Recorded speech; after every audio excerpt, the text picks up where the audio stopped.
In this world, your partner is assigned to you by the state, and you can register for marriage as long as you are 16 years old.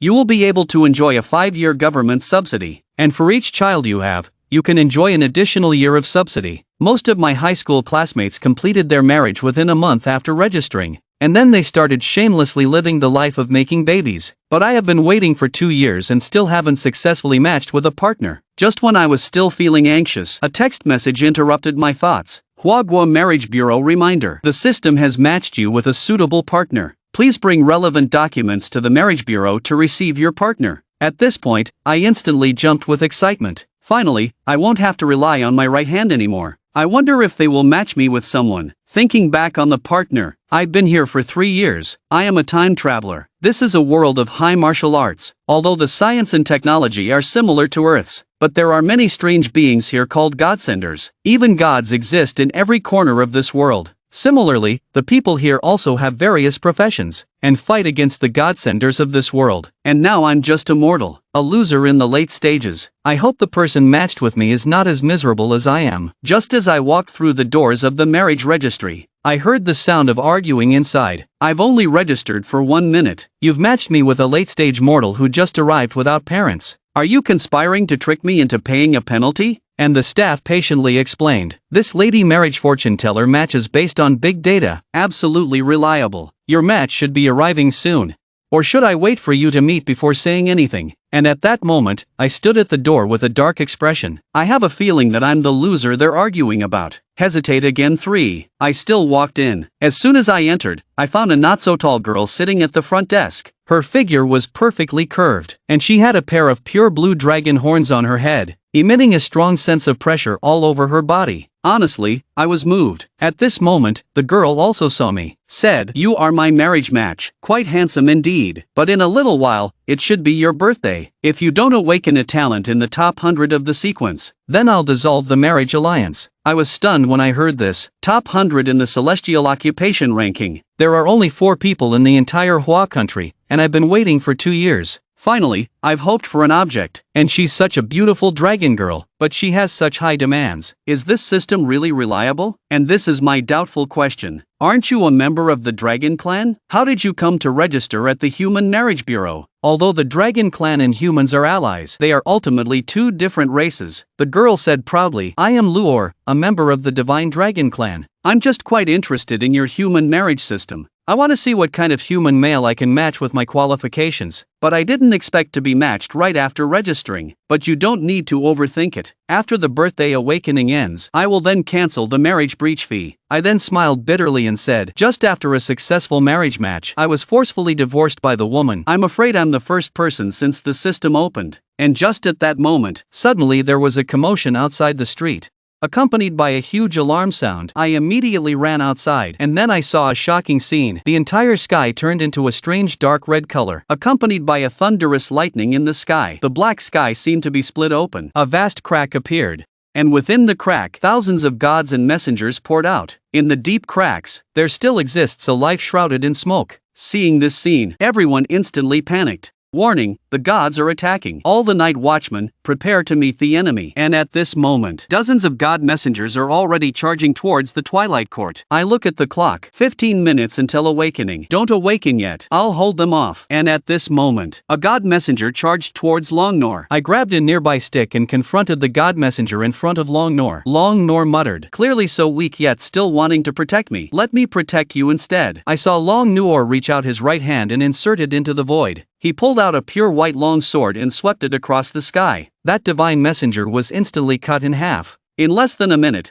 all the invading divine messengers were taken out. The onlookers exclaimed at the white dragon sword. That's the Dragon Soul Swordsman of the 88th rank in the Tianji sequence. You should know that there are a total of 999 ranks in the Tianji sequence. The top 100 are all exceptional individuals. These top 100 individuals are called divine professionals. Currently, there are only 73 recorded divine professionals. There are still 26 individuals whose profession is yet to be determined. Seeing this, I just realized I really can't compare to them. At this time, Hunpei residence is 3 kilometers to the east. 5 night watchman squads are attacking the descending divine sword array. Now, as the words are spoken, thousands of blue long swords instantly appear within the barrier, all poised towards the direction of the deity. I am Tianji, 188th in the sequence of magic swordsmen. Which deity are you? Why attack Tianhua city? The deity shrouded in smoke simply raises their right hand slightly, instantly causing several night guards to bleed from their 7 orifices. All the floating long swords are also crushed, transforming into twinkling starlight. Unfortunately, the Ouroboros humans should not overestimate themselves. Then slowly drifting towards the west. At this time, there are still 5 minutes until my awakening. I am also looking forward to what kind of profession I will awaken to tomorrow. At this moment, Long Nuor walks over. Considering that you just protected me, I'll allow you to call me wife for now. Just as I was about to burst into a big smile and shout out in joy, Long Nor immediately pressed my head down towards him. Then a fragrance entered my nostrils. Before I could even react, dozens of screams rang out around me. Everyone was cut in half at the waist. As long as Long Nor and I are safe and sound. At this moment, Long Nor raised a white longsword, staring fixedly at the strange, mist-shrouded Ouroboros 72-pillar demon in front of us. Long Nor, you really made it hard for me to find you. 30 years ago, your dragon clan took advantage of my injury and forcibly took away my treasure. Now I'll use your head as a bargaining chip. At this moment, Long Nuor was sweating profusely. Back then, it took the sacrifice of the power of the Fist clan and the lives of dozens of dragon gods for Ouroboros to escape with injuries. Now, it's just me alone. There's no way I could be an opponent. At this moment, the demon god raised his hand slightly. Long Nuor was directly pressed to the ground, and as I saw this, I directly picked up the broken stick and charged towards the demon god. What are you doing? Hurry, run! Long Nuor shouted with all his might. It's not even midnight yet. You're still my wife now. The demon god looked at the weak humans in front of him. He directly drew out a dark red giant sword and slashed towards the two of us. At the moment when the giant sword was about to fall, a bell rang. Suddenly, the color of the whole world changed, except for me. Everyone's time stood still, and a dazzling golden book appeared out of nowhere in my hand. It was the words on the cover of the scripture that the gods were waiting for me to finish reading. Roar! In an instant, the scripture turned into countless golden threads, gathered towards my body, but after all the threads merged, time returned to normal. At this moment, a loud bang sounded. Orlobas was stunned, and Lorner also had an incredulous look on his face. I was seen carrying on my back with one hand, and with my right hand gripping the 2 giant axes that came at me, then slowly said, Orlobas led the divine messengers to wantonly slaughter humans, violating the covenant of the gods. Powerful strike. At this moment, Orobashi realized that this man was no ordinary person, quickly stepped back to create distance. I slowly extended my left hand. A golden light transformed into a long bow appeared in my hand. Then I pulled the bowstring, revealing a golden sword.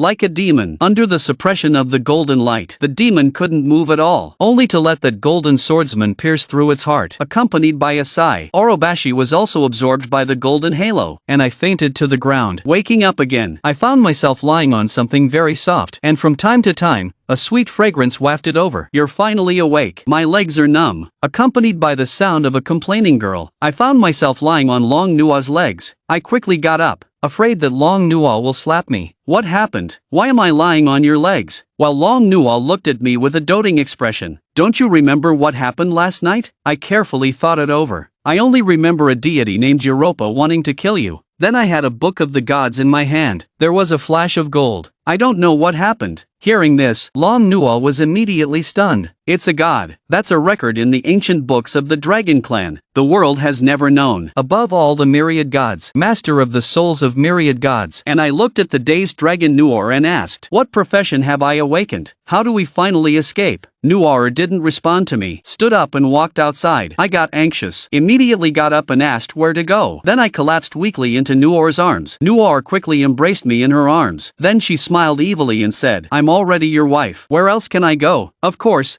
back to your room. Then she leaned on me and walked towards the city. I didn't expect my dragon wife to be so eager. A moment later, we arrived at a rundown building. As soon as we opened the door, a cloud of dust flew out. Longnor couldn't help but cough a few times. This place is too dirty. I can't stay here. I want to buy a house in the city center. For a moment, I don't know whether to be happy or sad. Soon we arrived at the real estate office in the city center. Due to the attack by the gods yesterday, most of the buildings were damaged. The remaining undamaged buildings all temporarily doubled in price. Then Long Nor walked in without even looking, and said, "I want the biggest house here." At this moment, the salesperson walked over. Looking at the dragon horns on Long Nor's head, he said, "Madam, are you of the dragon race?" Long Nor answered with confusion, "Yeah, are you saying the dragon clan can't buy houses here?" "Apologies, ma'am. Because of the attack yesterday, the available houses are only for the humans of Tianhua City." And at that moment, I walked over and said, "She is my wife. My name is Su Chen. I am a resident of Tianhua City. I should have the right to buy a house." As soon as these words were spoken, the people at the sales office looked at me in disbelief. Although it's not uncommon for humans to intermarry with other clans, but intermarriage between humans and the dragon clan is unheard of. After all, the dragon clan is proud. Their lifespan and physical abilities are 10 times stronger than humans. In addition, the dragon clan has an extremely low birth rate. The status of dragon clan women is far higher than humans. It's even less likely to marry a human. Because the salesperson then verified my identity. "Ms. Tao, this largest house requires 58 million Hua coins." At the moment I heard the amount, I almost knelt to the ground. However, Long Noir doesn't seem to think it's expensive. Then he took out a wooden box filled with shiny crystals. "No, human currency is 100 grams of magic crystals, all of the highest quality. Can it replace currency?" Then the salesperson directly took us to the boss's office. The boss took one of the magic crystals and carefully examined it. "This is the highest quality magic crystal, at least worth over 500,000 each. Exchanging these 100 for that house is definitely no problem." As soon as this was said, Long Noor immediately showed a happy expression. Magic crystal is an extremely rare cultivation material, especially for combat-oriented celestial beings. Practicing with this can improve certain physical qualities. In the Hua country, there are hardly any places to mine. Most of it relies on imports from other races. Complete the procedures. Long Noor happily left the sales center with the key in hand. She really looks like a teenage girl, but she's actually older than my mother. Then we arrived at the marriage bureau and received a 1 million marriage subsidy. It was already evening when we arrived at the new house. Looking at the various facilities in the new house, thinking that having money is really good. Everything is well equipped. Then began to adjust the furniture, clean up the house. When cleaning the master bedroom, Long Noor threw me out directly. Before I could even speak, he said with a deflated tone, "What are you doing?" I was instantly confused. "Wait, didn't we get married? Is it possible?" Before I could finish speaking, Long Noor interrupted me directly. "No, the guest room is your room." I could only shake my head helplessly. "Let's just forget it for now. After all, many people can't even dream of marrying such a beautiful and wealthy wife.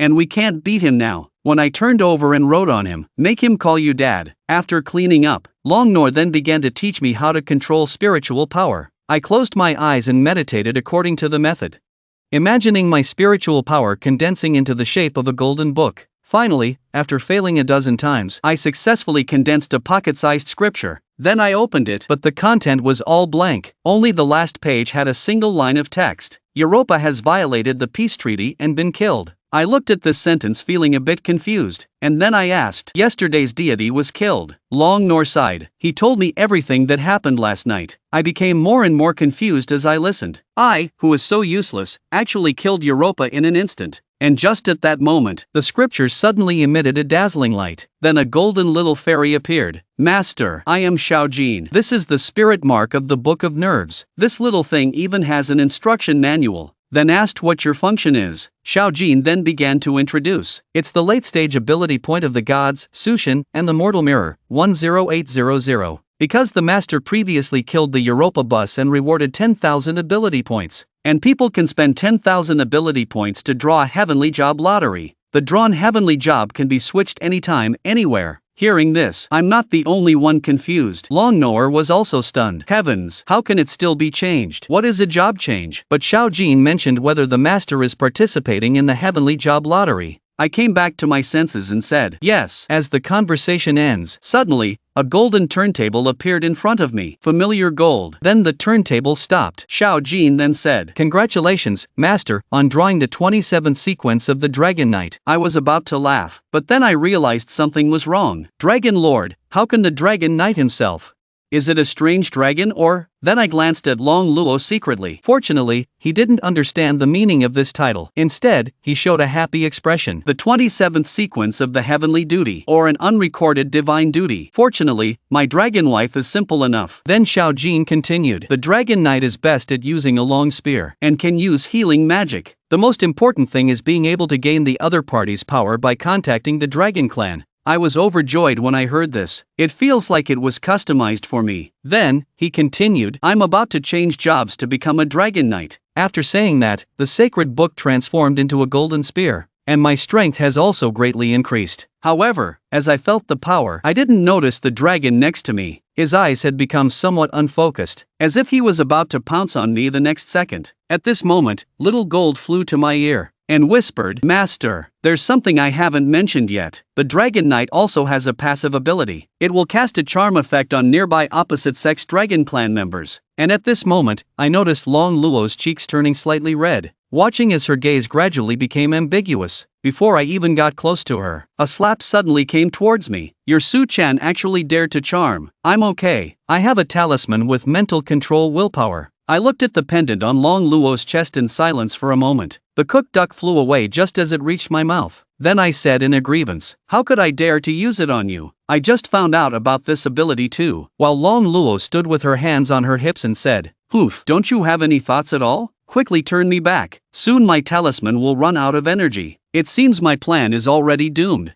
Then he switched back to the profession of a god. Long Luo looked at the amulet, no longer glowing. He also breathed a sigh of relief. Mumbling to himself, he didn't notice for a moment. Almost let this kid succeed. Then continued to say, in the future, you must have my approval to change professions. After speaking, he walked towards the room. Just as he entered the room, he popped his head out and said, and you're not allowed to change professions while I'm sleeping. Did you hear me? I looked at the cute dragon and said helplessly, okay, I heard you. Then he began to study the profession of a god with Xiao Jin. So it's a god after all. It is a special duty to deal with gods. It will not be affected by the faith of the gods, but it has no combat power against other creatures. It seems that the advantages and disadvantages of this god are very obvious, but fortunately, you can change jobs at will. It's also a good compensation. After studying it thoroughly, I also fell asleep. When I woke up again, I saw Long Nuo sitting on me with a sullen face. If you don't wake up again, I'll have to give you artificial respiration. When she heard the words artificial respiration, I just closed my eyes. Then one loud slap after another hit my face. Still dreaming in broad daylight? You slept for a whole day and night. I quickly sat up. How could I sleep for so long? Long Nuo said with a pout. It should be that Lingli used it excessively and looked at me with special disdain. Can you do it, little dog? I was about to retort. I was forcibly pulled out of bed by Long Nuor. I'm hungry. Hurry up and get me something to eat. Looking at Long Nuor in front of me, I suddenly thought we should go out to eat today, and I'll buy you some new clothes. Long Nuor looks at the white shirt on herself. There are still some places stained with yesterday's rotten blood. It's time to change into new clothes. Let's go then. And at this moment, I am immersed in fantasies. I used to often see maid uniforms in anime, nurse uniforms in JK, now I have such a beautiful wife. How could I miss this opportunity? A moment later, we arrived at the clothing store. There are regular clothes here. Enchanted clothing. The heavenly duty clothing has 3 different sections. I directly took Long Luor to the regular clothing section. Then I picked out a few outfits that I thought looked especially good on Long Nuor, including the JK outfit, maid outfit, sexy professional attire, and so on. Before long, Long Luor came out in her new clothes. Su Chen, are you sure this is what you humans like to wear? Why do I feel a little embarrassed? I couldn't help drooling as I looked at Long Nuor in the JK outfit. Not embarrassing. This is the most liked and best looking clothing by humans, especially the maid outfit. It's most suitable for wearing at home. Then Long Nuor looked at the black and white maid outfit next to her and said, really? Then let's go home and try it on now. Then he paid and pulled me home. Just as we stepped out, a voice full of sarcasm came, like, isn't this the useless Su Chen? A man in a vest walked over and said, is this little girl your match? It's not a scam, is it? This man is my high school classmate, Zheng Zhe. He's very lucky. He registered not long ago and was matched with the daughter of a large company. Instantly became a second-generation rich, and with the help of powerful resources, he broke into the warrior family. Afterward, I had no interaction with him, just because I never had a match. I was ridiculed by him many times, mocked by him multiple times. I don't want to bother. Then turned and left with Long Nuo. At this moment, Zhang Zhe walked straight up to us and said, "Stop, I'm talking to you. Are you deaf? Am I in a hurry to go home with Long Luor to see your servant's outfit? I don't want to get too involved with him," then said to roll further away. Who knew Zhang Ze's right hand directly gathered strength and attacked my face, and I immediately switched to Dragon Knight, easily dodged the fist, then lifted my right foot and kicked Zhang Ze in the stomach. Zhang Ze was directly kicked and flew more than 10 meters away. The onlookers looked on in shock at this scene. More than 10 seconds later, Zhang Ze slowly got up from the ground. At this moment, Zhang Ze was already starting to feel scared. He turned and ran away. Just as I was about to continue chasing after him, a voice came through. "Brother, what are you running for?" Only to see Long Luor with a flushed face, dazed look in her eyes, holding onto my arm. My heart moved, then turned back to the god. Then another slap hit my face.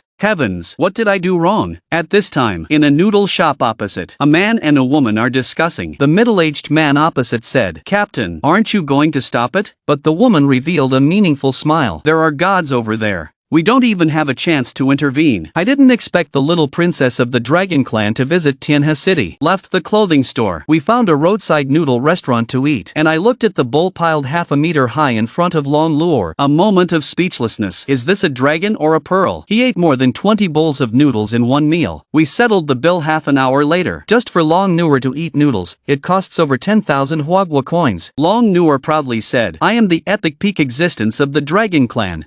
What's this little amount of food?" I was stunned on the spot when I heard this. I probably guessed that Long Luor's realm would be quite high. Didn't expect it to be this high. This world has a clear division of realms based on strength. Ordinary people admire warriors, admire heroes. Heroes aspire to the realm of emperors. The legend turns into an epic mirror. The extraordinary competes in the realm of victors. Each realm's strength is divided into the early stage, mid-stage, late stage. The peak has 4 stages. Among the human race, only one person has reached the immortal world since ancient times, and my wife turns out to be a powerhouse at the peak of the epic. I really hit the jackpot. It's like a dream come true. At this moment, Long Nua said, "You know how awesome I am, right? Matching with me in a past life, you probably saved the world. Why don't you hurry up and call me sister? Flatter me a bit." But I continued with the conversation. "Sister Luo, can I sleep in the master bedroom tonight as well?" Long Nua turned and left. This won't do. Compliments are useless. A moment later, we returned home. Then I wanted Long Luor to change into a maid outfit for me to see. But Long Luor said directly, "No, first, practice. You can't handle a few moves with your small physique. Quickly practice your spiritual energy." Then Long Luor threw 3 magic crystal stones to me and said, "Use this directly for practice. Double the results with half the effort." I started practicing according to Long Luor's method. Just 3 minutes later, I felt like my whole body was about to explode. Despite my body emitting warmth, but it felt like being in a tens of degrees below freezing ice cellar. At this moment, Long Luor directly hugged me from behind. Soon, the breathing gradually stabilized. 2 hours later, I absorbed a piece of magic crystal completely. And Long Luor couldn't wait to ask, "How is it? Do you feel anything?" I looked at the ordinary Long Luo and said, "It would be better if it were a little bigger." Long Luor was stunned when she heard this. I was going to slap you, but stopped in mid-air, then touched my face and said, "I see. I was thinking of putting you to sleep tonight. Since you think I'm too small, then there's no need." When I heard this, I spat out a mouthful of old blood. Is it too late to regret now? But Long Luor said, "If you don't practice, you'll get a slap in the face." 4 hours later, I finally refined the remaining 2 magic crystals. My realm has also reached the pinnacle of the mortal realm. What's condensed is the nerves. The book has also turned into a normal book. At this moment, Long Luor said, "Not bad. Starting tomorrow, refine 6 magic crystals every day." Upon hearing this, I was stunned. 6 magic crystals. That's over 3 million. This is too extravagant. Long Luor looked at me playfully and said, "Looks like you haven't seen the world." Then took out a 5-meter wide crystal box from the spatial ring. It's full of magic crystals inside. There are as many as 5,000 of them. Long Luor looked at me and said, "Are you happy to have married me?" I nodded like a licking dog and said, Happy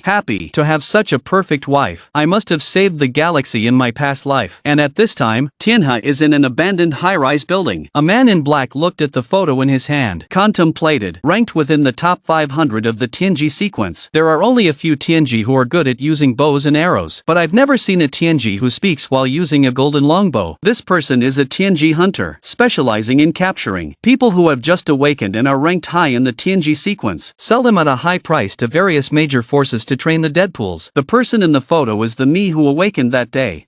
A woman beside said, "It may be a divine duty within the first 200 in the sequence. After finishing this job, we can wash our hands of it. At this moment, I am working hard to practice, unaware that I have already been noticed by someone, and after practicing, I can already proficiently master the divine book. It can transform into any weapon according to my imagination, but I am currently lying on the ground, with a dragon riding on me." Luor disdainfully said, "Aren't you the dragon knight? How come a dragon is riding on me? I feel like crying but have no tears, and won't let me use the dragon knight. What can I do?" During this time, I've progressed from spiritual power cultivation to practical combat training, from being knocked down by the first move, to now being able to take 2 moves, only to be pressed down by the 3rd move. At this point, Long Nuo said, "Wait until you break through my defense. Only then can you sleep soundly." After hearing this sentence from me, I directly switched to the Dragon Knight, not giving Long Nuo a chance to struggle. I turned over and pressed him down, just as I was about to deal with Long Nuo on the spot while riding him. Suddenly, a knocking sound came. "Hello, Dragon Kingdom Express. Open the package. There's only a letter inside. There are only 5 short words on it. I found you, just as I was wondering." The delivery man took the opportunity to pull out a dagger and stab at me, but I hadn't reacted yet. Long Nor directly caught the dagger with his bare hands, and at this moment, I directly summoned the nerve book, transforming it into a long spear and thrusting it towards him. The long spear struck the delivery man's shoulder. Then, enduring the pain, I threw a smoke bomb to the ground, preparing to escape. But this little trick couldn't deceive the Dragon Clan's perception. Long Nor directly flashed in front of the delivery man with a quick step. A knife hand strike directly pierced the delivery man's heart. At this moment, on the rooftop of a 3-story building in the distance, a man in all black put down his binoculars, meaningfully said, "The hired assassin we spent 500,000 on was completely useless. He was killed in less than 3 seconds. And the woman beside him said, "Now it's confirmed to be him. I never thought he was a celestial being who could change his weapon. Most likely an unrecorded deity." The man turned around and said, "What should we do next?" The mother dragon beside him, "I also feel that her strength is extraordinary." The woman responded, "The Dragon Clan's records are all classified as deadly, but judging from his physique and appearance, he probably hasn't reached 100 years old yet. His strength probably isn't stronger than mine." The man said joyfully, "Then let's quickly make a plan and take action. It wouldn't be good if we were intercepted by other angel hunters. After the recent incident of the deliverer man's assassination, I increasingly want to improve my abilities. If it weren't for the Divine Dragon Knight just now, I might have been in trouble." At this moment, Long Nuor said, "Why don't you take another look and get some ability points? Try drawing another profession." I thought to myself, yes. Then I summoned Xiao Jin. I asked Xiao Jin how to level up abilities faster, and Xiao Jin replied, "Apart from killing gods, you can also go outside the city to kill wandering divine envoys to gain abilities. Since I came to this world, I have never left Tianhua City. The surrounding areas of Tianhua City have a node system that can block all the divine envoys wandering outside the city. I'm only at level 50. Any divine envoy outside the city can easily crush me." Then I asked, "Can my wife Long Nuor help me kill so I can gain abilities?" As soon as I mentioned Xiao Jin, he immediately rejected it outright. At this point, Long Nuor said, "I can allow you to use the Dragon Knight to kill the God Envoy, but when I can't hold on, you must switch back." Xiao Jin then continued, "Master, you can wait for your wife to almost kill the God Envoy. Then you can deliver the final blow, Master." When I heard this, I was instantly filled with joy. This works too. Then won't I be able to conquer the world with my wife? Long Nuor also sighed when she heard this. It's better to let Su Chun gain another divine role as soon as possible now. After all, the Dragon Knight's killing power is too great for himself. This bizarre charm skill could accidentally cause the corpse fire. Early the next morning, we have arrived at the West Gate. In Tianhua City, you need to pay 10,000 Hua coins for entry or exit. After all, maintaining the barrier requires energy. After paying the money, we stepped out of the city gate. And not long after we left the city, 2 people also followed us out of the city. The scenery outside the city also amazed me greatly. I thought it would be all ruins like in the movies, but the scenery outside the city is beautiful. Exceptionally beautiful. Long Nuor looked at me like she was waiting for my strength to grow, just like looking at a potato. "Then I'll take you back to the habitat of our dragon clan. That is the real scenic beauty." I continued to tease, "Are you planning to take me to meet your parents? Then should we prepare to take our grandchildren back with us?" Long Nor turned and walked away, ignoring me. After walking for 20 minutes, we finally saw the 3 divine stones. At this moment, Long Nor's blue eyes turned gray, said, "The 3 little henchmen didn't threaten you." I was surprised. "How did you do it?" Long Nor pointed to his eyes and said, "Secret of the Dragon Clan. The dragons I can see through everything." At this moment, I walked towards the 3 divine tigers. Sweat beads formed on my forehead. Although the battle with the Dragon Knight is not a problem at all, but this is my first battle after awakening, so I'm especially cautious. At this time, the 5 elements divine envoy also noticed the 2 of us. As a tiger's roar echoed, the earth-shattering tiger's roar almost shattered my eardrums. At this moment, the elemental god envoy charged forward. I immediately summoned the divine dragon spear and swiftly swept across the sky. The god envoy at the forefront was then swiftly cut down. At this moment, I also heard Xiao Jin's voice in my mind, defeating the minion god envoy to gain stone ability points. Immediately after, I leaped onto the god envoy. The long spear from above pierced directly through a god envoy, and as I landed, a kick struck the last one. A god envoy swiftly resolved 3 tiger-like god envoys with fluid movements. The divine dragon knight is indeed powerful. At this time, Long Nua's roar was heard. Sujin quickly switched back to me. I shivered when I heard this, then switched back to the god eater, and Long Nua's flushed face finally returned to normal. Looking at the normal Long Nua, I thought to myself, if the switch had been delayed a little longer, there would have been another red handprint on the face, and at this point, Long Luo's heart was no longer calm. It's too scary. Why do I feel like the charm effect has gotten stronger recently? If this continues, even the talisman won't work. After cleaning up, the sky gradually darkened. We found a natural cave. Set up a defensive barrier at the entrance of the cave. We planned to spend the night here. Just as we were about to sit down, I heard the sound of Jie being knocked. I immediately summoned the golden spear and long lure to the cave entrance to check the situation.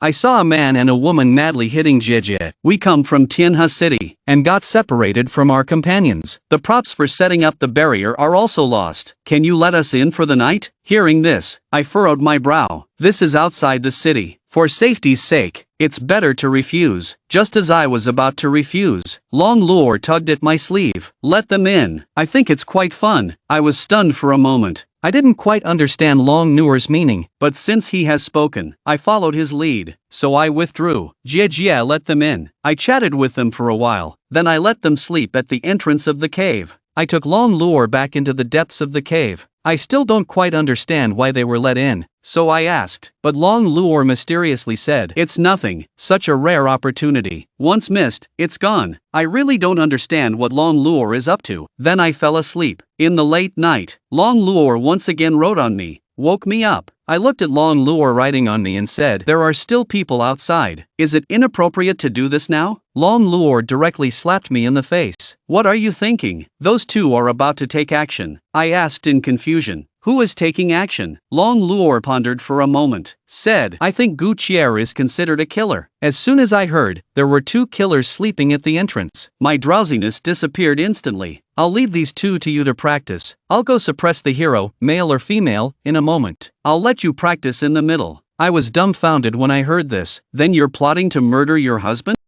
You want me to cross 2 realms to kill someone? Long Nuer looked at me, who had no confidence, and said, "If you can kill that woman, next time you come home, Sister will reward you. Fulfill all your requests." Hear these words. I suddenly gained confidence. Just as I was about to pick up Long Lure, a voice came. "No, you little couple aren't sleeping yet. This riding posture doesn't treat us as outsiders. Young people are energetic." I saw a woman walking in through the entrance with the faint moonlight, and at this point, I also stood up, asked, "What is your purpose?" Although I know they are killers, but I also need to understand why they want to kill me. Long Nuer, however, said directly, "They are professional hunters, specially hunting newly awakened individuals." At this moment, another man also walked in. "Your dragon wife seems to know a lot. You may be able to survive. Your dragon wife might not make it. After all, the dragon's body is covered in scales." Listening to these words, "They are going to assassinate Dragoner." Anger surged in my heart in an instant, switching directly to the Dragon Knight and attacking that woman. The woman, however, sneered at how fast it was. At the same time, she also raised her dual blades to block the dragon spear. However, he seemed to underestimate my instantaneous contact with the spear's aura. The sound of a huge impact came. Even though I was pushed to the edge by that person, I still got pushed back. The sweet taste of the tree also surged from the throat. The companion man instantly became angry upon seeing the situation. "Dare to kill my target? Come and get it." Dive into the shadow on the ground. Prepare to take advantage and launch a sneak attack. At this moment, Long Nuer's mouth slightly curved up. Stepping out with a jade foot onto the ground, The originally wandering dark shadow was pinned in place, so in a moment, it was all covered in red on the ground. It looks like they're already dead. And when that woman saw the situation, she immediately let out a miserable scream. The look in her eyes towards me also gradually turned fierce. Then she also dove into the shadow and attacked me. Seeing this situation, I directly took out the nerve book. The golden light instantly illuminated the entire cave. Directly found the woman hidden in the corner. Without hesitation, I lifted my foot and struck. With the powerful strength of the dragon knight attacking, even if the opponent is 2 realms higher than oneself, resisting this blow would probably leave me half crippled. With a scream, the woman then fell to the ground. Longer saw me kill the woman, hastily reminded me to switch professions. And what I didn't know was, if I don't switch, Long Noir will have to deal with me on the spot, because Long Noir's psychological defense has just been completely broken, already wanting to hug and kiss me, do something indescribable. I saw Long Noir walking over, suddenly remembered the previous promise. Wife, when will the reward you promised be fulfilled? How are you going to meet my demands? But Long Noir returned shyly. Hate it. That can only be fulfilled after returning home. Hearing this, I wish I could go home now, but now I still need to train. Just endure for now. Time flies. In the blink of an eye, a week has passed. The training is almost over. Just arrived at the door of the house. Found another envelope. This time it's the admission letter from the 6th Day Vocational College. The 6th Day Vocational College is also the worst university. Su Chen, are you going to school? I saw Long Noir change into a maid outfit and walk up to me, and I was stunned. Wife, why are you suddenly dressed like this? Long Noir answered with hands on hips. It's your reward. Haven't you always wanted me to wear a maid outfit? For a moment, I didn't know whether to be happy or sad, then muttered quietly, the reward I want is suitable for you. Before I could finish speaking, another loud slap came.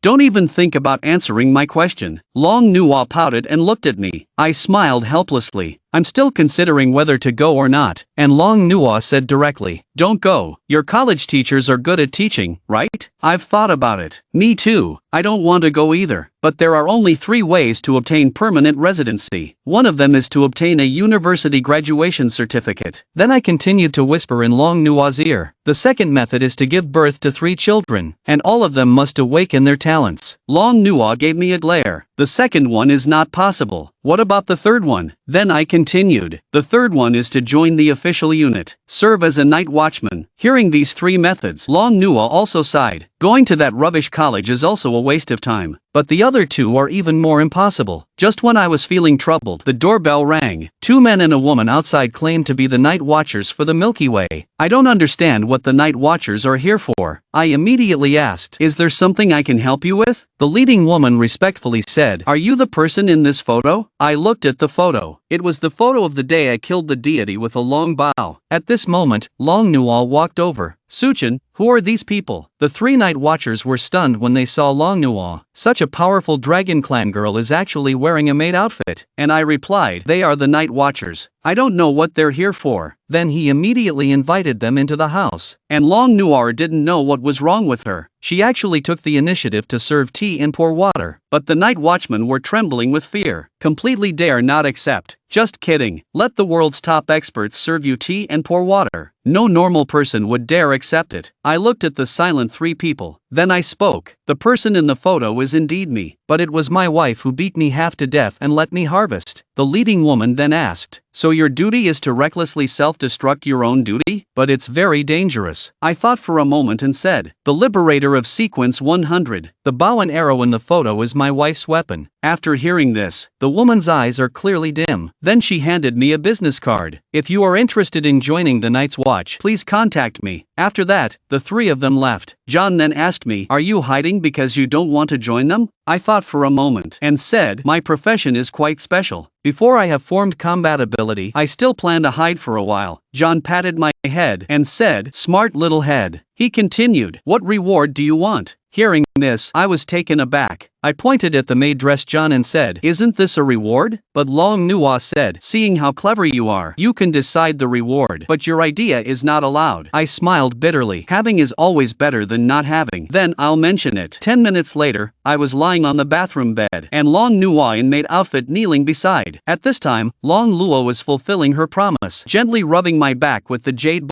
ball. Rubbing my back. Hey, I shouldn't have agreed to you earlier, but I'm very surprised. I thought you were going to be a real dragon knight. I chuckled.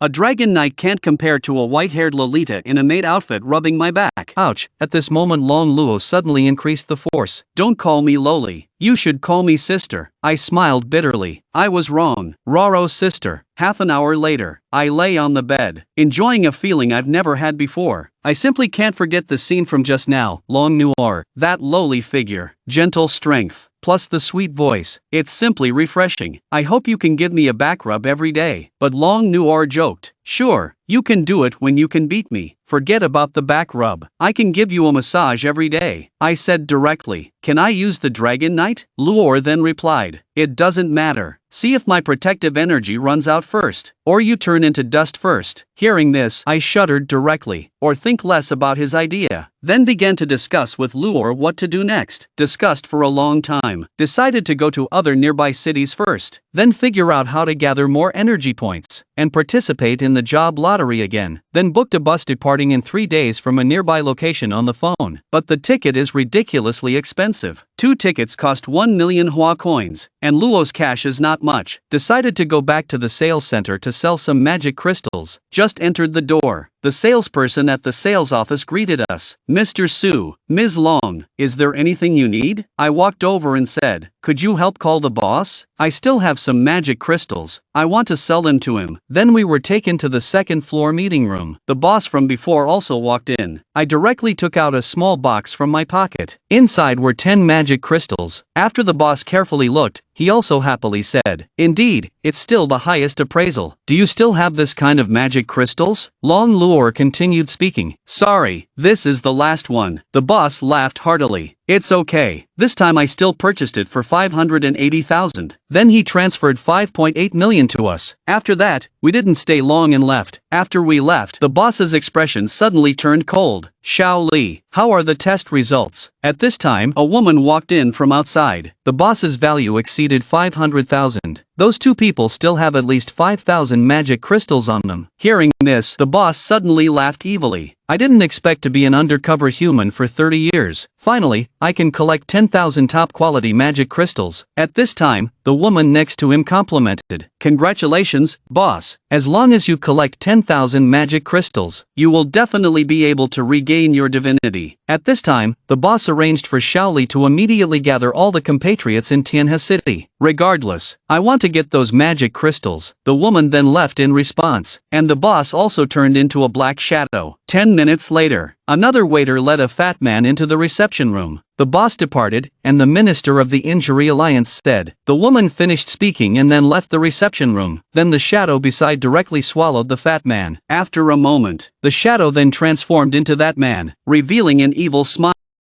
At this time, Long Nua and I had just returned home. I slumped directly on the sofa, and Long Nua came over with concern. Su Chen, what's wrong with you? And I don't know for what reason. Since entering the sales office, I feel like my whole body is about to explode. It's as if an endless force wants to burst out from within me. I've been suppressing this force from just now until now. Now I'm almost exhausted. Then Long Nuar reached out and touched my forehead. Asked, could it be that you're sick? I shook my head and said, it shouldn't be an illness. The feeling just now was very uncomfortable. I feel like if I don't suppress it, I'll probably level the sales office to the ground. At this point, Long Nuor looked at me with a black line on her face and said, you seem very seriously ill. Let's hurry to the hospital to get it checked. In the end, I couldn't resist Long Nuar. Arrived at the hospital for an examination. But after the examination, there was nothing unusual. Then we went to the sales center. But to our surprise, it was already surrounded by the police. I heard that the sales department boss has gone missing. It said that the operations director of the Chicheng Business Alliance went missing after meeting. And at that moment, I looked at the Business Alliance director next to the police car. Suddenly, there was a surge of power about to erupt, followed by an increasing sense of disgust that welled up. As the feeling became increasingly difficult to suppress, I took Long Nua and stepped out directly, retreated a few hundred meters away. Sorry, Luo, I think I'm having another episode. Long Nua looked at me with concern. How could this happen all of a sudden? At this moment, I suddenly thought of something. Xiao Jin is a deity. What situation can trigger hidden power? Xiao Jin then said, where the eye can see, in the midst of influence. Hearing this, I instantly understood. The boss of the sales center and the minister of the Startup Alliance are both incarnations of deities. And when Long Nuor heard me ask like this, she also instantly understood what was going gone, immediately decided to return to the sales center again. But at this time, the Minister of the Alliance was already gone. My feeling also disappeared with it. At this time, Long Noor suddenly said, I may know what this deity is this time. Being able to perfectly mimic the other's deity. It should be Nils, who was deprived of his divinity 30 years ago. And I should also understand what Neil's up to. He's probably planning to put magic crystals on us. Upon hearing this, I couldn't help but ask, so are we still going to the ceremony? But Long Noir said indifferently, of course we're going. Just take this opportunity to enhance your abilities a bit. Draw a divine finger. In the blink of an eye, 3 days passed. On the day of departure, Long Noir took out a pendant and handed it to me. I looked at the pendant, identical to the amulet on his body, and asked what it was. Long Noor casually said, the life crystal can withstand a fatal blow once. Hearing this, I was almost moved to tears. This thing is truly invaluable. In the entire Hua country, there are only a few people like Long Nua who looked at me about to cry. Is it necessary? It's just a pendant. This sentence instantly retracted the emotions I had originally brewed. It's good to have a wealthy wife, but after cleaning up, we arrived at the station. Almost all the passengers on this bus are female. At this moment, Long Luo's brow slightly furrowed. All the women on the bus are transformed into divine envoys. So many divine envoys have been mobilized, and there's even an imperial mirror. A moment later, the bus also started and departed. The speed of the bus is not fast, during which it was attacked by several wild divine envoys, but they were all blocked by the defensive barrier. Just at this moment, the bus suddenly got hit by something and overturned. Long Noor directly jumped out of the car while holding me, and that feeling of mine emerged from the bottom of my heart again. No need to think, I knew that the gods were attacking, and at this time, the Night Watch headquarters reported. A king-level deity appeared in the southeast of Tianhua city, possibly the winged former top expert Zhang Wuya. At this time, a woman walked in. It's the captain who invited me that day. It's really a headache. Why is it him? Zhang Wuya was a strong figure in the later stage of the Emperor's Mirror before his death. Later, he unfortunately fell in the wave of deity attacks. However, he was resurrected by a certain deity, reappeared in the world as a deity, and after the last Euroribus attack. Currently, only his team at the Night's Watch headquarters still has full combat capability. After receiving the notification, several people set off for the attack site. However, as we just jumped off the bus, we barely stabilized ourselves. The god on the bus also had a bewildered expression at this time. Obviously, the bus being attacked was not part of their plan. At this moment, a man wielding a giant axe appeared in front of the road, and behind him stood a man in a Taoist robe. A Taoist with talismans pasted on his face. Long Nor looked at the Taoist and the man with the giant axe. Be careful of that Taoist. He is Hanba. He was also a god expelled from the God Court 30 years ago. And at this moment, I was thinking, could it be that they are also here to attack us? At this point, Long Nua drew his long sword to give it a try. Then he charged towards Hanba. Hanba used a fire spell to block Long Nua's attack. Dragon Clan, don't get in the way. Clearly, Hanba's level is higher than Long Nua's, but it didn't pose much of a battle for him. I saw Long Nua was at a disadvantage against the opponent. Directly switched to the Dragon Knight. He then attacked Hanba. The 2-on-1 situation directly turned the tide of the battle, and Hanba looked at me. I unexpectedly felt a hint of fear in my heart. At this moment, a man in a suit got off the car, shook his head and smiled bitterly to actually encounter a deity. And Zhang Wuya is also here. This is really a tough job. Zhang Wuya, holding a giant axe, sees the man in a suit, suddenly erupted with endless killing intent. Roaring, he rushed towards him. However, the man in the suit just stood quietly in place. He took out a heavy-duty laser cannon from the suitcase. A shot directly pierced through Zhang Wuya's left arm, but it didn't affect his speed as he ran towards the man in the suit. The man in the suit also drew a kitchen knife from thin air, and engaged in a head-on fight with Zhang Wuya. Just then, suddenly, a gunshot rang out. A bullet hit Zhang Wuya's head accurately. The arrivals are the Night Watch team, and at this moment, Hanba looked at me hesitantly for a long time, then removed the talisman from the face, revealing the face of an 18-year-old girl. Join your hands together. Start infusing the talisman with spiritual power. When Long Nor saw this scene, released the spell directly. Want to cast a barrier? Break it for me. Then a strong spiritual power wave struck the barrier, but the broken barrier immediately recovered. At this time, I summoned Little Gold. Is there any way to break his barrier? Little Gold immediately came out and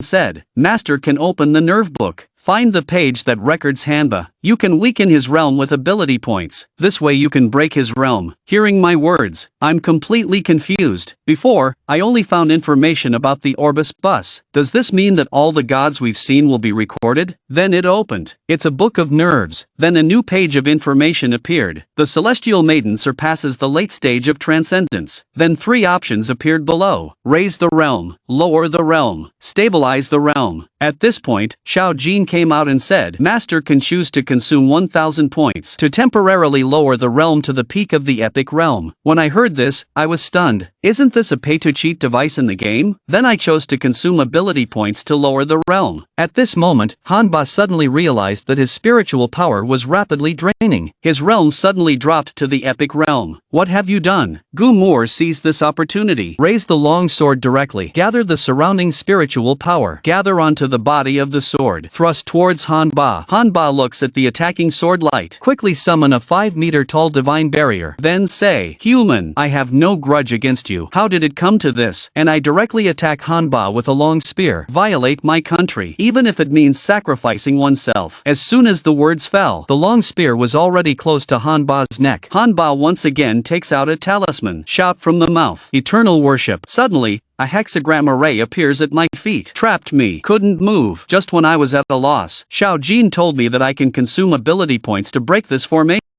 After breaking it, the hexagram formation instantly dissipated, and Hanba also suffered heavy injuries due to backlash. Clearly, I won this battle. And next to me, Long Luor just killed the giant creature. Just when Long Luor was about to come find me, suddenly, a black mist rose around. Long Luor acted according to plan, jumped directly into the darkness, planning to capture Nils, who was hiding in the distance. As a black shadow flashed by, Nils, the president of the Merchant Alliance, appeared in front of Long Luor. Little dragon girl, I'll give you 2 options. 1. Hand over the magic crystal, then reunite with your husband. 2. I'll kill both of you and take the magic crystal. And Long Luor, in order to find out Nils's purpose, said, let me hand over the magic crystal. Okay, but I'm a little curious.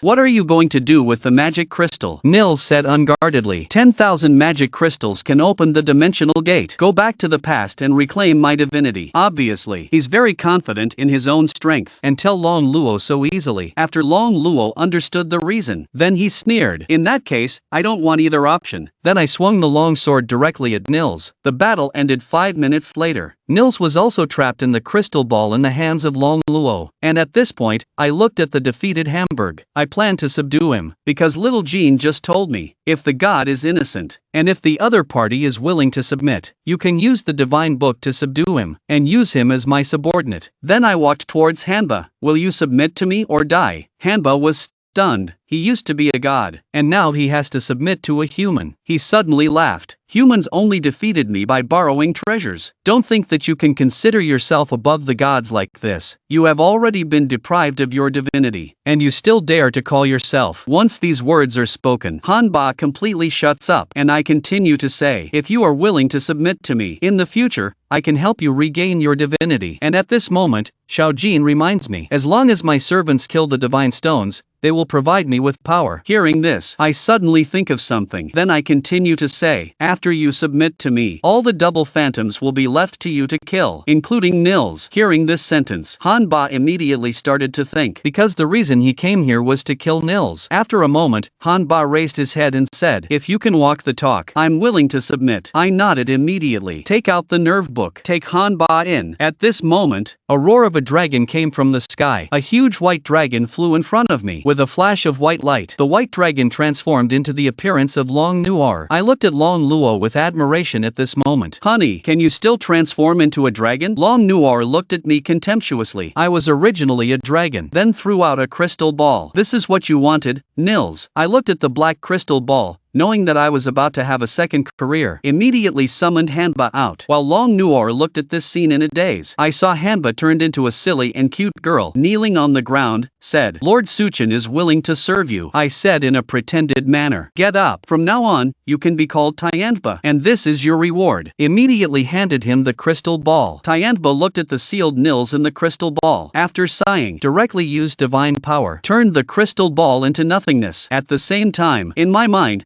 Xiao Jin's voice also sounded. Kill the god Nils. This target violates the 4th article of the Divine Treaty. Rewards doubled. Received 12,000 ability points. Heard the prompt. I instantly got excited. Finally can draw the divine finger again.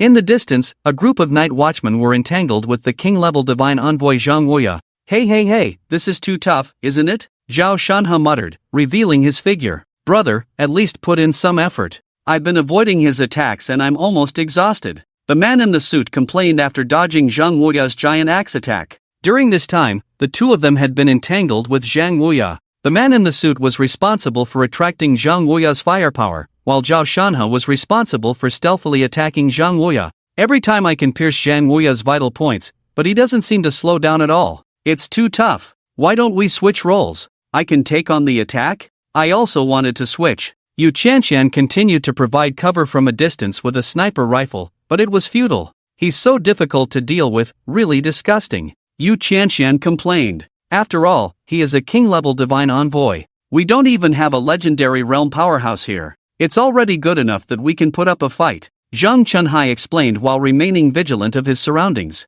I'm running out of spiritual power. If we can't win, we'll have to retreat. How are Haiba and the others doing? Well, most of the passengers have been rescued, but according to the passenger list, it seems that a few people have gone missing. Missing? Yu Qianqian fell into deep thought. There were no other divine envoys here, so how could they mysteriously disappear? Even if they were seriously injured or killed in the attack on the bus, there should still be bodies. How could they vanish into thin air? Could it be? Yu Qianqian immediately realized a possibility and shouted, Shanhai, quickly get Haiba and the others away from those passengers. There might be shape-shifting races among them. Hearing this, Zhang Chunhai also realized the seriousness of the problem. Haiba, can you hear me? What's wrong, Chunhai? Why are you suddenly in such a hurry? Quickly get away from those pass. Before he could finish his sentence, a rustling sound came from the other end of the intercom. Obviously, something had happened to Zhang Haiba. Zhang Chunhai immediately picked up his binoculars and saw that all the protected passengers had started fighting against Zhang Haiba and the other night watchmen. Two of the night watchmen were already seriously injured and lying on the ground due to a surprise attack. After all, no one would have expected the rescued passengers to suddenly launch an attack. Zhang Haiba was wielding his sword, moving between the passengers. Every time he swung his sword, he would cut a passenger in half, revealing the true form of a black shadow. Qian, it seems like they are using the double phantom. Oh no! Chunhai, you also go support them. We must not let the double phantoms devour our people. If they successfully replicate us, all the information in headquarters will be leaked. Understood. Zhang Chunhai drew his own weapon and rushed towards Zhang Haiba.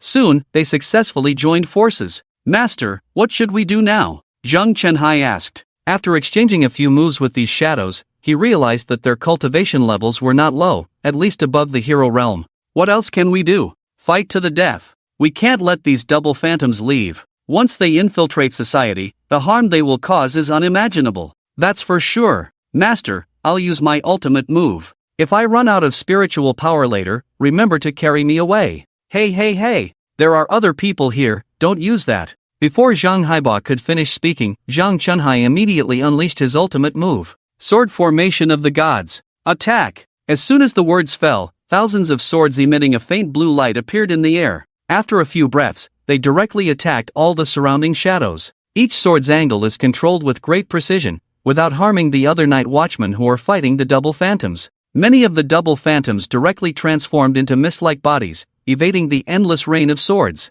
However, in Zhao Shanhe's fourth squad, there is a night watchwoman whose duty is a magician. Whenever she sees a double phantom changing form, she immediately uses ice magic to freeze it. Now, a situation has arisen where the surviving double phantoms, if they don't turn into mist, will be pierced by the rain of swords, and if they turn into mist, they will be frozen and shattered, with no choice at all. So, a few minutes later, almost all of the double phantoms were completely wiped out. Unfortunately, two new night watchmen also sacrificed themselves in this battle. Zhang Chunhai lay on the ground, gasping for breath. Last time, his ultimate move was easily resolved by Europa. This time, he finally proved himself. Well done, you are indeed my good disciple. Zhang Haiba lit a cigarette and praised. This is not just good. If I were stronger, Lin and Yan wouldn't have sacrificed themselves. They only joined the night watchmen less than a year ago. But you also saved 3 night watchmen, including me. You don't have to blame yourself too much. Sigh, when will this kind of day end? At this moment, with a loud noise, Zhang Wuya's body fell to the ground, and the battle between him and Zhang Wuya in the distance also had a winner.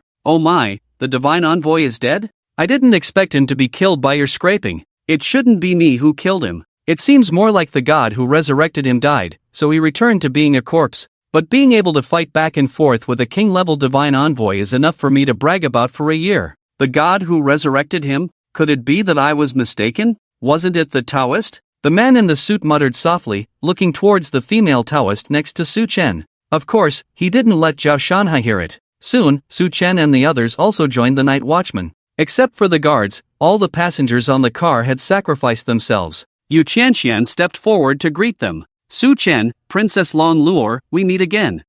Sister Qianqian, it's been 3 days, and you're still as beautiful and powerful as ever. Long Luor didn't reply, she just used the dragon god's eye to check if any double phantoms had infiltrated. Alright, enough with the flattery. Who is this? While Yu Qianqian was speaking, she looked at the female Taoist next to Su Chen. Just a moment ago, they were fighting fiercely, but now they were shaking hands and making peace. It was really strange. I'm just a passing Taoist. I had a misunderstanding with Mr. Su Chen just now, but we have resolved it. I see. By the way, Mr. Su Chen, it's not convenient to talk here. Shall we go up to the car and chat? Su Chen looked at Long Luor, who had a nonchalant expression, apparently wanting to leave the decision to him. No problem. The night watchman's vehicle arrived, a heavily armored vehicle that looked even bigger than a bus, capable of carrying dozens of people. Everyone got on the car and headed towards Tianhua city together. Inside the car, it seemed that everyone was trying to relieve the tense atmosphere and were discussing their heroic deeds just now. Whatever the reason, at least the king-level divine envoy and many double phantoms were killed, which was fortunate in the midst of misfortune. Zhang Haiba secretly pulled Yu Qianqian aside and whispered, Qianqian, I think this Su Chen is not ordinary. What do you mean? Yu Qianqian looked puzzled. Even if Su Chen is a free agent, he has only awakened his duty for a month. No matter how talented he is, he can't achieve much. And although Zhang Haiba's behavior is a bit improper, his strength is unquestionable. To be able to receive his praise, you must really have some skills. Actually, I caught a few glimpses of Su Chen's battle with that Taoist just now. Although it was from a very far distance, I could still feel the intensity, and Chen, did you feel it too? The pressure emitted by that Taoist was a bit intimidating. To be able to fight evenly with such a Taoist, his true strength can be imagined. I actually have the same feeling. I always feel that the Taoist is not an ordinary person. But could it be that he is wearing some kind of treasure to ward off evil? That's also a possibility, but I feel that we should try to win over Su Chen as soon as possible. I have the same intention, but how do we convince him? Zhang Haiba pulled out a pile of photos of movie stars from somewhere and smiled. Men, we all understand. Although it's not very polite to say this about Long Luor, she is very beautiful, but her flat figure definitely can't satisfy Su Chen. Yu Qianqian glanced at Zhang Haiba disdainfully. She knew that Zhang Haiba had no good intentions. He's already 40 years old and still thinking about 20-year-old girls every day. There's really no one like him. If Long Luor heard about this, it wouldn't be surprising if she wiped out the entire Tianhua City Night Watchman branch. I remember a few days ago, you seem to have met a 35-year-old unmarried woman. What was her phone number again? No. I was wrong, can't you forgive me? These are all my personal collection. I didn't back them up on the computer. If you don't successfully win over Su Chen today, you can expect to receive a breakup notice tonight. Zhang Haiba walked over from the back of the car with a gloomy face, while Yu Qianqian beside him had a smile on her face. As soon as Zhang Haiba saw Su Chen, he immediately changed his expression and hooked his arm around Su Chen's shoulder, as if they were old friends. Su Chen, let me tell you something. Don't tell anyone else. What's wrong? Su Chen asked in a low voice. Zhang Haiba whispered in Su Chen's ear, I know a place where all the girls have big breasts. Upon hearing this, Su Chen furrowed his brows slightly, not quite understanding what Zhang Haiba wanted to do. It was allowed for such establishments to exist in this world, and they could even openly operate in the city center with advertisements everywhere. There were also other races present, catering to various tastes. The prices were also very cheap, basically equivalent to a day's worth of meals. The intention behind this was obvious, to increase the birth rate.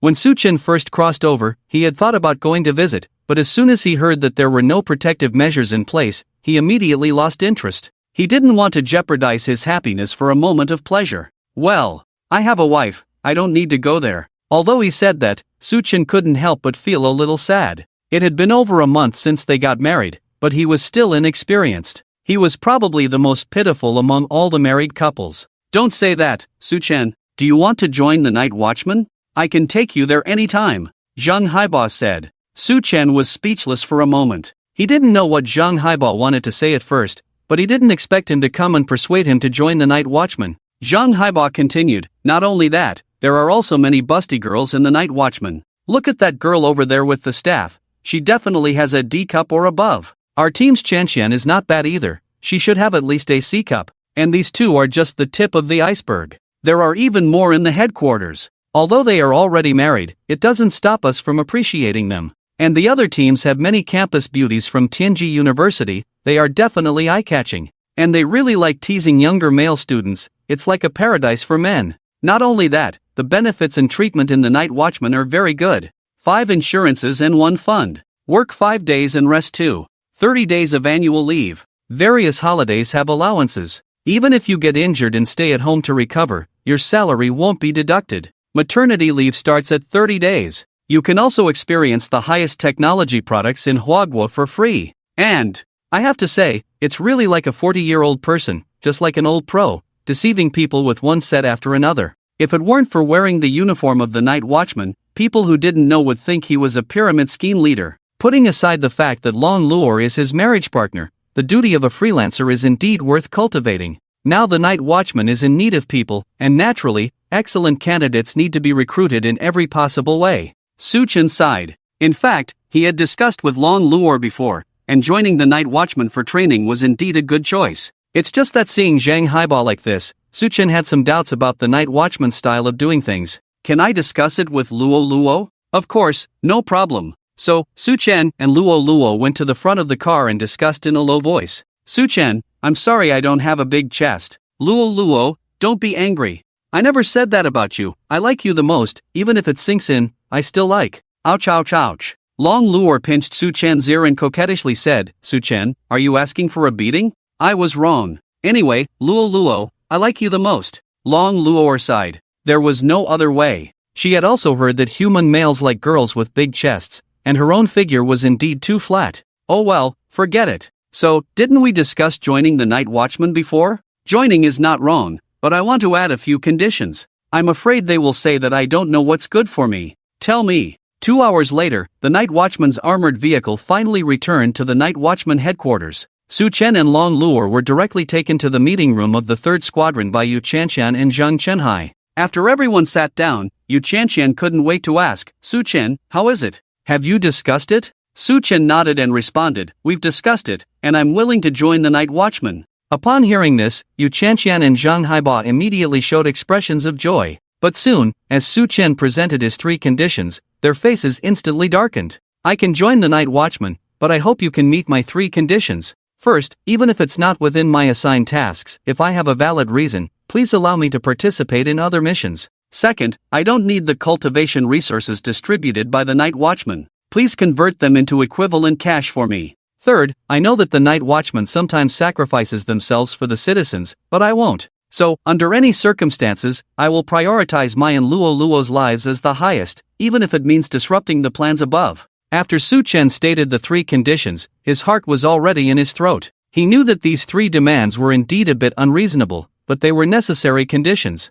Firstly, if a deity attacked, it's obvious that the night watchman wouldn't let Su-chen, a new recruit, go to battle. Having him participate in the battle would greatly increase the chances of victory when facing a deity, and he would be rewarded for killing deities. If he encountered an innocent deity, he could even try to recruit them as subordinates. So, he must have the right to participate in other missions. Secondly, the second condition was entirely for Su-chen's personal purposes. The cultivation resources that the night watchman could provide were not as good in quality and rarity as those provided by Long Luor. It would be a waste of resources to keep them there. It would be better to exchange them for cash to maintain daily life. After all, Su-chen had to provide for daily expenses. Long Luor is very wealthy, but she is only responsible for other aspects. She has already bought a house, and she still needs living expenses. She's not just a freeloader. As for the third condition, it was proposed by Long Luor. The purpose of joining the night watchman was originally to train Su-chen and improve his combat power.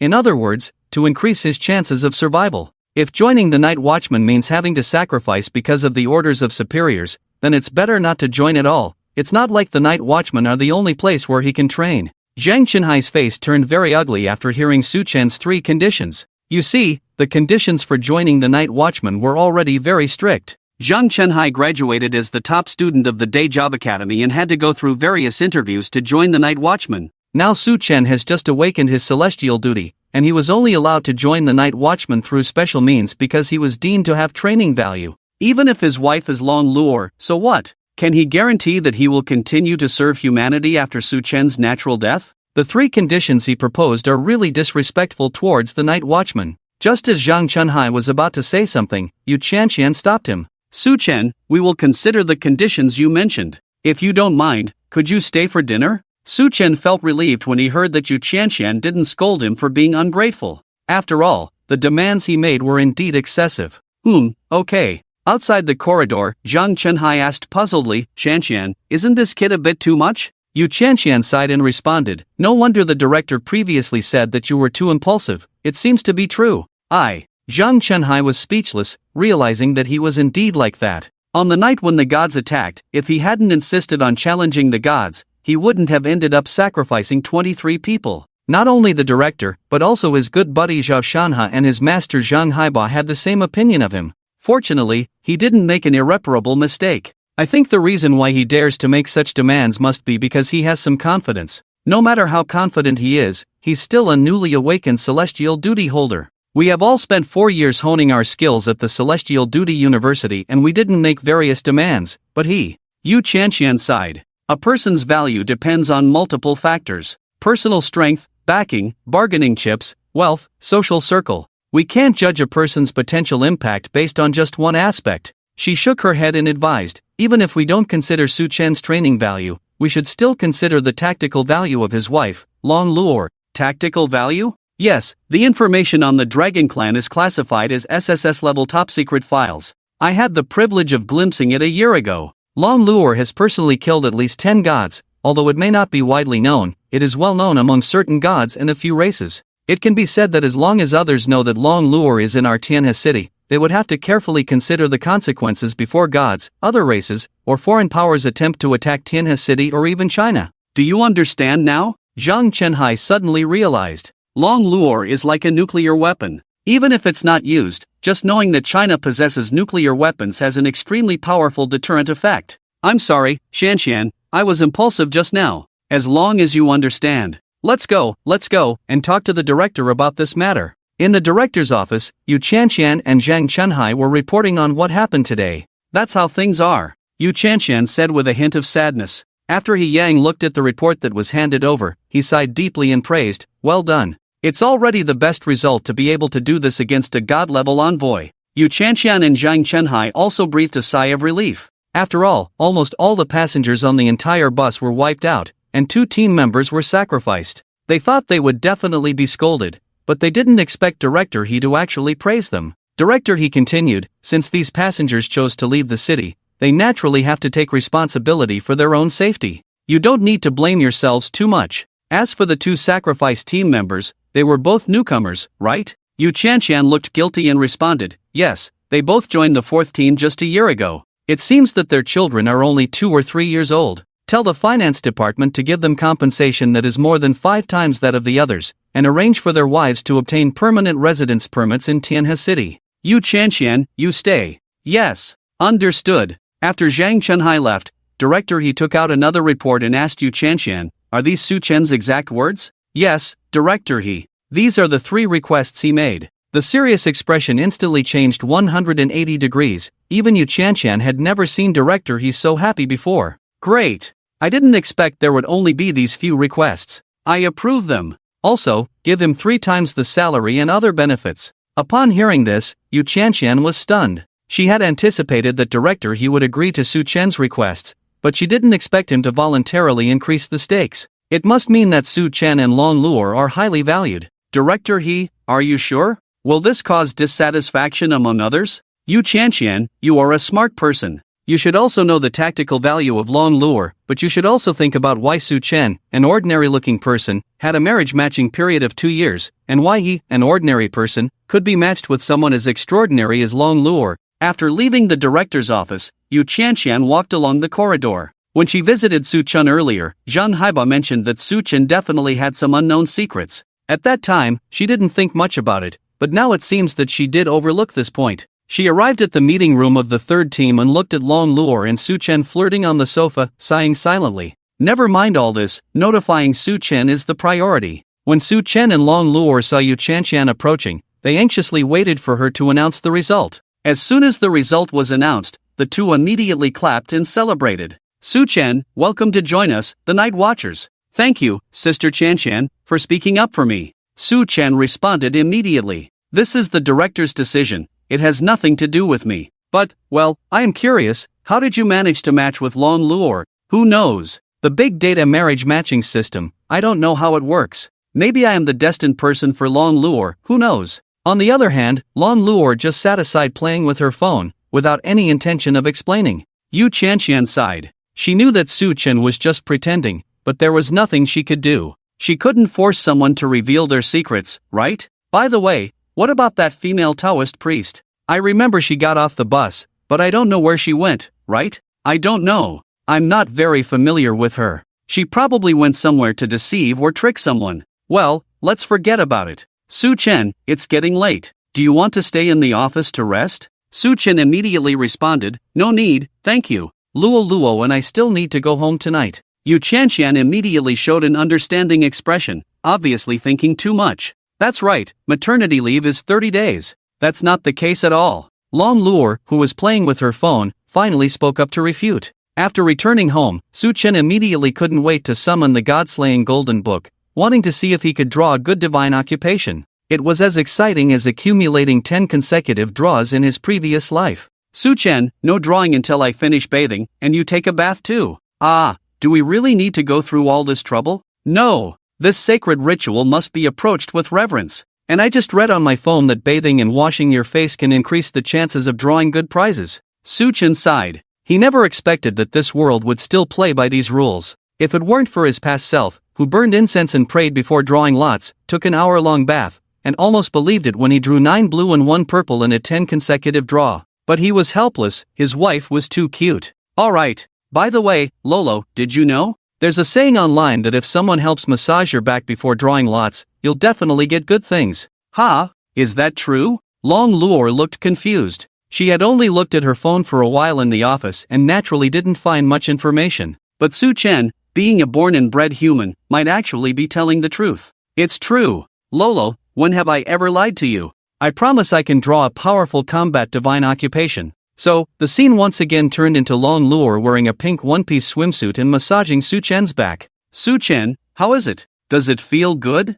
It feels great. Oh, by the way, they also say online that if a cute wife massages her husband's shoulders, his luck will definitely increase. Really? You're not making this up, are you? Lolo, I wouldn't lie to you. Remember, the more comfortable the massage, the better the luck. During this time, Su Chen tried various methods to have Long Luo serve him, and it was truly enjoyable. After all, Little Golden said that the rewards on the roulette were all divine occupations, and whatever he drew could be attributed to good luck. This way, he could enjoy the thoughtful service of his lowly wife every time he drew lots. It was simply perfect. Finally, an hour later, the two sat on the sofa, eagerly looking at the golden system interface of the God-slaying golden book. The position that used to symbolize the Dragon Knight Award had been replaced with another reward. It looked like a person wielding a sword, probably related to swordsmanship. Little Golden. Start the divine occupation draw. Yes, master. As the roulette wheel began to spin, Su Chen's forehead started to sweat slightly. After all, this was a lottery opportunity he obtained after experiencing a great battle. It was impossible not to be nervous. Su Chen watched the spinning roulette and swallowed his saliva before saying, Little Golden, stop. Yes, master. Soon, as the roulette wheel slowly came to a stop, Su Chen's heart also rose to his throat. In the end, the pointer of the roulette wheel stopped in front of a very abstract pattern. A person commanding many small figures to launch attacks. It was completely incomprehensible what divine occupation it was. Su Chen and Long Luo stared at Little Golden with anticipation, wanting to hear her announce what kind of divine occupation it was. Congratulations, master. This time's reward is Divine Occupation Sequence 98 Dragon Tamer. Ha! Su Chen and Long Luo looked confused. Dragon Tamer was a divine occupation that had never been recorded in the literature, and it was probably an unconfirmed divine occupation as well. But the problem was, Why did the divine occupation have the word dragon in it again? Could it be related to the dragon race again? Su Chen's heart thumped wildly. He had a premonition that this divine occupation was definitely another specialization for the dragon race. After a moment of silence, Su Chen asked, Xiaojin,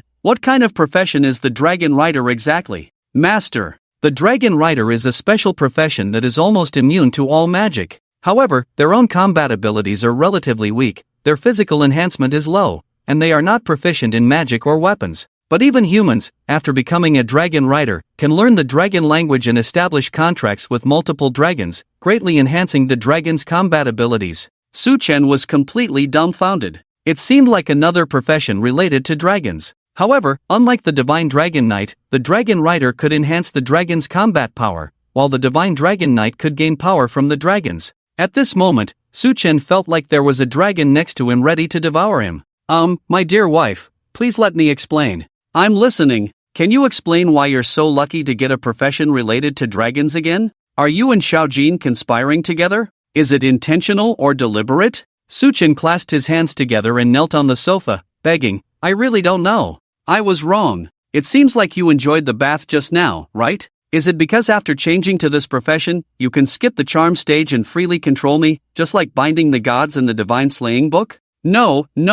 Lolo, didn't you hear Xiaojin's explanation just now? The dragon rider can enhance your strength. Dragon Lolo directly stepped on Su Chen's face with her little foot and coquettishly said, Oh, is that so? After the contract, can you command me freely, just like binding the gods in your divine slaying book? For some reason, Su Chen felt a bit pleasurable being stepped on by Dragon Lolo. Could it be that he awakened some special hobby? As the force became stronger, Su Chen quickly sought help from Xiaojin. Xiaojin, the dragon rider doesn't have the power to charm dragons, right? And what exactly is the contract? Master, the dragon rider does not have the power to charm dragons. As for the contract, it is just establishing a connection of power, and there are no special side effects. However, even without a contract, as long as there is a dragon rider present, the surrounding dragons can still gain a certain degree of power enhancement. Upon hearing this, Su Chen breathed a sigh of relief. At least it was a profession that could be used regularly. Lolo, did you hear that? There are no side effects at all. I can still enhance your strength. I heard it, so what? Is this what you call being lucky? Tonight, Su Chen was destined to kneel in front of Dragon Lolo's bed and beg for forgiveness. The next day, at the Night Watchman headquarters, Su Chen, there's something I don't know if I should say or not. It's good to have a lot of energy as a young person, but you also need to know how to control yourself. How many times did you two do it last night to have such heavy dark circles on your first day of reporting? Yu Chanxian looked at the exhausted Su Chen and teased. On the other hand, Dragon Lolo sat on the sofa, radiant, playing with her phone, completely contrasting Su Chen's appearance. I stayed up all night playing games. Su Chen scratched his head, feeling embarrassed to say that he had been kneeling in front of Dragon Lolo's bed all night begging for forgiveness. Forget it. I don't know what to say to you. Here's your uniform, go ahead and put it on. Thank you. Su Chen looked at the Night Watchman uniform handed to him by Yu Chanxian, feeling extremely happy. The Night Watchman uniform had 5 layers of enchantments. First, it had a great buffering effect against impact damage. Second, it had a significant reduction effect against slashing damage. Third, it could be freely adjusted according to the wearer's size. Fourth, it could adjust the temperature inside the clothes according to preferences. Fifth, it has a self-cleaning effect and does not need to be washed. Such a 5-layer enchanted garment, if placed in a clothing store, would cost at least 20 million Huagua coins. It has to be said that the Night Watch is really generous, and joining the Night Watch will distribute such clothing. Su Chen, there are no tasks for today. You can familiarize yourself with the structure of the Night Watch headquarters with long lure. Or you can practice combat in the training ground. Yu Chanxian was not surprised that Long Luor stayed here. Since the marriage policy was introduced, the Night Watch has also added a policy. Couples matched by big data marriage, regardless of the gender of either party, can freely enter and exit the Night Watch headquarters when one of them is employed by the Night Watch. However, they can only observe the situation of their matched partner in the intelligence collection room of the headquarters and cannot participate in various missions. However, this rule does not apply to Lon Luor and Su Chen. They have the right to participate in or refuse missions at any time. I understand, thank you, Shanshan's sister. The two strolled along the corridor of the Night Watch headquarters. Along the way, they saw many Night Watch members casting curious glances at them. However, they didn't say much, just greeted them and went about their own business. Su Chen, the atmosphere here feels pretty good. Everyone is very polite. I really like it here. Yes, after all, the Night Watch has very strict assessment standards. Everyone who enters here is an elite who has received higher education, so their etiquette is naturally better. What should we do next? Shall we go to the training ground? It feels like there's nothing interesting to do after walking around here.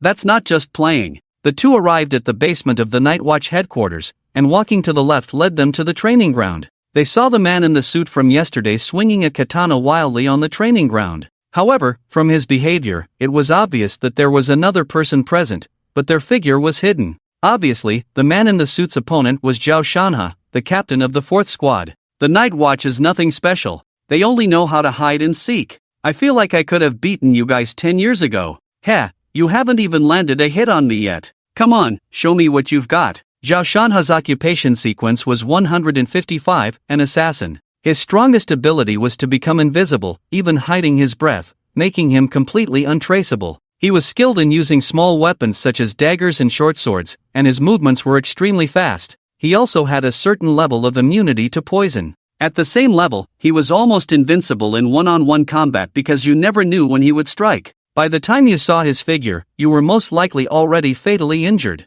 As for the man in the suit's occupation, Su Chen quickly recognized him as a Dark Knight with occupation sequence 138, based on the knowledge he had learned before. He was skilled in using medium-sized weapons such as katanas and long swords. He had extremely strong endurance and was good at prolonged combat. He could fight continuously for 3 days and nights without eating or drinking, making him the best occupation for mercenaries. He had a certain night vision ability and had high physical abilities in various aspects. Apart from not being able to use magic, he could be considered an all-around occupation. The only weakness was a weak resistance to magic, especially light attribute magic. Suddenly, a dagger stabbed out from the void, aiming directly at the man in the suit's neck. But as if he had anticipated it, the man in the suit lowered his head and countered with a backhand slash. Clang! The sound of metal collision came, and Zhao Shanha gradually revealed his figure. You're really sneaky, aren't you? How do you always manage to detect my attacks? You're still a bit naive. I have fought against peak assassins in the Emperor's realm on the northwest battlefield.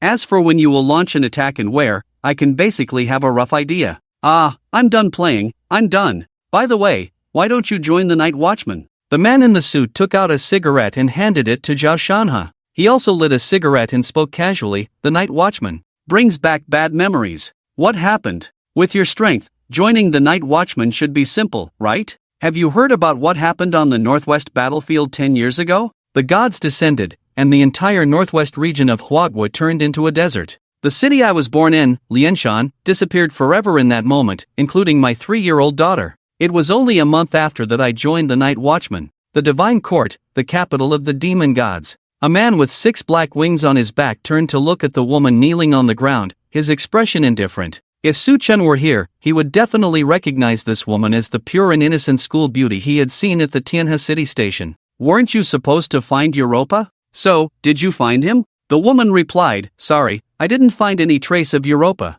According to the humans who were attacked by him that night, Europa disappeared after killing dozens of night watchmen in the city. He disappeared? The man's eyes, as if seeing through everything, stared at the woman kneeling on the ground. It was clear that he was very dissatisfied with this result. Yes, at least there haven't been any reports of anyone killing Europa. I think after avenging the enemies in Tianhua City, he probably went to find other enemies. After all, with his character of provoking others every day, I'm sure enemies are everywhere. If that's the case, then it's for the best. Now, I'm afraid. The man with black wings didn't finish his sentence, but the woman kneeling on the ground clearly understood what he wanted to say. The woman continued, the Godslayer? Asteroth, you can go down first. Later, you and Baimang and Phoenix will convey this message. Starting today, the 3 of you will monitor every move within the borders of Huagua 24 hours a day. Report to me immediately if there are any anomalies. Yes, I understand. After speaking, Asteroth left the place. She walked in the dim corridor, her previously awe-filled expression suddenly disappeared, replaced by a cold and eerie look. Despite having a friendly face and a figure that could make people's hearts skip a beat, she now exuded a sense of sorrow.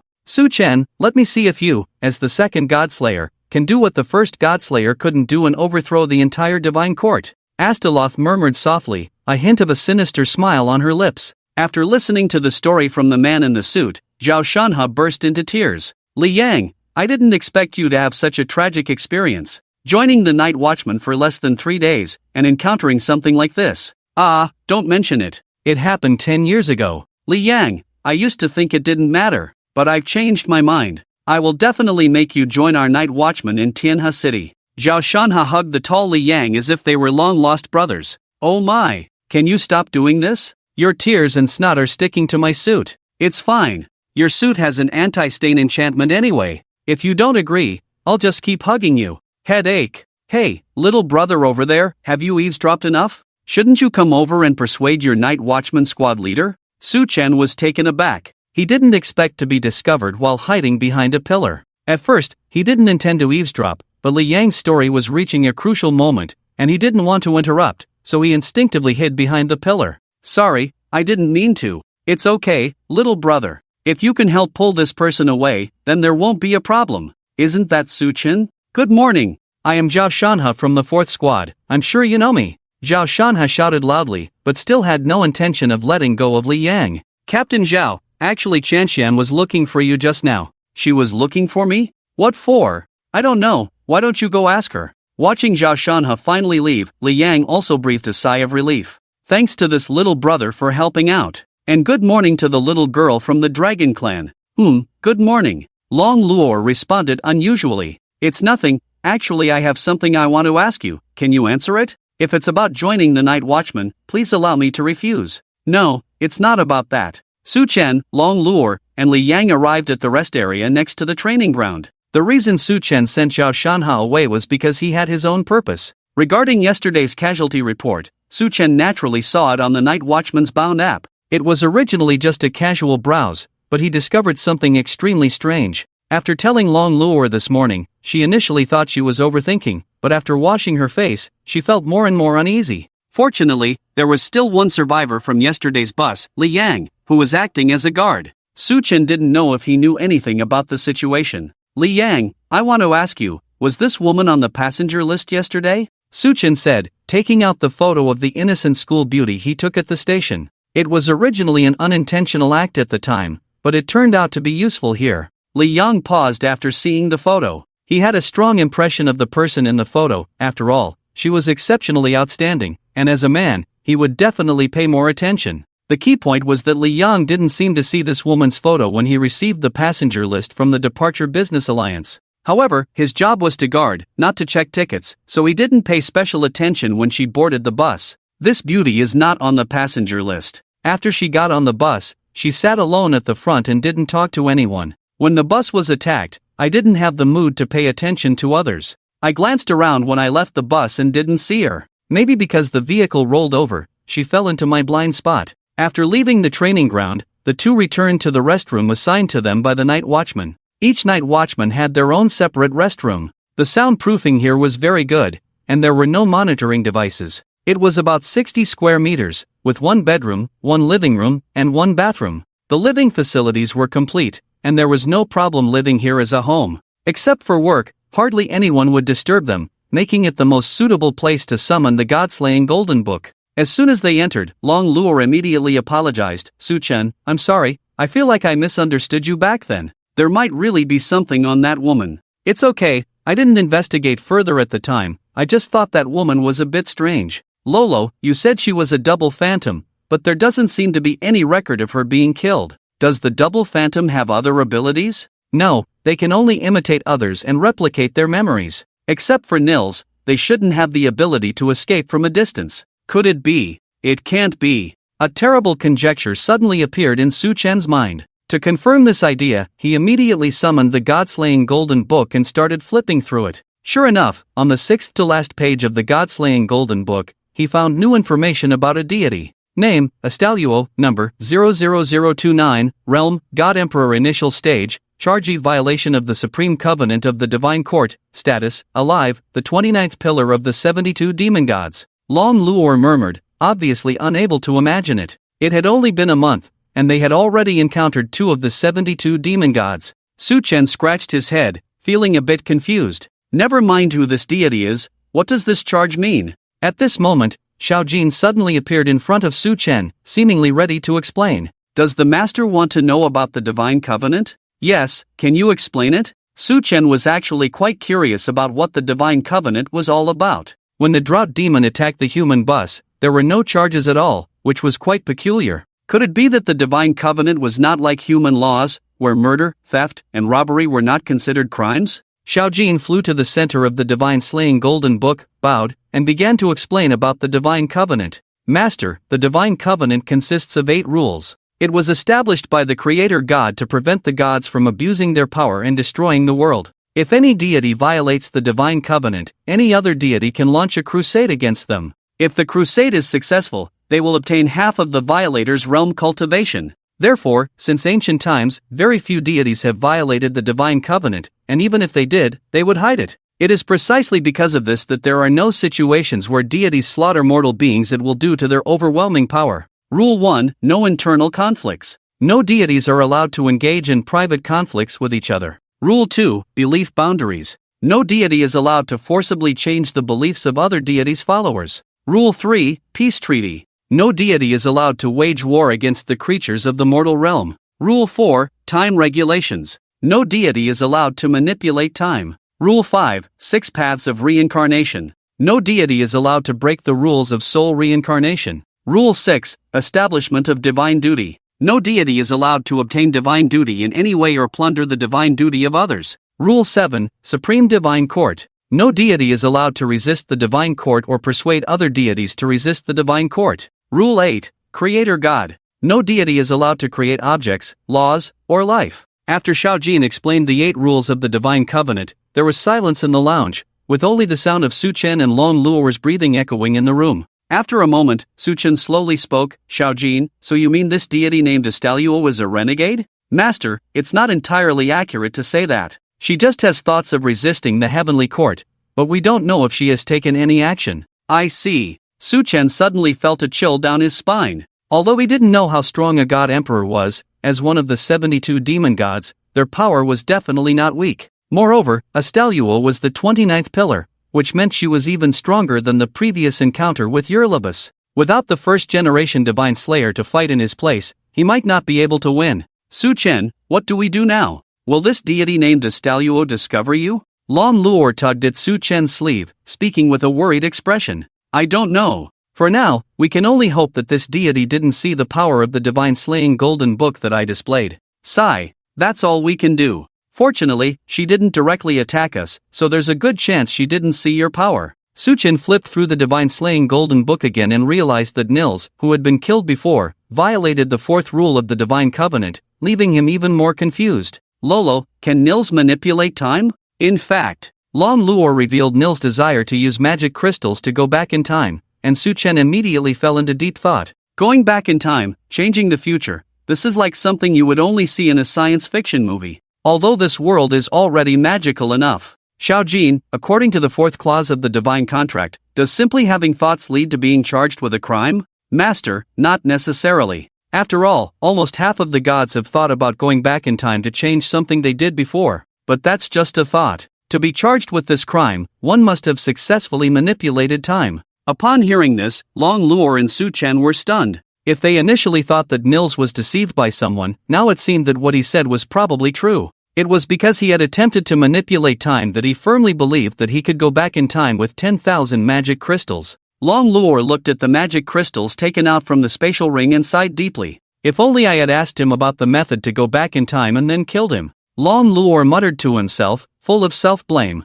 Su Chen patted Long Luo's head and comforted, don't blame yourself. After all, even I wouldn't believe that it's possible to manipulate time and go back in time. But now that we know, we can try it when we have the chance. There's no need to rush. Okay. Just then, the communication device in Su Chen's pocket suddenly rang, and the screen displayed a message from Chen Qian. This was a communication device issued to everyone after joining the Night Watchman. It was said to use spiritual power as a medium for transmitting information. Even if it was sealed in an airtight iron box, it could still communicate without any obstacles. I'm Su Chen. Xian, what's up? A mission has been assigned by the higher-ups. The protective barrier in the northeast of Tianhua city has been broken. Although it has been urgently repaired, according to witnesses, 2 unidentified creatures have entered the city and hidden in the Second Heaven Vocational Academy. I understand. Where should we gather now? I have forwarded the mission details to your app. Gather inside the Second Heaven Vocational Academy within half an hour.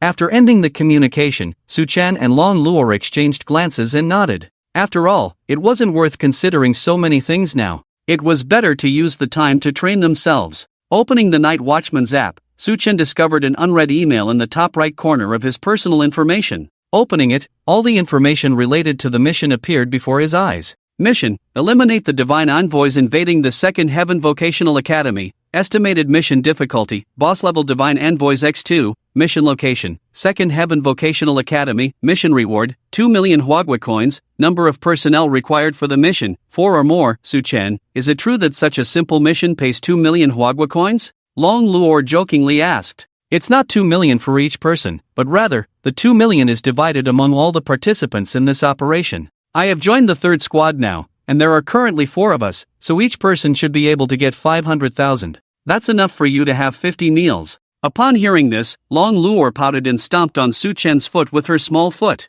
Although I do eat a lot, why do I feel like you're being a bit disdainful? I love you so much, how could I dare to be disdainful of my wife? Humph. The two of them left the Night Watchman headquarters, hailed a taxi on the roadside, and headed to the Second Heaven Vocational Academy, not forgetting to ask for a receipt. At this time, in a classroom on the top floor of the first-year teaching building of the Second Heaven Vocational Academy. Damn it, why wasn't I accepted by the First Heaven Vocational Academy? Is it because my performance in high school wasn't good enough? Zhang Zhe complained angrily after kicking a desk to pieces. Honey, calm down. It's not bad to be able to enter the second-day vocational college. A woman behind Zhang Zhe comforted him. She was Lin Ruxue, Zhang Zhe's fiancée and the daughter of a company that sells basic cultivation resources in Tianhua City. Xiao Shui, I know that the second-day vocational college is indeed good, but I was always at the top during high school, and my ranking in the vocational sequence is 375, while that Wang Fei, who is ranked lower than me in the vocational sequence and has worse grades, can get into the first-day vocational college. What am I lacking compared to him? I can't swallow this anger. Actually, I've heard some rumors. Lin Ruxue paused halfway. She hesitated whether to mention this matter, as it was only a rumor and not very credible. Xiao Shui? What rumors? Do you remember what happened on Pinnan Street a month ago? Pinnan Street? Zhang Zhe recalled and quickly remembered that he was beaten up by Su Chen there. A feeling of unwillingness surged up in him. That night, even after spending the whole night with Lin Ruxue, he couldn't completely calm down. He swore that one day he would kill Su Chen. Lin Ruxue continued to add, it is said that there were teachers from the first-day vocational college at the scene. It was because of this incident that they refused to admit you. As soon as these words came out, Zhang Zhe became furious and punched a hole through the classroom wall. Su Chen, you wait for me. Not only did you make me lose face, but you also made it so that I can't even get into the first-day vocational college. I will kill you sooner or later, and that white-haired girl will become my plaything.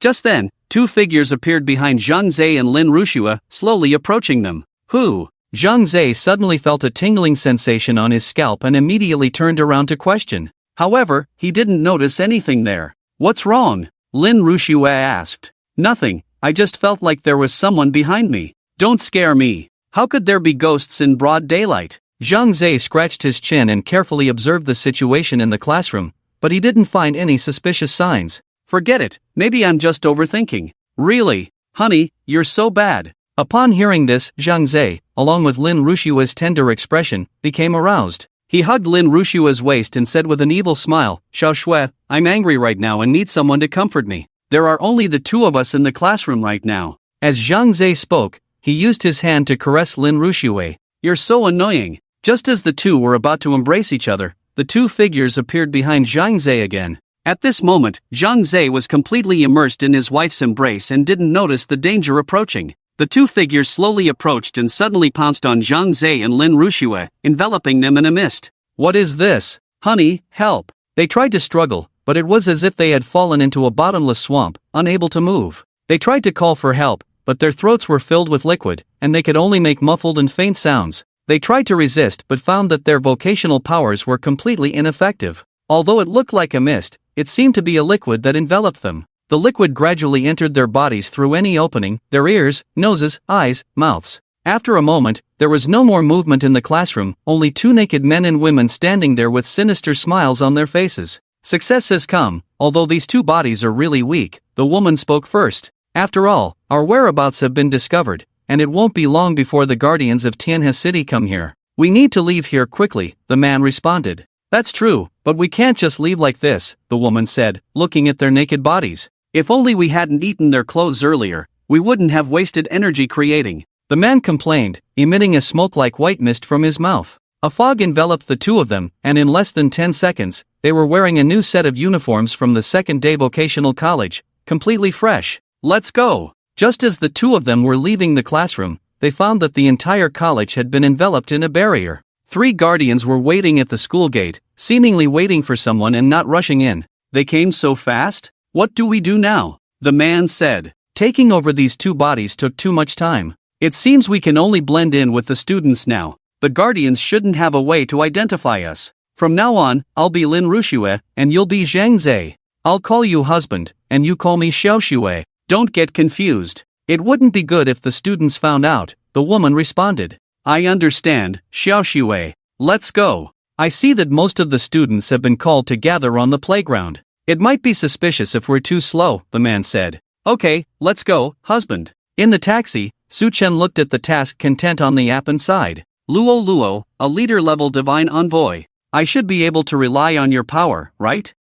Why can't you have a little confidence in yourself? Didn't you defeat a mid-level hero hunter last time? Why are you afraid of a leader-level divine envoy? Luo, this time is different. There are other people involved. If my head is taken by Chen Shenjie, Shenhai, and Haibo, wouldn't that be a loss? Long Luo was also helpless. The ability for the Divine Dragon Knight to borrow the power of the dragon race was really unfair. She had played a few computer games during this time, and when she encountered enemies she couldn't defeat, she instantly passed them with cheat codes, then turned off the cheat codes to experience the storyline. It was really enjoyable. After using cheat codes once, she couldn't help but want to use them again, and it didn't affect the progress of the game at all. But the problem was, reality was not a game. After using cheat codes, it didn't help her own strength at all. Sometimes, it wasn't just about having a higher realm that guaranteed victory over opponents, but also about actual power and the ability to adapt in critical situations. Accumulating daily combat experience was extremely crucial.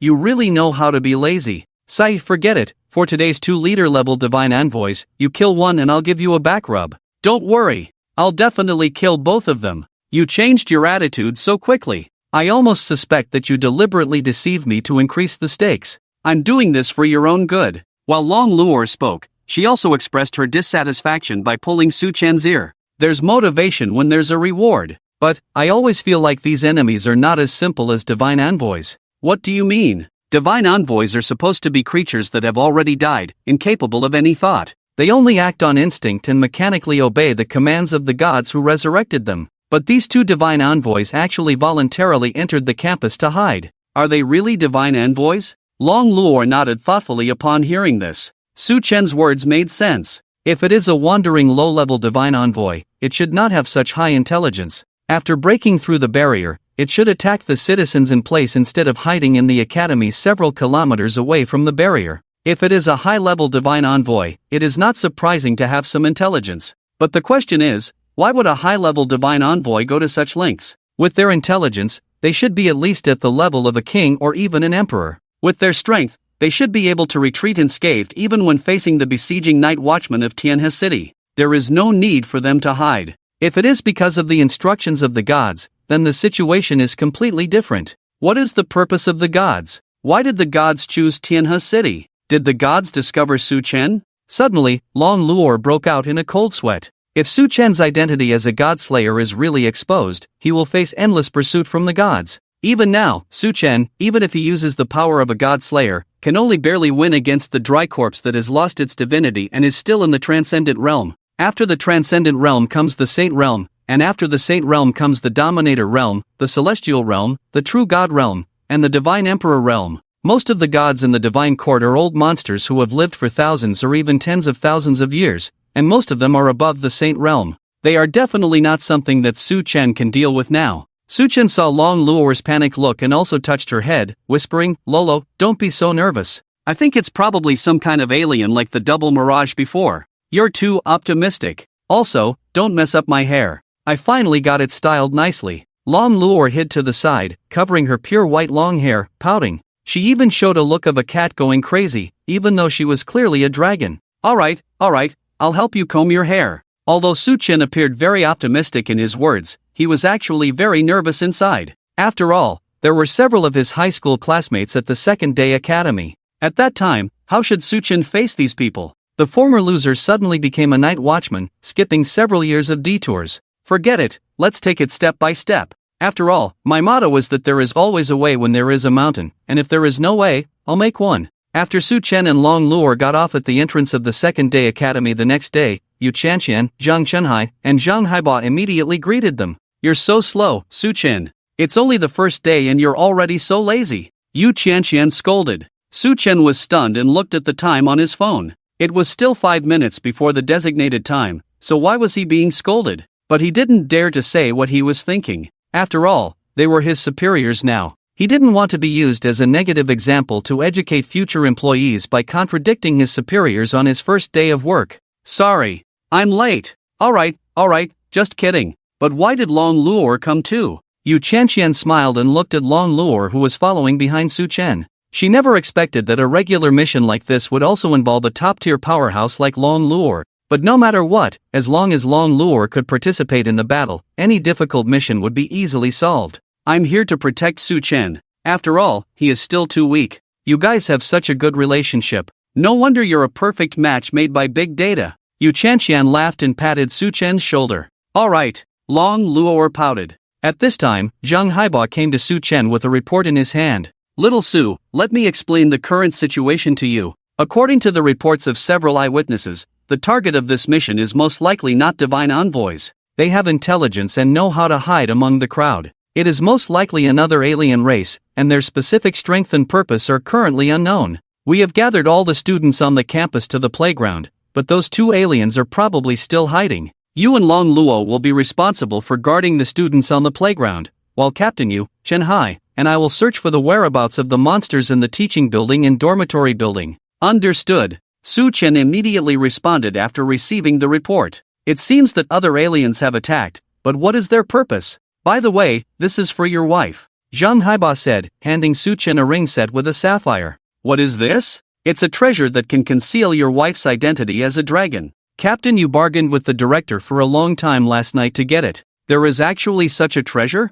I'm really grateful. Su Chen responded excitedly, almost shouting out. After all, he had thought several times about how to conceal Long Luo's dragon horns, as her dragon identity was indeed too conspicuous among humans. He had tried wearing hats and tying her dragon horns with white long hair, which had some effect, but Long Luo didn't like it, and Su Chen couldn't do anything about it. Now there was actually a treasure that could conceal her dragon identity, which was truly a timely help. Although he didn't know the exact principle, since it was something Yu Chanxian had gone to great lengths to obtain, the effect would definitely not be too bad. By the way, Su Chen, the ring needs to be charged, so don't wear it every day. Okay, I understand. After Su Chen responded, he immediately asked Long Luo, is it okay to wear a ring? It's much smaller than a hat. Yeah, no problem. Help me put it on. Su Chen looked at Long Luo's angelic face, then at the ring in his hand, and had a sudden inspiration. Although Long Luo and I have been married for a long time. But this ceremony must not be missed. Su Chen knelt down on one knee, took Long Luo's left hand, and directly put the ring on her ring finger.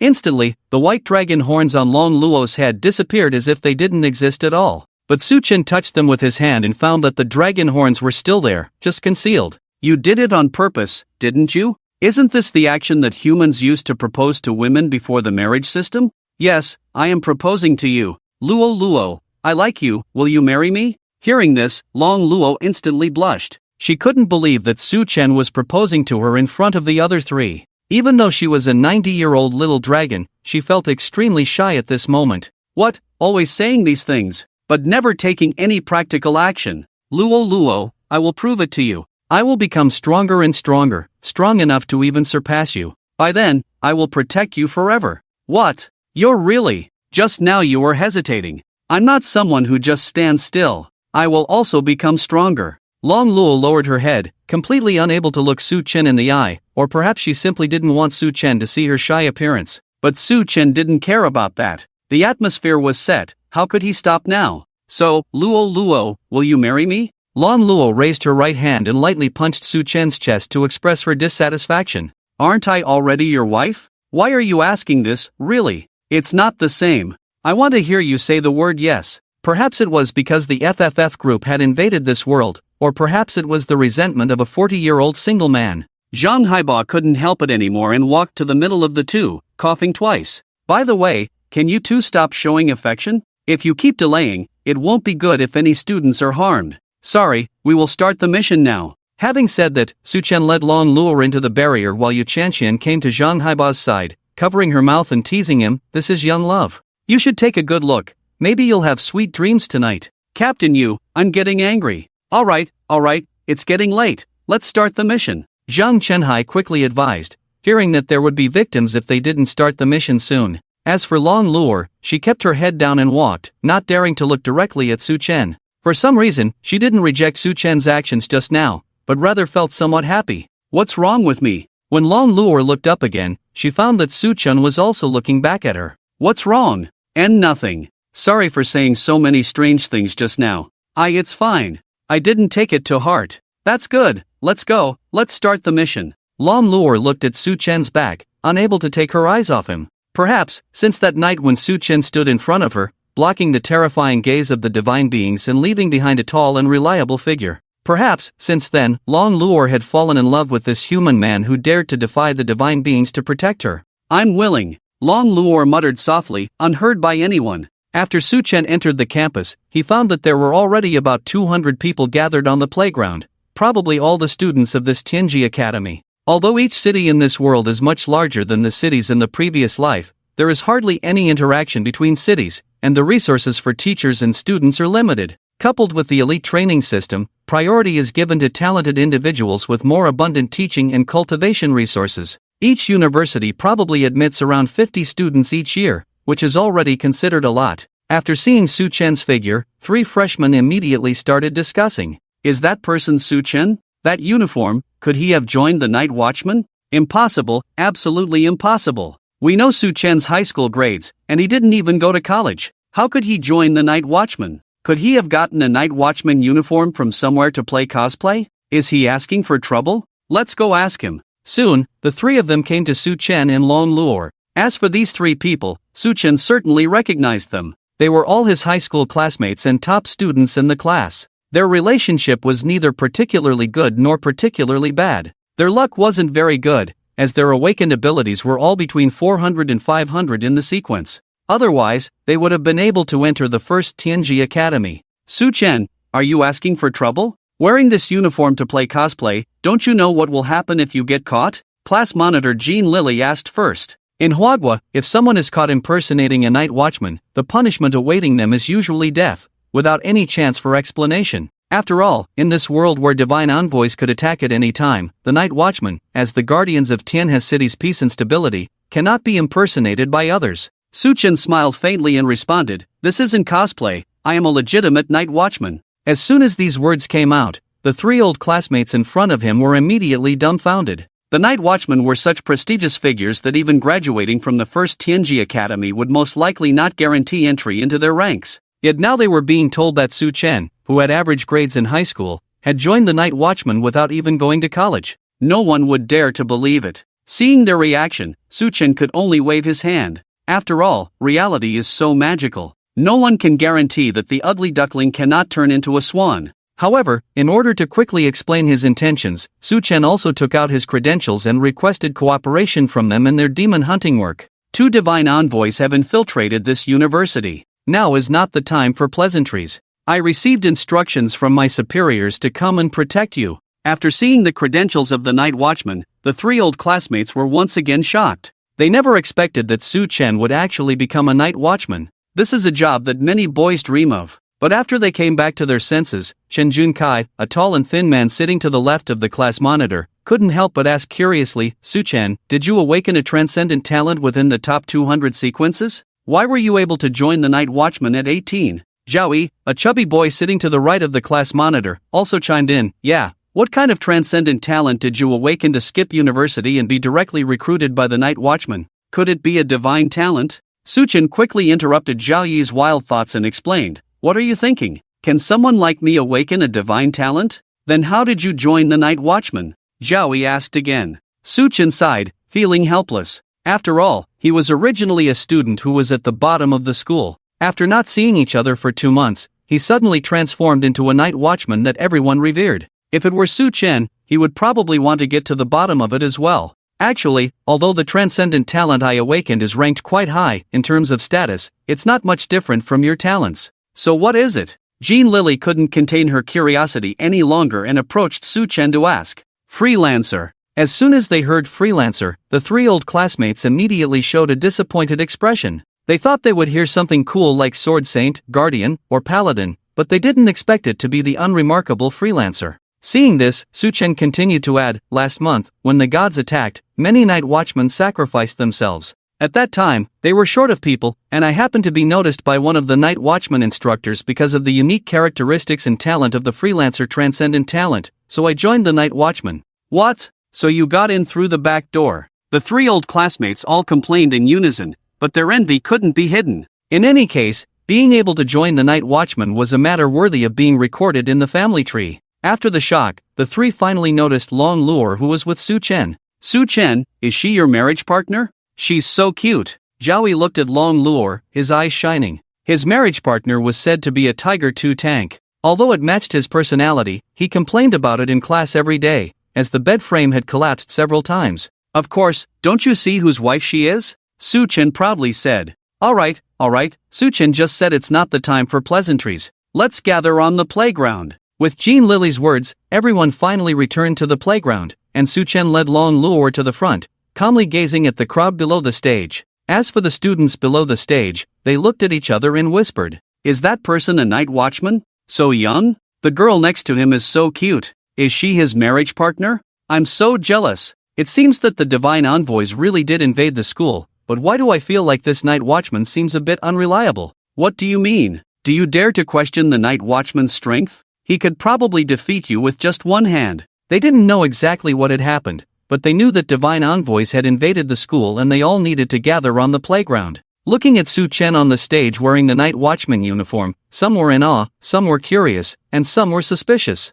As for Su Chen, although he appeared relaxed, his palms were already sweaty. More than half of the people here are at a higher level than him, and now Su Chen has to explain to everyone that he is here to protect them. What kind of punishment is this? But it's an emergency situation now, so it should be fine to act first and report later. Xiao Jin, help me switch to the Dragon Knight. Yes, master. Instantly, an endless power gathered from the palm of Long Luo's hand, who was holding the dragon. Su Chen immediately recalled the appearance of using Long Luo's power to unleash the wind blade last time, gathering the power on his middle finger and index finger, and slashing forward. A 10-meter-long wind blade swept across the entire playground, as if a Category 5 hurricane had blown. Even the barrier showed signs of shattering. The female students in the audience pressed down their skirts to prevent them from being blown up, occasionally letting out screams. The male students in the audience were all dumbfounded, staring at Su Chen on the stage. All doubts, ridicule, and distrust of Su Chen's strength vanished in the wind blade.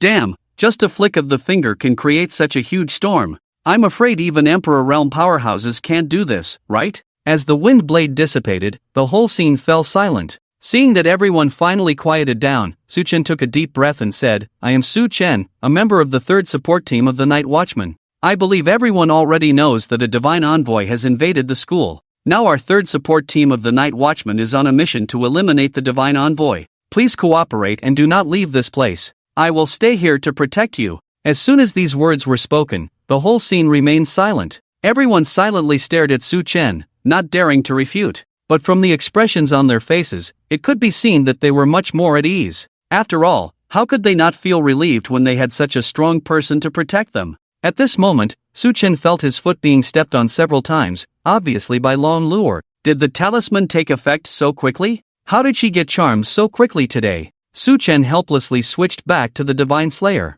Long Luo pulled Su Chen to the side and whispered in his ear, why did you suddenly switch to the Dragon Knight? Su Chen responded casually, isn't it to convince everyone? Otherwise, with my mediocre skills, who would believe me? Well, forget it. I just used the Dragon's Eye and saw that 2 students below have already been possessed by monsters. They are Mirage Demons. Mirage Demons? Su Chen was full of question marks on his face. He had never heard of such a race. After all, in order to prevent students from mistaking the Alliance's different races, the Chinese government stipulated that middle and high school students must take exams on various races. If they didn't score 100, they would have to retake the exam, which was even more important than cultivation. Su Chen was no exception. After all, without scoring 100, he couldn't graduate at all, but he had never seen mirage demons in the textbooks. Long Luor crossed her arms and explained in a condescending manner, mirage demons are extremely rare in number, not even 10 of them exist in the world combined, so they are not recognized as a race. It's normal that you don't know about them.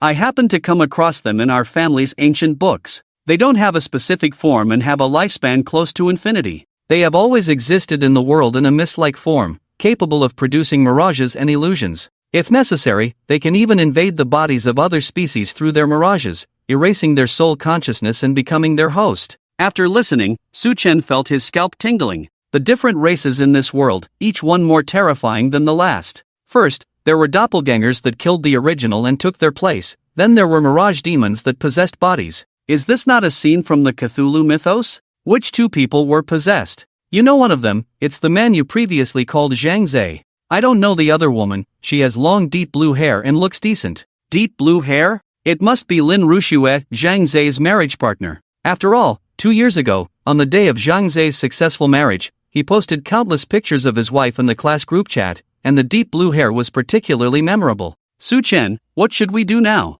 It seems that these two are the invading monsters. If we kill them, will others be able to tell that they were possessed by mirage demons? Long Luor shook her head and responded, no, the mirage demon's true form is a gas. Once they successfully possess a body, they look exactly like normal people, but they lose the ability to turn into mist again. Unless they abandon the stolen body, they can only live on with that body forever. This is a headache. Luo, keep an eye on those two people, I'll think of a plan. At the same time, on the playground, a man and a woman were nervously communicating. Husband, what should we do? That guardian seems quite strong. Can we escape? Don't panic. According to the memories in this body, that guardian is just a loser in the school. Although I don't know how he displayed such power, it must be just a bluff. If he had discovered us, he would have already rushed over and killed us. But I have a feeling that he's not just bluffing. Lin Rushue became even more nervous, clearly shaken by Su Chen's wind blades just now. Don't worry, little Snow. Even if he's strong, he definitely won't be able to recognize our true forms. The people in this world who know of our existence, except for those ancient gods, have long disappeared in the river of history.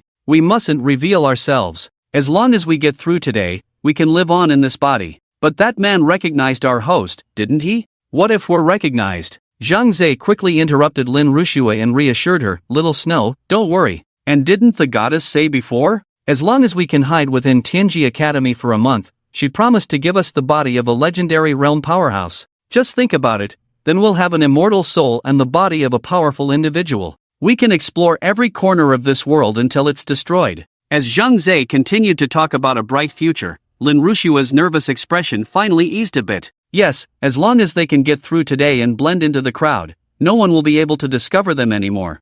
I understand. I will do my best not to expose myself. Boom, boom, boom. Just then, several loud noises rang out. A person wearing a red cheongsam that clearly didn't fit properly, with white stockings on their face, appeared in Su Chen's original position. She seemed like a madwoman, constantly throwing explosive spells around her, each one exploding like a small grenade upon contact with the ground. She also kept muttering incomprehensible words. All the students on the playground instantly became chaotic. Holy shit! A divine envoy has appeared. What about the guardian? Wasn't he supposed to protect us? Where is he? This divine envoy doesn't seem strong. Let's all attack and get rid of her. Count me in. Damn it, a month ago, I didn't kill a divine envoy. Today, I have to perform well. It is obvious that the students regarded this lunatic as a divine messenger invading the academy. Some students wanted to fight to the death, while others wanted to take advantage of the chaos and escape. The situation was completely out of control.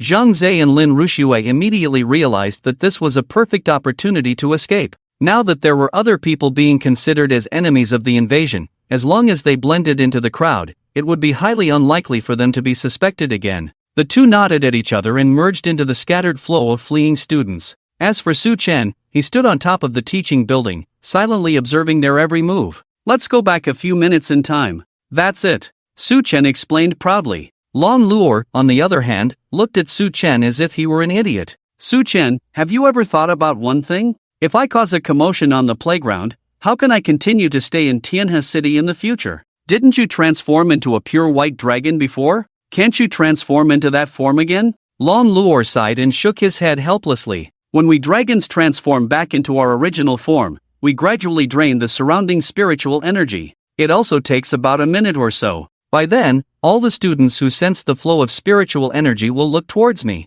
Do you think it's as easy as a snap to transform successfully? But when you transformed into human form before, it was instantaneous, right? Su Chen did have some unrealistic ideas, thinking that dragon transformations were like magical girl anime from his previous life, where transformations were invincible and time stood still. Ah, it seems I need to teach you some basic common sense. I almost suspect that you came from another world. When I transform into human form, I just need to release my spiritual energy, like inflating a balloon. It takes time to inflate, but deflating is instantaneous. So that's how it is. Sorry, I was being presumptuous. But your method should work. The problem is, where can we find someone who doesn't have to worry about exposing their identity and has enough strength to deal with the students' attacks? As soon as this sentence was spoken, Su Chen suddenly had a flash of inspiration. He felt like his brain had short-circuited earlier, as he hadn't even thought of such a suitable candidate. Xiao Jin, can you summon Tianhua now? Yes, master. Shall I summon her now?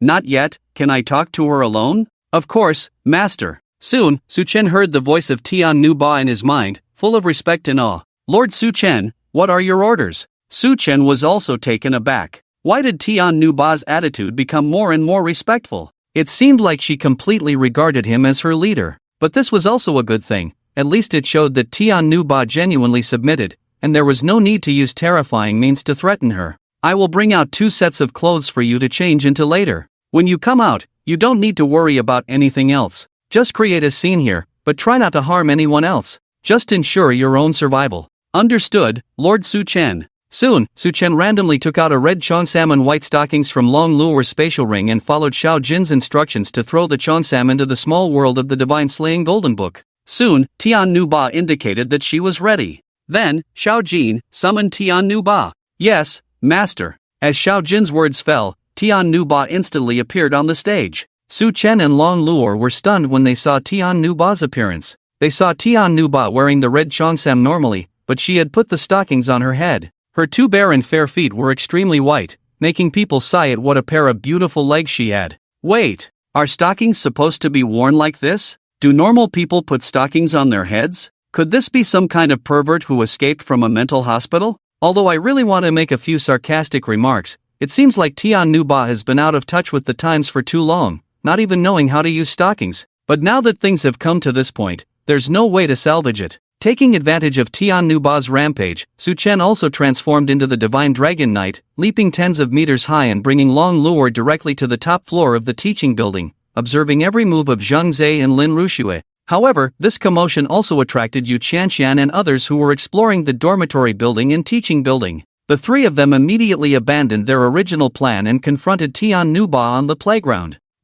This crazy woman is very strong. I estimate her cultivation level is at least above the Emperor realm. She is probably one of the monsters invading the academy this time, Zhang Haiba reminded. I understand. Shen Hai, you evacuate these students. They still seem to think they can defeat this crazy woman. Don't let them get too carried away. Haiba, hold on for a bit. If you can't win, retreat immediately. I will go find Su Chen's whereabouts. He is probably engaged in a battle with another monster, but with Long Luor by his side, he shouldn't be in any danger. Yu Qianxian commanded after firing a shot at Tianhua. Understood. Zhang Chenhai and Zhang Haiba immediately responded and began to fulfill their respective tasks. At the same time, Zhang Zhe and Lin Ruxue followed the fleeing students back to the dormitory area and hid in Zhang Zhe's dormitory. Mainly because the guardian barrier set up by the night watchman was still in place, otherwise they would have already slipped out of the school. Husband, while the night watchman is fighting that crazy woman again, should we change bodies again?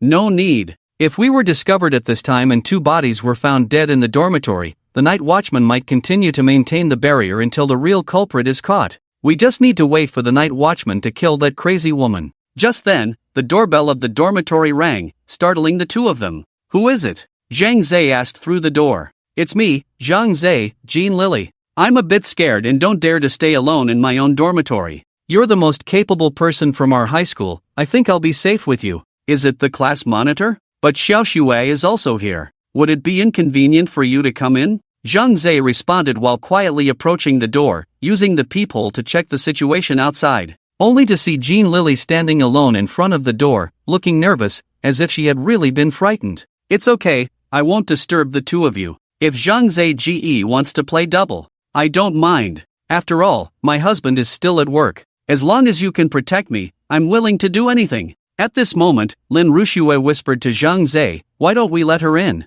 According to the Night Watchman's investigation report, it said that two monsters invaded the academy, so it's natural to think that they would travel together. If the three of us stay together, it will actually reduce suspicion. With the memories of the original host, we should be able to handle her. Zhang Zhe nodded, thinking it made sense. Alright, come in. Thank you, Zhang Zhe Ge. But when Zhang Zhe opened the door, it wasn't Jean Lily who came in, but Su Chen wearing the Night Watchman's uniform, followed by Long Luor. As for Jean Lily, she had long since disappeared. Oh, Zhang Zhe, long time no see. It's been almost a month, right? And Lin Rushue, good afternoon. When Zhang Zhe and Lin Rushue saw that it was Su Chen, their hearts jumped to their throats, retreating repeatedly until they hit the wall. They thought Su Chen had already been killed by that crazy woman. Otherwise, why did Su Chen evaporate on the spot when the crazy woman appeared? It is still unclear what Su Chen intends to do here, but he must not reveal his identity rashly. Su Chen, are you here to show off your Night Watchman uniform in front of me?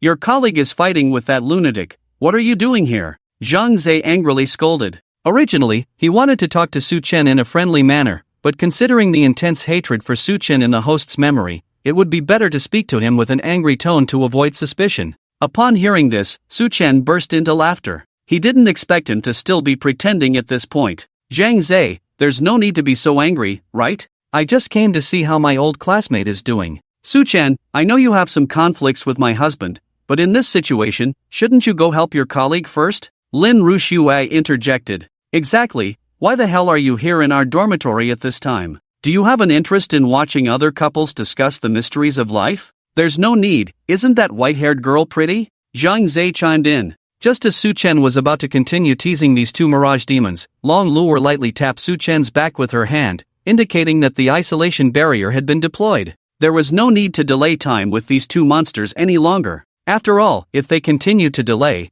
they might be discovered by Yu Chanxian and the others. The next step was the hunting moment. Indeed, the pleasantries end here. Should I call you mirage demons? Or should I call you Zhang Zhe and Lin Rushue? As soon as these words were spoken, the atmosphere instantly turned cold. Zhang Zhe and Lin Rushue's eyes were filled with killing intent as they looked at Su Chen. They had been exposed, but not completely. There were only two people in front of them, and as long as they took over their bodies, they would be worry-free for at least a month. Xiao Jin, help me switch to the Divine Dragon Knight. Yes, Master. Su Chen summoned a long spear, took a step forward, and directly swept towards Zhang Zhe's neck. Zhang Zhe decisively abandoned Su Chen's body, and a burst of green smoke floated out of his mouth, staining the entire dormitory red with his splattered blood. At the same time, the green smoke enveloped Su Chen. Su Chen also stopped moving and stood still. Seeing this, Lin Rushue also decisively gave up her body and turned into mist, surrounding Long Luor. Unexpectedly, Long Luor simply squeezed her hand lightly and directly grabbed the mist as if it were a small animal. How? Is this possible? Who are you? Although no one could be seen, and no mouths could be seen, the mist emitted a hoarse questioning voice, which was particularly eerie. Just an ordinary night watchman's bride, you can stay here and watch. Let me go. Su Chen, I believe in you. The mirage illusion of mirage demons will only become a stepping stone for you to become stronger. Long Luor gazed affectionately in Su Chen's direction and murmured. Although she said that, Long Luor still gathered her spiritual power in her hands, ready to help him break the illusion if Su Chen's situation was not right. At this moment, Su Chen was completely shocked by the scene in front of him. This was not the second day job academy, nor Zhang Zhe's dormitory. It was actually a brightly lit cityscape. The Oriental Pearl Tower stood tall in front of him. Obviously, this was the city where Su Chen had once lived, Shanghai. Is this an illusion? Xiao Jin, help me break this illusion. However, half a minute passed, and there was no response to his voice. Su Chen was dumbfounded. According to reason, no matter where he was, as long as he called Xiao Jin, she would appear immediately. Could it be that crossing over to another world and marrying the white silk dragon lady was just a dream? Su Chen refused to believe it. He gathered his spiritual power in his hands, ready to summon the Divine Slayer Gold Book. However, the spiritual power that used to be easily controlled in the body now seems to be completely absent, just like an ordinary mortal. Could it really be a dream? Su Chen walked alone on the bustling street, constantly reminiscing about the bits and pieces with Long Luo, tears unconsciously streaming down his face. Accompanied by the sound of a growling stomach, Su Chen walked into a ramen restaurant and ordered a bowl of beef ramen. Was that really a dream? But why? Looking at the ramen in front of him, Su Chen remembered the scene where Long Luo had once eaten him out of house and home. Behind the stack of half-meter-high ramen bowls, a girl with long silver hair kept repeating the process of eating noodles and drinking soup, as if she were a bottomless pit. Although her cherry mouth hardly moved, the food disappeared in front of her at an unimaginable speed, leaving people amazed. After finishing the meal, she couldn't help but tease Su Chen, saying that a grown man couldn't eat as much as a girl like her. How could such a vivid memory be a dream? Hey handsome, can I add you on WeChat? Just then, another girl with long silver hair approached Su Chen and greeted him. This girl had flawless skin, bright eyes, and a stunning appearance that even the school belle during Su Chen's high school days couldn't compare to. Sure. Hey, what's wrong? Judging by your expression, did you just go through a breakup? The girl sat opposite Su Chen, propping her chin on her hands, teasing him. No, I just had a dream. A dream, huh? Well, if it was a beautiful dream, waking up can indeed make one daydream. But, people always have to face reality. Is that so? Thank you for enlightening me. No problem, we seem to have a connection. What's your name? I'm Su Chen. I'm Long Luo. If you don't mind, let's chat. In the following 3 years, Su Chen and Long Luo's relationship quickly grew closer, to the point where they could talk about anything. On the night before the college entrance examination, Long Luo came to Su Chen's house and sat shoulder to shoulder with him on the bed, playing with her own silver hair, seemingly wanting to say something but struggling to find the right opportunity to speak. Finally, after a moment of silence, she finally spoke. Su Chen, do you have anything you want to do in the future? Something I want to do. For some reason, Su Chen always thought of the dream he had 3 years ago.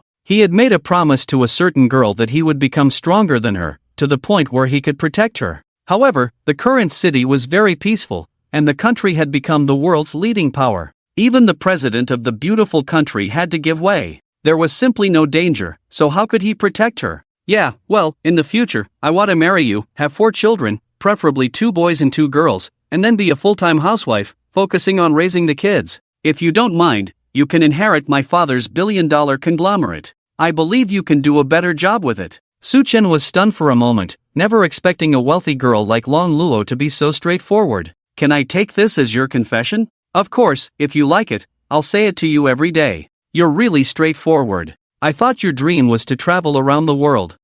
Yeah, my dream is that simple. Well, I should go back now. Let's do our best for tomorrow's exam. Yeah, good night. As for the college entrance examination, Su Chen and Long Luo lived up to expectations and both entered Huaying University. 4 years later, they both became graduate students at Yenjing University with near-perfect scores and got engaged during the same period. At the wedding, as the MC said, "Groom, please put the ring on the bride," the whole room erupted in applause. Su Chen, after looking at the wedding ring he had saved up for and bought after working part-time for half a year, fell into deep thought. He always felt that he had confessed to someone very important in his life and had made a vow to protect her. Even though he hadn't received a response yet, it didn't matter. Su Chen closed his eyes and carefully recalled the girl who was less than 1.6 meters tall. She had a pair of white horns on her head, liked to wear white clothes, and even gave him a back rub. Luo Luo, I will prove it to you. I will become stronger and stronger, so strong that even you can't beat me. By then, I will protect you forever.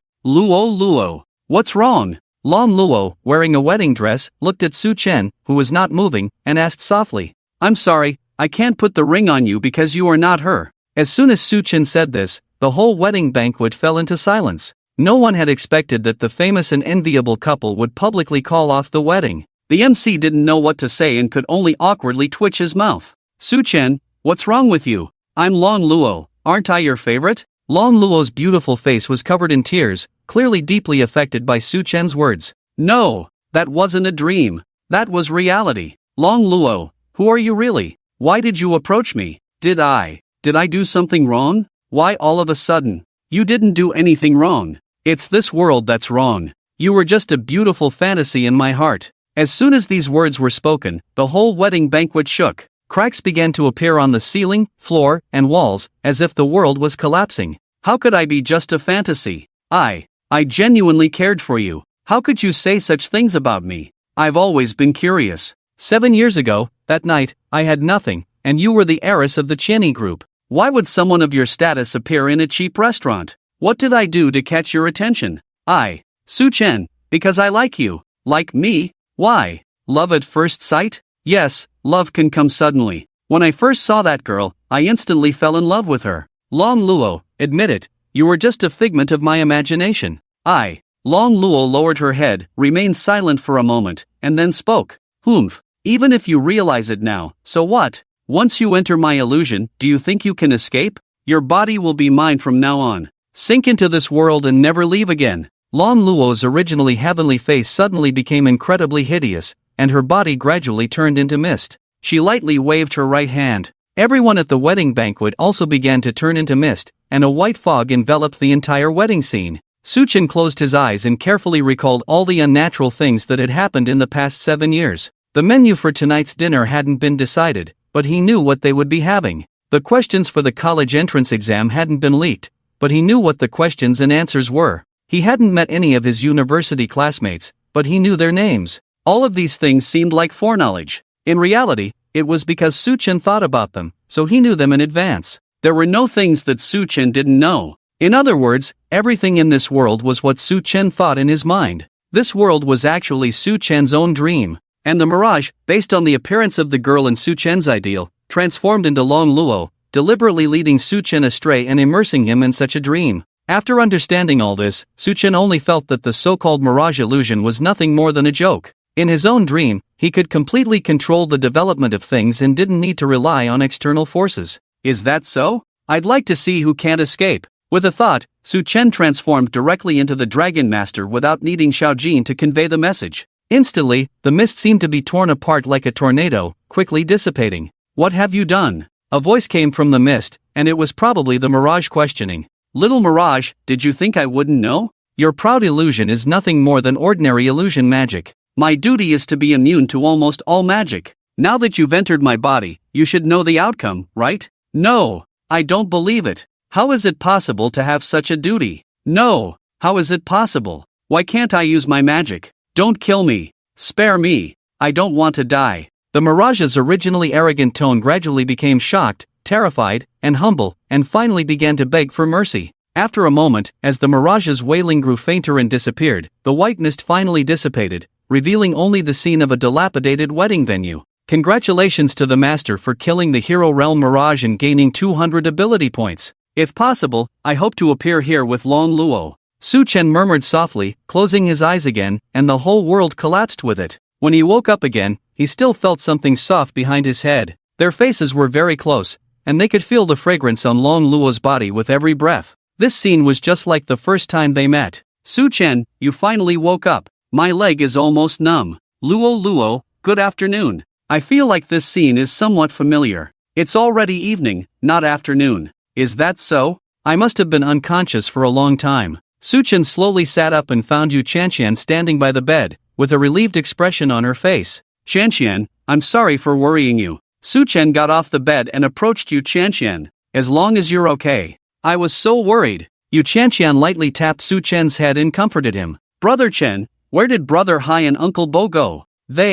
After Yu Chanxian found a chair and sat down, she began to tell Su Chen what happened during his coma. The time went back to the afternoon. After receiving the order, Zhang Chunhai immediately began to evacuate the students. Although the situation seemed chaotic, fortunately, no students died as a result. At most, only a small part of their skin was burned by the high temperature of the exploding symbols. He had once been a disciplinary committee member at the First Duty Academy, so he naturally knew how to deal with emergencies. The best students were those who obeyed his orders. For those who didn't, he would directly knock them out and have other students carry them away. In this way, in less than 3 minutes, all the students on the playground also evacuated towards the dormitory area. After Yu Chanxian finished searching the entire teaching building, she came to the playground but didn't find Su Chen. Chunhai, have all the students been evacuated? Yes. Everyone ran towards the dormitory. Oh no, there might still be a monster near the dormitory building. Come with me. The two of them arrived at the dormitory area but didn't find any signs of chaos. Just as the two were about to start a thorough investigation, Jean Lililai ran out of the dormitory building and came in front of them. It's the night watchman. There's a night watchman named Su Chun who is fighting a monster. Can you help him? Where is he? Please follow me. Jean Lililai led Yu Chanxian and Zhang Chenhai to Zhang Zai's dormitory, and the scene in front of them was also shocking. Zhang Zai's head was separated from his body, and blood splattered all over the dormitory. His marriage partner, Lin Rushua, leaned against the wall, seemingly unharmed. As for Su Chen, he was lying on the bed as if nothing had happened, even using Long Luor's leg as a pillow. You two are here. We killed the monster here, but there were some sacrifices. Long Luor spoke, pointing with her little finger at Zhang Zai and Lin Rushue. Thank you, Lord Long Luor, for your help. Yu Chanxian expressed her gratitude and immediately brought Zhang Chenhai to confirm the situation in front of Lin Rushue. Unfortunately, she had also lost her vital signs, as if her soul had been separated from her body, leaving only an intact shell. Shanxian, Master Haiba may be in trouble. I just contacted him and he didn't respond. Zhang Chenhai put down the communicator and shouted at Yu Chanxian. Leave that to me. Su Chen fainted. You two help me take him back to the headquarters lounge. Thank you, Lord Long Luor, for lending a hand. Yu Chanxian and Zhang Chenhai were also very pleased. After all, Zhang Haiba was the highest ranked among them. If even he couldn't resist the attack of the madwoman, they would definitely need to seek help from headquarters. It wouldn't be a problem if they got injured, but if they couldn't control the madwoman, it would be difficult to prevent casualties among the students. With the help of a powerful person like Long Luor, this matter was basically resolved. At the same time, on the playground, Zhang Haiba looked at the crazy Tianhua and immediately summoned his own weapon, rushing towards her. Tianhua's reaction was also very quick. She picked up her talisman and fought against Zhang Haiba. He used his uniform as a windbreaker, and with each swing of his sword, the uniform danced wildly behind him. Dozens of swords struck Tianhua's vital points every second, forming a series of afterimages, swift and decisive, without any hesitation. If one didn't know that he was a 40-year-old single man who followed single women every day trying to strike up a conversation, he might be mistaken for a handsome and experienced uncle. The duty of a sword saint was summed up in one word: fast. With extremely agile continuous attacks, the enemy had no time to counterattack and could only defend themselves. Only when the enemy gradually showed signs of exhaustion and exposed a flaw could they be defeated in one move. However, to Zhang Haiba's surprise, even though he was the one initiating the attack, he was the first to weaken. Almost every move was blocked, and he had to endure many explosive talisman injuries. Damn, this madwoman, why is her reaction speed so fast? Zhang Haiba secretly marveled, while also creating distance between them. Looking at her attacking and defending with talismans, she is clearly a talismanist of the 121st sequence, but how can a talismanist have such fast reaction speed and strong close combat abilities? And those talismans, they can even cut through my sword. Seeing Zhang Haiba creating distance, Tianhua immediately followed suit. With a thunder talisman in her left hand and an ice talisman in her right hand, she instantly formed a purple electric glow and a blue ice cone, attacking Zhang Haiba from above and below. With Tianhua's transcendent realm, even if she had reduced her true strength to 1/10,000th, it was enough to easily trap Zhang Haiba. The ice cone froze Zhang Haiba's legs in an instant. Seeing the approaching purple lightning, Zhang Haiba realized that he was definitely going to die. But unexpectedly, this purple lightning actually struck crookedly, only burning half of his hair. You bastard! I didn't have much hair to begin with, and you're playing with it. Zhang Haiba cursed angrily while catching his breath, but he was helpless against Tianhua. No matter how he swung his sword, he couldn't break the ice on his feet. Just then, a young but majestic voice came, and Zhang Haiba smiled crookedly. He knew that he had won this battle. You, the crazy woman over there, it's time for you to leave the stage. Long Luor flashed in front of Tianhua and summoned a white long sword, charging towards her. Tianhua immediately summoned talismans to defend herself, but she couldn't stop Long Luor's attack at all. The long sword easily tore apart the talismans and pierced through Tianhua's heart. Ugh! With Tianhua's scream, her figure slowly disappeared into the void. Well, that's all the strength you have. Long Luo smirked, disdainful. Thank you, Lord Long Luor, for saving me. Zhang Haiba expressed his gratitude with the help of Yu Chanxian after breaking free from the ice. After that, Zhang Haiba was sent to the medical department of the headquarters for treatment due to his injuries. Zhang Chenhai was responsible for the aftermath work at the vocational college the next day, as it involved the death of the daughter of a well-known company and the eldest son of a martial arts family. He was probably busy with that. That's it. Half an hour later, Yu Chanxian finally finished recounting what happened after Su Chen fainted. It was really intense. I didn't expect that crazy woman to be so strong. Su Chen could only apologize to Zhang Haiba in his heart.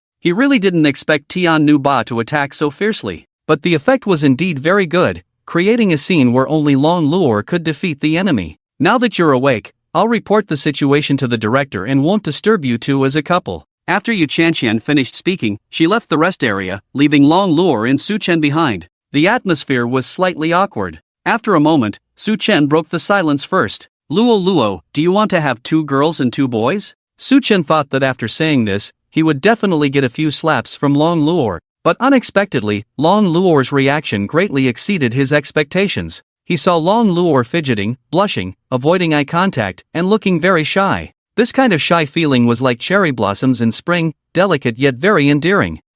Su Chen, do you really want that many children? But our dragon clan has a very low birth rate. Su Chen almost spat out a mouthful of old blood. What was wrong with this Long Luo? She was completely different from her previous aggressive self. Normally, her response would definitely be, "That's impossible. Are you thinking about peaches? Su Chen, are you asking for a beating again? Could it be that she was still in the illusion of the Mirage Demon? Luo, are you serious? No, I was just teasing you. Just say so. You made me misunderstand." Su Chen felt relieved, but he didn't notice that Long Luo's heart was already pounding. Perhaps this was the first time her heart had beaten so fast in the 90 years since she was born. Long Luo looked at Su Chen with eyes full of admiration. Really, this big idiot, can't he be more straightforward? Maybe if my head gets hot, I'll accept it. Su Chen, I'm hungry. I haven't eaten at the Night Watchman's cafeteria. Take me there. Sure, let's go. I'm hungry too.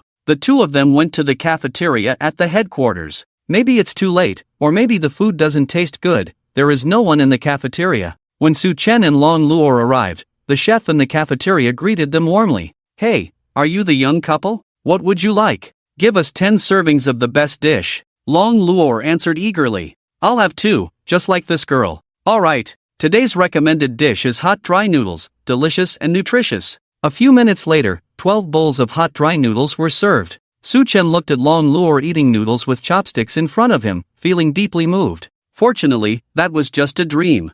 Otherwise, I can't imagine the days without Long Luo, but I need to find a way to make money. It's been less than 10 minutes and 10 bowls of noodles are gone. Luo, do you want more? Yes. Boss, give us 10 more bowls. Alright. At this time, a few more people came to the cafeteria, which was rare. The leader was a woman wearing the night watchman's uniform. She looked about the same age as Yu Chanqian, around 25 years old. She had a cigarette in her mouth, hands in her pockets, and a very arrogant expression. Behind her were 3 young men in black suits, wearing sunglasses, and they looked very strong. Judging from the pressure they released, their cultivation level was probably not low, at least at the Emperor realm. Su Chen thought these 4 people were here to have a late-night snack, but they walked straight towards him and sat down next to him. Are you Su Chen? The woman asked after blowing out a smoke ring.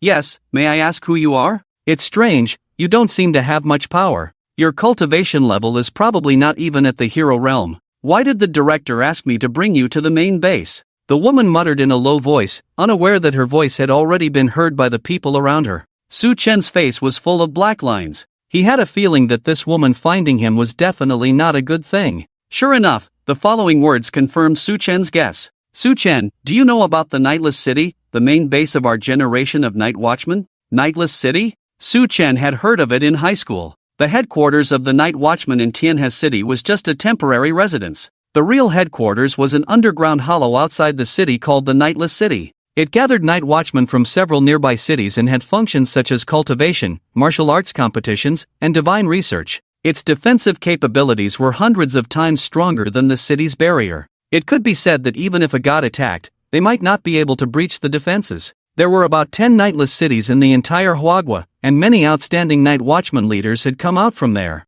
However, Su Chen had always thought it was just an urban legend, but it turned out to be true. Yes, the Nightless City near us was jointly established by Tianhua City, Yui City, Jinyun City, Changling City, Xinghua City, and Longcheng. It gathers the most promising new night watchmen from the 6 cities. Our director he recommended you to go there for training. What do you think? Upon hearing this, Long Luo immediately kicked Su Chen under the table with her foot. The meaning was clear, she wanted Su Chen to agree. Of course, even if Long Luo didn't do that, Su Chen would definitely go. If he wanted to protect Long Luo, he had to become stronger. How could he miss such a rare training opportunity? Of course, I'll go.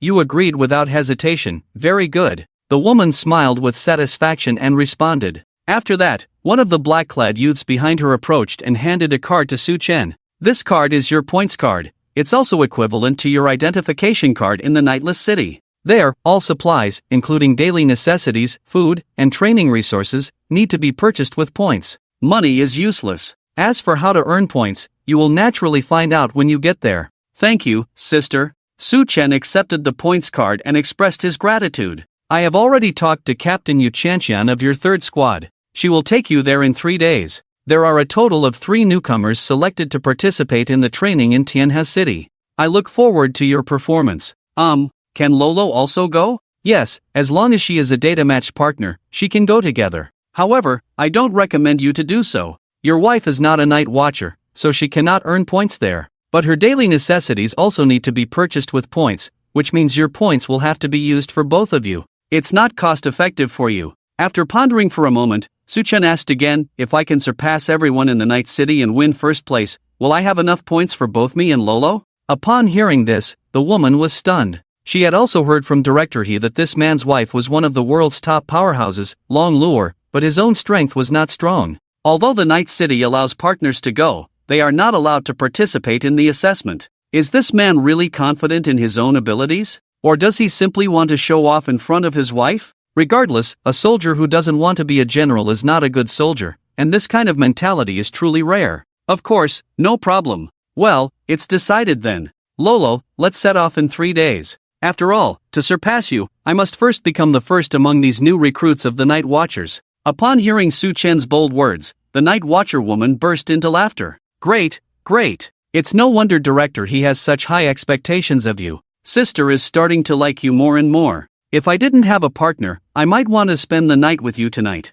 Impossible. Su Chen is mine. At this moment, Long Luo, who had been eating noodles crazily, finally shouted, which surprised Su Chen. Sorry, how could I snatch your husband? I was just joking. Jokes are not allowed. Su Chen was so moved by Long Luo's actions that he almost hugged her directly. What does Long Luo really think of me? Why has she changed so much? I didn't even switch to the Dragon Knight. After leaving the restaurant, Long Luo kept praising Su Chen's performance just now, almost making him float. Su Chen, you're amazing. I didn't expect you to make such bold statements. Well, even though I don't know if I can do it, I have to talk big first. Su Chen, I still believe in you. To celebrate your victory over the Mirage Illusion today, sister will reward you with a bath tonight. Lolo, I love you. After returning home, Su Chen couldn't wait to take off his clothes and run into the bathroom, waiting for Long Luo's bath service. He thought she would be wearing the pink one-piece swimsuit she bought before, but this time she was wearing a white bikini. It felt particularly strange to see Long Luo, who had a lowly figure, in a bikini. Where did you get this outfit? When you were unconscious this afternoon, I bought it on my way back to headquarters. How about it? Do you like it? It's very nice, Su Chen said, giving a thumbs up. Although there was almost no movement in the chest area, it didn't affect the overall impression. In fact, seeing a girl with this kind of figure wearing a bikini for the first time was even more refreshing than seeing a girl with a large chest. I also stumbled upon it while browsing on my phone. It's just that I can't have a figure as impressive as those models. Long Luo said this sentence, almost on the verge of tears. But there's nothing she can do, after all, her figure is her weakness. It's okay, no matter how Luo's figure is, I still like her. Alright, how about this strength? Very comfortable. With Long Luo's gentle yet slightly forceful kneading, Su Chen was almost falling asleep from being pampered. It was simply too enjoyable. The next day, Su Chen woke up afternoon, past 12 o'clock. Because he was going to the Night City for training in 3 days, Director especially allowed Su Chen to have these 3 days off. After all, going to the Night City, at the very least, would take a few months to start, so he definitely needed a few days to relax. After finishing his morning routine, Su Chen noticed that Long Luo seemed to be becoming more of a homebody. Previously, as soon as Su Chen got up, she would immediately rush over and ask for a sparring practice. But now, she would just play computer games as soon as he got up. Perhaps she was distracted by Su Chen, and accidentally got killed by a small fry while playing, causing the screen to instantly darken with a big noob character. Human computer games are so difficult. It's only the second level, and I can't get past it no matter how long I play. The word on the screen suits you well. Su Chen, I think you need some discipline. Let's go to the rooftop. Soon, Long Luo forcefully dragged Su Chen to the rooftop for martial arts practice. Although Long Luo allowed Su Chen to use the Divine Dragon Knight for battle, the difference in realm was too great. Even if Long Luo suppressed most of her strength, it was still easy for her to defeat Su Chen. Luo, why do I feel like the charm ability of the Divine Dragon Knight is not working? Who would harm someone they like so much? Su Chen covered his right hand and complained. No, it's impossible for it to not work. I'm enduring it with all my might. Long Luo looked at Su Chen with an admiring gaze, and in her heart, she already had some answers. Originally, as long as Su Chen switched to the Divine Dragon Knight, her mind would become blank, and she would only think about how to please Su Chen. Now, it felt almost the same as before. So there was only one possibility: Long Luo had completely fallen in love with Su Chen. The charm effect essentially made people fall in love with oneself. But if someone already liked oneself, then adding charm would at most deepen that feeling, and wouldn't cause too much of an impact. What a pity. I thought I could maintain the duty of the Divine Dragon Knight forever. Alright, stop complaining. Let's play a few more rounds and then go eat. In the blink of an eye, it was time to depart for the Night City. In these 3 days, Su Chen also broke through to the late stage of the warrior realm through practicing with the magic crystal stone, which was considered a very fast progress. At the same time, Su Chen always felt that Long Luo was acting a bit strange these 3 days. Normally, a few casual words would trigger a quarrel, but now she would blush from time to time. Su Chen didn't switch to the duty of the Divine Dragon Knight, so it couldn't be that she was charmed. Could it be that she had a fever? Are human fever medicines effective for dragons? Could it be that she had relatives visiting? But do dragons have relatives? Previously, it seemed like nothing like this had happened to Long Luo for a month, and during the visit of relatives, shouldn't she be even more irritable? How could she become so gentle? With this question in mind, Su Chen immediately asked his team leader, Yu Chanqian, as soon as he arrived at the headquarters of the Night Watchman. Dragons? Fever? Are you saying that Long Luo has a slight fever? Yes, for the past 3 days, her face turns red after a few words, and I don't quite understand. Her face turns red? So what did you say? Su Chen scratched his head, feeling a bit embarrassed. I told Long Luo that I like her, saying things like how cute she is. Before, whenever I said that, she would always argue with me. But these past 3 days, whenever I say it, her face turns red. And one time, I accidentally touched her and it seemed like she blushed even more. Hearing this, Yu Chanqian burst into laughter, leaving Su Chen confused once again. She had thought that Su Chen and Long Luo had already discussed the mysteries of life, but it turns out they were still so innocent. Young people these days. Some are so indulgent, while others are so conservative. I really can't understand. Don't worry, Long Luo is not sick. Not sick? Yeah, don't worry too much. It's getting late, let's go. Yu Chanqian led Su Chen to the basement and found 2 young men and women who looked to be in their 20s waiting there. The man had sharp eyebrows and a handsome face, standing at around 1.85 meters tall, resembling a model from a past life. The woman had delicate eyebrows and a hot figure, dressed very attractively, like a young male killer. Yu Chanqian introduced, these 2 are the other 2 newcomers recommended by Director He, Luo Shirin and Li Jianfeng. In the future, you will all fight together in the Night City. Luo Shirin and Li Jianfeng also saw Su Chen at this moment and immediately greeted him. Wow, you're the freelancer, right? I'm Luo Shirin, good morning. Lucky. Su Chen, hello, I'm Li Jianfeng. We might fight side by side in the future, so please take care of me. Su Chen was taken aback, a little surprised that they both knew his background. Good morning, Luo Shirin, Li Jianfeng, nice to meet you. Luo Shirin naturally linked arms with Su Chen and Li Jianfeng, smiling. Alright, now that everyone is here, let's get on the car and chat. We should arrive at the Night City early and get to know the rules there. You're right, let's go. Li Jianfeng agreed. My wife hasn't arrived yet, can we wait a little longer? Upon hearing this, Luo Shirin was stunned. Her light blue eyes blinked several times, feeling a bit incredulous. As for Li Jianfeng, he patted Su Chen's shoulder, showing an I understand expression. After all, men also need to vent sometimes. Staying in the Night City might make it hard to leave, and without the company of a wife, it might truly be a bit lonely.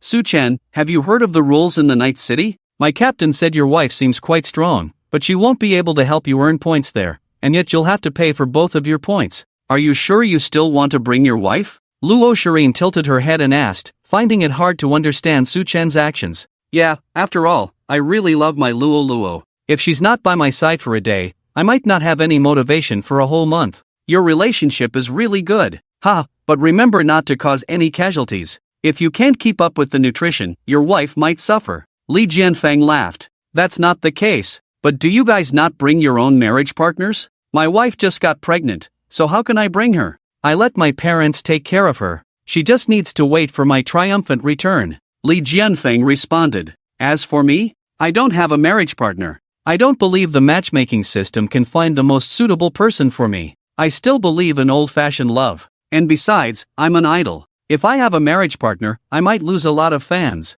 Luo Shirin passionately declared. An idol? That's quite rare. It's rare to see someone who doesn't register their marriage partner, but if you don't register, then you can only find someone who hasn't registered, right? It's actually quite difficult to come across, isn't it? Yes, that's what love is, Luo Shirin said, revealing an infatuated expression. Su Chen glanced a few times at Luo Shirin's hot figure and beautiful face, feeling quite amazed. In their previous life, she was definitely a campus beauty, and there were probably many boys chasing after her. In this world, however, female appearance is not highly valued, which is a pity. Just then, a cute voice came from behind. Su Chen, sorry I'm late. No problem. Let's go then. In the car, the three of them sat together as usual and chatted. As for Long Luor, she leaned on Su Chen's shoulder and didn't say anything. After Li Jianfeng glanced at Long Luor a few times, he asked, Su Chen, I have a question, should I ask? How old is your wife? Hearing this, Su Chen sighed.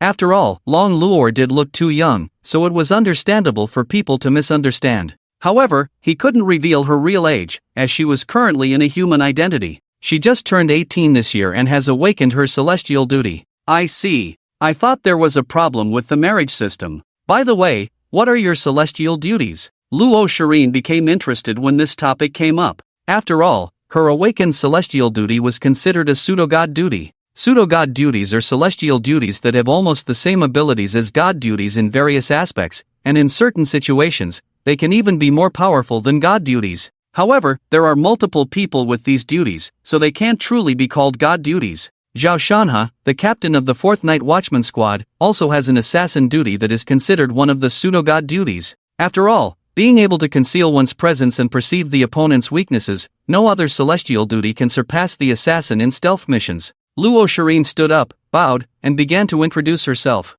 My celestial duty is the Bard of Sequence 111. My weapon is a harp. Although my combat abilities are weak, my singing and harp playing can greatly enhance the combat abilities of my teammates. I'm considered a support duty in combat-type celestial duties. Hearing about the Bard duty, Su Chen immediately recalled all the information about bards in his mind. Bards are said to be one of the most popular duties in teams. Depending on their different songs and harp melodies, they can produce different effects such as healing, acceleration, amplification, and transmission. Their functions are diverse and powerful. In terms of the game from his previous life, they were like versatile support characters and were rightfully considered pseudo-god duties. However, the downside is that bards have almost no enhancement to their physical abilities and are dependent on others for protection. In various competitive projects, bards are often the first to be defeated by the opponent, truly becoming the team's favorite. Next, it was Li Jianfeng's turn to introduce himself. My celestial duty is the Swordmaster of Sequence 181.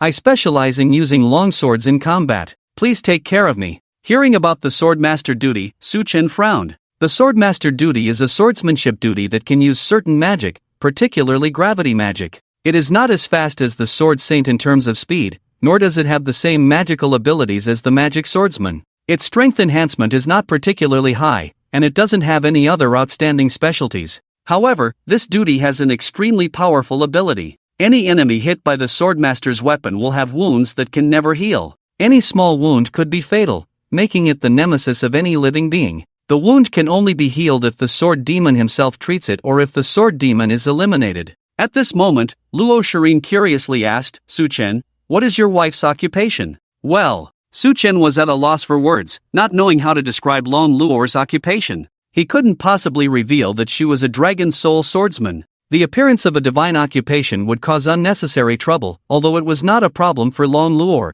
Just then, Long Luor, imitating Luo Shirin, kneeled and responded, my occupation is a swordsman of sequence 555, nothing worth mentioning. Luo Shirin and Li Jianfeng were stunned by Long Luor's response. Although Su Chen's freelancer occupation was not highly regarded, it was still a sequence 100 occupation. They never expected that his wife would have an occupation outside of sequence 500, which was truly lamentable. Zhang Chenhai and Yu Chanxian, who had been eavesdropping, couldn't stop laughing. Wow, one of the strongest in the world claimed to have an occupation outside of sequence 500. If they were to spread the word, it would be hilarious for them, who were within sequence 200, to be easily defeated by her. They didn't encounter any attacks from divine envoys or unexpected situations during the journey. After a bumpy ride for half a day, everyone arrived safely at the City of Eternal Night. It was truly worthy of its name, located underground but brighter than the outside. 3 artificial suns hung from the top of the cave, and the vast underground world seemed endless.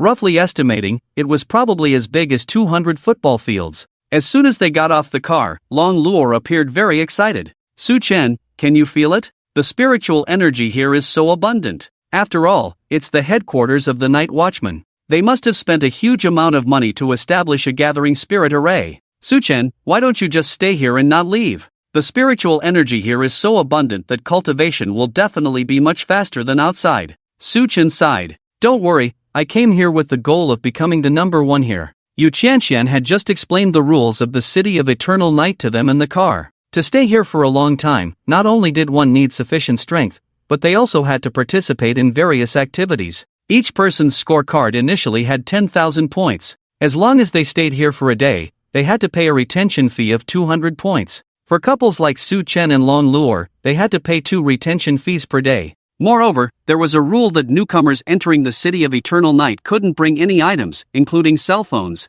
Even if they could afford a spatial ring, the items inside couldn't be used, and if discovered, they would be forcibly sent back. All food, daily necessities, housing, utilities, etc., had to be obtained by consuming points. Of course, cell phones were also available for purchase, but they couldn't connect to the outside network. To connect to the exclusive network of the City of Eternal Night, one had to pay a considerable internet fee. According to the prices here, someone with Su Chen's appetite would spend about 50 points on meals per day. Housing was priced similarly to a regular business hotel, with a standard room costing 100 points per day. Where there were places to spend points, there were naturally places to earn points. It was like an amusement park, with activities everywhere. For example, there was a daily activity where one could challenge any level of Divine Envoy and earn varying amounts of points based on the defeated Divine Envoy's rank. There were also Night Watchmen who could bet points on one-on-one battles, participate in intellectual quizzes, and other activities. In short, there were opportunities to earn points in various aspects.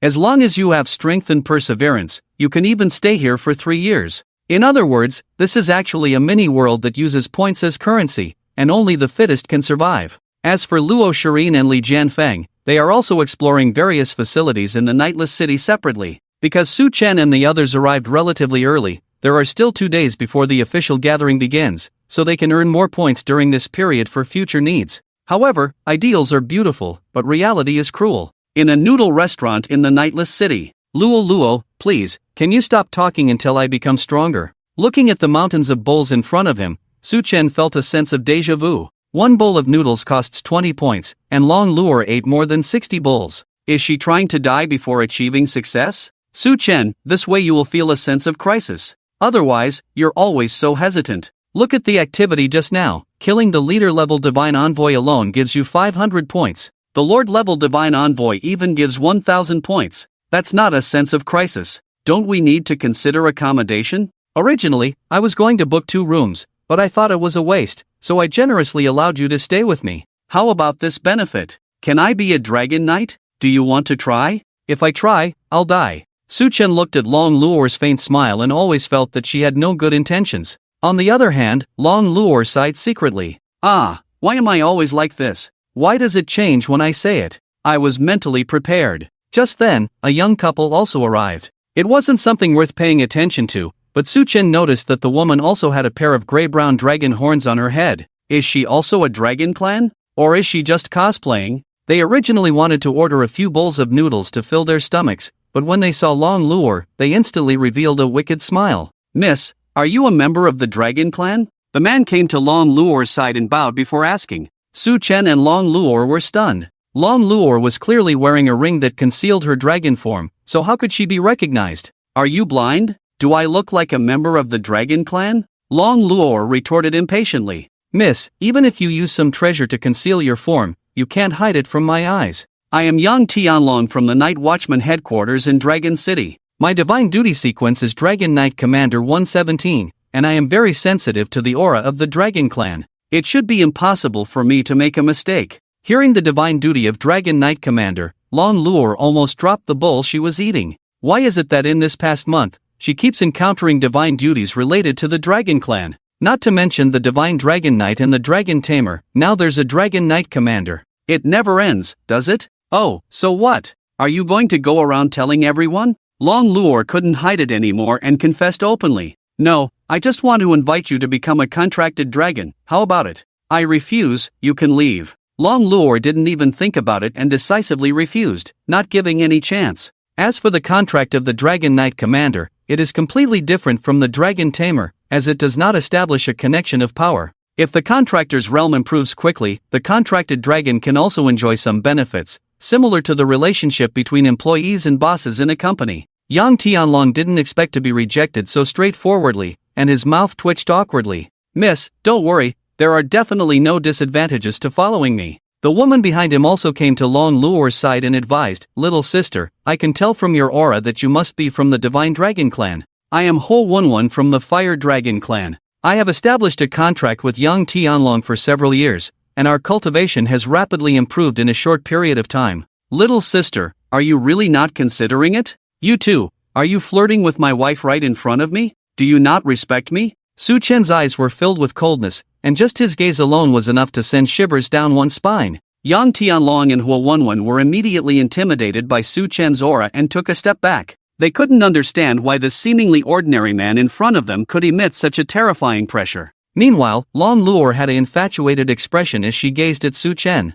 Su Chen is so handsome. That aura just now. Wow. I feel like I have material for tonight's dream. After a few moments, Yang Tianlong finally snapped out of it. He still couldn't believe what Su Chen had just said. Longcheng is located to the west of Tianhua City and is also the border city where the territory of Hua Country and the Dragon Clan intersect. Young Dragon Clan members often come to the city to purchase human goods, making it one of the few cities in Hua Country where Dragon Clan members can be frequently seen. Yang Tianlong, as the only son of the Lord of Longcheng, has always been with the Dragon Clan since he was young, so he naturally knows the general thoughts and customs of the Dragon Clan. In fact, most of the Dragon Clan members look down on other races from the bottom of their hearts, including other powerful races such as the Elf Clan, Ghost Clan, and Wing Clan. After all, the Dragon Clan is known as the #1 race below the gods, and many Dragon Clan members have strength comparable to gods. It is even occasionally heard that a Dragon Clan member has killed a god, so it is normal for them to look down on other races. Within the Dragon Clan, due to the low birth rate, the status of Dragon Clan females is much higher than that of males, and the kings of the Dragon Clan are usually females. But now, telling him that there is a Dragon Clan female willing to marry a human male, especially a noble Divine Dragon Clan girl, is this some kind of international joke? But it doesn't matter, anyway, there is nothing he can't get if he sets his sights on it. So she's your wife, huh? Sorry about that, but I'm just signing a contract, should be no problem, right? Beautiful. Get lost. Long Luor and Su Chen responded immediately, cutting off Yang Tianlong before he could finish speaking. Hearing this, although Yang Tianlong maintained a smile on his face, his anger was already uncontrollable. He was the future lord of Longcheng, and he had everything he wanted since he was young. What couldn't he get? After becoming the commander of the Dragon Rider, even if most of the Dragon Clan looked down on humans, they couldn't refuse the endless supply of cultivation resources. There were still many Dragon Clan members who actively approached him to form contracts. Even the Whole Wunwun by his side was just one of the many Dragon Clan members he had a contract with. His purpose in joining the Night Watchman was simple and straightforward. He wanted to establish a reputation as someone from the Night City, which would be helpful for his future inheritance of the position of Lord of Longcheng. Now that he had finally encountered a girl from the Divine Dragon Clan, she had actually married a rookie Night Watchman, and they were even humiliating him together. How could he tolerate this? Fine, very well, even though I don't know who you are, do you dare to fight me? If you lose, you will immediately leave this Divine Dragon Clan girl's side. Are you crazy? Why would I gamble with you? Are you afraid? Su Chen sighed, feeling that Yang Tianlong must have some problems in his head. Never mind why he would gamble with him. Would a normal person use his own wife as a bet? Also, even after being rejected and being told that she was already married, he still persisted like this. How could the Night Watchman accept such a scum? Su Chen looked at Long Luor and saw her nod slightly, understanding what Su Chen had in mind.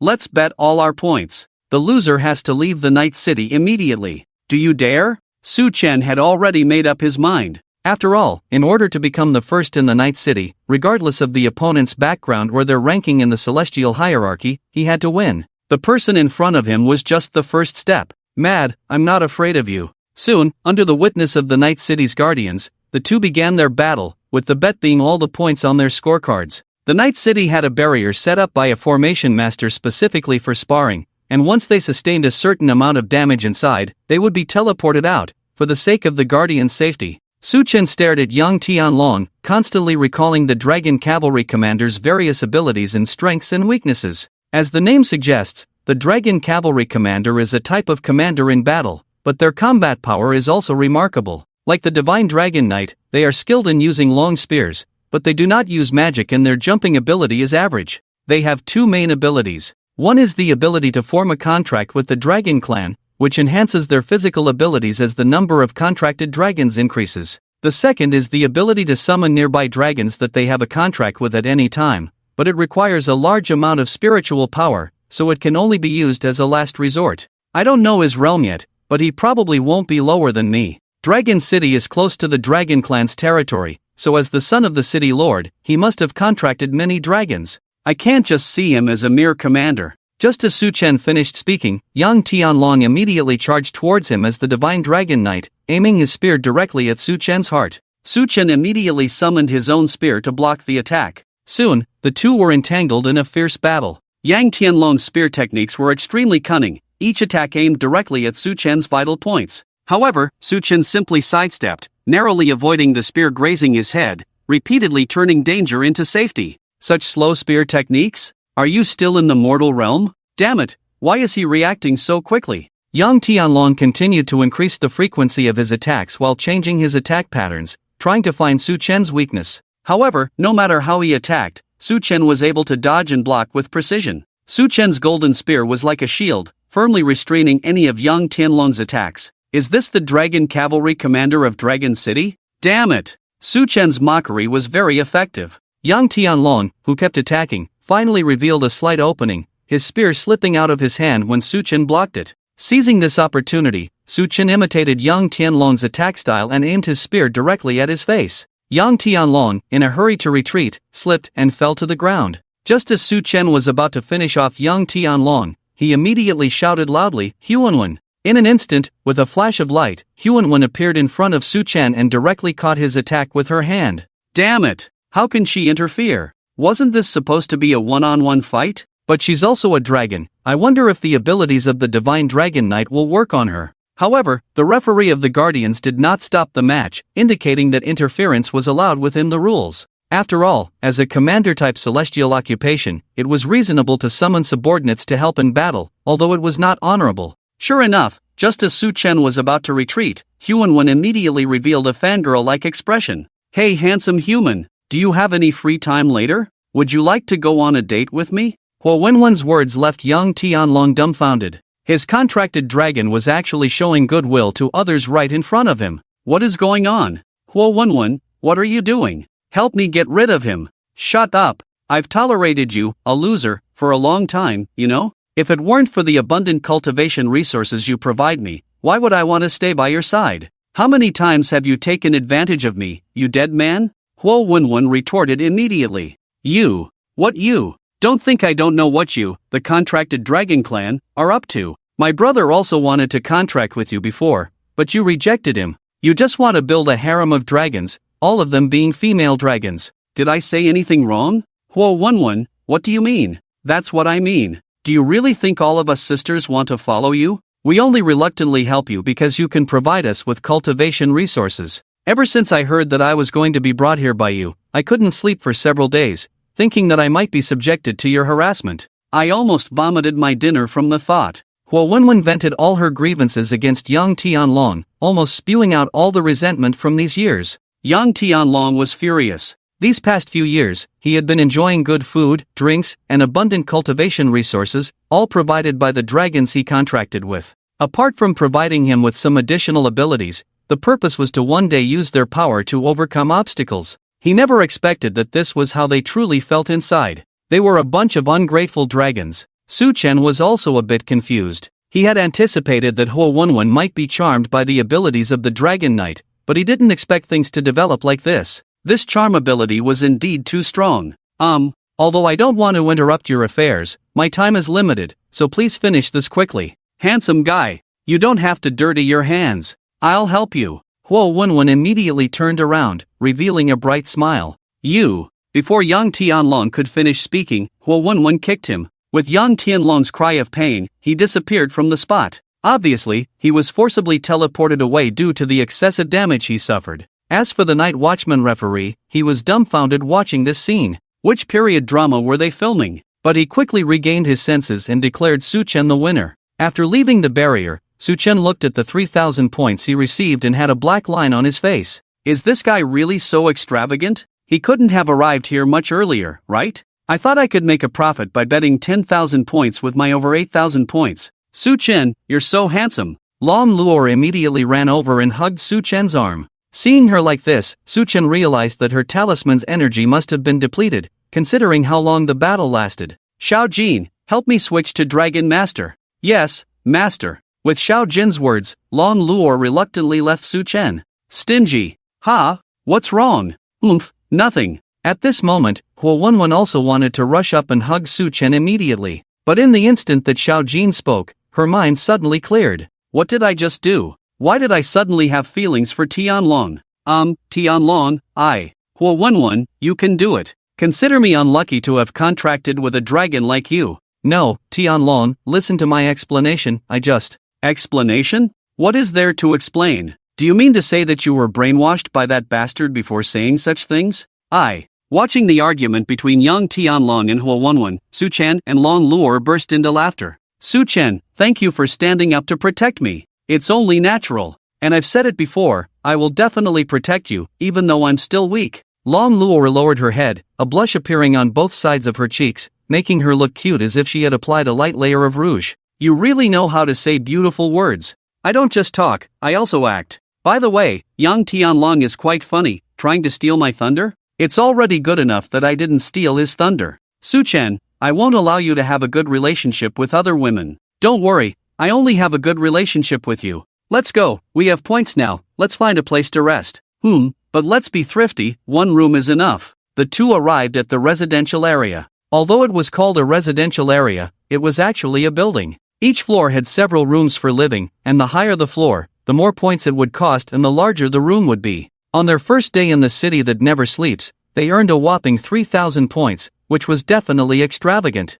Boss, give us a single room on the top floor. The boss of the residential area understood immediately when he saw Su Chen and Long Luor holding hands and asking for a room. Brother, it's better to hold back a bit, girls need to keep up with their nutrition during pregnancy. That's not the case at all. Su Chen immediately retorted, but he didn't notice that Long Luor's face had already turned red. Alright, we all understand, that will be 250 points for a day on the top floor. Okay, let's settle the bill. When they arrived on the top floor and opened the door, Su Chen was a bit disappointed. He had expected it to be like a presidential suite, but it was even worse than the small house he had lived in before. The room was probably less than 60 square meters, with only a bed and a bathroom, and an empty room that was obviously meant for cultivation. But fortunately, it was relatively clean, and they could rest peacefully for a night. Long Luor immediately took off her shoes and jumped onto the bed. Su Chen, this bed is so soft. Let's get one like this for our home next time. Isn't the bed in the master bedroom soft enough?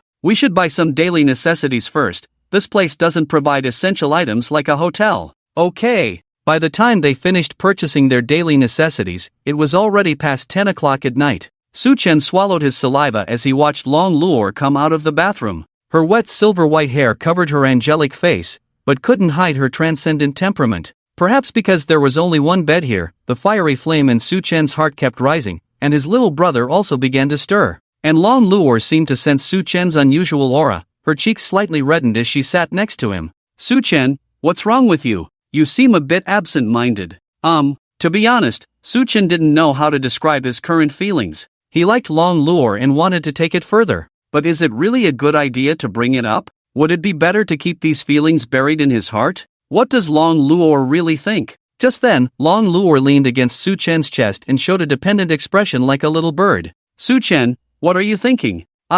Su Chen, I like you. Long Luor's sudden confession completely fried Su Chen's brain. Based on her previous behavior, Long Luo shouldn't have said such things. Could it be that her blushing before coming here wasn't because of a fever? Luo, are you kidding me? No, I'm serious. Just as Long Luo finished speaking, she suddenly pressed her cherry lips against his, not giving Su Chen any chance to react. Even if there was, Long Luo wouldn't allow such a thing to happen. 1 minute later, they separated. She was already blushing, but she managed to squeeze out a sentence. Su Chen, tell me what you're thinking. Sister, I will agree to it. Su Chen swallowed his saliva. As someone who had never been in a relationship, he didn't know what to do. Perhaps it would be better to listen to Long Luo and speak out his true thoughts from his heart. Saying this to the girl he liked might be the greatest compliment to her. Su Chen tightly hugged Long Luo's petite body and whispered in her ear, Luo, I like you too. Tonight, I want to be a real dragon knight. Can I? The next day at noon, as the phone on the bedside table rang, Su Chen slowly opened his eyes.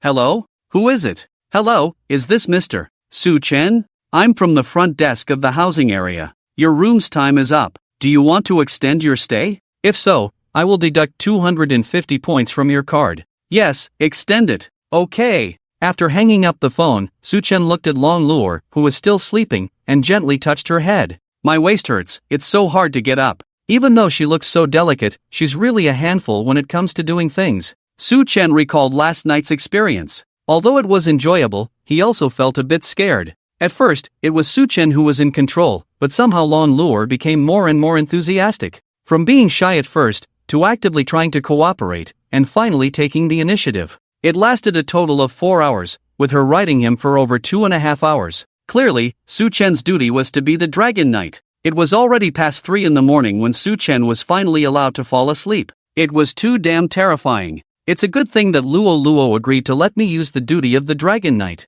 Otherwise, with the physical qualities of the Slayer and the Dragon Master, I'm afraid I would have died on the bed. Perhaps she was awakened by the noise, or perhaps she had already had enough sleep. Long Luo slowly opened her eyes. Good morning, Luo. Good morning, Su Chen. What's wrong with you? You've been rubbing your waist. Luo, you were too fierce last night. My waist still hurts. I'm sorry. I just wanted to satisfy you as much as possible. Massage my waist, and I'll forgive you. Fine. In the afternoon, the two of them arrived at the noodle shop they had visited yesterday. Long Luo ordered dozens of bowls of noodles as usual. In just 2 days, they had used up the 3,000 points they had obtained from young Tianhua. Normal people couldn't afford it. Su Chen, let's challenge the divine envoys today. Let's start with the leader level. Just try and die. After finishing lunch, they arrived at the place to challenge the divine envoys. It was a circular arena similar to the ancient Roman Colosseum. There were several Emperor Realm Guards watching the battles, not only to provide rescue in case of emergencies,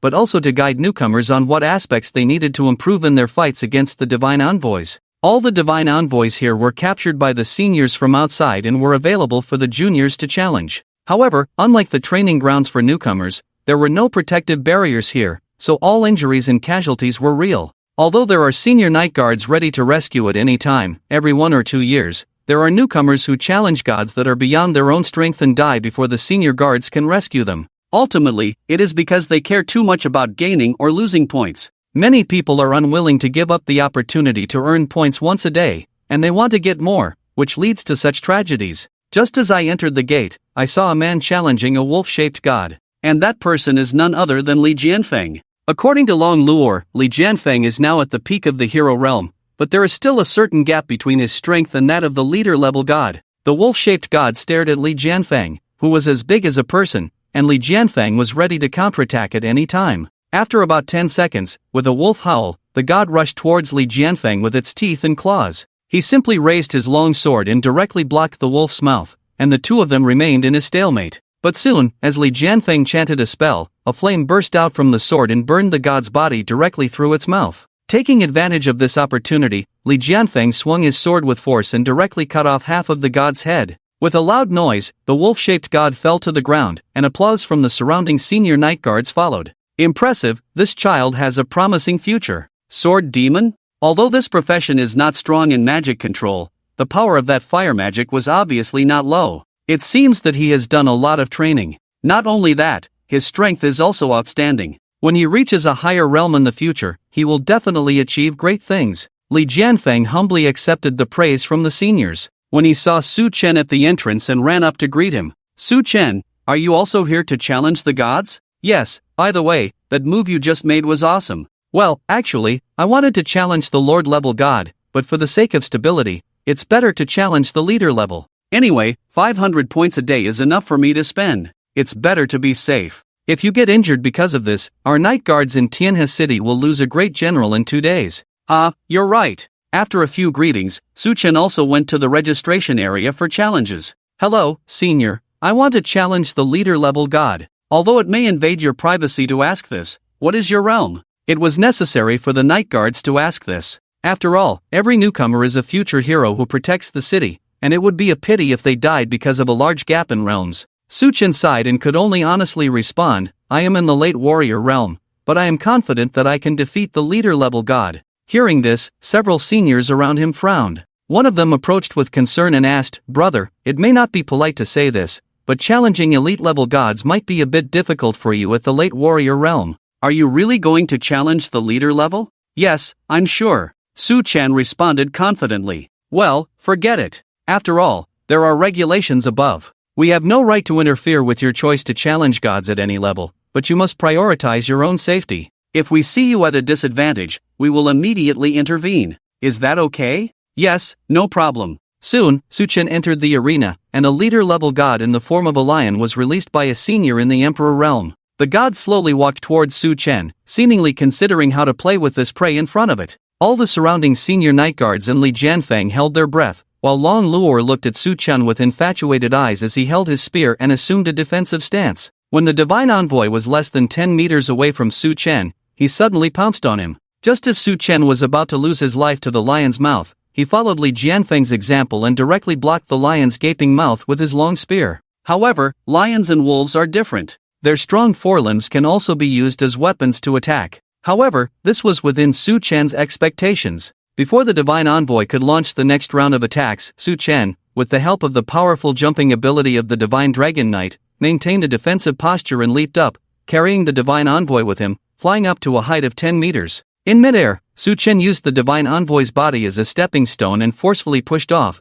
presenting a magnificent double jump in front of everyone. Su Chen leaped dozens of meters high again, directly touching the ceiling of the Eternal Night City. At the same time, he used the ceiling as a foothold and pushed off with force. In less than half a second, he returned to the arena. A Rulai divine spear shot towards the fallen divine envoy, and smoke instantly filled the entire area. Half a minute later, when the smoke cleared, Su Chen's long spear had pierced through the divine envoy's head and all the way to its tail. The massive body of the divine envoy almost swallowed the entire spear, leaving only the tip and less than 20 centimeters of the shaft exposed. At this moment, the whole arena fell silent. Apart from Long Luor, everyone had a confused expression. A leader-level divine envoy with the strength equivalent to the mid-stage of a hero realm was killed in an instant by a warrior in the late stage of a warrior realm? And what's with this jumping ability? It seems like using a long spear and having good jumping ability is not a common occupation, right? Is he lying about his realm? But from the aura emanating from him, one could roughly sense that his realm shouldn't be too high.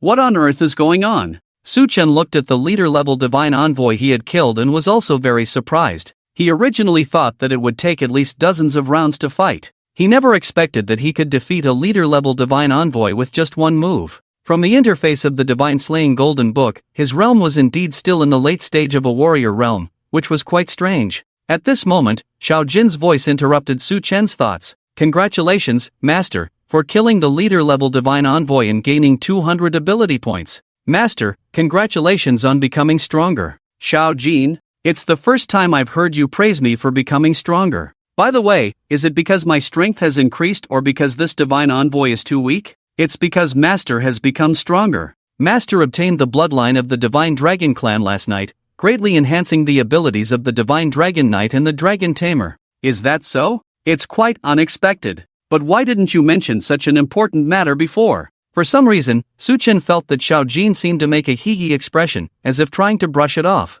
Master, you are only 6,000 ability points away from the next Divine Occupation Lottery. Please work hard, Master. I feel like you've become more human-like. After leaving the arena, Li Jianfeng immediately approached Su Chen. Su Chen, you're amazing. Are you really in the late stage of a warrior realm? Su Chen scratched his head, finding it a bit difficult to explain. After all, the divine occupation he revealed to them was a freelancer in the late stage of a warrior realm. Easily defeating a leader-level divine envoy was indeed too amazing. Yeah, it's just luck. It's just that this divine envoy seems to have been seriously injured when captured and hasn't recovered yet. I took advantage of the situation. Is that so? I didn't even notice. But I feel like your jumping ability is too terrifying. Well, I train my legs and waist every day, so of course it's powerful. Upon hearing this, Li Jianfang once again showed a smile that said, I understand. He patted Su Chen's shoulder and whispered in his ear, you should use less force. Your wife's profession is only a swordsman,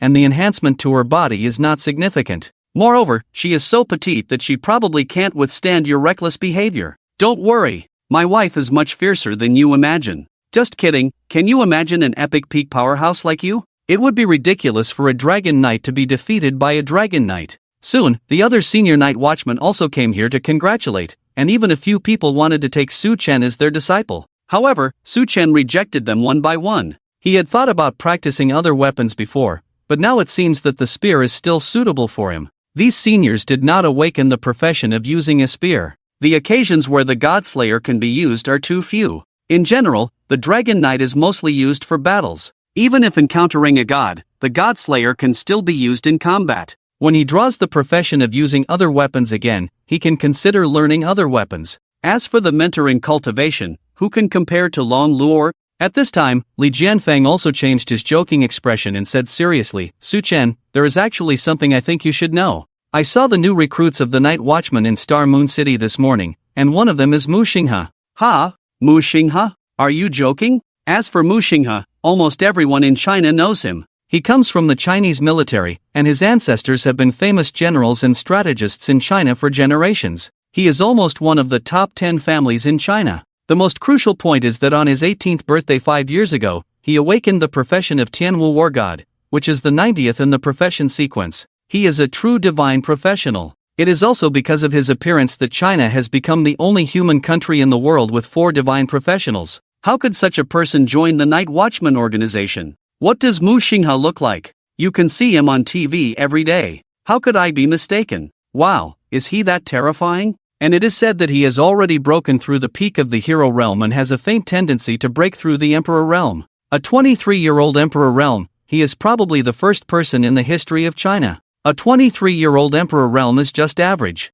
Su Chen will definitely become stronger in the future. Long Luo ran over at this time and muttered, teasingly. Li Jianfang could only smile and go along with her. After all, it is normal for a girl to support her husband, and there is no need to deny her. Su Chen sighed. When Long Luo was 23 years old, she had already reached the mid-stage of the legendary realm. Indeed, a 23-year-old emperor realm is nothing to her. At this moment, the senior night watchmen around them ran to the entrance of the arena, as if someone important was coming. Su Chen and the others naturally came to the entrance to see what was happening. They saw 3 men and 4 women walking together and coming here. The leading man was handsome and had flowing hair. He exuded an aura of dominance, as if he had everything in his grasp. The 4 beautiful women around him were dressed provocatively and followed him on both sides, creating a stunning scene. This person was Mu Xinghe. Mu young master, I didn't expect you to come to the Nightless city. The senior night watchman approached respectfully and greeted him. I heard that this place can make me stronger, so I came. That's all. Mu young master, are you here to challenge the divine envoys? Mu Xinghe nodded indifferently and casually threw his night watchman uniform to the beautiful woman beside him. The strongest here should be the lord-level divine envoys, right? Give me one. Okay. A few minutes later, Mu Xinghe appeared in the arena, and a lord-level divine envoy in human form was also brought out by several senior night guards of the Emperor's realm, which shows how powerful this divine envoy is. From the appearance, this human-shaped divine envoy should have just died recently, and the flesh on his body has not completely decayed. Holding a long sword, he should have awakened as a swordsman during his lifetime. It's really pitiful, even in death, he has to be turned into a servant by those evil gods. But it's okay, I will let you rest in peace, senior. Mu Xinghe waved his right hand, and a blood-red spear appeared in his hand out of thin air. Perhaps seeing Mu Xinghe summon a weapon, this human-shaped divine envoy immediately released his sword technique and rushed forward. Spear of heavenly soaring. Mu Xinghe raised the spear and threw it with force. The divine envoy immediately blocked with his sword, but it was of no use. The blood-red spear directly pierced through his body along with the long sword, pinning this divine envoy tightly to the wall of the arena. As the divine envoy's head and limbs hung down weakly, Mu Xinghe's victory was officially announced. Su Chen looked at this scene, and even the hand holding Long Luo tightened slightly. Is it fear? No. This is the desire to face a strong enemy. It is the courage of a late-stage warrior to challenge the peak of a hero. It seems that I can't surpass this person if I want to become the first. They say that spear soldiers are lucky, but having a divine envoy as my whetstone may be the real luck. At this moment, cheers erupted from the audience once again. Truly worthy of being a divine envoy, to be able to instantly kill a lord-level divine envoy in human form. I feel that even with my late-stage Emperor's realm strength, I wouldn't be able to do it. Talents are truly emerging this year. First, we had a mid-stage warrior instantly kill a leader-level divine envoy, and now we have a hero-level divine envoy instantly kill a lord-level divine envoy.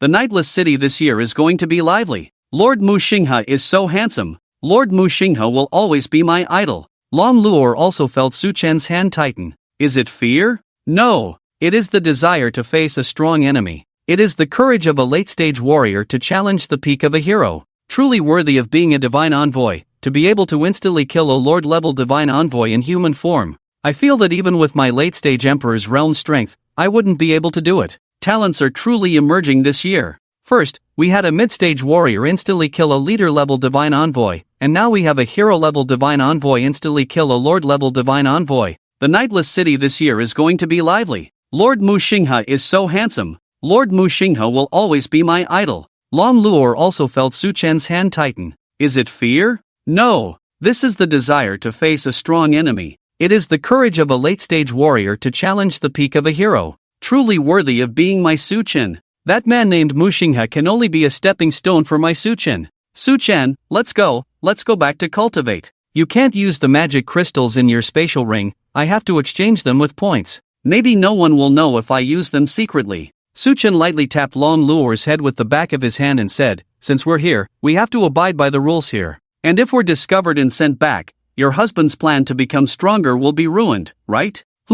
I understand. After bidding farewell to Li Jianfeng, Su Chen and Long Luo went to the training resource sales center next to the residential area. It has to be said that the night guards are very generous. Even the highest quality magic crystals like the ones in Long Luo's spatial ring are available for sale, and they only cost 300 points each. As for other training materials, they are also sold at very low prices. The reason why they are sold so cheaply is essentially to help newcomers grow quickly and break through their realms. As long as they know that the training resources here are especially cheap, all newcomers will work harder to earn points and stay here. This not only hones the abilities of the newcomers in all aspects but also ensures that these training resources are truly delivered to the newcomers, killing two birds with one stone. The night guards truly live up to their name. They try every means to enhance the strength of newcomers and protect the Hua Kingdom. But if I go back, I can cultivate every day with the magic crystals. This time, let's try cultivating something else. Lolo, what do you think I should buy to cultivate?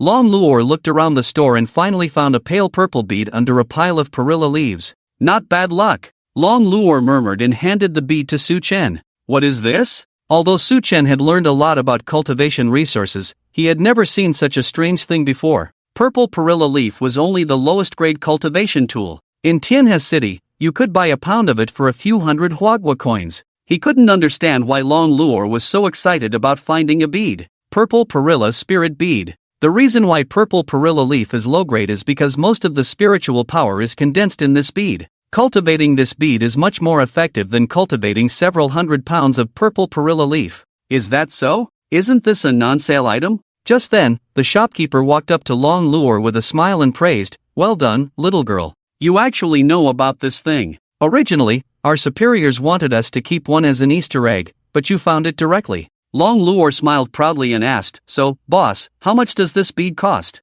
"Ha, it's said to be an Easter egg. Whoever recognizes it and finds it, gets it. So, does that mean everyone can get more than one Easter egg?" Upon hearing this, the shopkeeper in the night watchman uniform was also stunned. What does this little girl mean? Did she find them all? Impossible. Absolutely impossible. Yes, after all, being knowledgeable is also a kind of ability. Our superiors hope that every newcomer can learn more about cultivation resources. Upon hearing this, Long Luo suddenly turned to face Su Chen and gave him a bright smile. "Su Chen, you have to take me to the most high-end restaurant here tonight." Before Su Chen could react to what she meant, Long Luo continued to ask the shopkeeper, "Boss, does that mean I can take all the Easter eggs here?" "Yes, Whatever you find is yours. But there's a time limit. If you can't find them within 10 minutes, you can't continue searching. As for the time limit, it was actually added by the shopkeeper on his own. He had a foreboding feeling that this little girl might find all 10 Easter eggs here. The reason why they were called Easter eggs was because they were found unexpectedly, giving people a pleasant surprise.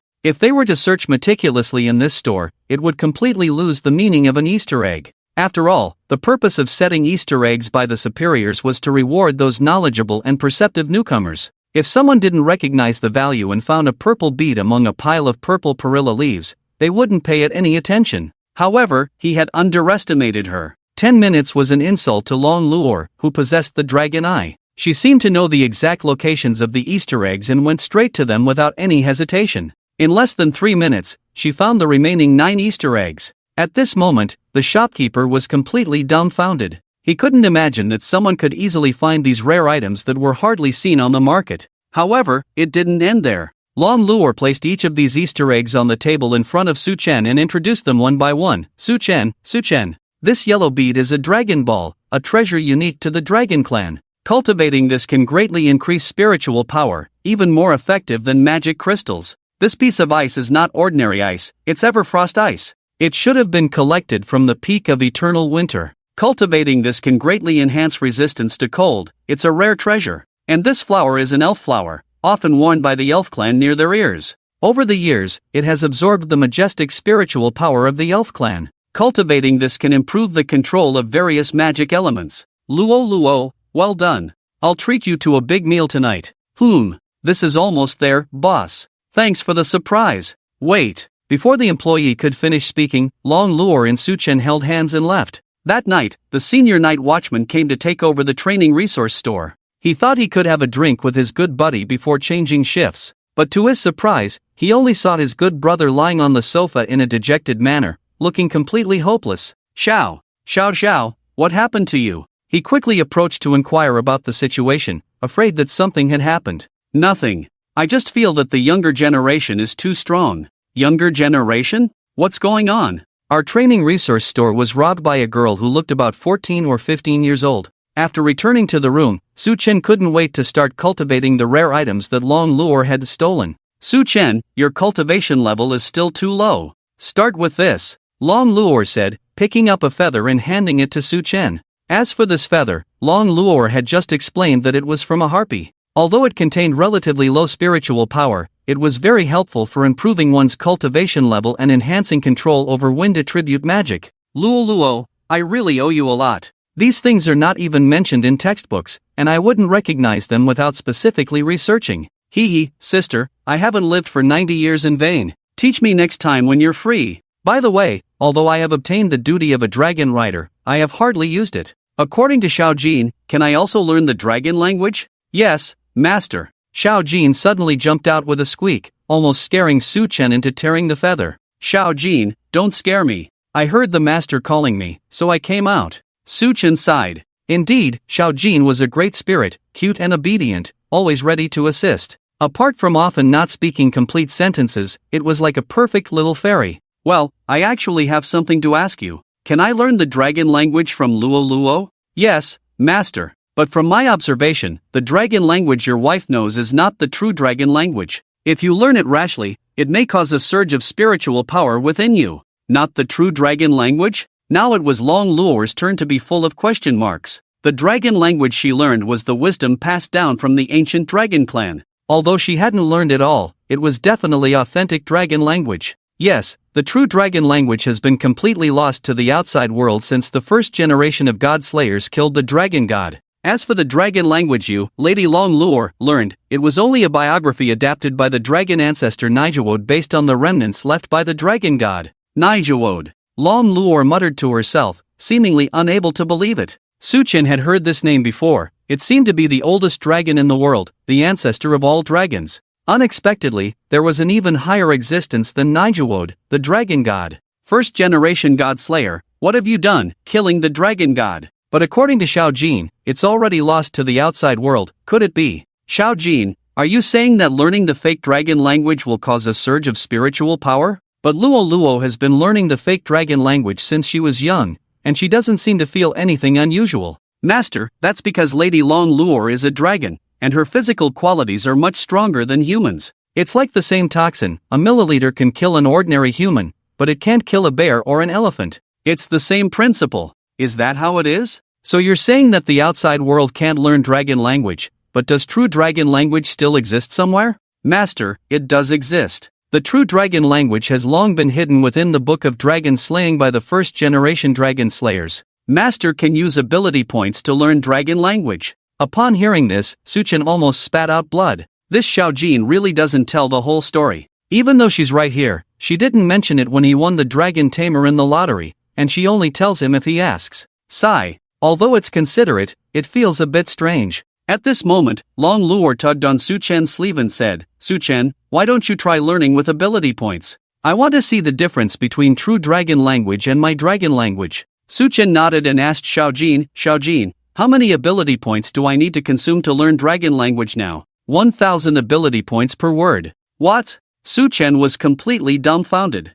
1,000 points per word. Let's take Chinese characters for example. There are about 3,000 commonly used characters, so it would require 3 million ability points. How many god slayers would he have to kill? At this moment, Long Luor lightly tapped Su Chen's forehead, interrupting his wild thoughts. What are you thinking? Dragon language is different from Chinese characters. Each word has its own unique effect. I've actually only learned a dozen words. Ha! Su Chen was even more dumbfounded. Long Luor was at least a 90-year-old little girl, and she said she had only learned a dozen words. What on earth was this? But Long Luor didn't let Su Chen continue his wild thoughts. It would be better to personally experience this kind of thing. Xiaojin, can I explain which words Su Chen wants to learn instead? Of course, Lady Long Luor is my second master. Alright, let Su Chen learn. Flame, cold, wind, and heal, these 4 words. Yes, my lady. Instantly, a large amount of knowledge flooded into his mind. Although it was a bit headache-inducing at first, he gradually adapted.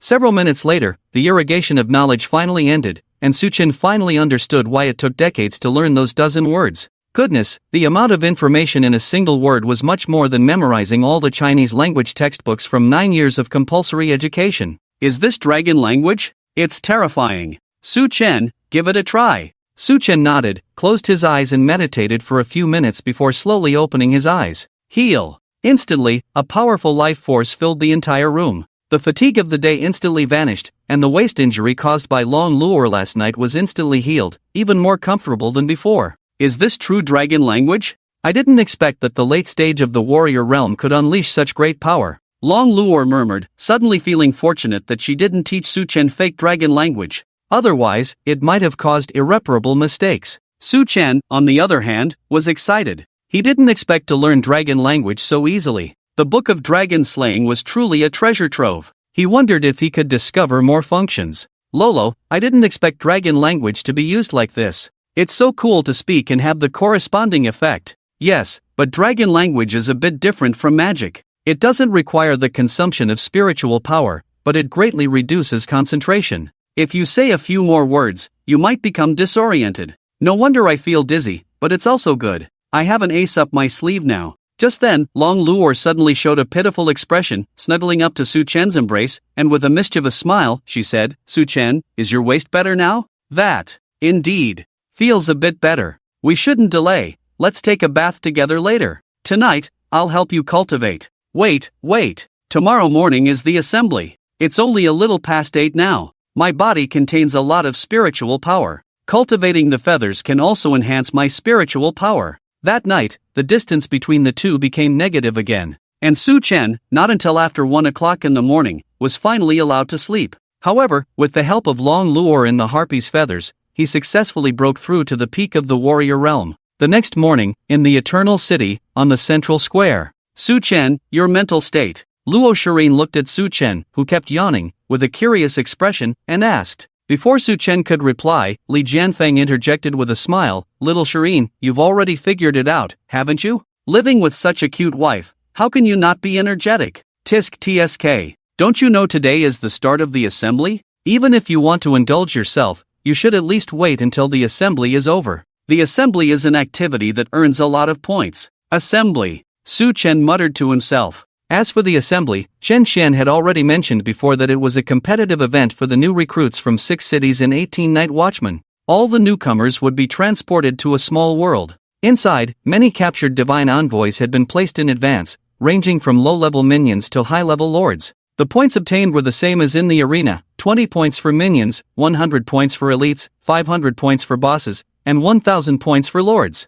3 newcomers from each city formed a team and could either team up to defeat divine envoys or individually take them on. The assembly would last for 3 days or end early if all the divine envoys in the small world were killed. Night watchmen were prohibited from fighting each other, and if caught, they would be forcibly sent back and have their night watchman status revoked. After all, night watchmen were heroes who maintained the city's safety, and disputes caused by minor friction were not allowed. Forget it. I'll sing you a song later to help you wake up. Luo Shirin patted Su Chen, who was full of sleepiness, and said with a smile, I feel really honored to have my idol sing a song just for me. Haha, you really know how to talk. By the way, what about your wife during this time? Well, don't mention it. My points card was confiscated. Su Chen remembered what happened this morning. After all, once the assembly started, for whatever reason, leaving the small world was considered voluntarily forfeiting. During this time, Long Luor's meals had become a problem. He couldn't just let her go hungry. In the end, under Long Luor's coaxing, Su Chen reluctantly handed over his points card. There were still over 8,000 points in it, but he estimated that by the time he came out, it would probably be 0, and he might even owe some stores thousands of points.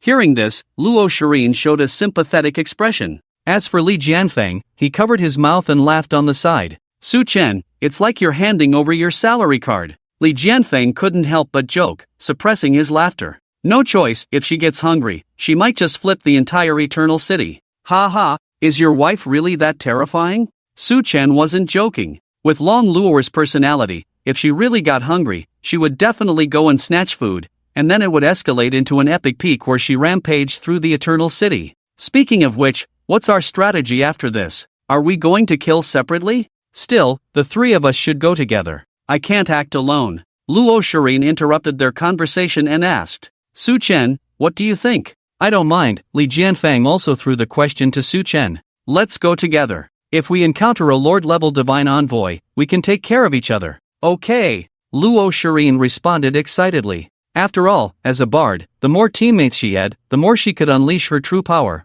If Su Chen planned to act alone, it would be dangerous for her and Li Jianfeng to act together. Once surrounded by divine envoys, she would be in great danger. At that moment, Su Chen noticed 2 unexpected people slowly walking towards the square. Yang Tianlong and Huo Wenwen, why are they here? Weren't they expelled since they had no points? Su Chen looked at them in surprise, and they also noticed Su Chen and showed expressions of disgust. But soon, Yang Tianlong's expression turned into a sinister smile, and he walked towards Su Chen, obviously with ill intentions. Oh, isn't this the legendary prodigy who defeated a leader-level divine envoy in the late warrior realm? Su Chen smirked. Were these 2 here to cause trouble? The day before yesterday, he learned from Long Luor that Yang Tianlong's cultivation was in the mid-hero realm, so it would be interesting to learn from him. Oh, isn't this the mid-hero realm powerhouse who was defeated by a late warrior realm expert? What was his name again? Yang Tianchong, right? You. Yang Tianlong tried to suppress his anger. Aside from this being a gathering place, there were many eyes watching him. He still didn't know what secret treasure Su Chen had used to instantly control Huo Wenwen like a charm spell. And if he acted recklessly, even though he was the son of the Lord of Dragon City, it might not end well for him. Once they entered the small world, Su Chen would definitely suffer. At this moment, Yang Tianlong held Huo Wenwen's waist and smiled, I have to thank you. If it weren't for your actions the day before yesterday, I wouldn't have had the chance to taste the flavor of a Dragon Clan woman. I have to say, a body filled with spiritual energy is truly unforgettable. As he spoke, he used his hand to caress Huo Wenwen's body. Huo Wenwen did not resist, but kept staring at Su Chen, as if she would kill him immediately given the chance. What kind of spell did this man use? He's a free walker, right? With my mid-imperial realm cultivation, it's impossible for me to be charmed by someone in the late warrior realm. But I do have memories of being charmed. No matter what, it's this man who caused me to be played by Yang Tianlong. I must kill him. Su Chen was stunned when he heard this. He thought they had fallen out, but he didn't expect Huo Wenwen to still use her body to seek forgiveness from Yang Tianlong. It was quite strange. At this moment, Luo Shirin pulled Su Chen aside and whispered to him, Su Chen, do you have a grudge against Yang Tianlong? Not really, it's mainly because he brought it upon himself. I just fought back a little, that's all. His occupation is the Dragon Cavalry Commander, a commander-type occupation that allows him to bring a subordinate into the small world. The dragon by his side doesn't seem easy to deal with. Su Chen casually waved his hand upon hearing this. In the small world, he was least afraid of Huo Wenwen, and she could even become his ally. The charm ability of the Dragon Knights towards the opposite sex of the Dragon Clan was too powerful. Even Long Luor, an epic peak powerhouse, couldn't resist it for long, let alone Huo Wenwen, who hadn't even reached the legendary realm. Don't worry, as long as he dares to cause trouble, I will make sure he dies inside. Su Chen's tone was very calm, but his eyes were filled with killing intent. That. Luo Shirin wanted to ask what had happened between Su Chen and young Tianlong, but couldn't bring herself to say it. She felt that it would be better not to get involved in such matters. Let's go back, the training should start soon. Okay. Silence, everyone. 10 minutes later, as the broadcast sounded, the noisy square quickly quieted down. The 18 new recruits from 6 cities all raised their heads and looked at the person on the stage. They saw a woman wearing a veil, dressed in a green robe, with long black hair flowing down to her waist, slowly walking up. Although her face couldn't be seen, one could easily imagine the stunning beauty hidden beneath the veil. As for who she was, everyone present definitely knew. The iconic staff floated beside her, and there was no mistaking her identity. She was Princess Jilinglin, one of the 4 divine practitioners of Hua country, the 31st ranked spacetime mage of the divine duty sequence. As for why she was here, Su Chen had already heard about it. The venue they needed for this gathering was a small world created by Jilinglin's spacetime magic. No one else could teleport others into it. It was said that every year she would go to more than 10 Nightless cities within Hua country to teleport the new recruits into the small world for training, making her the teacher of all the new recruits. Her cultivation had already reached the pinnacle of the legendary realm,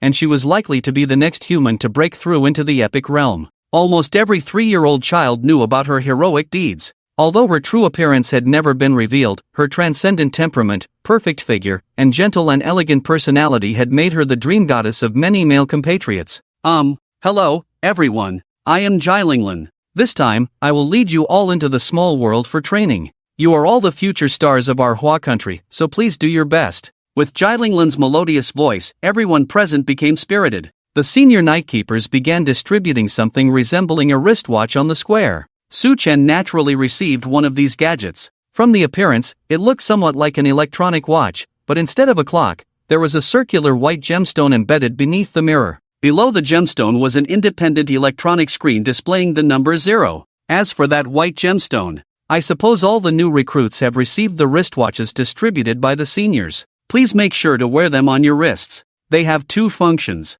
One is to record the points you earn from killing divine envoys, making it convenient for you to tally your points and formulate your next course of action. As for the second function, do you see the white gemstone in the counter? That is a spirit stone I made myself. If you feel that you are in danger, immediately release your spiritual power into the gemstone. This way, I will be able to sense your dangerous situation and teleport you out of the small world. Jilinglin looked at the eager expressions of the new recruits below the stage and stopped talking. So, everyone, do your best. I hope the next epic realm powerhouse will emerge among you. As soon as Jilinglin finished speaking, she lightly waved the staff floating beside her. Instantly, a crack appeared on the left side of the square, and after a few breaths, the crack slowly expanded. Until 1 minute later, the crack had become a teleportation gate larger than the main entrance of a luxury hotel. Alright, everyone, go in. This scene made all the new recruits and seniors widen their eyes. Although the seniors saw this spectacle once a year, they were still amazed. Is this the power of a legendary peak powerhouse? It's so terrifying, I don't know when I can break through the legend. You're thinking too much. Under the legend, everyone is an ant. Don't be fooled by the small difference between the peak of the Imperial realm and the early stage of the legend. This small step has stumped almost 90% of the strong in the Imperial realm. Let's go! After entering the teleportation gate, we will be randomly teleported to any location. Let's hold hands, the 3 of us. Su Chen, Li Jianfeng, let's go too. Luo Shirin reached out with both hands and shouted excitedly. Li Jianfeng readily held Luo Shirin's outstretched left hand. And Su Chen turned around and waved to Long Luo in the direction of the square stands. Luo, I'm leaving. I'll cheer for you from the outside. Long Luo also waved and shouted loudly. Su Chen nodded, turned around, and held Luo Shirin's right hand. Then let's go. They have such a good relationship. Of course, Luo is my favorite person. Alright, let's go quickly. you're almost sunburning both me and Li Jianfeng. Ha, if you don't believe it, bring your marriage partners too. Before entering the teleportation gate, Su Chen glanced in the direction of young Tianlong. He saw Wu Wenwen still staring at him, while young Tianlong kept staring in the direction of Long Luo, with a sinister smile on his face. Still not giving up on my Luo Luo? Well, that's good. I was just worried that there wouldn't be enough divine envoys to kill in this small world. If I can get 200 ability points by killing a hero realm Tianji, I'll gladly accept it. While Su Chen made up his mind, he also stepped into the teleportation gate. Several minutes later, the rest of the new night watchmen plus a young girl from the Fire Dragon clan also entered one after another. Ji Linglan also changed her goddess-like posture and crossed her arms, showing a very impatient look.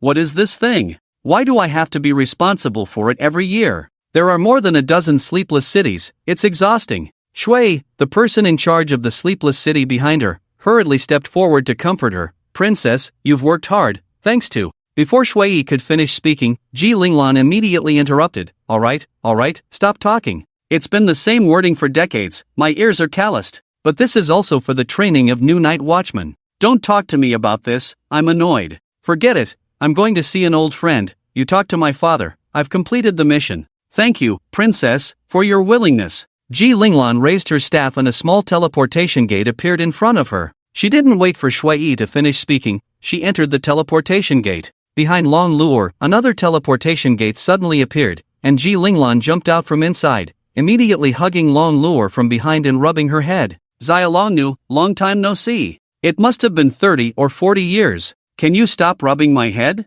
I finally got my hair done nicely. What's the big deal? No matter how you style your hair, you're cute. Besides, everyone here is human. No matter how good looking you are, it's useless. These stinky men are the ones who benefit. While Ji Linglan spoke, she kept poking Long Luo's already puffed up cheeks with her index finger. Long Luo sighed and casually pushed Ji Linglan away. I'm already married. It's not very decent for you to cling to me like this. I don't want my husband to misunderstand that I'm a lesbian. As soon as these words were spoken, Ji Linglan was stunned. Who is Long Luo? The princess of the Shenlong clan, the #1 enchantress of all time, a powerful figure who reached the pinnacle of the epic realm before reaching 100 years old, and is highly likely to break through the transcendent realm before 100 years old, becoming the youngest transcendent realm powerhouse in history. She is also the exclusive divine occupation of the Shenlong clan and the successor of the 88th Dragon Soul Swordsman in the Divine Duty sequence. Although she is still in the stage of growing her body, her beauty is enough to captivate half of the young dragons. Such a girl actually said she got married? Who on earth could marry such a beauty? Who could be worthy of such a genius? Long Luo, when you say getting married, do you mean? Ha? I mean it literally, I got married, and I'm with him. What the F asterisk asterisk asterisk? What the F asterisk asterisk asterisk? What the F asterisk asterisk asterisk? Who could have imagined that the princess of the Hua kingdom would curse in front of others? The news of Long Luo's marriage was too shocking for her. Linglan, we haven't seen each other in decades, and now you don't even pretend in front of others? I remember you always wanted to maintain your gentle goddess image. What's the point of pretending? Let's not talk about that. Who the hell dares to defile my Shenlong princess? I will make him pay. Long Luo sighed. She really didn't want to be called a princess together with the woman in front of her. Who is your Shenlong princess, and please don't mess around. I don't want to be a widow. So, who is he? Him. His name is Su Chen. He is a newcomer to the Night Watchman this year, and he is also my favorite person. He not only saved me under the gods, but also vowed to protect me. When it came to Su Chen, Long Luo's face instantly turned red, making it hard to imagine what kind of man Su Chen was. As for Ji Linglan, the more she listened, the more absurd it sounded, and it felt like her worldview was about to collapse. Meanwhile, after Su Chen entered the teleportation gate, he arrived in a desert. The surroundings were filled with an endless sea of sand, and there was no end in sight. The scorching sun raised the temperature here to over 60 degrees, and if an ordinary person entered, they would probably die in a few minutes. Shireen, Jianfeng? Where are you guys? Su Chen looked around and realized he was the only one here. When they entered the teleportation gate, they were all holding hands, so it was impossible for them to get separated. What the hell? Didn't they say that holding hands would teleport us together? Could it be? A bad feeling suddenly arose in Su Chen's heart. Could it be that this year's Night Watchman gathering scattered everyone? But then what was the point of forming a team? And there was no prior notice. Moreover, Luo Xian had almost no combat ability. If she encountered a god envoy above the elite level, there was a high probability that she would have to use her spiritual power to teleport Ji Linglan out.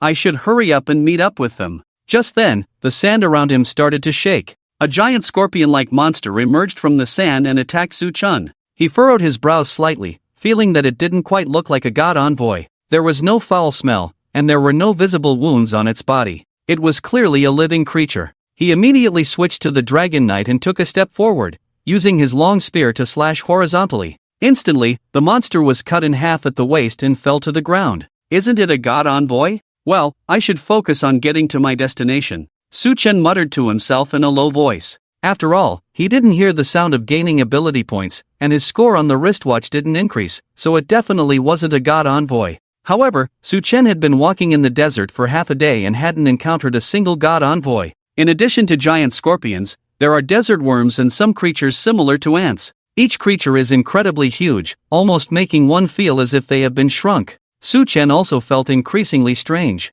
According to reason, this small world was created to help the new night watchmen quickly adapt to and fight against the divine envoys. It shouldn't have such harsh weather and environment. Even if it was to test the new recruits' combat abilities in various environments, the divine envoys should have appeared long ago. Now, not even the bodies of the divine envoys or other new night watchmen have been seen. What on earth is going on? I can't take this joke anymore. Just as Su Chen was complaining, the sand trembled again. And this time, it was more intense than the previous attacks by the scorpions. In the distant west, a black dragon was hovering in the air, seemingly fighting against a giant over 100 meters tall on the ground. Countless lightning bolts intertwined and continuously struck the giant. But the giant didn't even bother to dodge, and the lightning strikes only left slight scorch marks on its body, which would disappear in less than a second. Obviously, this was a completely one-sided battle. What exactly is? Suddenly, Xiao Jin's voice echoed in Su Chen's mind again. Master, Tianhua wants to contact you.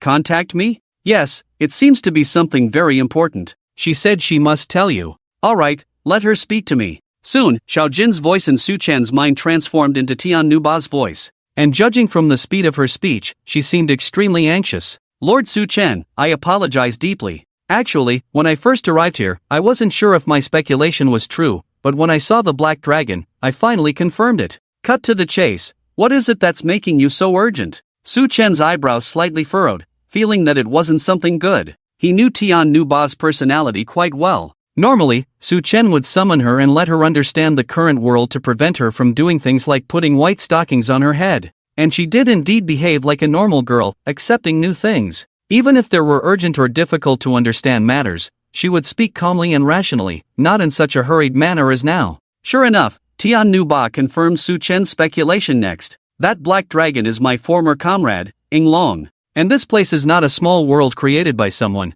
but the Jizhou wilderness from 2,000 years ago, where Yinglong and I fought against Qiyu. Tianhua's anxious tone carried a hint of excitement and regret. What? 2,000 years ago? Su Chen's face was full of question marks. Wasn't he supposed to have entered the small world created by Ji Linglan? How did he end up traveling 2,000 years into the past? Tianhua, do you know what's going on? Why did I come here? Actually, ever since you entered that teleportation gate, I felt a slight fluctuation in space and time, but I thought it was an illusion, so I hesitated to tell you until I saw Yinglong. Hearing this, Su Chen fell into contemplation. Ji Linglan was a princess of Hua country, with a very high reputation, and it was impossible for her to do such a thing. Of course, it couldn't be fake either. Long Luor had the dragon god's eye, and disguises meant nothing to her. Only divine beings could possibly achieve time travel and go back to the past. But thinking about it wouldn't help, it would be faster to read the Divine Slaying Golden Book. After summoning the Divine Slaying Golden Book, Su Chen immediately began searching for any new information about divine beings.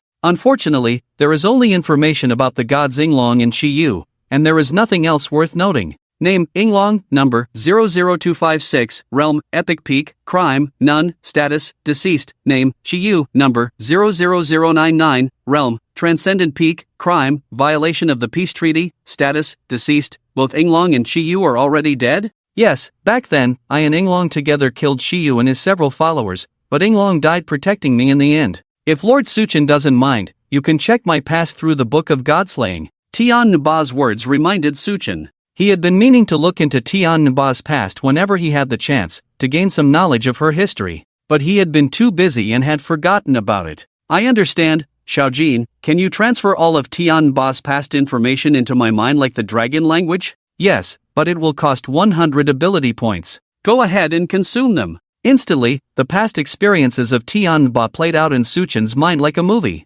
3,000 years of time, finished in less than 5 minutes. Suchen's brows furrowed, everything was too suspicious. Asteluo, what is your purpose? No wonder I felt it was strange before. Why Tianhua suddenly attacked the bus filled with double phantoms? Clearly, she couldn't even distinguish which ones were the double phantoms. In the Book of Godslaying, not only did he see the scene of Tianhua and Yinglong battling Qiyu in the past, but he also saw that 2 days before the bus departed for Yui City, a receptionist named Zhua Shelley from the sales center found Tianhua and informed her of Nils's whereabouts. Not only that, there were also 2 gaseous monsters accompanying Asteluo, clearly the 2 mirages. Why would she deliberately bring the mirages with her, letting Tianhua see them? What does she intend to do? Could it be that she already knew the Book of Godslaying could view the past and wanted me to know that she was behind all of this? If that's the case, then coming here this time, coincidentally to the place where Tianhua's companions Yinglong and Qiyu fought to the death, is also her doing? What does this god really want? Just as Suchen was lost in thought, Tianhua's words interrupted him. Lord Suchen, can you save Yinglong? Although I don't know if this Yinglong here is really him, there is a slight possibility, and I want him to live. Upon hearing Tianhua's voice, images of her and Yinglong's past flashed through Suchen's mind. The 2 of them were almost always together, bickering with each other for no reason, just like the past Suchen and Long Luor. The reason she worked so hard to learn the secret technique of summoning god corpses to resurrect the dead instead of using the power of the gods to resurrect Yinglong as her own god servant was so that one day she could revive Yinglong and have him protect her, spending the rest of their lives together. However, by the time she completely mastered this technique, Yinglong's corpse no longer existed. Well, no problem. He was joking, after all, these were just ability points. As a transcendent peak god, he should be able to put up a fight using the power of the Godslayer. At worst, he still had 2,500 ability points left, which could weaken Chiyou's realm. With a thought from Suchen, Tianhua appeared directly in front of him. Her originally weathered face seemed to brighten up instantly upon hearing the news about Yinglong,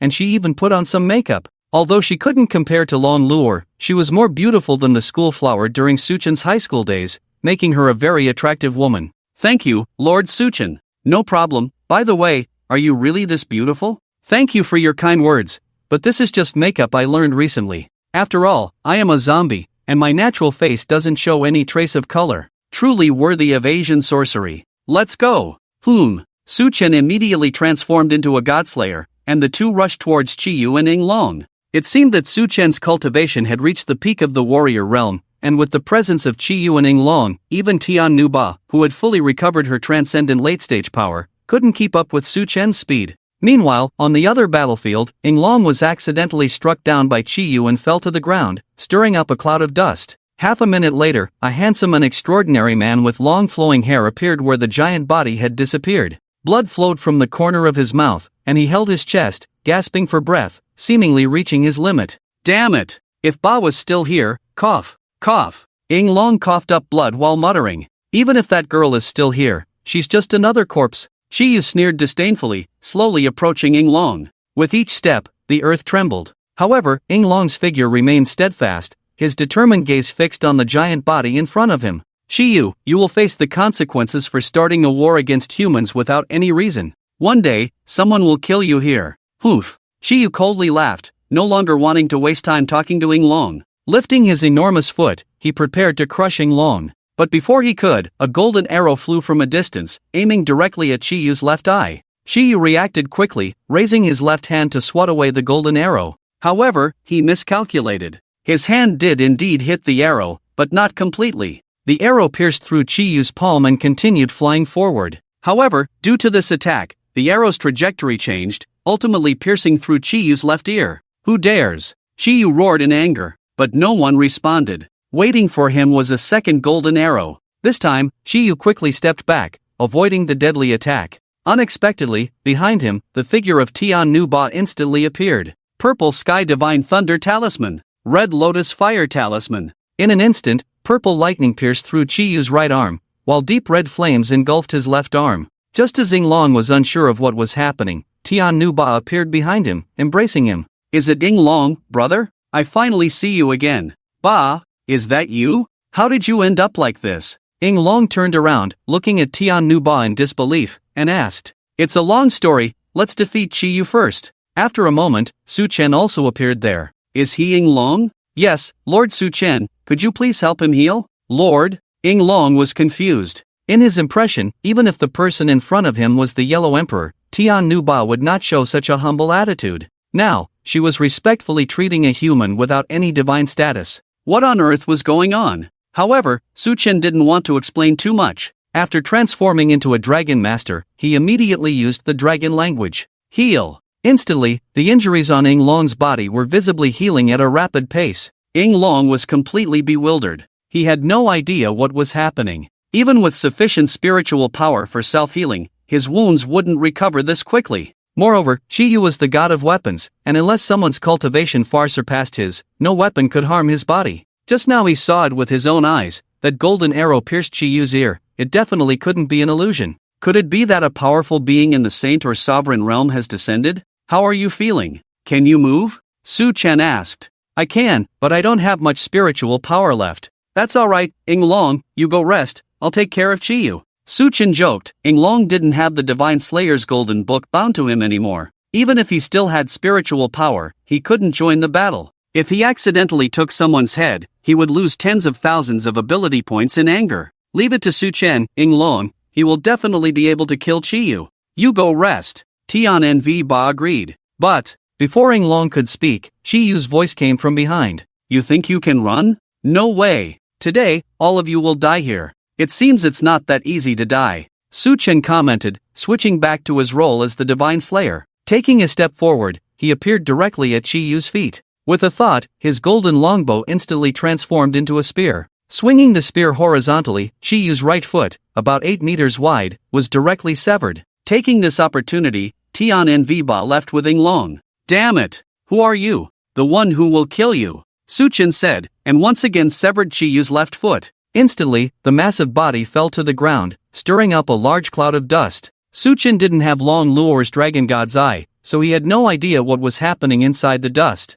Wind! So, he switched to the dragon tamer and released the dragon language once again. A gust of wind instantly dispersed the smoke and dust surrounding Qi Yu. What came into view was Qi Yu kneeling on one knee, using his charred left hand to support his massive body. "A mere human, how can you possess such great power?" Qi Yu roared in anger, suddenly swinging a golden chain with his right hand, which had already been pierced by the purple sky divine thunder, and smashing it into the sand in front of Su Chen. Instantly, a golden magic array formed under Su Chen's feet, and 8 golden chains extended from the magic array, tightly entangling Su Chen. Su Chen struggled a few times and found that he couldn't move these chains, so he immediately shouted, "Shaojin, help me break this magic array." "Yes, master. This will consume 300 ability points." With these words, the golden magic array dimmed instantly and shattered like glass. Qi Yu also suffered a backlash from the destruction of the magic array and immediately spat out a mouthful of blood. "How is this possible? Why was the 8 gates golden lock array broken like this?" Qi Yu said, immediately setting up a magic array around himself, and golden light shot straight into the sky. In the sky, countless golden weapons suddenly appeared. Long swords, spears, giant axes, arrows, sickles, clubs. Anything that could be considered a weapon appeared before their eyes. "Die!" With Qi Yu's furious roar, all these weapons attacked Su Chen. "Qi Yu, as a god, leading your subordinates to indiscriminately slaughter humans, violating the peace treaty and violating Article 3 of the Divine Treaty, I, as the Divine Slayer, will kill you here." "Cool. I've been thinking about this line for days, and I finally got to use it. It would be great if Luo was here too. She would definitely praise me a few times." While thinking this, Su Chen took a step back, immediately moving out of the range of the magic array, and switched his weapon to the longbow. Originally, Su Chen didn't plan to learn archery so early. He wanted to wait until he drew the ability to use a bow and arrow from the lottery, so that practicing archery would be twice as effective. However, the photo taken by Yu Chanxian and the others that night showed him killing the centaur monster with a bow and arrow. If he was discovered not knowing how to use a bow and arrow at that time, it was very likely that he would be suspected of hiding something else. After discussing with Long Luo, he finally decided to practice archery for a while. Fortunately, one of the characteristics of being a godslayer is being proficient in using all weapons. As long as there is a basic foundation, the proficiency can be greatly improved through the godslayer's abilities. After leaving the magic array, Su Chen had a thought and split into 3 godslayer golden books,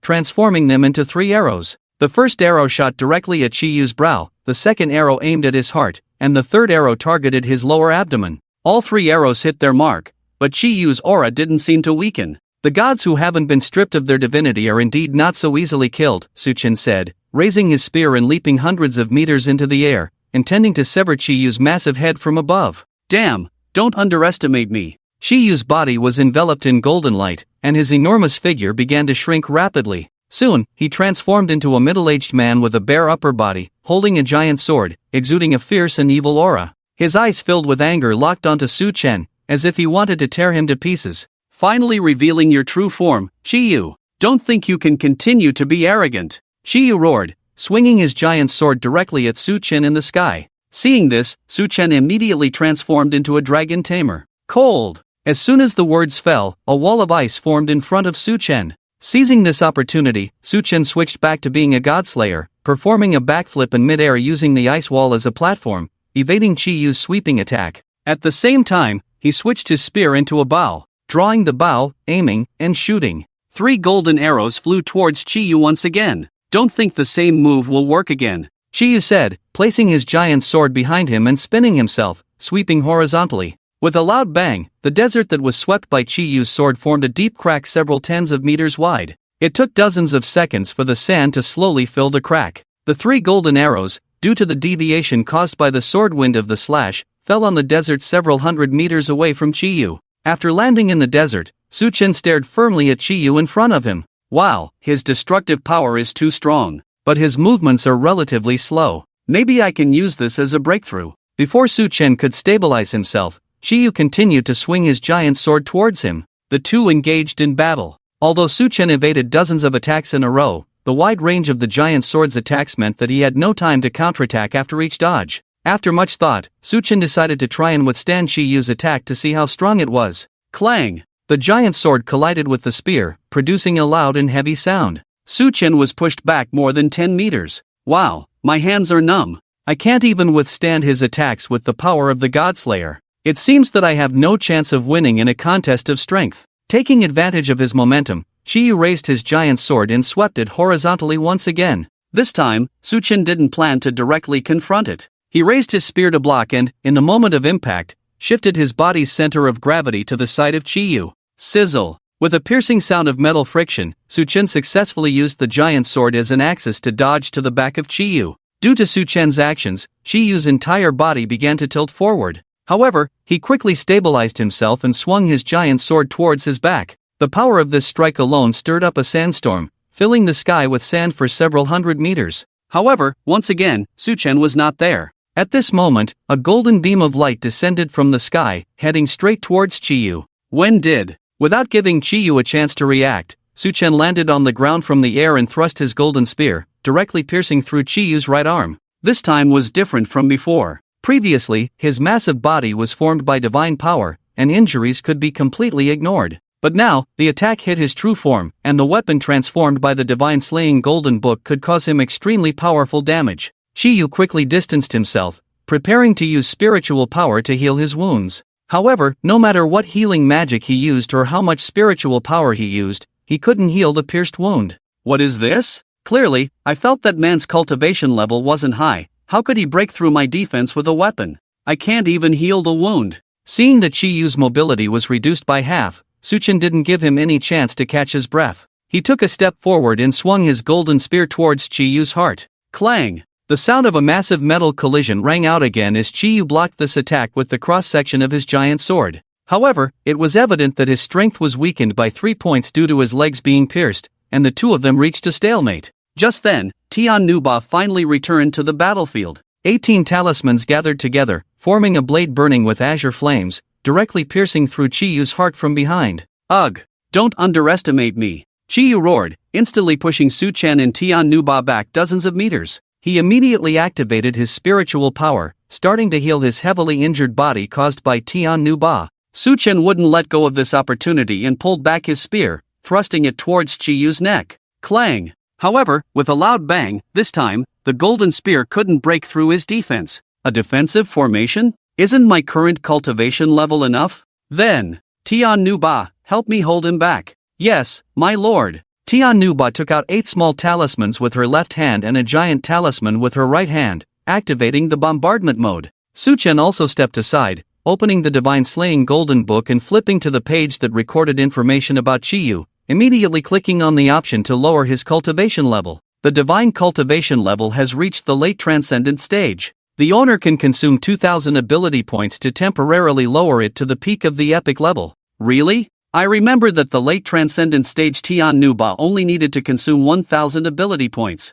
Why does lowering one small stage require double the points? The divine being possesses a divine nature, so the consumed ability points are doubled. Normally, only 1,000 ability points are needed. Forget it, let's consume them. In an instant, Qiyu's aura weakened visibly to the naked eye. Originally, he was still easily withstanding Tianhua's attacks, but suddenly, his body was pierced by several consecutive purple heaven divine thunderbolts. What have you done, girl? Tianhua didn't want to respond to Qiyu. She knew this was Su Chen's method, and now, what she needed to do was to cooperate well with him. She threw 6 talismans from her sleeve, floating around Qiyu. Hexagram formation. As Tianhua's voice fell, Qiyu was instantly trapped within the formation, unable to move. Seeing this, Su Chen immediately swung his golden spear and stepped forward, directly piercing through Qiyu's heart. Ugh! Huang Di Sprat! I won't let you off even in death. Qiyu's roar grew smaller and smaller. In the end, he transformed into a massive ball of light, absorbed by the golden spear. Congratulations to the owner for killing the divine being Qiyu. The divine being has violated the 3rd clause of the divine covenant, doubling the reward, obtaining 25,000 ability points. Lord Su Chen, thank you for saving Yinglong and killing Qiyu. Tianhua immediately rushed over to express her gratitude. It's okay, how is Yinglong? Tianhua was about to say something when this world seemed to collapse like a dream world, and the earth began to crack. What is happening? Su Chen never expected things to develop like this. According to Tianhua's memory, this place was indeed the battlefield where they fought against Qiyu. Could it be that in the original history, Yinglong perished along with Qiyu, and my appearance caused Yinglong to survive, resulting in this situation? Sir, can you also bring Yinglong into your small world? I think that way we can save him. Su Chen didn't have time to think much and nodded, immediately following Tianhua to Yinglong's resting place. Bah, what is going on? Why does it feel like the end of the world? And just now, I seem to hear Qiyu's screams. Yinglong, I will tell you the details later. Are you willing to come with me? Go. Yinglong was puzzled. He couldn't understand what was happening. Originally, he was following the orders of the Yellow Emperor to come to Jizhou to intercept the Rainmaster, Wind Lord, and many other spirits under Qiyu's command. But unexpectedly, his true self was also here. Fortunately, Tianhua arrived to support him, and the two of them quickly killed all the enemies except Qiyu. However, Tianhua was severely injured in the process, and he protected her as she retreated. But who knew that just half an hour after she left, she suddenly appeared unharmed in front of him, bringing along an unheard-of powerful being who even defeated Qiyu. The most crucial question was, why did this world become like this? Even the Yellow Emperor and the Flame Emperor probably couldn't cause such terrifying phenomena, right? All of this far exceeded Yinglong's imagination. Yinglong, do you believe me? Of course, how could I not believe you? Then, can you come with us? While Tianhua spoke, she reached out her right hand. Although Yinglong didn't understand what was happening, he would unconditionally believe everything Tianhua said. He reached out his right hand without hesitation and held hers. At the same time, Su Chen opened the Book of Godslaying and clicked on the option to bind Yinglong. As a dazzling golden halo appeared, Yinglong disappeared in front of Su Chen. And 1 minute later, this world completely vanished, returning to nothingness. Su Chen! Su Chen! What happened to you? Su Chen, don't scare me. In a daze, Su Chen seemed to hear a man and a woman calling his name. What is happening? Su Chen murmured softly, slowly opening his eyes. Luo Shirin was almost in tears, but the moment he woke up, he instantly showed a relieved expression. Su Chen, you finally woke up. You've been sleeping for 2.5 hours. Luo Shirin wiped away the tears from the corners of her eyes and said, Sorry, I just had a dream. Where is this? I told you not to have too much fun with your wife last night. Now you're sleepy, right? You walked into the teleportation gate and suddenly fainted on the ground. Li Jianfeng breathed a sigh of relief but also showed a teasing attitude as he complained. Fainted. Su Chen looked around. It was no longer the endless desert, but a lush plain. The scene of fighting Qiyu just now shouldn't have been a dream. I'll have to find time to confirm, but what kind of ability was that? It doesn't seem like traveling to the past, but rather like an independent instance of a previous life's online game. After defeating the final boss Chiyu, this instance disappeared. Sorry for making you worry, I did have a bit of sleep deprivation, but I'm fine now. Okay, as long as you're fine, let's go. Luo Shirin excitedly raised her hand and shouted. And so, the three of them began their team action, searching for the divine envoy on this plane. Su Chen also wanted to confirm whether what just happened was a dream or not. After all, killing Chiyu gave him 25,000 ability points, enough for him to draw the divine duty lottery twice and a half. However, Luo Shirin and Li Jianfeng were still by his side, so it wasn't convenient to summon the Godslayer's golden book in front of them. Xiao Jin, how many ability points do I have now? Master, you currently have 25,200 ability points. Congratulations on killing Chiyu. So what just happened was real. Is the Azure Dragon with the Heavenly Empress now? The Heavenly Empress is explaining the details of the situation to the Azure Dragon, and the status information of the Azure Dragon on the Godslayer's golden book has changed from deceased to alive. I see. Asteroth, you deliberately sent me back to the past. Judging from the results, you must want me to subdue the Azure Dragon. So what exactly do you want to do? Going back to the past and saving the Azure Dragon, who had already died 2,000 years ago, what kind of ability is this? Wouldn't this situation create some temporal paradox? In any case, after this matter is resolved, I must inform Long Luor. Maybe she has a different perspective on it. Just then, Li Jianfeng's words interrupted Su Chen's thoughts. Su Chen, what's wrong with you? Don't just stand there. We've encountered a divine envoy. Following Li Jianfeng's direction, they saw a huge bird-like divine envoy hovering in the air, ready to dive at any moment. Sorry, I was lost in thought. Let's not talk about that now. This divine envoy seems to be an elite level, but it's too high. Even if I use magic, I can't reach it. No problem, watch me. Su Chen took a step and directly jumped dozens of meters high, reaching the same height as the bird-like divine envoy. The divine envoy was obviously startled by Su Chen's actions and quickly dodged around.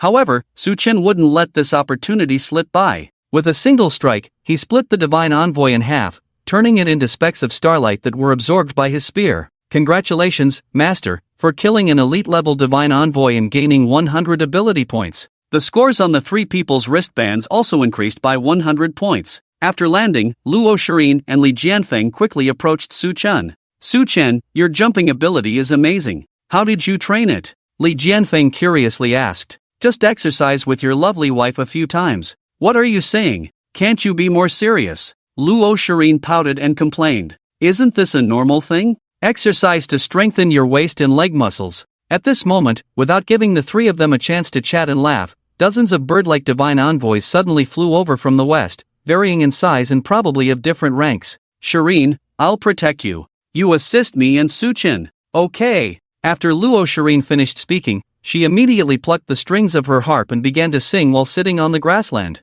Listening to her gentle and elegant singing, accompanied by the melodious and pleasant sound of the harp, Su Chen instantly felt a surge of power within him. It was as if encountering a god while using the Godslayer's divine duty. An endless stream of power emerged. So this is the amplification of a bard? No wonder they are called pseudo-divine occupations. Their power has almost doubled. Su Chen muttered to himself, kicked his foot, and jumped more than 100 meters high. With a single shot, the bird-like deity in the front was pierced through. Just as the deity's body was about to turn into starlight and be absorbed by the long spear, Su Chen grabbed the spear tightly and used the dissipating body of the deity as a stepping stone for a second jump. However, this jump couldn't touch the other enemies, so Su Chen immediately switched to a bow and arrow, and started shooting down the other deities. In just a few seconds, 6 or 7 deities were pierced by golden arrows, turning into specks of starlight and dissipating in the air. And Su Chen, using the dissipating bodies of these deities as platforms, kept jumping in the air. Among the group of deities, there was a bird-like creature resembling a giant eagle that managed to dodge the arrows shot by Su Chen and immediately charged towards Su Chen in the air with no chance to dodge, seemingly wanting to kill him in one blow.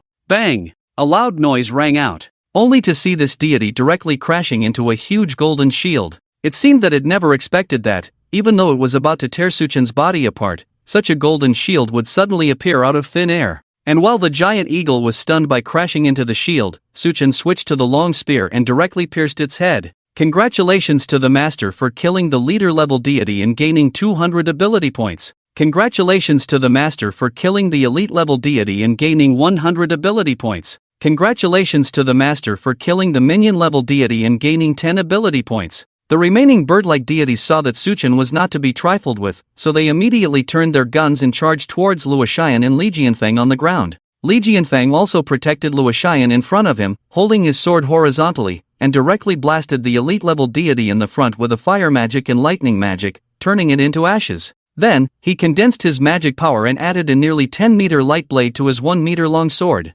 Swish! Swish! Swish! With the sound of several long swords breaking through the air, the three bird-like deities flying at low altitude were instantly split in half and fell to the ground. Finally, some of the deities began to fear and prepare to escape. But Su Chen would never let them go. This not only involved his ability points but also whether he could afford to raise Long Lure, his white-haired lowly foodie wife, in the sleepless city. No matter what, he couldn't let these deities go. After landing on the ground, Su Chen switched back to the bow and arrow, aiming at the fleeing deities. Unfortunately, in the end, only 7 were shot down, and 1 sparrow-sized deity had already flown out of Su Chen's attack range. As for Li Jianfeng and Luo Xian, they just happened to kill the last attacking deity. Su Chen, you're so strong. Are you really only in the late warrior realm? Luo Xian quickly came to Su Chen, holding his hands and asked with shining eyes. Not exactly, I broke through to the peak of the warrior realm yesterday. The peak of the warrior realm is already very strong. I've seen many people in the peak of the hero realm, but none of them are as strong as you. And your occupation is only a freelancer. Well, maybe being a freelancer isn't as bad as everyone thinks.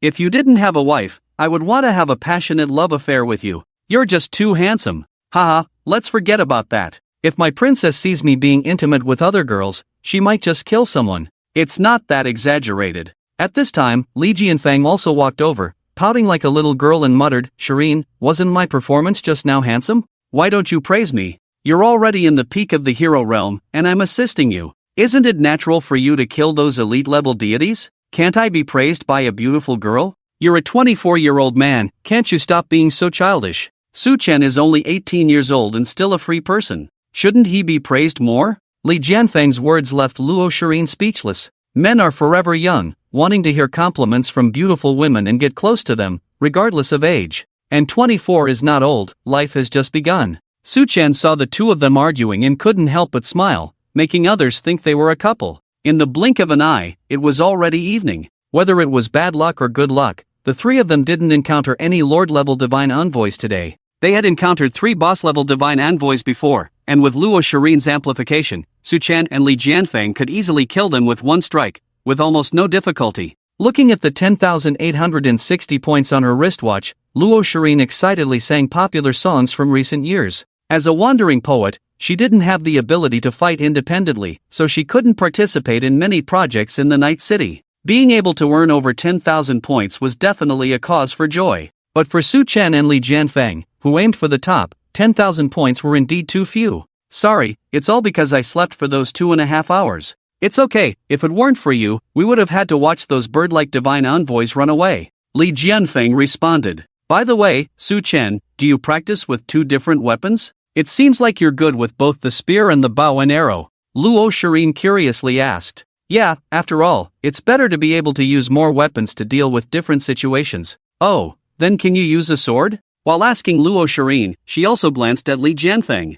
A sword. Su Chen lowered his head in disappointment. To be honest, in his previous life, he often saw those swordsmen wandering the rivers and lakes in movies and TV shows, and he couldn't help but envy them. Although the spear was indeed very useful and had strong offensive capabilities, using a sword was really cool. Swords were the romance of men. Every time he saw Long Lure wielding a pure white longsword, he would feel extremely envious. But now he hadn't drawn a swordsmanship divine job, and relying solely on the abilities of the Godslayer, if he only practiced swordsmanship for a short period of time, he might not be able to truly use it in combat. After all, close combat was not as safe as using a bow and arrow. If one wasn't careful, they could easily suffer a defeat, so they needed a high level of proficiency. It's so uncomfortable. Every time I think about the ability points that can be used for 2 more draws, I feel like I can't resist not drawing once. I really don't understand how my friends who played mobile games in my previous life could resist being a hamster. Forget it, I can't resist it anymore. I'll draw once. I'll save the other one to draw with Long Lure when I go back. Shireen, Jianfeng, I'm going to take a break. Ha! I won't peek, you know. Isn't it dangerous to leave alone? Luo Shireen muttered. No, only my lovely wife can see my body. Su Chen said and left the two of them, heading to a secluded corner. Xiao Jin, I want to do the divine job draw. Yes, master. When should I stop? As Xiao Jin's voice fell, a roulette wheel appeared in front of Su Chen once again. But this time, there were some differences from the previous one. In the rewards section for the Dragon Tamer, there were no new divine jobs added, but instead, there was a up symbol and an upward arrow, which Su Chen didn't quite understand the meaning of. Xiao Jin, what's that? Su Chen asked, pointing to the new reward. Master, that's a hidden reward. As long as you draw this, the master's abilities in all duties will increase by 20%. What the hell? This is too terrifying. Could there be other hidden rewards? Yes, master, hidden rewards will randomly appear after each draw. Alright, let's start spinning. Stop in 10 seconds. Yes, master. Su Chen closed his eyes after speaking, hoping that he wouldn't draw a duty related to the Dragon Clan. Otherwise, he would probably be stepped on by Long Luo's little feet again, although it was indeed quite enjoyable. Soon, 10 seconds passed, and the roulette wheel gradually stopped. Su Chen was extremely nervous and didn't dare to open his eyes to see what he had drawn. Congratulations, master. You've won the jackpot this time. Little Jin's voice made Su Chen pause, and he quickly opened his eyes. He thought he had drawn the reward that increased all professional abilities by 20%, but the pointer had stopped at the previous position of the Dragon Knight reward, except it had been replaced by a person wielding a sword. Little Jin, what is this? Master, this is the Sword God, the third-ranked duty in the duty sequence. Third-ranked? Sword God? Su Chen couldn't believe his ears. He had actually drawn a duty related to swordsmanship, and it was such a high-ranking duty in the sequence. Among the first 99 duties in the sequence, there were war gods who used spears, gun gods who used firearms, moon gods who used bows and arrows, and battle gods who used giant axes. But he had never heard of a sword god who used swords. It turned out that there was a sword god, but no one had ever awakened to this duty, so it had not been recorded by the world. Master, the sword god is just as its name suggests, it is the duty that excels in using swords among all duties. Anyone who awakens the sword god duty can also possess physical qualities comparable to the Dragon Clan at the same level through the ability correction of the sword god duty. They advocate extreme sword speed, even the sword saint cannot match it. One of its exclusive abilities, the domain of the sword, can perceive any movement within a certain range and counterattack. Wherever the will of the sword goes, no enemy can escape. The second exclusive ability is Lightblade, which unleashes a fatal strike at near light speed, giving the enemy no time to react. The third exclusive ability is the Eye of the Sword God, which perceives the life and death of all beings, sees the end of all life from its roots, and discovers the weaknesses of the opponent within the causal relationship. It can be said that the Sword God is the closest to perfection among all duties,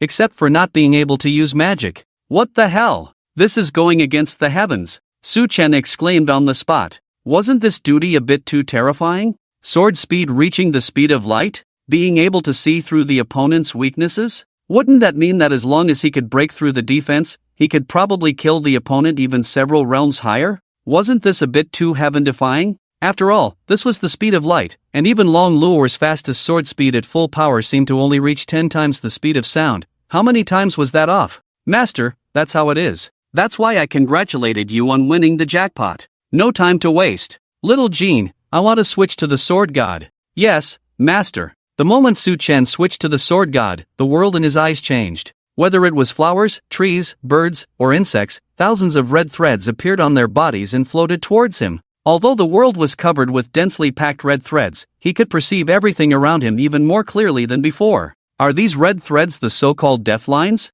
Yes, these threads materialize the concept of death. As long as the master can kill the opponent along these threads, they will undoubtedly die with a single strike. However, the greater the difference in realm between the master and the opponent, the fewer death lines there will be. Is that so? At this moment, Luo Shirin and Li Jianfeng also ran over to check the situation because of Su Chen's sudden shout. Su Chen, what happened to you? I saw you suddenly shout just now. Su Chen quickly recalled Xiao Jin in the Book of Godslaying, pretending to be completely unaware. It's nothing. I just had a stomachache from eating something bad yesterday. Don't scare us, I thought you encountered a Lord-level divine envoy. Sorry, I made you worry again. Let's go, let's rest early after setting up the barrier. Okay. At the same time, in a corner of this small world. Are you too useless? This small world is at most the size of a city, and you couldn't find Su Chen's trace after searching for a whole day? Yang Tianlong angrily shouted, while the two new night guards in front of him kept their heads down, afraid to reply.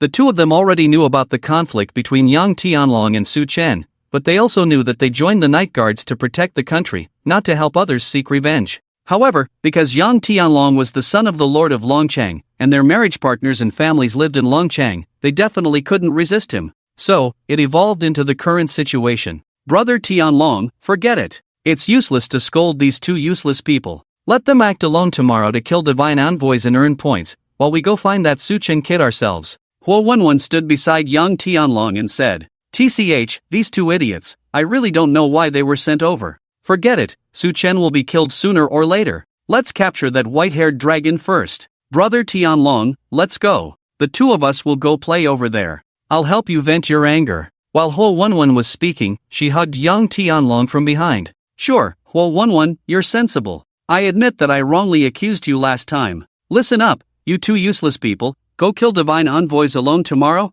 got it?" The two new recruits also nodded, didn't say anything, and watched as Yang Tianlong and Huo Wenwen embraced each other and walked into a cave. "Sai, what should we do? Should we inform Su Chen? I think we better not. My wife's parents and our 3-year-old child are all in Longchang. If Yang Tianlong finds out, he will definitely cancel our residence permits and expel us from the city. If we encounter divine envoys during the journey to the next city, I can't even imagine the consequences. So, are we just going to watch Yang Tianlong kill Su Chen? This is something we can't stop anymore. No matter what Yang Tianlong asks, we'll say we don't know. This is the last thing we can do to help Su Chen. The rest is up to his fate. Sai, it's a pity. Why did we have to provoke the young master of Longchang? I really don't understand why someone like Yang Tianlong would join the Night Guards. He has truly tarnished the reputation of the Night Guards. At this time, on the central square of the Eternal City.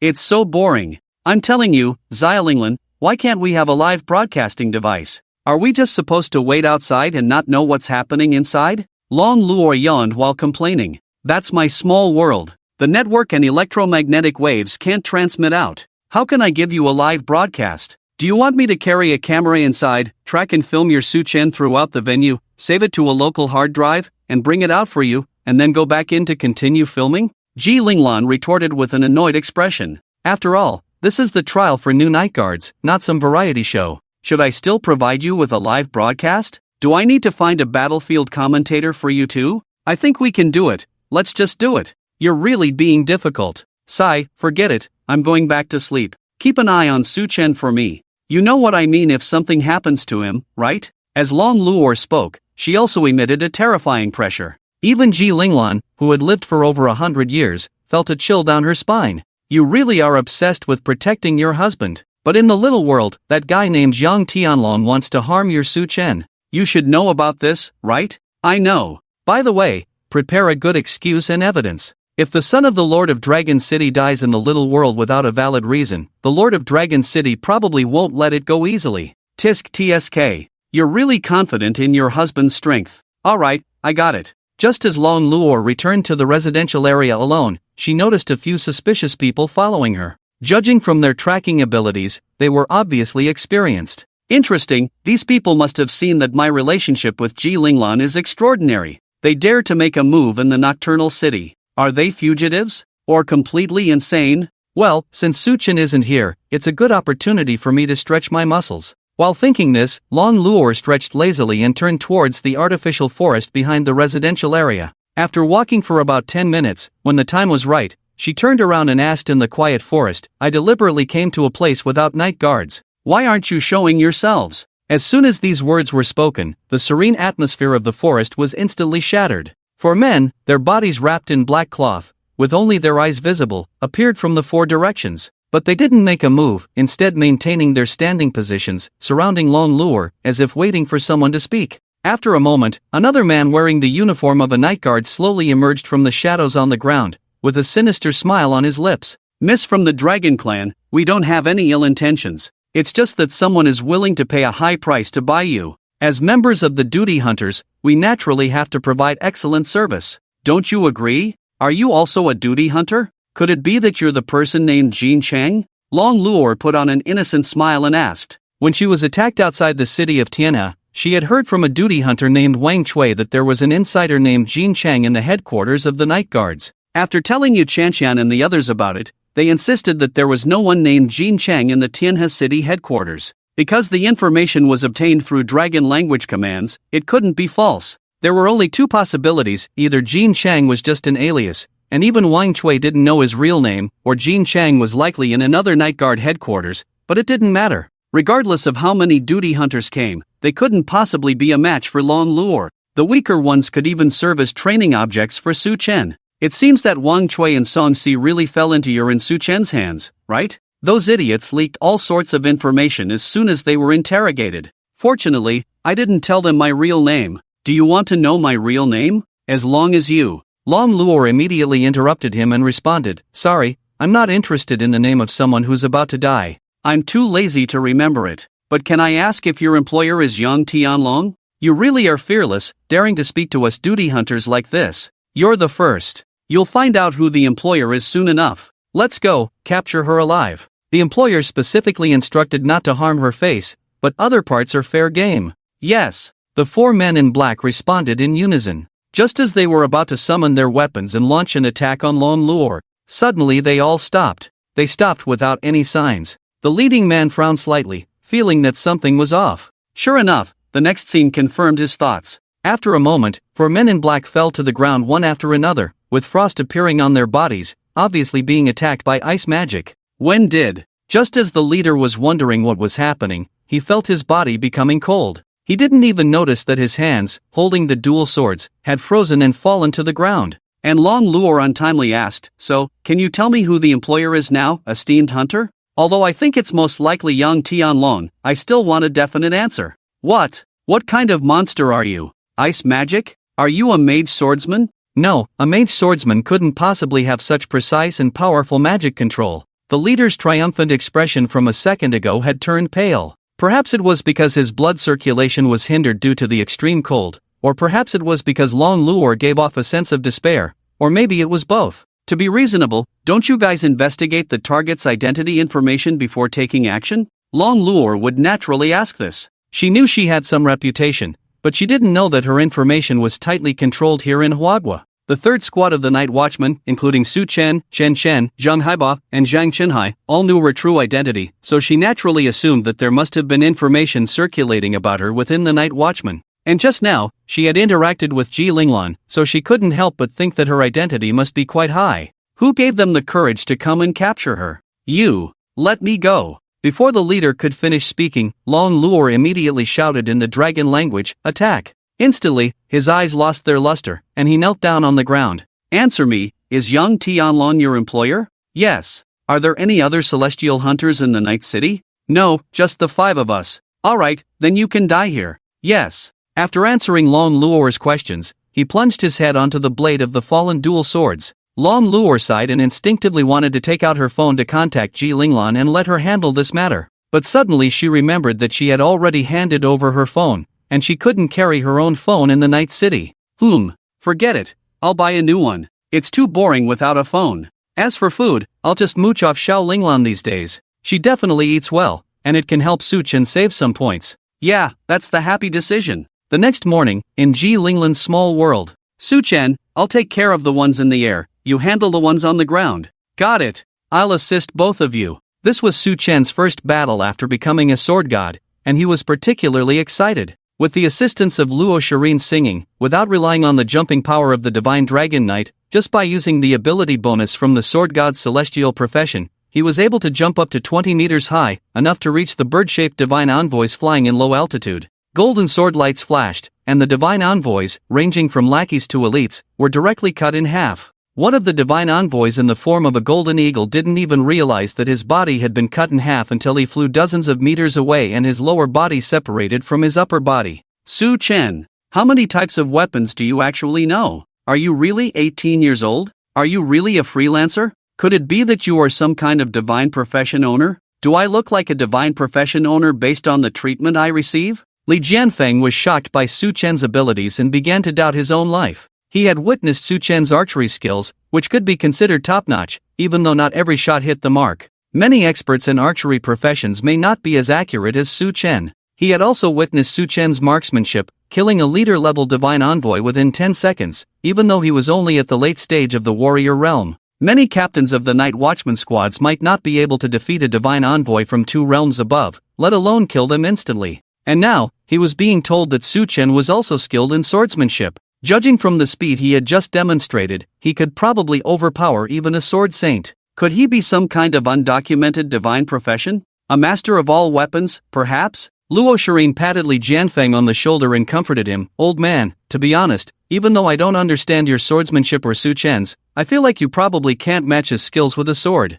Shirin, can I cry on your shoulder for a while? Sure, just remember to give me your wife's phone number. Alright, stop bickering and continue searching for other divine envoys. Just then, a burst of flames suddenly came crashing towards Su Chen and the others. Li Jianfeng quickly created an ice wall, while Su Chen transformed the divine slaying golden book into a huge shield, holding it behind the ice wall. Boom! A loud noise rang out as the ice wall created by Li Jianfeng was completely shattered by the burst of flames. Fortunately, Su Chen's shield was strong enough, leaving no trace of damage from the flames. The 3 of them looked up at the sky. Above the firmament, there was a fully red flying dragon glaring angrily at Su Chen, flames still flickering at the corners of its mouth. Obviously, the burst of flames just now came from this fire dragon. And standing on the dragon's head was a young man dressed in night watchman uniform, holding a long spear. It was none other than young Tianhua. Su Chen, you made it so hard for me to find you. You've provoked me, and today is your death day. Young Tianhua, standing on the dragon's head, sneered and shouted angrily.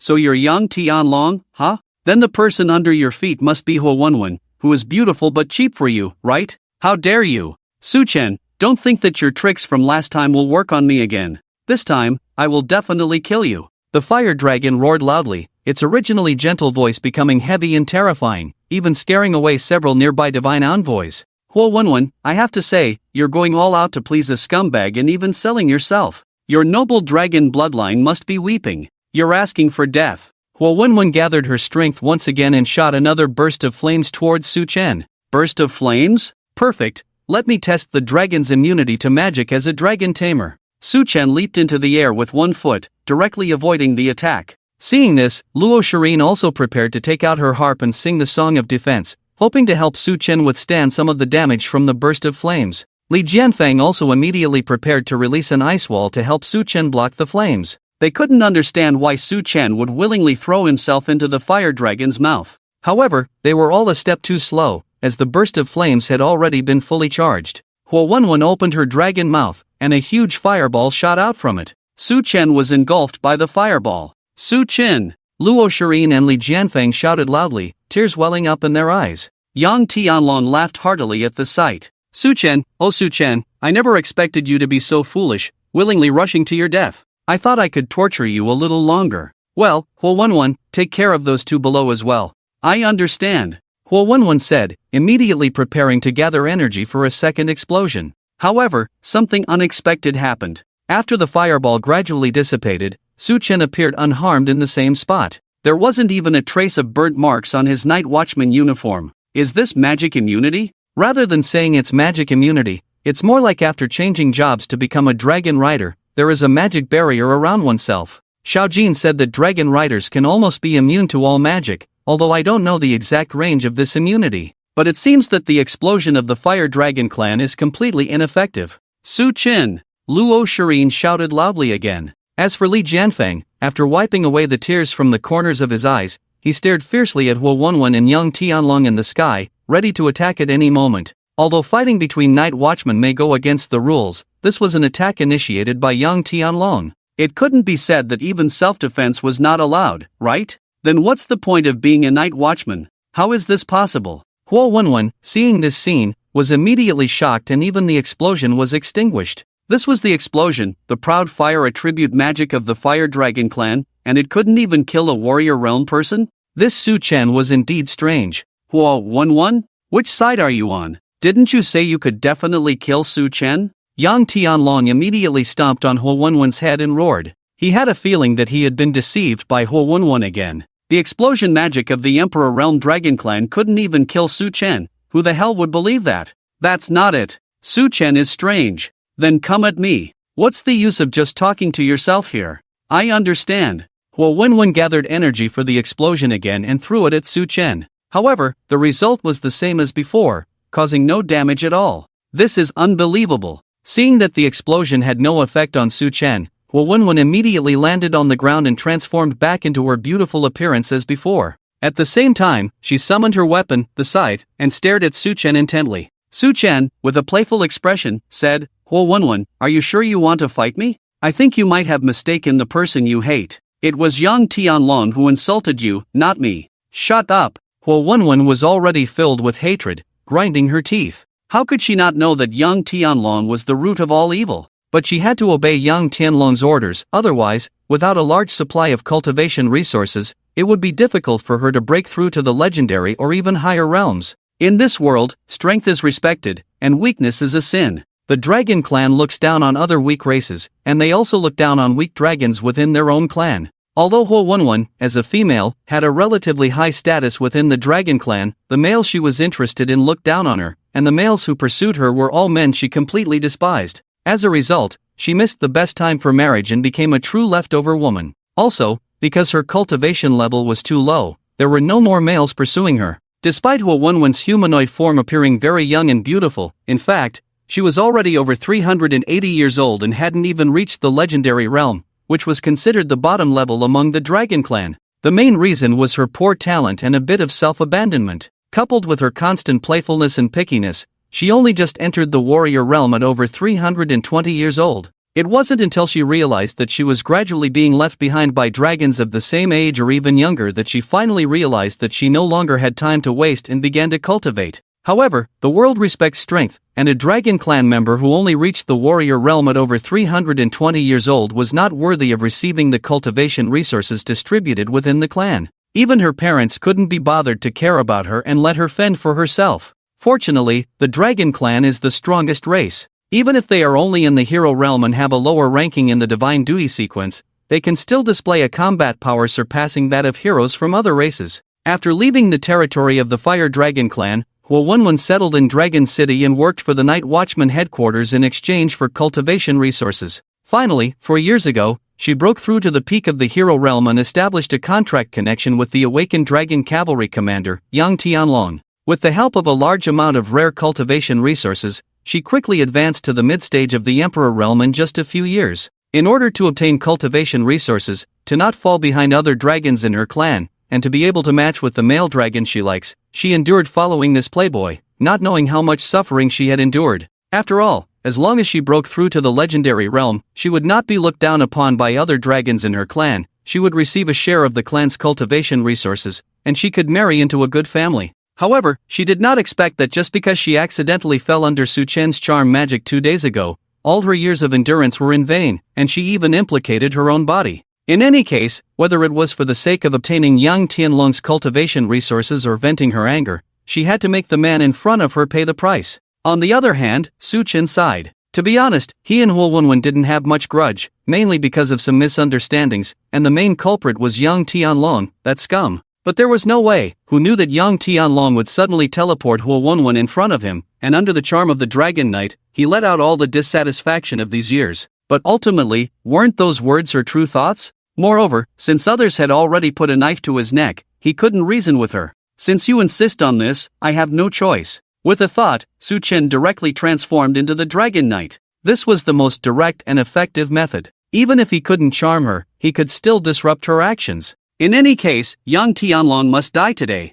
Anyone who harbored ill intentions towards Lon Luo, even if you were the son of the Lord of Dragon City, you must die. As Su Chen transformed into the Dragon Knight, Huo Wenwen's expression immediately changed. The originally murderous look instantly softened. However, the next scene truly shocked him. Huo Wenwen picked up a sickle and slashed it towards her fair thigh. Blood splattered everywhere, but because of the pain, the effect of the charm was greatly reduced. Su Chen, I've told you, don't think the same move will work on me again. Huo Wenwen's expression was resolute, as if she had to vent her anger no matter what. Su Chen's gaze darkened. He didn't expect that the charm could be broken in this way. It made sense though, even the sleep magic could be forcibly suppressed by pain, let alone just charm. Since the Dragon Knight was no longer useful, Su Chen immediately switched to the Sword God. The divine duty of using a sickle was rare, and coupled with the ability to use explosive flame magic, it was basically a wizard in the divine duty sequence 466. This divine duty didn't have many special features and didn't provide much enhancement to the body. Its biggest advantage was probably being one of the few divine duties outside of the top 400 that could simultaneously combine melee and magic. But even so, Huo Wenwen couldn't be underestimated. Her realm reached the mid-stage of the Emperor realm, and coupled with the physical qualities of a dragon, even if the divine duty didn't provide much power boost, her combat power was estimated to far surpass all the enemies Su Chen had encountered so far, excluding deities. As for Yang Tianlong, he raised his spear with a disdainful expression, confronting Li Jianfeng and Luo Shirin. With Li Jianfeng protecting Luo Shirin and Luo Shirin assisting Li Jianfeng, Yang Tianlong shouldn't be too difficult to deal with. I just need to focus on dealing with Huo Wenwen in front of me. When Su Chen switched his weapon to a long sword, Huo Wenwen was momentarily stunned. She knew that Su Chen's duty as a freelancer was to defeat Yang Tianlong with a spear, but now he was using a sword against her. Could it be that the sword was his specialty? How many weapons can Su Chen actually use? The battle had already begun, but Huo Wenwen had yet to make a move. She maintained a defensive stance, feeling that if she made an offensive move, she would likely be at a disadvantage. She didn't know why she had this feeling, but she had complete faith in her sixth sense, as it had saved her several times before. And indeed, her intuition was correct. Su Chen had already unleashed the domain of the sword. Although his current realm only covered a range of a dozen meters around himself, it was more than enough to deal with the current situation. The eye of the sword god was also open, but due to the vast difference in realm and racial strength between the two, Su Chen could only see a dead end in Huo Wenwen. Moreover, this dead end seemed very difficult to grasp, appearing and disappearing. The two of them remained deadlocked until 3 minutes later, when it seemed that Yang Tianlong was unable to withstand the combination of Li Jianfeng and Luo Shirin and was pushed back several tens of meters. He shouted loudly, "Huo Wenwen, are you going to make a move? What are you and Su Chen looking at? Are you on a blind date? Can't you see that I'm fighting 2-on-1 here? Damn it, I should have brought those two useless people with me." I understand. Although this ominous premonition had always been present, she didn't believe that she would lose to Su Chen, who was only at the warrior realm. Besides, the orders from the benefactor had already been given. If she didn't provide assistance soon, it would be difficult if he died. She didn't want to go back to working for humans for decades, only to receive scarce cultivation resources. Su Chen, prepare to die. After Huo Wenwen finished speaking, she added the explosion flame to her sickle and charged towards Su Chen. Bring it on! Su Chen made a sword-drawing gesture and instantly appeared behind Huo Wenwen, as if the scene had been cut in a movie, without anyone seeing how he moved there. Everything around seemed to freeze. Huo Wenwen's angry expression froze in that moment. Her right hand, wielding the sickle, also fell to the ground after a few breaths. Indeed, my realm is still too low. I haven't even reached 1,000th the speed of light, and even though the dead end has clearly planned out my attack route, I still missed. Su Chen maintained his posture with his back to Huo Wenwen, complaining with regret on his face. Huo Wenwen, on the other hand, turned around in disbelief, even forgetting that her right hand had been severed.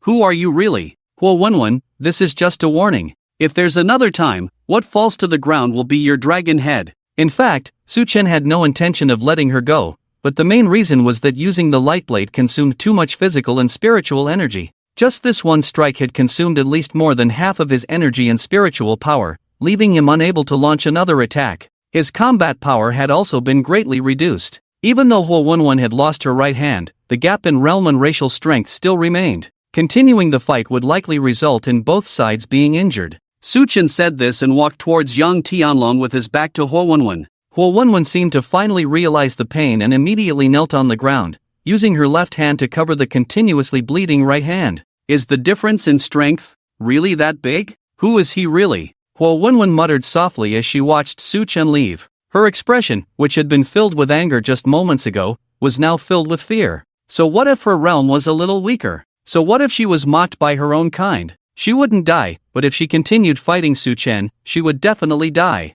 Even the proud and arrogant dragon clan, in the face of death, dignity and arrogance are no longer important. Su Chen slowly walked towards Yang Tianlong, who was knocked away by Luo Shirin and Li Jianfeng. What do you want to do? Don't come over. I am the son of the Lord of Dragon City. And you, Huo Wenwen, come and help me. Why are you kneeling there? Don't you want cultivation resources? There are several divine fire beads in my house. I will give them all to you as long as you can kill Su Chen. Don't just stand there. Yang Tianlong shouted as if he had gone mad. However, no one responded to him. Only the sound of Su Chen's footsteps on the grass echoed in this space, like the footsteps of the Grim Reaper, making everyone's hearts race. Yang Tianlong, do you know? Anyone who dares to have evil thoughts about my Luo Luo, even if they are gods, they are no longer in this world, let alone you, just the son of a city lord? Don't come over. Whatever you want, I will give it to you. Yang Tianlong's pants were already soaked with pale yellow liquid, and his legs were trembling. Clearly, he had already input a lot of spiritual power into the white spirit stone on his wristwatch,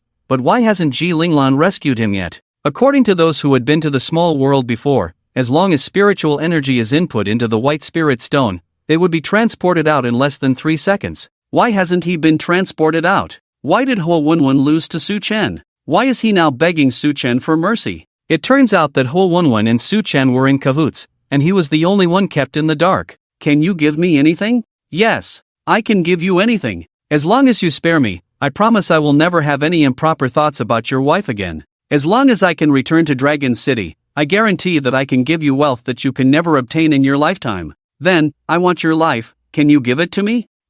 Before Yang Tianlong could finish speaking, Su Chen swung his long sword horizontally. The face full of fear froze forever in that moment, falling onto ankles that could never be touched again. It's a small world, but you can still see the stars, how peculiar. That night, Su Chen lay on the plain, murmuring to himself as he looked at the starry sky. Su Chen, are you okay? You've been lying here all night. What if a divine envoy attacks and you're not inside the barrier? Luo Shirin smoothed her skirt and sat on the grass next to Su Chen, asking, I'm fine, I'm awake. Sigh, strong people don't have to worry about these things, I'm really envious. Actually, I don't know if I should ask. What should we do about Yang Tianlong's situation after we leave the small world? If he dies here with his identity, I'm afraid the Lord of Dragon City won't let it go easily, right? Don't worry, someone should take care of this matter. Su Chen waved his hand, indicating not to worry. In the afternoon, when he was fighting against Huo Wenwen, Su Chen activated the domain of the sword. Although it was subtle, he could feel Ji Linglan's presence within his sword domain.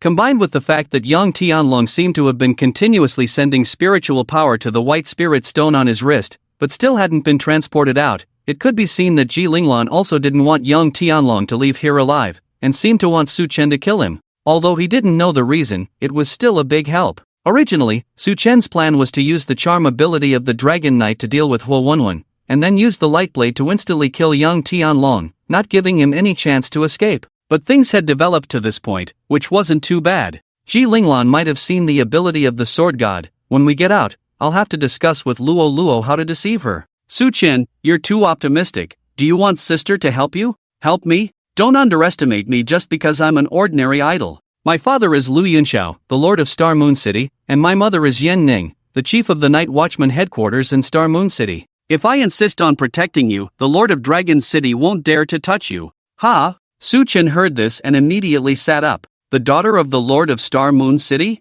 The daughter of the chief of the Night Watchman headquarters in Star Moon City? What kind of buff is this? In fact, since Su Chen first saw Luo Shirin, he felt that her family background should be good. She should be the daughter of some company or group. She had a perfect appearance and figure, and she was dressed in branded enchanted clothing. Most importantly, Luo Shirin's innate noble temperament couldn't be imitated by others. Now she was telling Su Chen that Luo Shirin's status was even higher than Yang Tianlong's. After all, Star Moon City was the largest city in the vicinity, almost twice as big as Tianhua City and Dragon City, and the lord of the city had much more power. Ha, your surprised expression is quite good. After taking a few seconds to understand the situation, Su Chen asked, if you are the daughter of the lord of Star Moon City, why did you come to Tianhua City to sign up for the Night Watchman? Star Moon City is quite far from Tianhua City, right? Luo Shirin imitated Su Chen's previous posture and lay down on the plain, with a lonely expression as she recounted her experiences. I only told you about this, and I haven't told Li Jianfang. Please keep it a secret. Su Chen nodded and lay back down on the plain, listening to Luo Shirin's story. Actually, when we first met, I lied to you and Li Jianfeng. I had actually registered for marriage, but my parents registered it without telling me. It had been about 2 months, and I received a message saying that the match was successful. Although it wasn't voluntary for me, I thought that if I didn't meet the person, it would probably make him sad. So after much thought, I decided to meet him at the Marriage Registration Bureau. My match was the eldest son of a martial arts family in Star Moon City. He was cheerful, handsome, and had a high cultivation level. He was also recently admitted to our Star Moon City's top vocational academy and awakened as a rank 127 divine hand, a talent skilled in unarmed combat, which perfectly matched his family's martial arts. In the following months, although we were a couple formed through the big data matchmaking system, we didn't live together. We still lived in our own homes and maintained contact through phone calls, just like before. I could feel that he really liked me, treated me well, and our personalities matched. Moreover, he was outstanding among his peers, reaching the peak of the warrior realm at the age of 16. His future achievements would definitely be remarkable. I also considered whether to spend an ordinary life like that, but after much thought, I found it too boring. Living a mundane life of birth, old age, sickness, and death, and living in comfort is not my style, so I gave up, giving up on that ordinary happiness. I used my pocket money to cancel the marriage relationship and apologized to him sincerely before running away from home. That day, there happened to be a bus from the night watchman headquarters going to Tianhua City for a mission. With my mother's identity, I successfully got on the bus and arrived in Tianhua City. Unfortunately, I might have been used to a luxurious life. Although I brought a lot of money with me, it was all gone in less than 2 years. But luckily, that day was my birthday, and perhaps because of that, I awakened as a free-spirited wandering poet. So, I became an idol and quickly became popular using the power of a wandering poet. I no longer have to worry about daily life. However, as you know, a month and a half ago, the gods attacked Tianhua City.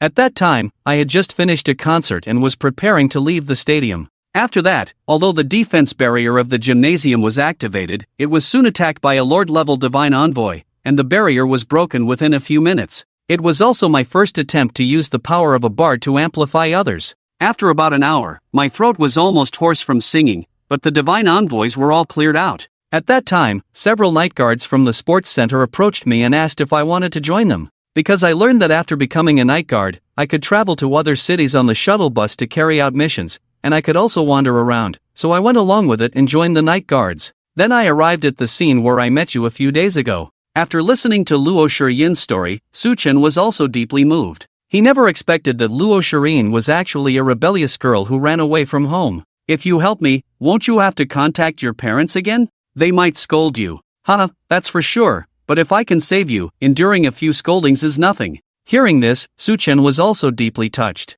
They had only known each other for a few days, yet Luo Shiyin was willing to make such a sacrifice for him. She was truly a perfect girl. Boom! Just then, an explosion sounded, and a rookie night guard fell from the sky onto the plane. Obviously, this rookie was thrown here by the shockwave of the explosion just now. Just as Su Chen and Luo Shiyin were about to go and check on the injured person, a loud roar caught their attention. They saw two night guards covering each other and retreating in the direction where the explosion came from. In the sky behind them, there was a fully red flying dragon continuously launching fireballs to attack them. At this moment, the central square of the sleepless city was in chaos. Princess, what should we do now? Mad, don't bother me, I'm trying to regain control of the teleportation gate. But what the hell is happening? How did this suddenly occur? Stop bothering me, I already said I don't know. The incident started half an hour ago. In the sleepless city, in Princess Ji Linglan's exclusive villa. I'm telling you, Xia Longnu, with your appetite, can your husband really earn enough points to support you?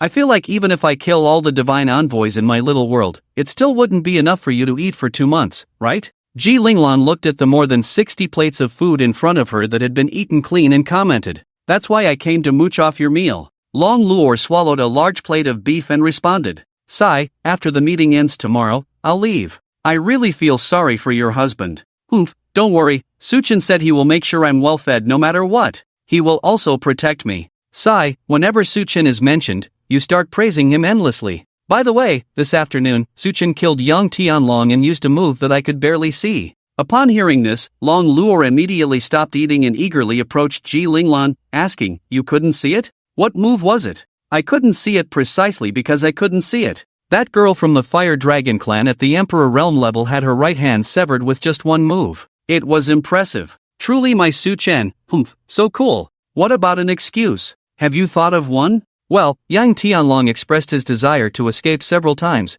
but I ignored him each time. However, that Fire Dragon clan girl is still alive. If I don't deal with her, no excuse will work." That's a bit difficult. I'll go persuade her when the time comes," Long Luor said, not forgetting to roll up his sleeves, apparently trying to convince others with reason. Just then, Ji Linglan suddenly felt a blackout and collapsed directly onto the table. "Xiao Linglan?" Long Luor immediately sensed that something was wrong and took out a dragon blood pill from the spatial ring to feed her. Several minutes later, Ji Linglan slowly opened her eyes. "Xiao Linglan, are you okay? Xiao Long? This is not good. Someone forcibly took control of the small world and the teleportation gate I created. Took control? Long Luo immediately had a bad feeling and brought Ji Linglan to the central square. The teleportation gate, which was originally calm, suddenly became bloody and terrifying. Occasionally, several divine envoys ran out from inside and fought against the night guards, with none of them below the leader level. Among them, the leader was actually a rational emperor-level divine envoy wielding dual swords. Ha ha ha, this is all fresh flesh and blood. Ha ha ha. The emperor-level divine envoy laughed recklessly, taking a step forward, ready to kill the night guard who was fighting against the divine envoys. Clang! A loud noise rang out. Long Luo was seen holding a white long sword, easily blocking the attack from the emperor-level divine envoy. Are there rational divine envoys too? It's rare. With this appearance, could you be Long Luo of the Dragon Clan? Ha ha ha, I didn't expect to meet you here. The emperor-level divine envoy forcefully swung his dual swords,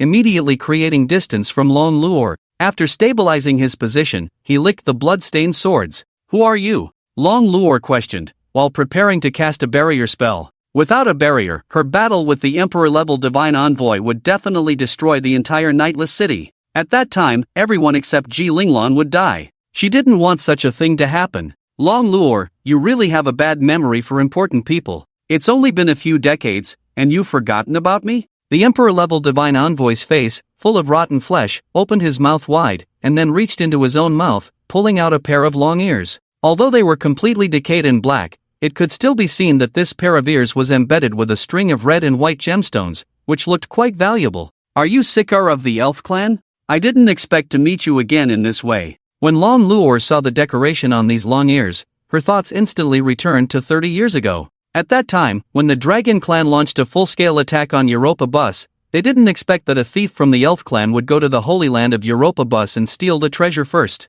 However, this matter was discovered in advance by Long Luo, who was in the center of the battlefield. So she left the battlefield and went to intercept the thief in the Holy Land. The result was clear: Long Luo killed him and took back the treasure. And on the long ears of that elf thief, there was a string of red and white gemstones. Ha ha ha, now, I have obtained the power of the gods. You, little dragon girl, I will definitely avenge the past and tear you to pieces. Is that so? Let's see if you can actually do it. At this moment, Long Luo finally deployed the barrier spell, enveloping herself in Sikar. As for Ji Linglan outside the barrier, she saw Long Luo take action and immediately went to the front of the teleportation gate in the central square, attempting to regain control of the teleportation gate in the small world with the protection of the night guards. However, it was obvious that the person trying to seize control was far superior to Ji Linglan, who was at the peak of the legendary realm. Even if she used all her strength and consumed more than half of her spiritual power, she couldn't budge the teleportation gate even a bit.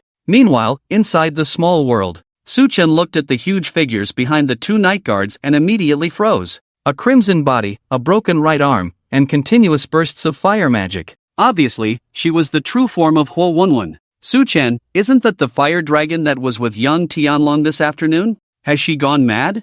I'm not sure. Go check on the person who was just blown away. I'll go support those two. Okay. Chen immediately transformed into a divine dragon knight and rushed towards Huo Wenwen. Just as Huo Wenwen was preparing to gather power for a fiery attack on one of the newcomers, a golden arrow flew directly from a distance and pierced her dragon head. It caused the explosion to occur in her dragon mouth, causing her entire body to tremble and fall from the sky to the ground. Is she saved? Don't worry about that for now. Take this opportunity to quickly get away from here. Chen took this opportunity to approach the two night guards and inquire about the situation. Are you guys okay? Upon hearing this, the two newcomers showed expressions of confusion. But when they saw the bow in Chen's hand, they immediately realized that he had just saved them. One of the night guard newcomers responded, "Brother, thank you for saving our lives, but let's hurry and leave. We can't handle this monster." Leave? What did you guys do to offend her? She wouldn't attack you for no reason, right? Chen also found it quite puzzling.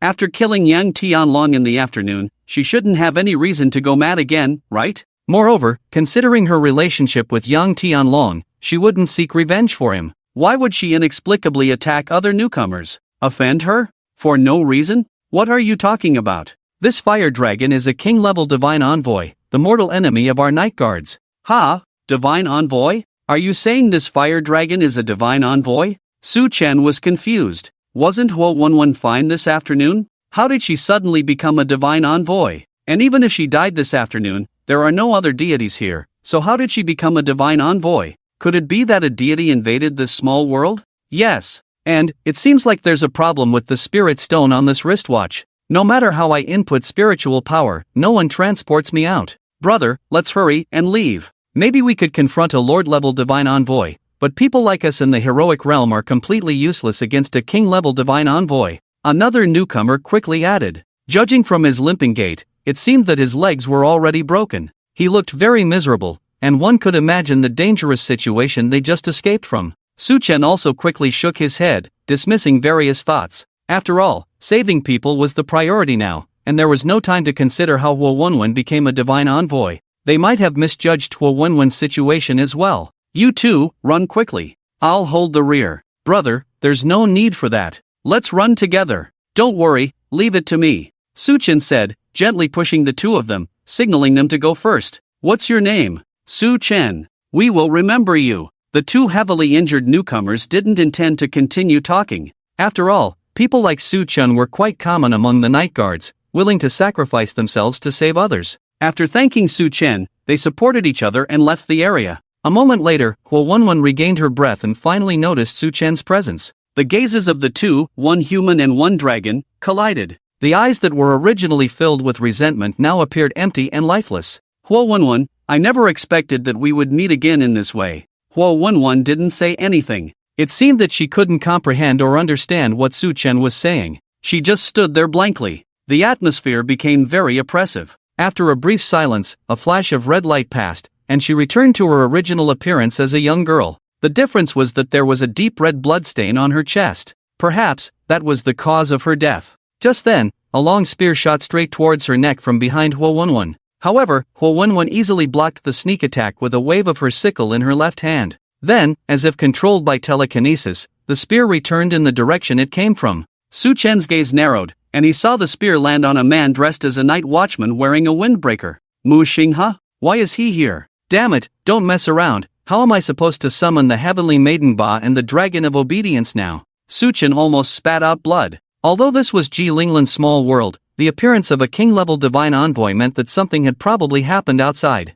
At least Ji Linglan shouldn't be able to intervene in the situation inside the small world for the time being, so it should be no problem to summon the heavenly maiden Ba and the dragon of obedience to kill Huo Wenwen. But the problem was that the ability to summon gods couldn't be known by others, and it would be difficult to explain later. Mu Xinghe always appeared at the wrong time, and there was no one else. When Mu Xinghe saw that his sneak attack had no effect, he furrowed his brow. In this small world, even the lord-level divine envoys could barely withstand a few moves from him. As the god of war, he was extremely skilled in using telekinesis to throw spears, and his power amplification was among the top tier, making it difficult for others to detect and highly lethal. Usually, he would take the initiative and take the enemy's head from 1,000 miles away. However, the woman in front of him easily dealt with his sneak attack, obviously much stronger than he had anticipated. That woman should be the fire dragon by young Tianhun's side, right? She has become a divine envoy. It seems that something unexpected has happened at this gathering. Mu Xinghe muttered to himself. Mu Xiao, this fire dragon was killed and became a divine envoy. I'm afraid it's related to some deity. Should we escape directly? Li Jun, the young man beside Mu Xinghe, respectfully asked. I'm afraid it's not that simple. Just now, I saw that the fire dragon was chasing after those three newcomers and wouldn't let them go. One of them even got seriously injured and still didn't escape. It's very likely that the function of the wristwatch has already failed. Hearing this, the young man beside Mu Xinghe tried to infuse spiritual power into the spirit stone in the wristwatch. Sure enough, there was no response. Mu Xiao, as you expected. Li Jun, Zheng Chao, the two of you attack the fire dragon from both sides, and I'll distract her. Understood. After the two young men beside Mu Xinghe replied, they immediately summoned their own weapons, a long knife and a short sword, and circled around Huo Wenwen from both sides. Mu Xinghe concentrated his power on his right hand and threw the spear again. Boom! A loud explosion sounded. Huo Wenwen used a burst of flames to directly blow up the spear thrown by Mu Xinghe, then used agile magic to charge towards Mu Xinghe. At this moment, Li Jun suddenly appeared from Huo Wenwen's right side. He swung his right arm and fiercely slashed at Huo Wenwen with a large knife, attacking with speed and ferocity, seemingly aiming to defeat her in one move. However, he clearly underestimated Huo Wenwen's reaction speed. Huo Wenwen didn't even look at him directly. She condensed flame magic between her fingers in her right hand, forming a fireball. Suddenly, a short sword appeared out of thin air behind Huo, piercing through her chest. This caused the flame missile shot towards Li Jun to deviate and whiz past his ear. The short sword was then immediately pulled out, and Huowenwen's blood splattered as she stared fixedly at the empty plain behind her. As the figure holding the short sword distanced himself, it gradually became visible that it was Zhang Chao. Just then, Mu Xinghe finally finished charging up, and a spear, exuding an unparalleled momentum and dominance, shot straight towards Huowenwen's head. However, Huowenwen just roared and swung her great sword, sending Li Jun, Zhang Chao, who was preparing to attack again, and the spear about to pierce her head, all flying several tens of meters away. Afterwards, she gathered flames in her hands and slammed them onto the ground. The force, as if a mountain collapsed and the earth split, immediately extended outward from Huowenwen as the center. Then, flames erupted from under the feet of Li Jun, Zhang Chao, and Mu Xinghe, shooting out. Li Jun and Zhang Chao, who had just been knocked away by her roar, were hit directly by this attack and rolled several times on the ground before passing out. As for Mu Xinghe, he reacted quickly and only had some of his clothes burned off, without suffering direct harm. Swoosh! Swoosh! Swoosh! Just then, 3 sounds of breaking through the air were heard, and golden arrows wrapped in a cold and fierce gust of wind, shimmering with sharp cold light, flew straight towards the back of Huowenwen. Huowenwen made a quick decision and controlled the flames to form a flame barrier behind her. However, she underestimated the power of the arrows. All 3 arrows were aimed at the wound on Huowenwen's chest. The first arrow failed to break through the barrier's defense but left a few ripples on it. The second arrow followed closely and hit the previous ripples, successfully penetrating the barrier and creating a small gap.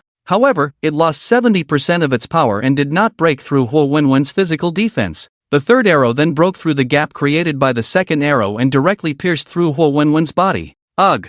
Huowenwen, who had been silent, finally let out a low groan, clearly indicating that this arrow had caused her significant damage. Just as Mu Xinghe was unaware of what had happened, he saw a young man holding a long sword already rushing to Huowenwen's front, starting a close combat with her. Clang! Clang! Clang! Sharp collision sounds rang out, occasionally accompanied by sparks produced by the clash of metal. Su Chen's long sword and Huowenwen's sickle intertwined, and a strong wind erupted with the two at the center. In the blink of an eye, they had already exchanged dozens of moves. Even with such serious injuries and not using her dominant hand, she can't find many openings. Truly worthy of a king-level divine executor. Su Chen gradually fell into a disadvantage and finally, after 1 minute, couldn't withstand Huowenwen's continuous attacks and was pushed back several tens of meters. Just as Huowenwen was about to pursue her advantage, a spear flew at her from behind again. Clang! Although Huowenwen successfully blocked the sneak attack, it also gave Su Chen a chance to catch his breath. Utilizing the Dragon Knight's jumping ability, he quickly retreated from the battlefield and arrived by Mu Xinghe's side. When Mu Xinghe saw Su Chen's face clearly, his eyebrows slightly furrowed. He recognized the person in front of him. It was the man who had clashed with Yang Tianlong and Huowenwen on the central square. According to internal intelligence, his duty was as a rank 100 freelancer, and he was invited to join the Night Watchers of Tianhua City as soon as he turned 18. On his first day in the Sleepless City, he made Yang Tianlong suffer a loss, which led to Yang Tianlong forcibly taking half of his teammates' points with the help of his father's background. In the last battle, he was already at the late stage of the warrior realm and was able to kill a leader-level divine envoy with a single strike. He can be considered a prodigy of the heavens. Just how strong is this person's jumping ability? The height he just reached was easily dozens of meters high. Is this really the level that a free warrior in the warrior realm can achieve? Before Mu Xinghe could speak, Su Chen asked first, "Hey, don't you want to go check on your teammates? They're all injured." "No need. They are all carefully selected teammates of mine. They won't be seriously injured from that impact just now. Besides, I still have to kill this fire dragon." Sigh. Su Chen sighed as he looked at Mu Xinghe, who still wanted to continue fighting. If he didn't join the battle, Su Chen alone could probably end it quickly. "Your name is Su Chen, right? I admit that you have some strength, but this is not a battle that someone in the warrior realm should interfere in. You're only at the hero realm yourself. Are you sure you want to fight against a king-level divine envoy? As a night watchman, a member of the Mu family, and the strongest person in this small world, I cannot retreat no matter what." Su Chen sighed again. It's true that he was worthy of being someone from a military background, both in terms of strength and mindset, perfectly fitting the style of a night watchman. However, this was not the time to be stubborn. Just then, Huowenwen finally gathered her strength and launched another burst of flames, knocking Mu Xinghe's spear away and staring fiercely at Su Chen and Mu Xinghe. Seeing this, Su Chen shook his head helplessly and suggested, "Mu Xinghe, I have a way to kill her." "Oh, A hint of curiosity appeared on Mu Xinghe's calm face. One of my two teammates is not far behind the fire dragon. She is a bard by profession. If she amplifies my abilities and combines them with my ultimate move, we should be able to kill her. Is that so? Are you suggesting that I hold off this fire dragon? What? Can't you do it? This is not a joke. I was planning to deal with her alone. Then I'll leave it to you, Su Chen said as he transformed into the Dragon Knight and prepared to bypass Huo Wenwen from the air. However, Huo Wenwen seemed to consider Su Chen a bigger threat. When Su Chen jumped, Huo Wenwen's gaze followed him, preparing to unleash her flames. Seeing this, Mu Xinghe immediately threw his spear, interrupting Huo Wenwen's charging rhythm. At the same time, he gave up his safe position and took the initiative to engage in close combat with Huo Wenwen. Your opponent is me, Fire Dragon. The blood-red spear and the dark purple scythe clashed in the air, creating dazzling sparks that shone brightly on the plain in the night. On the other side, Luo Shirin quickly arrived at the side of the night watchman who had been blown away at the beginning after separating from Su Chen. He's still breathing. Wait, I'll help you heal. With a melodious and pleasant song coming from Luo Shirin's throat, the face of the night watchman lying on the ground gradually improved, but there was still no sign of waking up. Soon, Li Jianfang also arrived here following the sound of the song. Shirin, what was that loud noise just now? Li Jianfang immediately asked. It seems like the dragon girl next to Yang Tianlong went mad and started attacking others indiscriminately. How could that happen? Just then, Su Chen also landed on the ground from the air. Shirin, how is he? My healing ability through song is limited, but it seems like he's no longer in mortal danger. Alright, in the current situation, there's no time to explain. Jianfeng, help find a place to settle this person down. Shirin, come with me. I need you. Ha? You need me? What on earth is going on? Before Luo Shirin could finish speaking, Su Chen lifted her up like a sandbag and jumped towards Huo Wenwen, leaving Li Jianfang with a confused look on his face. What is going on? In the air, Luo Shirin was almost in tears. As a bard with no combat ability, she had never seen such a scene before. Su Chen, do you have to carry me like this? Can't you just hold me? Sorry, my chest is reserved for my Luo, but I feel so uncomfortable like this. It's okay, we'll be there soon. When Su Chen arrived at the battlefield with Luo Shirin, Mu Xinghe was already covered in wounds, clearly at the end of his strength. You finally came. Mu Xinghe complained, unable to hold on any longer. He was kicked dozens of meters away by Huo Wenwen's knee and fell to his knees on the ground. You just said you could handle it alone. Enough talk, I deliberately held back so I could see how you would kill him. Don't tell me you were joking just now. Alright, I got it. Shirin, please.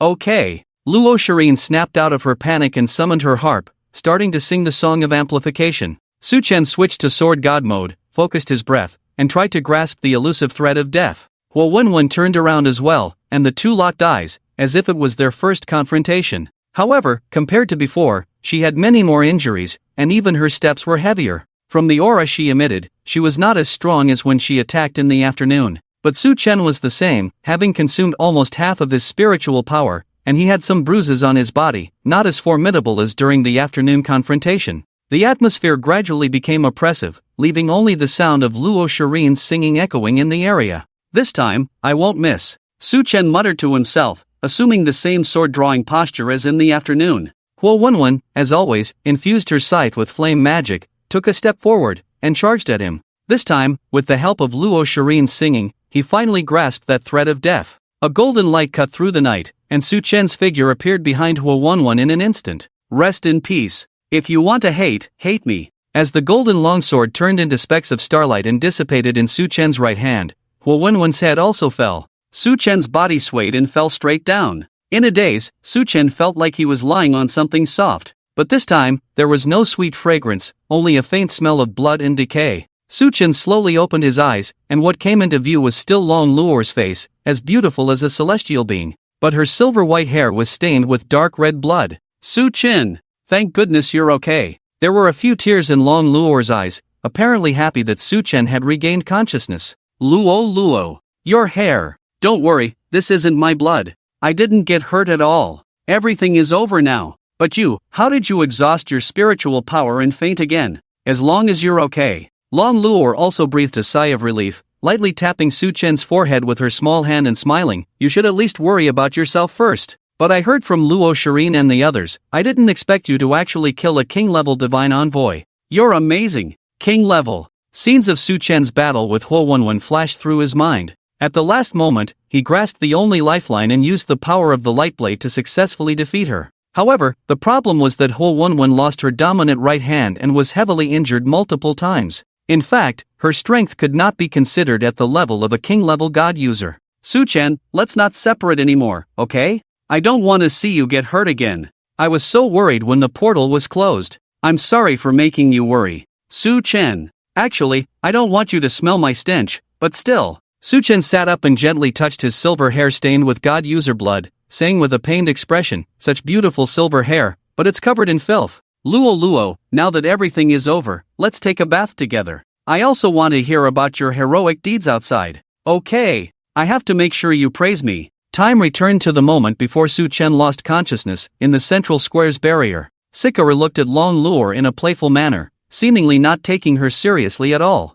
Long Luo, are you trying to lock yourself inside the barrier so that I can torture you? It's been 30 years, and you're still so weak and fond of mocking others. Times have changed. Now, the gods have granted me immortality and the power to kill you. Don't worry, Long Luo, I won't let you die so easily. I will slowly slice you into pieces, and then... Long Luo didn't want to waste any more time talking to him and interrupted his self-indulgence, chanting, purifying flames. After all, since control of the portal was taken away, something must have happened in the small world. She didn't want to waste time on this indifferent elf. As Long Luo finished speaking, a blue flame attached itself to her white long sword. Then, a terrifying sword aura instantly tore through space and attacked Sikora. Sikora only showed a contemptuous smile, predicting the trajectory of the sword and preemptively dodging. However, he miscalculated, thinking that Long Luo's realm was still at the legendary peak of 30 years ago. Taking a normal dragon as an example, for a legendary dragon at the peak to break through to the epic realm,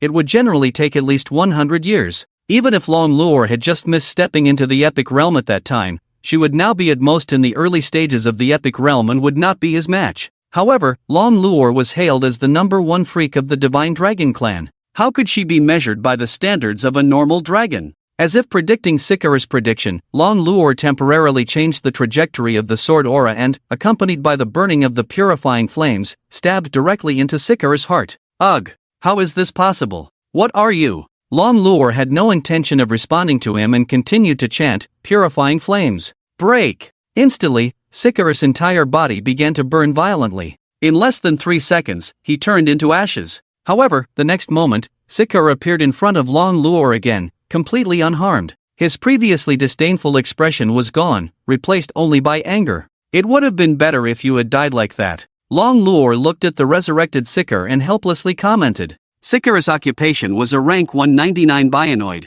skilled in using dual swords and a small amount of magic. This occupation didn't have any particularly outstanding features, mainly relying on luck. After each death, he could consume a portion of his spiritual power to resurrect on the spot, making it extremely difficult to kill him. 30 years ago, Long Luo had killed him dozens of times before finally killing him for good. Long Luo, I will definitely tear you into 1,000 pieces. Is that so? Azure Dragon Flame, come forth! As the words fell, a blue flame dragon wrapped directly around the newly resurrected Sikora, reducing him to ashes. However, it wasn't over yet. Just as Sikora's body was about to be reshaped, the flame dragon burned him to ashes once again, not even giving him a chance to speak. 1 time, 2 times, 3 times, 10 times. Until he was resurrected for the 13th time, the Azure Dragon Flame finally exhausted its energy and dissipated into the air. Sikora finally got a moment to catch his breath. Impossible. Dragon Loro, who are you really? Sikora had come to the realization that even with the power of the gods, even as a resurrected emperor-level divine envoy, even after lying dormant for 30 years, he was still no match for Dragon Loro.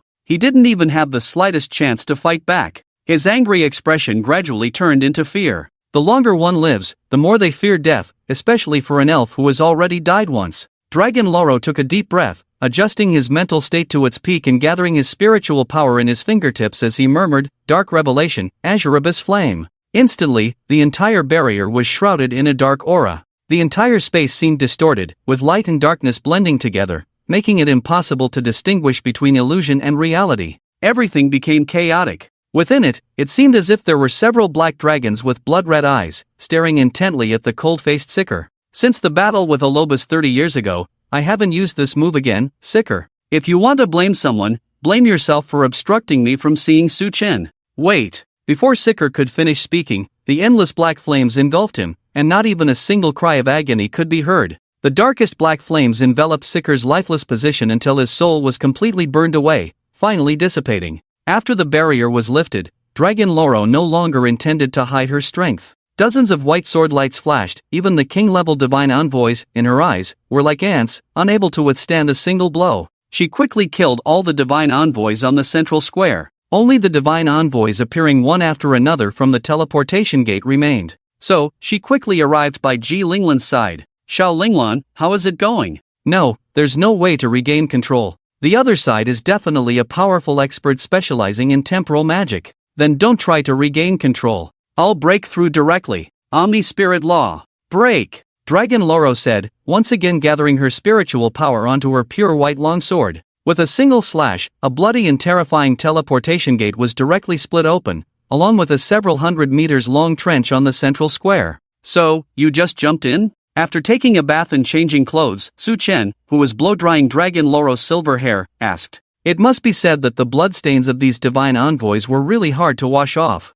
It took several washes with shampoo to clean them. Such beautiful silver hair must not be tainted with even the slightest impurity. Of course. Otherwise, how could I enter the small world and find you? But that's too dangerous. I'm just glad I made the decision to jump in decisively. You don't know, when I found you, Lu Shirin, Li Jianfang, Mu Xinghe, and a few injured night watchmen were fighting against the surrounding divine envoys. If I hadn't arrived in time, they probably wouldn't have been able to hold on any longer. Su Chen was also stunned after hearing this. He never expected that there would be other divine envoys attacking when his spiritual power was depleted and he fell unconscious. Did anyone sacrifice themselves? No, during your coma, I heard that in the entire sleepless city, only one night watchman and one fire dragon were sacrificed, which were Yang Tianlong and Huowenwen that you killed. The rest of the people were seriously injured but not in great danger. There are still white mages here, as long as there is a breath, they can be saved. It's fortunate to have white mages. By the way, have you found the deity who turned Huowenwen into a divine envoy? No. I have a feeling that something is suspicious. Just as Su Chen and Long Luo were leaving the bathroom, they saw a graceful woman sitting on the edge of the bed, crossing her legs and smiling at them. And she was the pure school beauty they had seen at the Tianhua city station. Su Chen, and the little princess of the Dragon God clan, long time no see. The woman in front of them spoke in a frivolous manner. Asteroth. Su Chen and Long Luo exclaimed in unison. Su Chen immediately transformed into the Godslayer. Although his power continued to surge endlessly, Su Chen was certain that he was no match for the woman in front of him. Whether it was the pressure emanating from her or her calm and contented attitude despite knowing that he was the Godslayer, it was clear that she had no fear of him. Long Luo also summoned her own weapon and stared firmly at the woman. But Su Chen, holding her hand, could clearly feel her fear, and all he could do at this moment was to tightly hold Long Luo's hand. However, Su Chen was not too panicked. If Asteroth wanted to kill him, she could have done it long ago. There was no need for these opening remarks. Moreover, based on what she had done before, helping Su Chen subdue the Heavenly Maiden Ba and the Azure Dragon, and sending the Mirage Demon into Tianhua City to help Su Chen dispel his inner demons, it could be assumed that Asteroth had some business or request for him, or she needed his help to achieve a certain goal. At least for now, he was not in danger. Don't be so nervous, it's been a while, how have you been? Missed me? No, so what exactly do you want? Don't be angry, I just came to give you a reminder. 3 months later, a natural secret realm will open in the Falling Star Pool, 100 kilometers west of the Star Moon City. There will be a treasure inside that will be very useful to you, remember to get it. Su Chen frowned slightly, unable to figure out what this deity wanted to do. The location of the natural secret realm was almost impossible to find and predict, so how did she know the specific time and place? And why would she tell him? If it was a treasure, wouldn't she want it herself? Seeing Su Chen's expression, Asteroth covered her mouth and smiled, saying, "Don't think too much, rest assured, I am more than willing to help you." After pondering for a few seconds, Su Chen asked, "Did you kill Huowenwen? And did you have something to do with the appearance of the teleportation gate?" Upon hearing this, Asteroth stood up and stretched lazily, responding indifferently, "Yes. What exactly do you want to do?" "Me? Su Chen, I think it's better for you to let go of those boring thoughts. This world is not as beautiful as you think. The strong survive, the weak die, it's an eternal truth. There's no need to waste time on those mortals. Moreover, the attention of the gods has already been drawn to the appearance of the God Slayer, and you don't have much time left." "What do you mean?" Su Chen was a little confused. According to Astalio's words, it seemed like she wanted herself to become stronger, but what benefit did that have for her? Judging from her crimes, did she want to use her power to overthrow the divine court? As a god, why would she want others to overthrow the divine court that she lives in? Seeing Su Chen's expression, Astalio sighed. It seems like I need to give you some motivation. If you haven't broken through to the epic realm 3 years from now, I will kill your little wife. Astalio smiled at Long Luor and disappeared before Su Chen could ask again. After a moment, Long Luor collapsed to the ground as if a heavy burden had been lifted. Lolo, are you okay? Sorry. That woman's pressure was too strong. I couldn't bear it. Su Chen quickly picked her up and placed her on the bed, gently touching her head and softly saying, "It's over now, you're safe." But 3 years later, Su Chen hugged Long Luor and reassured her, "It's okay, I promise to protect you. Even if the opponent is a 72-pillar demon god, or even the creator god, they won't be able to harm a single hair on you in front of me." Su Chen, thank you. Lolo, you don't seem like yourself being so timid. I still prefer your fearless and unruly appearance when you're riding on top of me. Hearing this, Long Luor blushed and lightly tapped Su Chen's chest with her small fist. What are you saying? It's broad daylight, don't talk about those things. I'm just speaking the truth. My waist almost twisted those 2 nights. If the bed wasn't enchanted, it would have collapsed. You dare say that? Say it again and I'll ride you to death tonight. Humph. Come on then. Let's see who rides who. Finally, after a lewd joke, Long Luor finally regained her normal expression. Su Chen squatted by Long Luor's feet and pinched her little cheek. Long Luor blushed and instinctively pulled her feet back, muttering, "Stop it, what are you doing? I think wearing white stockings would look better than being barefoot." What are you saying? Who wears stockings right after taking a bath? While saying this, Long Luor took out a pair of new white stockings from her spatial ring and placed them in Su Chen's hands. The meaning was clear, she wanted Su Chen to help her put them on. You're such a lazy girl. Let's go. Are you hungry? Let's go out for lunch. Okay. After Su Chen helped her put on the stockings and little white shoes, they left the room together. At the moment the door closed, Su Chen looked at the edge of the bed where Astalio had sat and murmured, "Astalio, no matter what your purpose is, if you dare to lay a hand on my Lolo, I will kill you." After leaving the residential area, Su Chen noticed that there were more night watchmen here than before. The high-rise buildings that were originally sparsely populated were now almost full.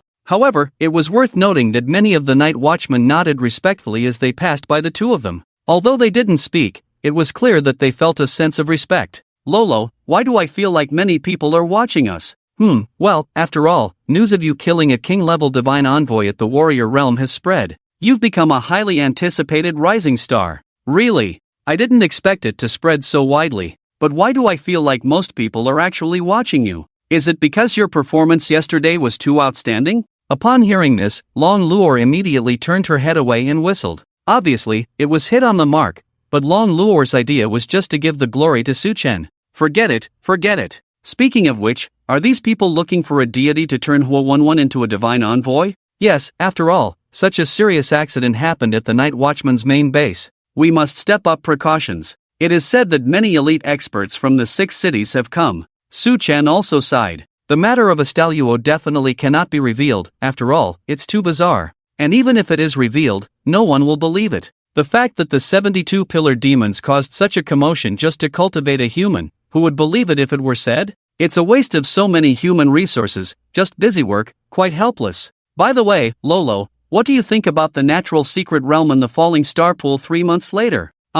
Logically speaking, I think the deity may have some problems in her head, but I believe she wouldn't go through so much trouble just to deceive you. I actually hope that everything she said is a lie. Su Chen looked up and murmured in the distance. Although he had just shown off in front of Long Luor, he actually had no confidence in being able to cultivate to the epic realm within 3 years. Long Luor was already talented enough, but it took her nearly 60 years to cultivate from scratch to the epic realm. In other words, Su Chen would need at least 20 times more talent than Long Luor to achieve that. How incredible is that? But he could only take it step by step. It is said that some treasures of certain deities can greatly increase cultivation speed. If he happens to encounter one, maybe he can snatch it and use it. After the 2 arrived at the restaurant, they found that Luo Shirin and Li Jianfeng were sitting together in a corner of the restaurant. Su Chen was quite surprised. He didn't expect these 2 to sit together, it was rare. And Luo Shirin seemed to have noticed Su Chen entering the restaurant and raised her hand to signal him to sit with them. Ah, the great hero has arrived.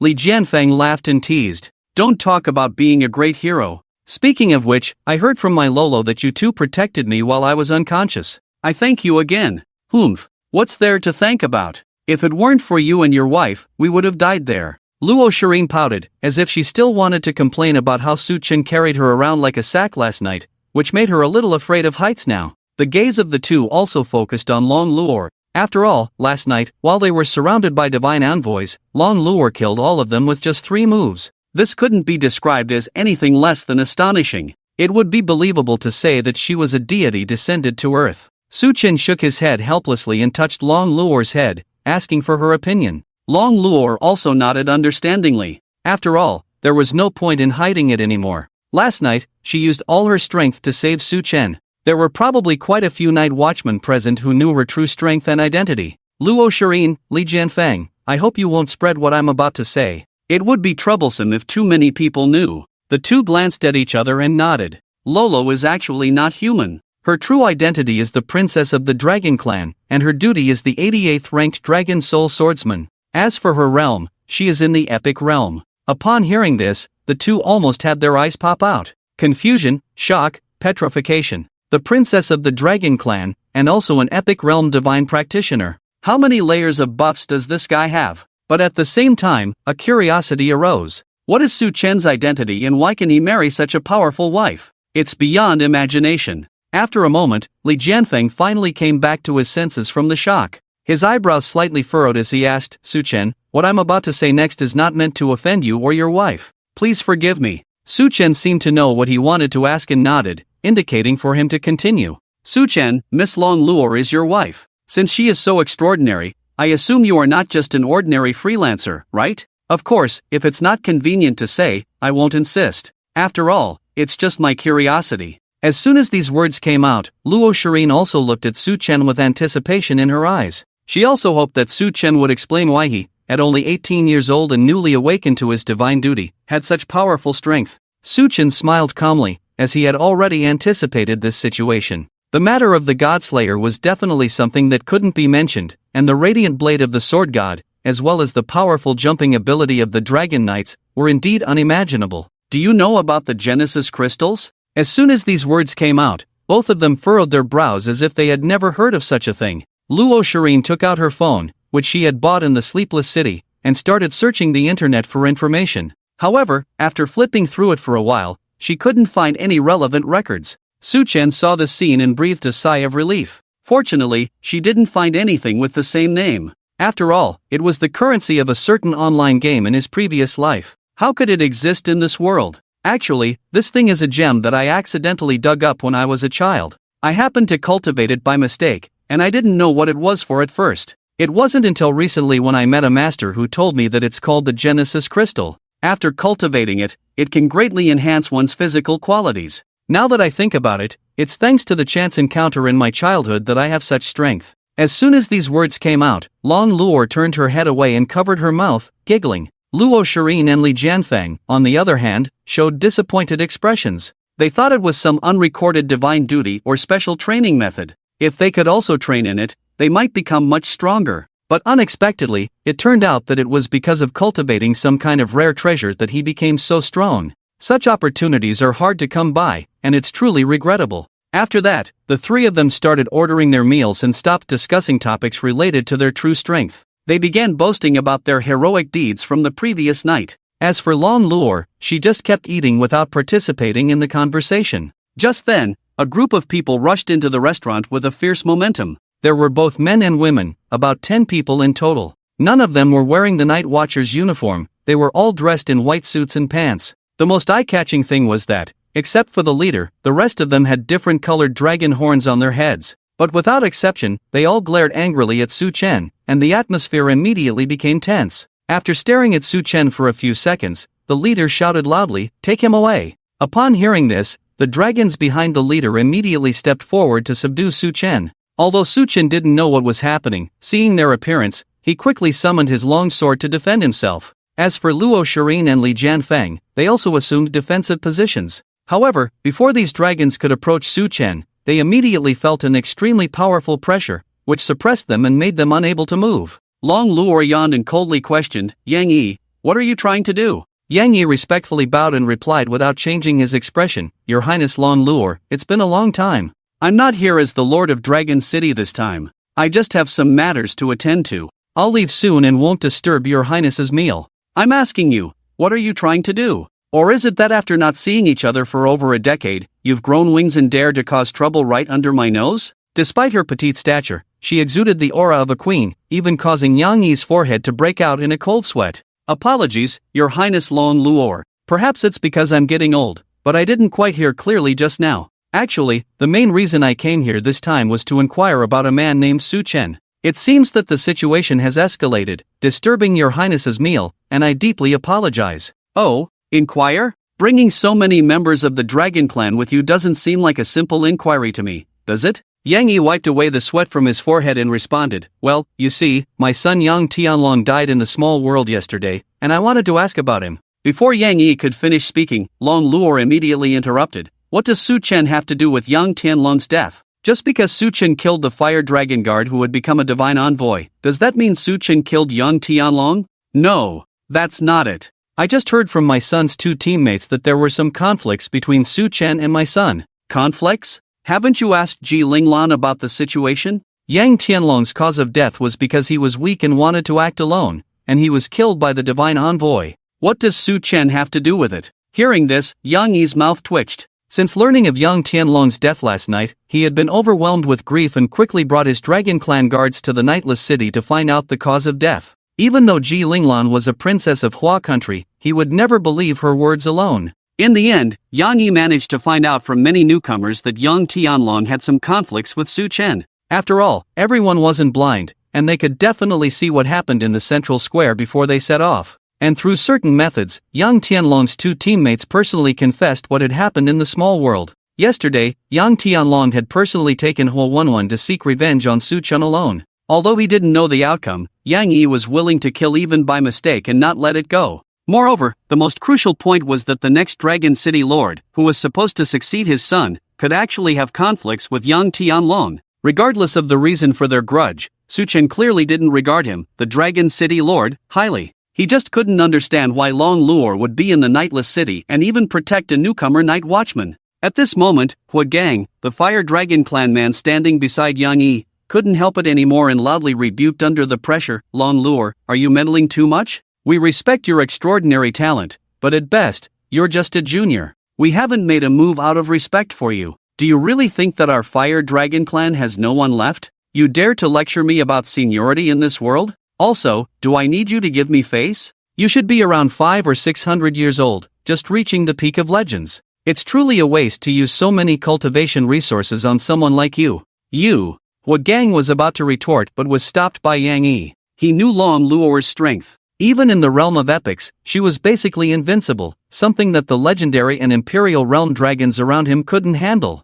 If it really escalated into a fight, they wouldn't stand a chance. After clearing his throat twice, Yang Yi said, "Although Hua Gang is hot-tempered, what he said is indeed reasonable. We just want to take Su Chen away for a while. This matter shouldn't concern you. If it affects your meal, I will offer you a generous gift later." "Doesn't concern me?" Long Luor sneered contemptuously, leaving everyone puzzled. She continued, "Su Chen is my husband. You say you want to take him away, and it doesn't concern me?" Upon hearing this, Yang Yi and his group were all stunned. What the hell? Long Luor actually married an ordinary human male? Which country's international joke is this? Before they could react, Long Luor stood up and came to Su Chen's side, directly sitting on his lap with her legs crossed. The meaning is clear, it's a declaration of sovereignty. Su Chen belongs to her, Long Luor. If you, the mere lord of Longqing City, want to take him away, then let's fight. After a moment, Yang Yi finally regained his senses and asked, "Your Highness Long Luor, this joke is not funny. Your marriage to a human male will likely have a significant impact on your reputation. Let me put it this way, even if my reputation may be tarnished for eternity, I am willing to marry Su Chen. But, I don't want to waste any more words with you. Yang Tianlong's death has nothing to do with my Su Chen. I'll count to 3, and if you don't leave with your people, I won't be polite." While Long Luor spoke, she had already gathered her spiritual power between her fingers, forming a dark purple fluctuation, obviously preparing to use a lethal move. Seeing this, Yang Yi dared not continue speaking and quickly left with the rest of the Dragon Clan guards. After everyone left, Su Chen also breathed a sigh of relief. And Luo Shirin patted Su Chen's shoulder with a smile, exclaiming, "You're so lucky to have such a beautiful and powerful wife protecting you. I'm so jealous. Indeed, I saved the world in my previous life in exchange for this." Li Jianfeng interjected, "But speaking of which, it seems that the Lord of Longqing City doesn't intend to let you off so easily. What should we do next?" Long Luor pouted and muttered, "What else can we do? I've already warned him. If he dares to provoke me again, I don't mind adding a few more lives,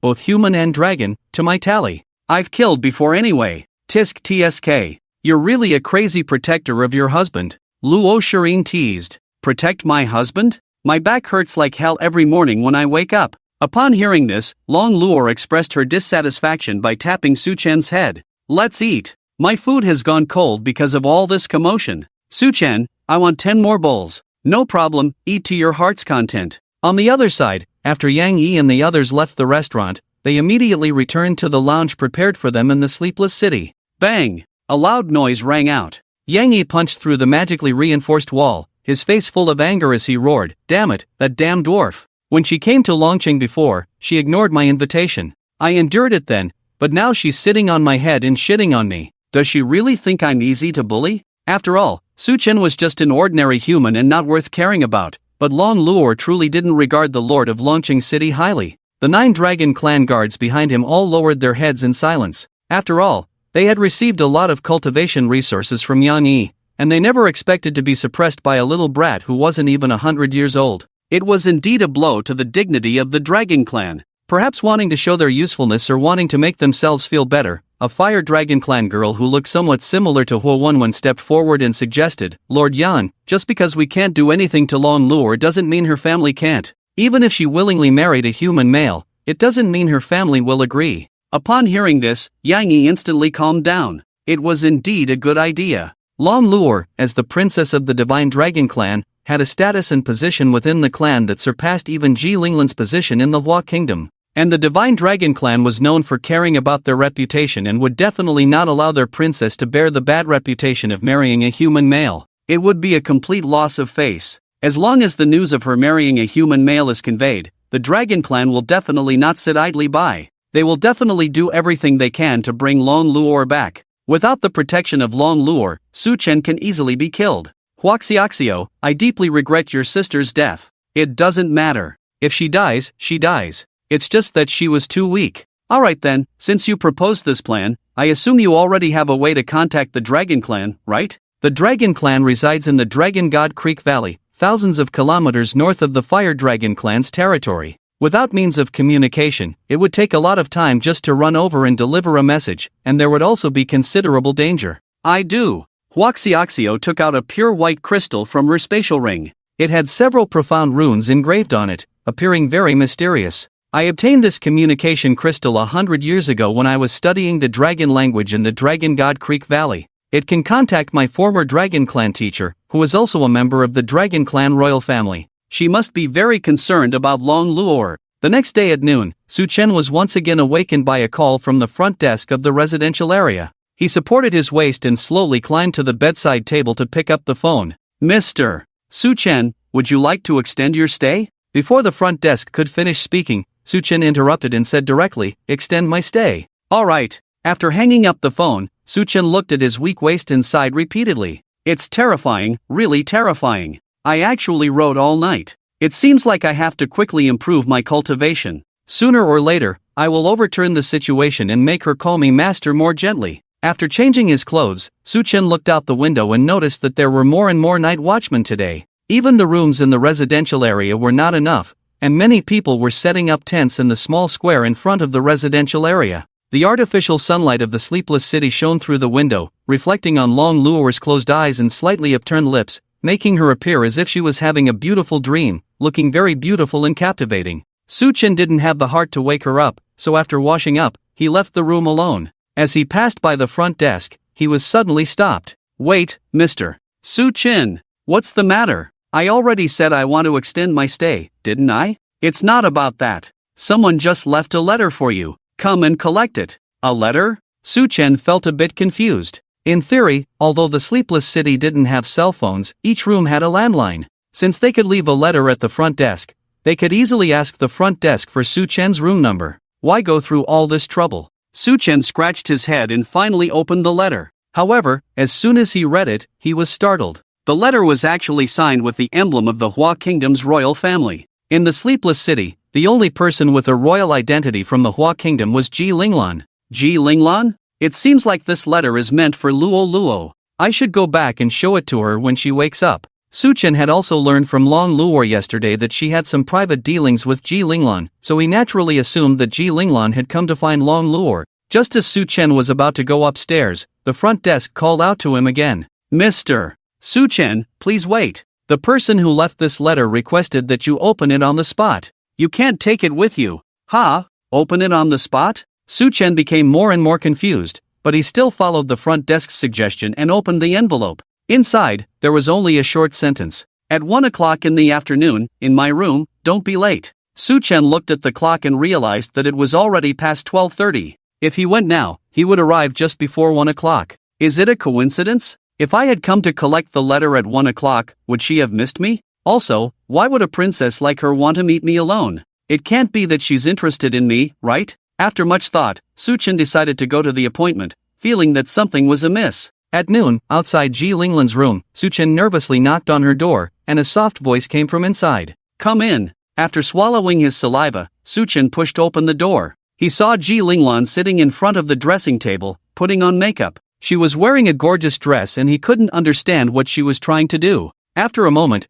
Ji Linglan finished her makeup and turned around, revealing a playful smile to Su Chen. You didn't misunderstand, did you? Did you think I invited you here for something to happen? No, I only love Luo Luo in my life. Ha, you're really a sentimental man. I was just joking. By the way, take this first. Ji Linglan took out an exquisite wooden box. When Su Chen opened it, he saw 2 silver white feathers that felt like metal. What is this? You'll find out soon. Come with me, someone wants to see you. Ji Linglan waved her hand and a small teleportation gate about 2 meters high appeared in front of her. Su Chen nodded and walked into the gate with Ji Linglan. With a dazzling flash of white light, the room, which was still full of a girlish atmosphere, suddenly turned into a room full of a futuristic feel, like a scientific laboratory scene in a sci-fi movie from a past life. Various precision instruments were placed everywhere, from high-precision microscopes to complex chemical reaction devices. There were even containers filled with various types of bodies, creating a rigorous scientific atmosphere.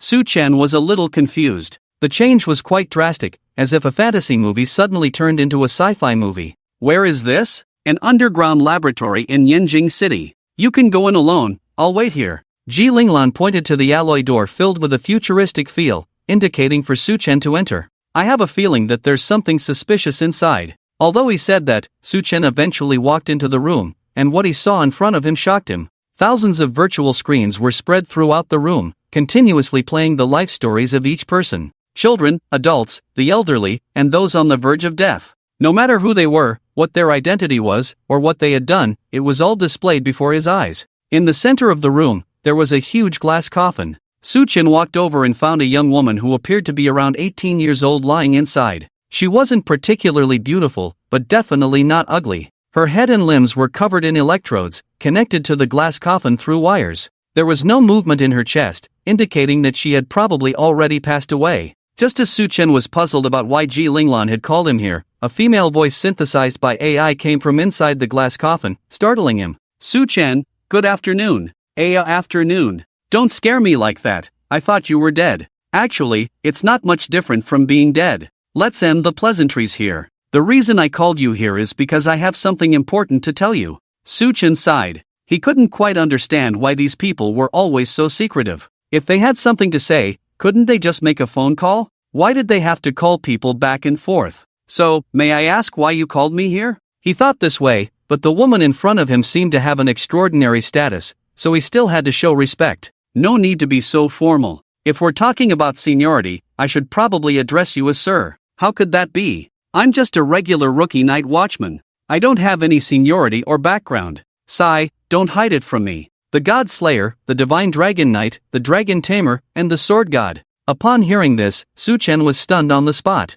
Didn't Long Luo say that only ancient gods would know about the God Slayer? And even the heavenly duties obtained through the lottery, she knows them so clearly. Could it be that they have been monitoring his life through these virtual screens all day long? It couldn't be that the woman in front of him is an ancient god, that would be too abnormal. My name is Lan Bingyue, and my heavenly duty is prophet, number 29 in the sequence. Su Chen, you traveled here, met Long Luor, obtained the Godslayer heavenly duty, and killed Europa, Nils, and Chiyu. I know all about it. Upon hearing this, Su Chen almost blurted out an expletive. Damn, so she's a prophet? This prophet's ability is too overpowered. She even knows about the interference of Astelru and going back in time to kill Chiyu. She might as well be called the Omniscient. After coming back to his senses, Su Chen suddenly realized something and immediately clasped his hands together in front of the glass coffin, thanking, Prophet, thank you for letting me meet Luo Luo. The luckiest thing in my life is being able to marry Luo Luo. It's nothing. I quite like you as a couple.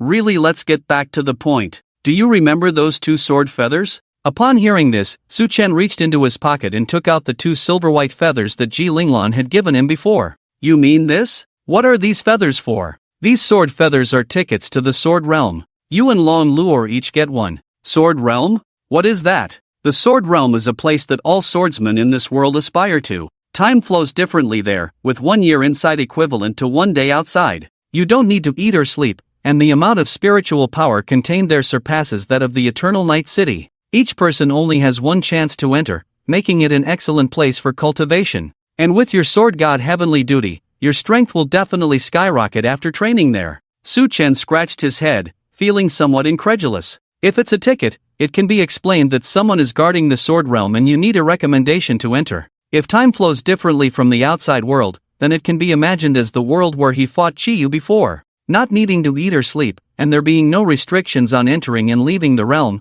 it's indeed a bit unbelievable. Lan Bingyue seemed to see Su Chen's inner confusion and began to explain. The Sword Realm is not an ordinary realm. All swordsmen enter with their souls, creating bodies through the realm's spiritual energy. So, death is not the end there. Similarly, the Sword Realm contains many cultivation treasures that are unheard of in this world. Although they cannot be taken out, if you cultivate inside, the progress will still be reflected in your physical body in reality. Su Chen suddenly realized, and this explanation became very clear and easy to understand. In other words, the Sword Realm is somewhat similar to the online games of his past life. After entering, he created a virtual character inside the game, leveling up, fighting monsters, and earning money. Even if he dies, there will be specific resurrection points. The only difference is that increasing the attributes of the virtual character will also increase the physical fitness in reality. And there are also many rare treasures, making it truly a perfect place for cultivation. I see, but I still have one question.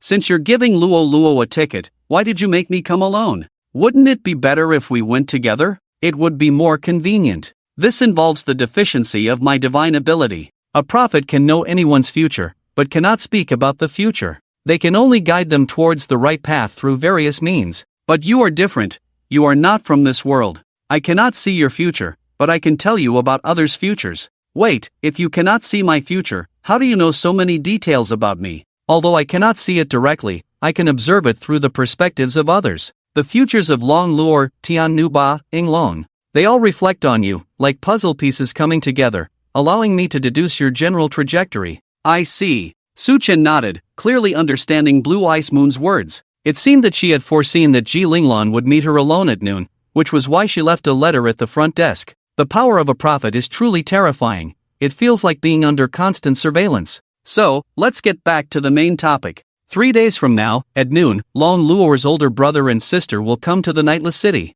They will take Long Luor back to the Divine Dragon Creek Valley, and you will never see her again. How could this happen? How did her family know that Long Luor is here? And why do they want to take her back? The future can be changed, it all depends on you. Su Chen looked at the 2 sword feathers in his hand and tightly gripped them. It seemed that whether he could protect Long Luor in 3 days would depend on this journey to the Sword Secret Realm. I understand, thank you for letting me know. After leaving Blue Ice Moon's room, Ji Linglan approached with a curious expression. Su Chen, what did Little Blue tell you? It's the first time I've heard of her meeting someone alone. Little Blue actually just talked about some everyday topics.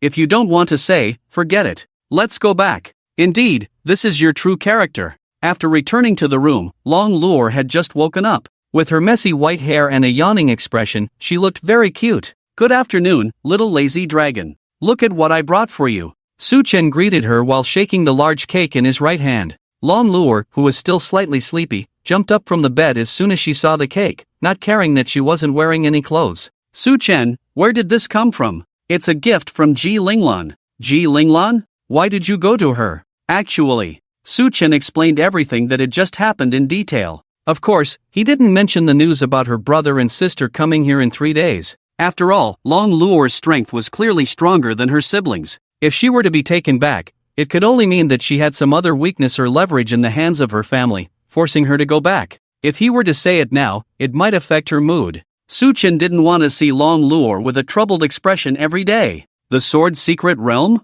Did the prophet really give you the sword feathers? Yes, here they are. When Long Luo saw the sword feathers that Su Chen took out, she almost thought she was dreaming. She was well aware of the rumors about the sword secret realm, so ever since she awakened as a dragon soul swordsman, she had been traveling everywhere. One reason was to broaden her horizons and collect some rare treasures to enhance her own strength. The other reason was to find the sword feathers that could enter the sword secret realm. And now, she had obtained them so easily. Indeed, marrying Su Chen was the best decision she had ever made in her life. Su Chen, I love you. I love you too, Luo Luo. That matter shouldn't be delayed. Should we leave now? After all, the Night City is currently under martial law as they are searching for traces of the gods. Most activities are restricted, so we might as well make use of our time. Let's eat first. Although we don't need to eat in the sword secret realm, our bodies outside have been hungry for a while. We should also prepare to extend our room rental.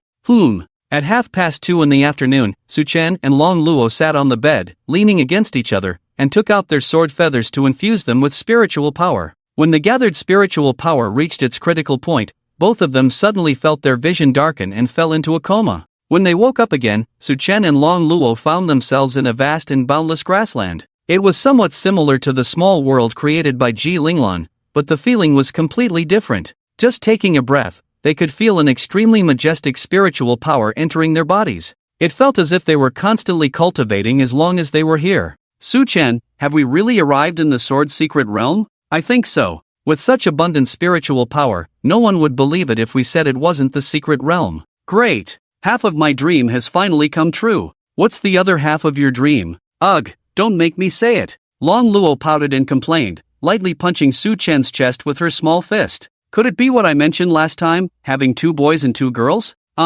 Maybe. Hey, are you being so straightforward? I thought you would definitely say it in its tsundere way. No way. The two of them flirted and joked, unaware that 3 swordsmen had already noticed the commotion nearby. The blades of their swords were already stained with dark red blood. Just as Su Chen was about to kiss Long Luo's little face to see if there was any difference between their bodies here and in the real world, Long Luo's gaze suddenly froze. She immediately hugged Su Chen and a fragrance entered their noses. It truly lived up to being the sword secret realm, even the scent was exactly the same as in reality. No, now wasn't the time to think about that. Before Su Chen could react, the surrounding grassland was instantly swept up by a strong wind, and sand and dust filled the air. However, Long Luo lightly tapped the grassland with her hands, instantly creating a barrier to protect herself and Su Chen. The grassland without any protective barriers had already turned into a barren, desolate land, showing the immense power. Lolo, what is this? I didn't expect things to be so chaotic right after arriving in the sword secret realm. After a moment, the dust settled, and 3 swordsmen walked towards them with a lewd smile on their faces. I didn't expect the little girl to react so quickly. My move, Bladestorm, almost always kills on the first try. The young man with yellow hair shook off the dirt on his sword, as if killing was just a common occurrence for him. Are you even capable, Old Lee? How come you can't even kill a pair of newcomers to the sword secret realm? The young man with black hair sneered, licking the blood off his sword. That white-haired girl looks pretty good. There are too few women here, it's so boring. Old Lee, Old Zhao, I want that little girl. Any objections? The young man with purple hair stared at Long Luo, saliva almost dripping from the corner of his mouth. Seeing this scene, even the dumbest person would know that these 3 swordsmen were a team whose main business was killing and looting. Lolo, what are their cultivation levels? The purple-eyed Long Luo, whose eyes had returned from gray-white to light purple, responded, all 3 of them are at the peak of the hero realm. I'll go kill 2 of them and leave 1 for you to practice with. Since we're new here, we shouldn't let this intelligence go to waste. I understand. Long Luo and Su Chen slowly stood up, looking at the 3 swordsmen with indifference, as if they were innocent bystanders. By the way, Lolo, I just tried calling Xiao Jin, but it seems like he's useless. And when I looked at their swords, they didn't seem like their life weapons at all, but rather ordinary iron swords. The level of the Divine Slayer's Golden Book is too high, and it's possible that the sword realm cannot replicate it. And it seems like I can't summon my weapon either. I'm afraid that I can't use my life weapon in this world. It's a headache. It seems like we can only snatch it from their hands. Those 3 swords look disgusting. It's okay, as long as we can use magic. Continue. After Long Luor finished speaking, she directly created an ice sword with magic and handed it to Su Chen after adding a strengthening spell. The handle of the sword was also thoughtfully petrified with magic so that it wouldn't freeze his hand. Thank you, my dear wife. Humph. Say more, I love to hear it. The 3 swordsmen were immediately interested when they saw Long Luor using magic. After all, one of the conditions for entering the sword realm was awakening the sword art's life weapon.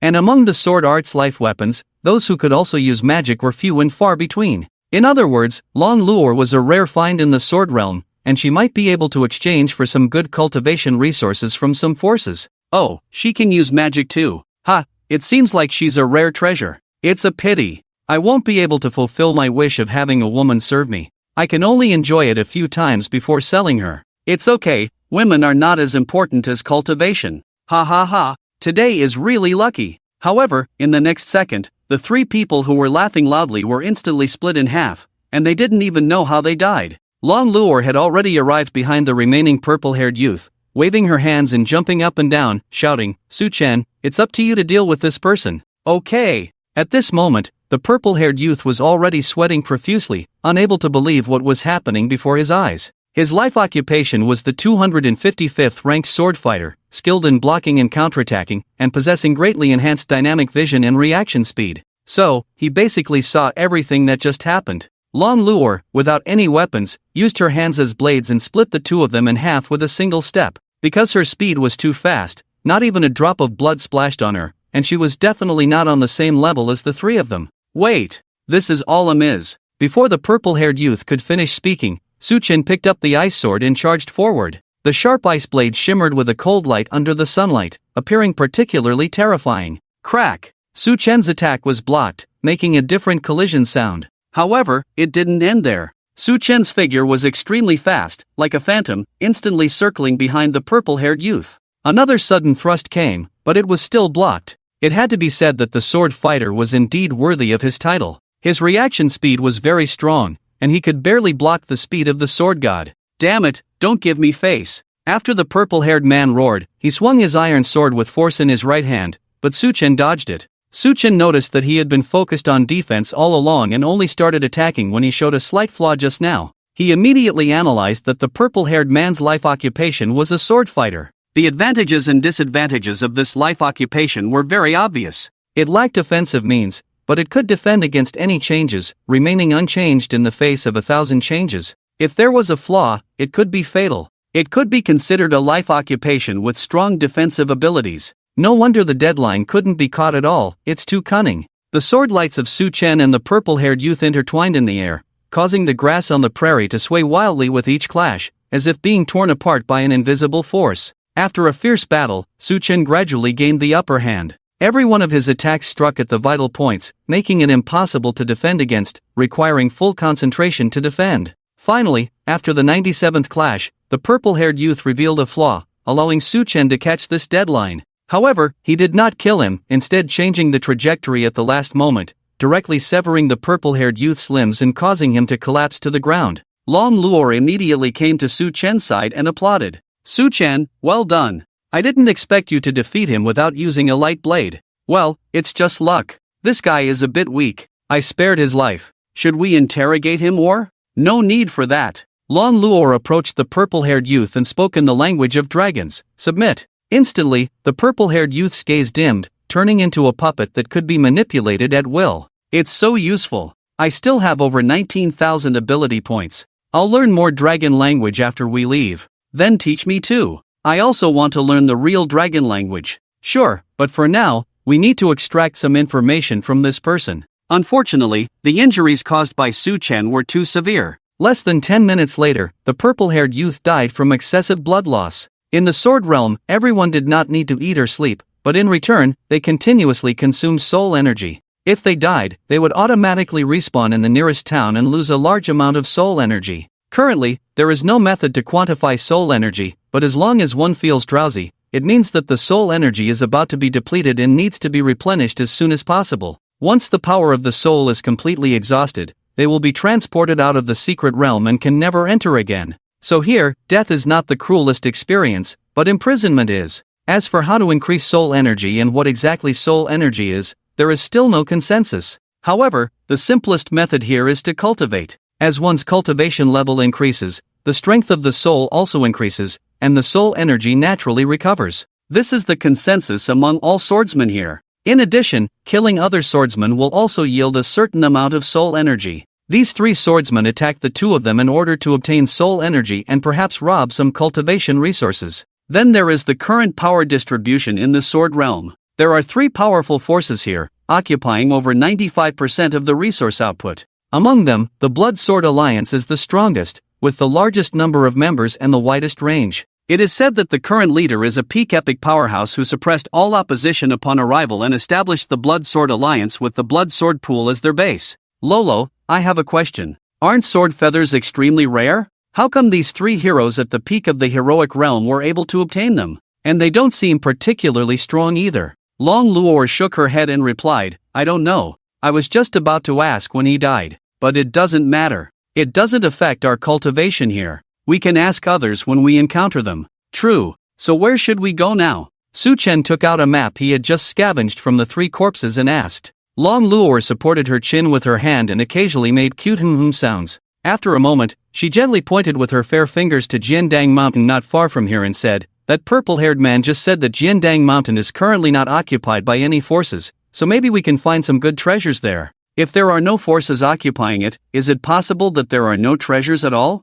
Or maybe it's too dangerous and not suitable for occupation? Well, let's take it step by step. I've got your back, no need to worry. Thank you, sister wife. What a strange nickname, hey! After a long journey, Long Luor and Su Chen finally arrived at Jiandang Mountain. Looking up, the peak pierced the sky, majestic and towering, covered in pure white snow like a huge silver pyramid. Their gaze focused, through the misty clouds, they could vaguely see many broken swords stuck on the slopes halfway up the mountain, indicating that most climbers had perished here. Is this Jiandang Mountain? It's really high. Su Chen frowned. The spiritual energy here is very rich. There are probably some terrifying monsters living on the mountain. But as humans say, the bigger the storm, the more valuable the fish. In dangerous places like this, the treasures you can obtain are definitely more precious. That's true. In such a dangerous place, it's unlikely that anyone else has ventured here. Let's go, Luo Luo. Okay. As soon as they stepped into Jiandang Mountain, Su Chen and Long Luor immediately felt a strong gravitational force. It turned out that not only were there monsters inhabiting the mountain, but even the gravity far exceeded normal levels. Luo Luo, this gravity is at least 10 times stronger, right? No wonder hardly anyone comes here. It's really difficult to climb such a high mountain with 10 times the gravity. But I don't think it's the gravity here that has changed, it's our own gravity that has been altered. Long Luor furrowed her brows and asked, you can tell that? Does the sword god have so many abilities? Su Chen shook his head and replied, if this 10 times gravity were added to Jiandang Mountain, the accumulated snow wouldn't be able to remain so stable. It would definitely trigger an avalanche. If this gravity is only added to us, then everything makes sense. Indeed, it truly is a secret realm of the sword. It's amazing. By the way, Su Chen, you're really smart. I like Luo Luo's praise. But with such strong gravity, we can only walk along the rocky path, otherwise it could cause an avalanche. I know. The 2 of them climbed up the rugged mountain path, step by step. At first, they were still joking and laughing, but after walking for half a day, Su Chen gradually began to show signs of fatigue. Even so, he didn't stop his footsteps, his eyes still filled with determination. He couldn't imagine how he would live without Long Luor by his side. Although they didn't need to eat here, they still needed oxygen to breathe. As the air pressure at high altitudes became lower and the oxygen became thinner, coupled with the long periods of cold and exhaustion, even with Su Chen's unwavering belief, his body began to disobey him. Su Chen, are you okay? You don't look good. I'm fine. I can still hold on. Long Luor approached the edge of the cliff and looked down. Judging by her estimation, they were probably at an altitude of around 3,000 meters. Looking up, even with the powerful vision and perception of the dragon race, she couldn't see where the summit was. It seemed that they hadn't even walked halfway yet. Along the way, besides the snow, the temperature dropped to below -40 degrees, and they hadn't discovered any strange treasures. Take a rest, after all, your realm is really too low. Sorry. It's okay, everyone has low points in their realm. Long Luor said, immediately using magic to create a small icehouse that was about 1 square meter in size, and also pulling Su Chen, who couldn't walk, into the house. Looking at Su Chen panting heavily, Long Luor also felt a pang of sadness. His body temperature was already very low. If it weren't for the sword god's ability to compensate and give him the physical qualities of a dragon, he would have died here long ago. He really didn't know how he managed to hold on. Long Luor took off his outer clothes and draped them over Su Chen, while also removing their inner clothes. His whole body clung to him, using his own body temperature to help him warm up. Su Chen, are you feeling better?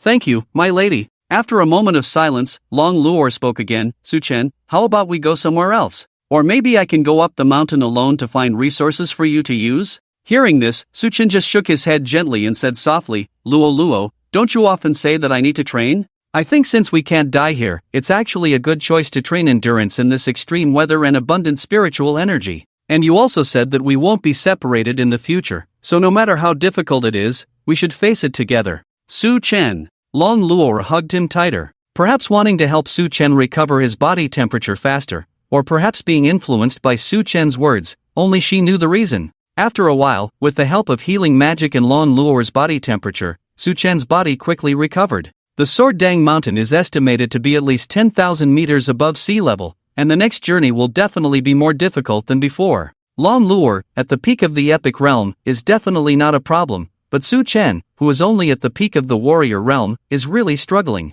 Fortunately, the spiritual energy here is very abundant. After walking for a distance, they can create an icehouse as before, restore their body temperature, and continue forward. In this way, they finally reach the peak at an altitude of 7,500 meters after 3 days. Suddenly, Long Luor seemed to have discovered something. Her eyes lit up and she excitedly pointed ahead and shouted, Su Chen, look over there. Following Long Luor's direction, they saw a flower emitting a faint white light, with petals shaped like short swords, growing halfway up the mountain with a terrifying aura. The pure white flower trembled slightly in the cold wind, as if it could fall from the mountainside at any moment. Luo, that flower looks extraordinary. I don't know what it is, but it must be a valuable treasure. However, it doesn't seem easy to obtain. Su Chen looked puzzled. The next moment, the ground began to shake. Roar, roar, roar. Accompanied by a huge roar, a fully blue giant dragon suddenly rushed out from the snow, directly triggering a massive avalanche. Snowflakes filled the sky, obscuring the sun,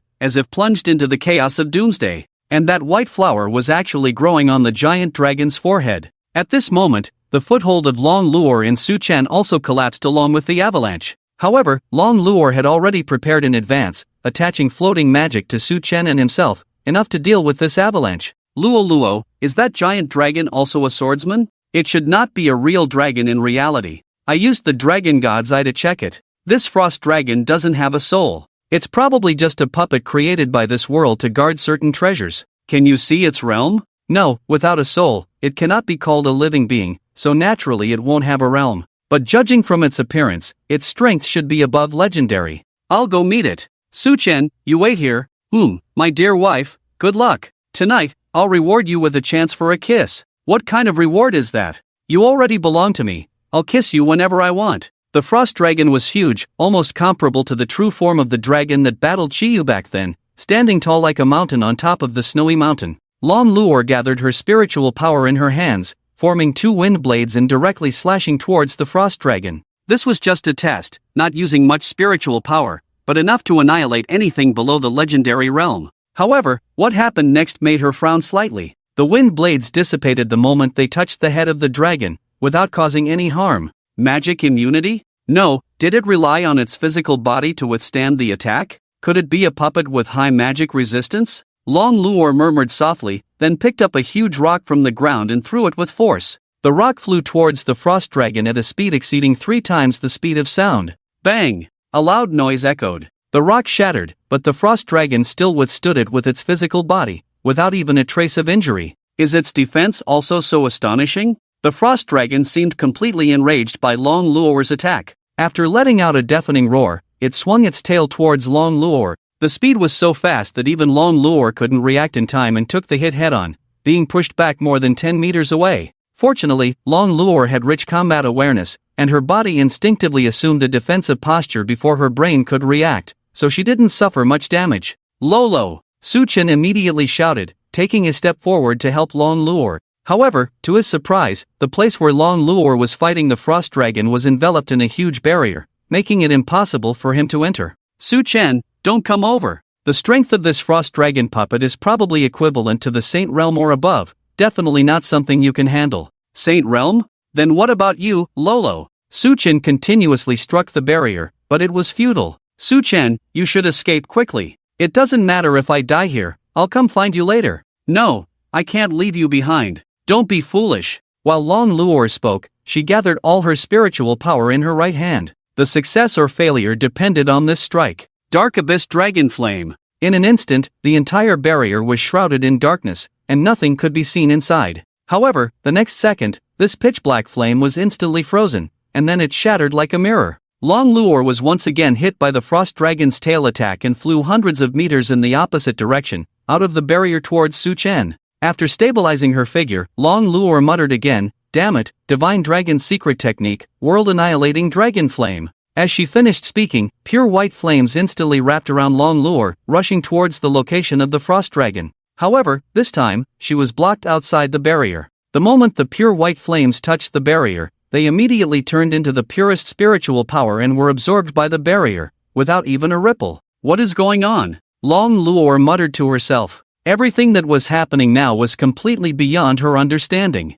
Aside from why there would be a puppet in the sword's secret realm at the Saint Realm, why did a barrier suddenly appear here? When she was knocked back earlier, there was no barrier at all. Su Chen was still there now, and she didn't have the luxury to think about other reasons. However, the fact is that despite having an extremely abundant supply of spiritual power, Long Luor continuously used various powerful moves, but couldn't cause any harm to the barrier. On the other side, when Su Chen saw Long Luor being knocked away, a surge of anger instantly rushed to his heart. Although he knew he was no match for the frost dragon, he would never allow anyone to harm Long Luor. He drew the ice sword given to him by Long Luor and swung it with all his might. However, this time was different. The barrier seemed to disappear as if it didn't exist at all, and Su Chen easily entered. He even stumbled and fell directly into the snow because he didn't hold back his strength. What is this? Su Chen was also confused. How did the barrier that couldn't be broken by any attack suddenly disappear? The giant dragon seemed to sense the commotion here and slowly turned its massive body around.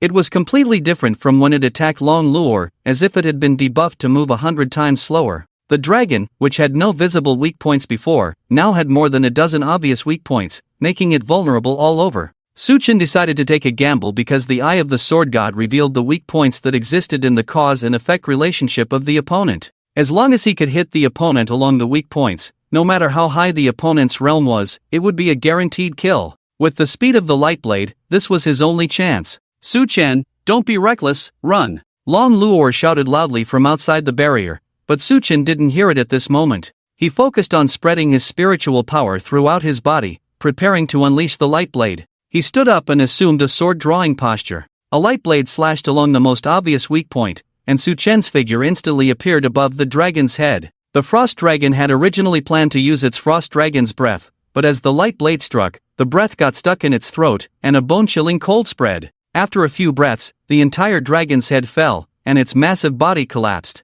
The frost dragon in the Saint Realm was killed by Su Chen, and the barrier dissipated. Su Chen was stunned. Long Luor, who was going crazy outside the barrier, was also stunned. A warrior at the peak of the warrior realm killing a puppet dragon comparable to the Saint Realm. What kind of concept was this? The higher the realm, the greater the gap between each realm, and the harder it was to fight across realms. If two strong fighters in the Saint Realm were to battle, even a small difference in realm could be fatal. After all, every person who reached the pinnacle of their realm was undoubtedly a peerless genius of their race, always invincible at the same realm. Naturally, they had killed countless enemies across realms, so how could they be killed by someone with a lower realm than them? Moreover, how many realms had they surpassed? Something was not right. Long Luor quickly came to Su Chen's side and anxiously asked, "Su Chen, are you okay?" Su Chen, like a deflated balloon, fell towards Long Luor, and Long Luor also took the opportunity to embrace Su Chen, looking at him with a worried expression. Fortunately, the spiritual power in Mount Jiandang was extremely abundant,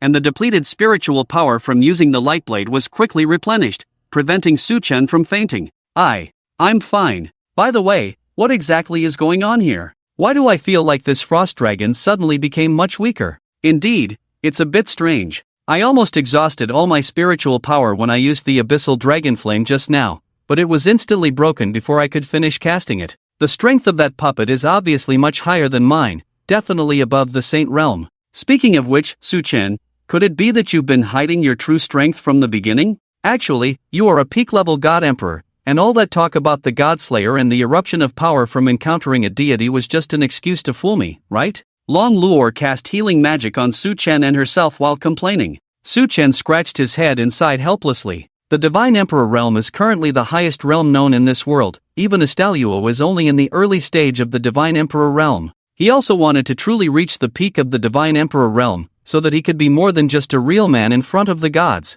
Who cares about Asteroth? Who cares about the 72 pillar demons? He could just crush them all effortlessly. Why bother with such arduous cultivation? He could spend his days with Long Luo, enjoying the mountains and waters, every day like a honeymoon, suppressing all opposition, having a few more children, and accompanying Long Luo through a long life. Isn't that great? Unfortunately, he was just a peak warrior. As for becoming a powerful figure at the peak of the Divine Emperor realm, and becoming the master of Long Luo at night, that could only be a dream. I also want to be a powerful figure at the peak of the Divine Emperor realm, but it's really strange. Just now, no matter what I did, I couldn't enter the barrier. But as soon as I saw you being knocked away, I instantly entered, as if the barrier suddenly disappeared. Barrier? Were you also blocked by the barrier just now? Yes, I've been trying to enter to help you, but I couldn't. That's strange. After I was knocked away, I also encountered the barrier and couldn't enter anymore. Could it be that this giant dragon only allows one person to challenge it? Long Luo hugged her head, squatting on the ground, making a murmuring sound, looking very distressed. After all, everything that just happened was simply too bizarre. When Su Chen heard that Long Luo was also blocked by the barrier, a sudden realization dawned on him, and a slight smile appeared on his lips. Luo, I think I know why this is. What is it? Hee, can I say it tonight?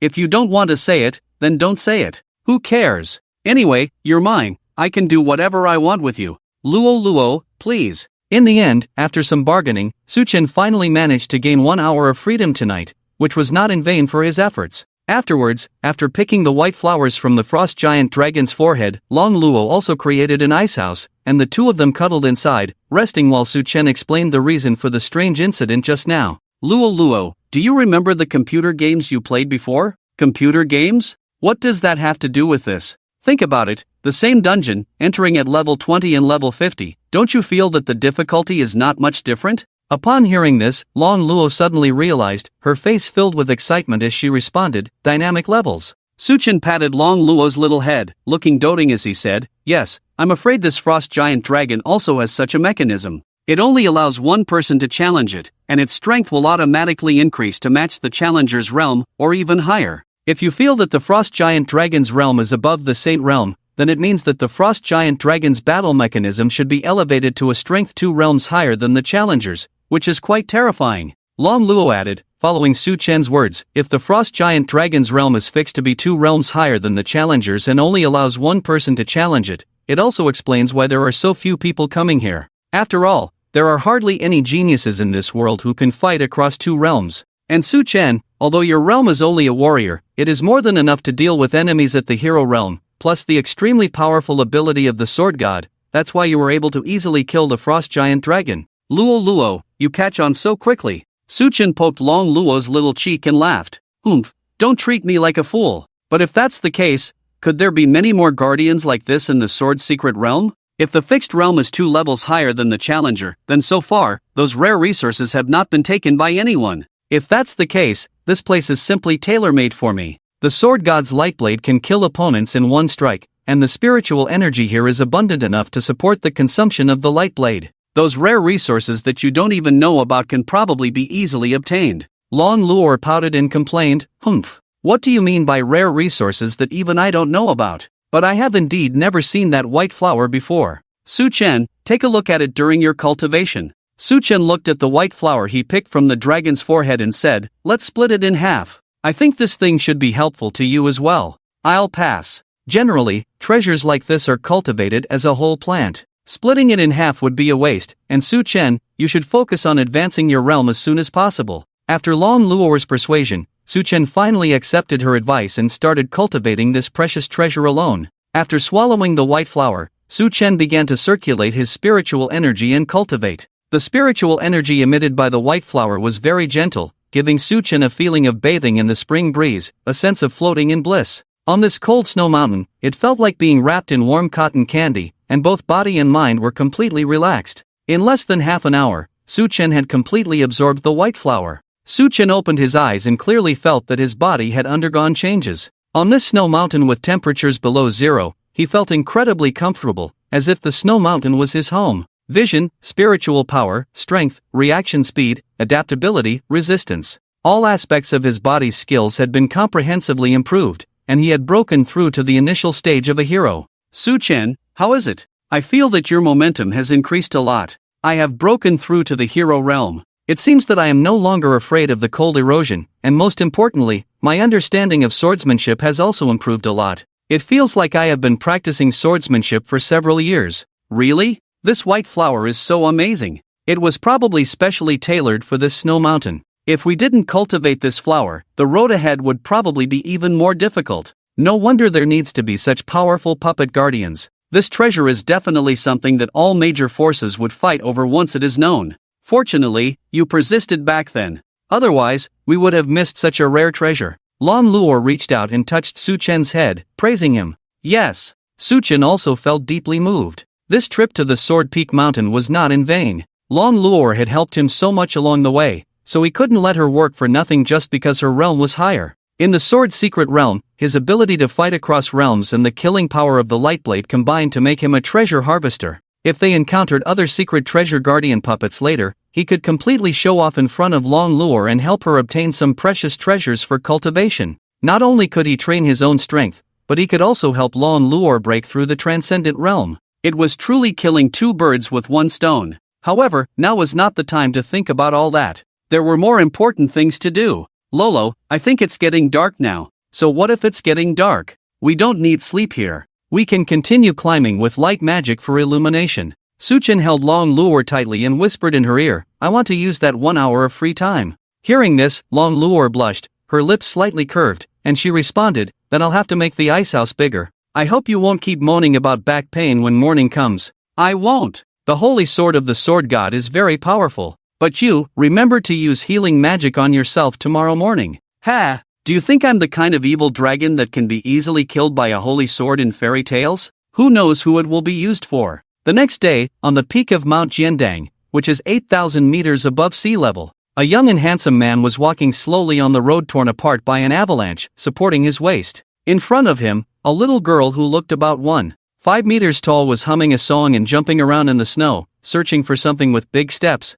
She would occasionally turn around and wave to the man behind her, appearing very lively. I told you, don't be so arrogant. Now, you've been complaining about your waist all the way. Lan Luo lectured Su Chen with a victorious attitude. Lolo, I'm sorry. Su Chen never expected that after exactly 1 hour, Lan Luo would directly counterattack, even more fiercely than before in the Sleepless City. Fortunately, Lan Luo knew healing magic, otherwise they would have to lie in the snow. Is it true that dragon nature is inherently promiscuous? Clearly, when they were just married, she was resistant and pure. Now, only 2 months have passed, and her true nature has completely revealed itself. Just admit your mistake. Stop thinking about irrelevant things and dreaming of turning the tables. Sigh, there's no need for sleep here. I don't even have the qualification to dream. Because of the avalanche caused by the frost dragon, the road ahead became several times more difficult to traverse than before. Fortunately, many treasures buried deep in the snow also emerged with this avalanche. Although they were not as precious as the white flower, they were still valuable treasures.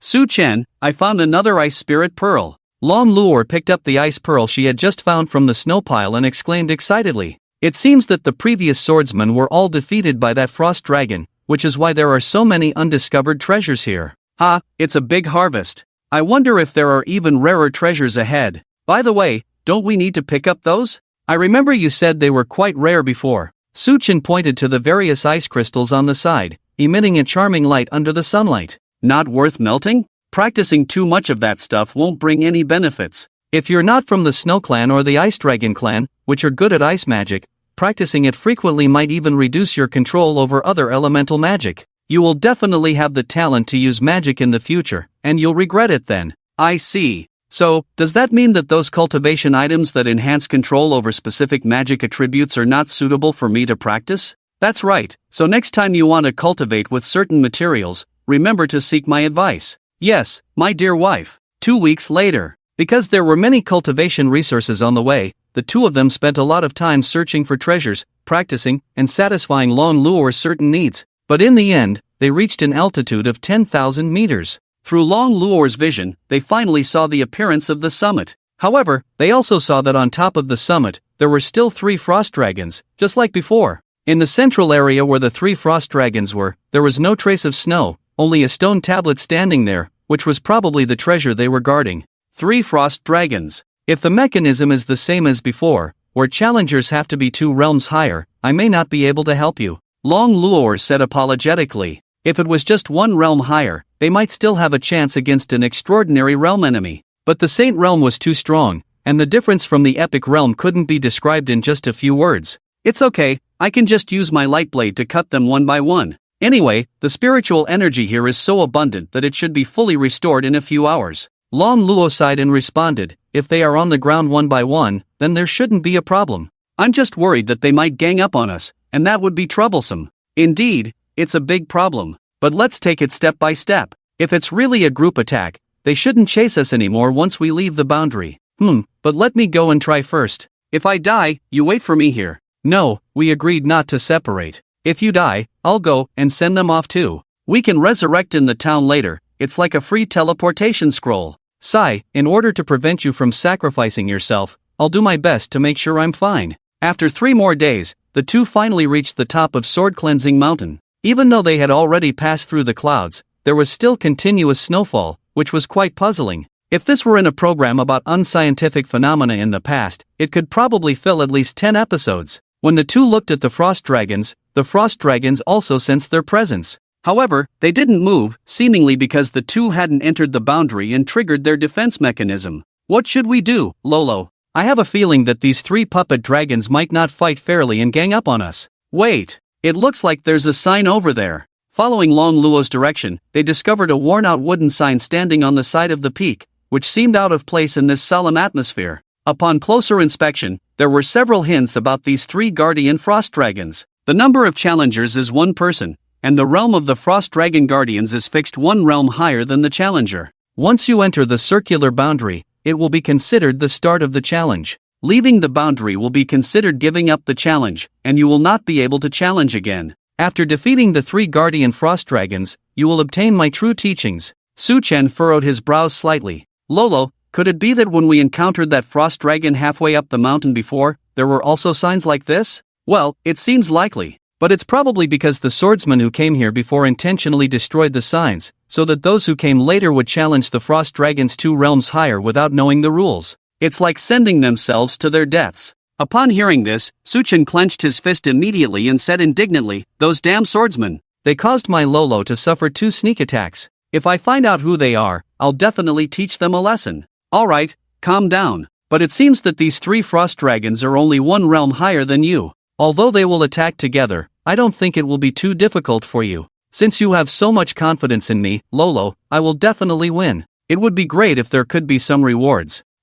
Good luck. If you can win without getting hurt, Sister will fulfill all your requests next time. Then it looks like I have to win. Su Chen picked up the ice sword that Long Luo had given him, shook his arm, and walked into the circular boundary. At the same moment, the 3 frost dragons also entered the battle state. Su Chen raised the ice sword, his gaze fixed on the 3 frost dragons. The azure ice sword shimmered with a sharp light under the sunlight, like a piercing gaze that could penetrate everything. At this moment, the 3 dragons finally made their move, spreading their wings and flying towards the sky. It was truly unimaginable how such small wings could lift their massive bodies. But now was not the time to think about such trivial matters. 3 giant dragons simultaneously opened their huge mouths, took a deep breath, and continuously gathered cold air into their mouths, as if they were sucking all the air in the world into their lungs. Suddenly, a chilling breath spewed out from their mouths. Is it the breath of ice dragons again? If only I could switch to being a dragon knight, I wouldn't be afraid of this breath with my magic immunity.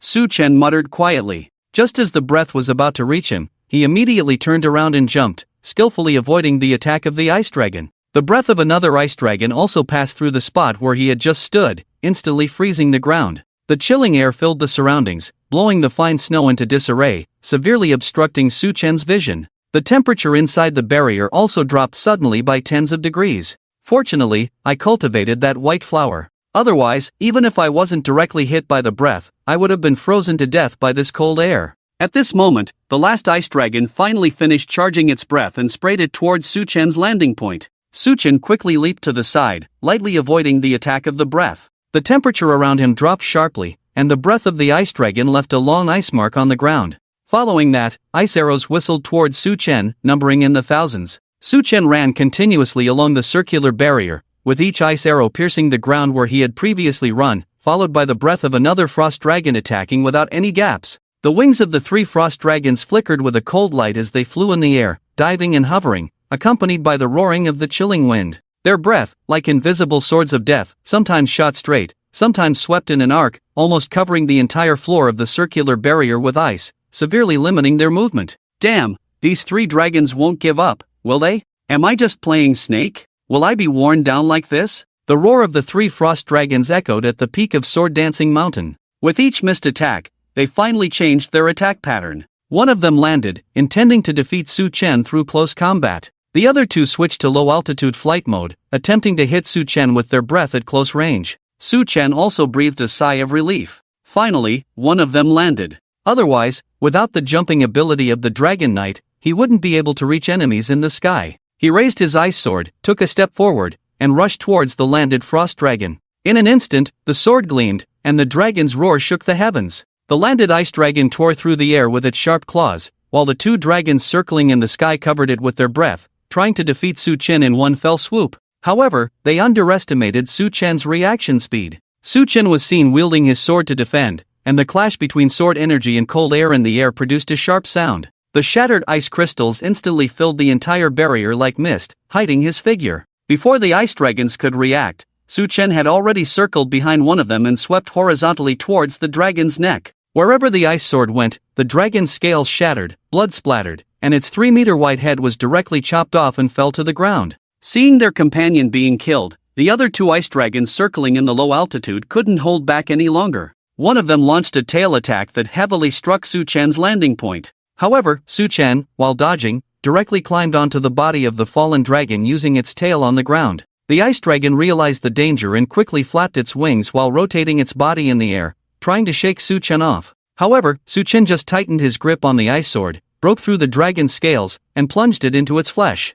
Using the ice sword as a fulcrum, he stabilized his position, preventing himself from being thrown away. Finally, under Su Chen's clever guidance, the ice dragon gradually began to tire. After stabilizing his figure, Su Chen pulled out his ice sword and slashed towards the neck along the deadline. The sword energy pierced through the ice dragon's neck. The ice dragon let out a mournful cry, then fell heavily to the ground, creating a deep pit in the snowy ground and stirring up a flurry of snowflakes. Su Chen shook off the bloodstains on his ice sword and looked towards the last frost dragon. When it flew low and tried to attack Su Chen with its breath, a beam of light blade slashed out again, giving it no time to react. As the last ice dragon fell to the ground, the sword peak completely returned to tranquility. Phew, luckily it wasn't too difficult. Su Chen, well done. After the barrier disappeared, Long Luor immediately came to Su Chen's front and hugged him. However, Su Chen was currently in a weakened state after using the light blade and couldn't receive Long Luor's embrace. He leaned straight back and the 2 of them once again lay on the snowy ground in a posture resembling a dragon rider.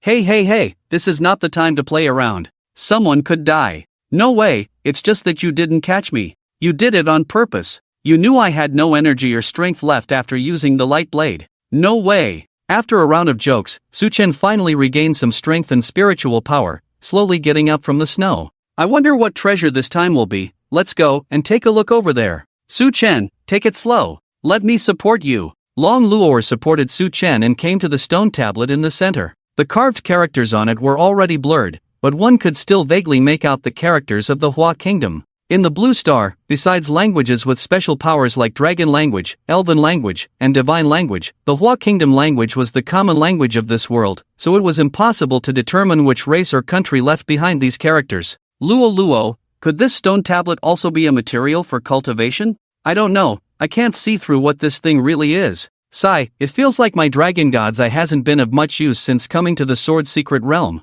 It's a headache. Does that mean that after defeating these 3 frost dragons, there won't be any rewards? How about you, Luo Luo? Try transforming into your true form and swallow this stone tablet to see if you can cultivate? Upon hearing this, Long Luor gave Su Chen a blank look. Clearly, he was usually good at talking, so why did he suddenly lack emotional intelligence at this moment? However, at this moment, an old voice came from the void, powerful and full of endless majesty. Young man, congratulations on passing the test I set. You will be eligible to receive my true inheritance. Su Chen and Long Luor looked around, their faces full of question marks. Is it a bard transmitting sound from a distance? I don't know. Just then, the stone tablet emitted a burst of golden light, enveloping the entire sword peak in an instant. After a moment, the figure of an old man with white hair gradually appeared on the stone tablet in front of them. From his appearance, he should be a human. Although he was just a remnant soul, he exuded a terrifying pressure. The old man stood tall, his eyes deep and sharp, as if he could see through everything, making people not dare to be the slightest bit negligent. A sense of awe emanated from him, demanding attention. He slowly spoke. I didn't expect that after 10 million years, someone would finally break through the test I set. If I had known, I wouldn't have bothered leaving behind my inheritance for the swordsman who came to the sword's secret realm. Su Chen and Long Luor were speechless. Despite the solemn atmosphere, the old man spoke such words, truly surprising them. But is it really 10 million years? According to the ratio of 1 year in the sword's secret realm to 1 day in the real world, isn't this senior from over 27,000 years ago? It's truly terrifying that a trace of his soul can still remain after such a long time. However, his next words stunned Su Chen and Long Luor. So, young sword god and little beauty of the dragon clan, do you want to accept my inheritance? Wait. Sword god. Senior, do you know about the sword god? Su Chen tightened his grip on Long Luor's hand. The occupation of the sword god was not recorded in the world, but from the tone of the old man, it seemed like he knew a lot about the sword god.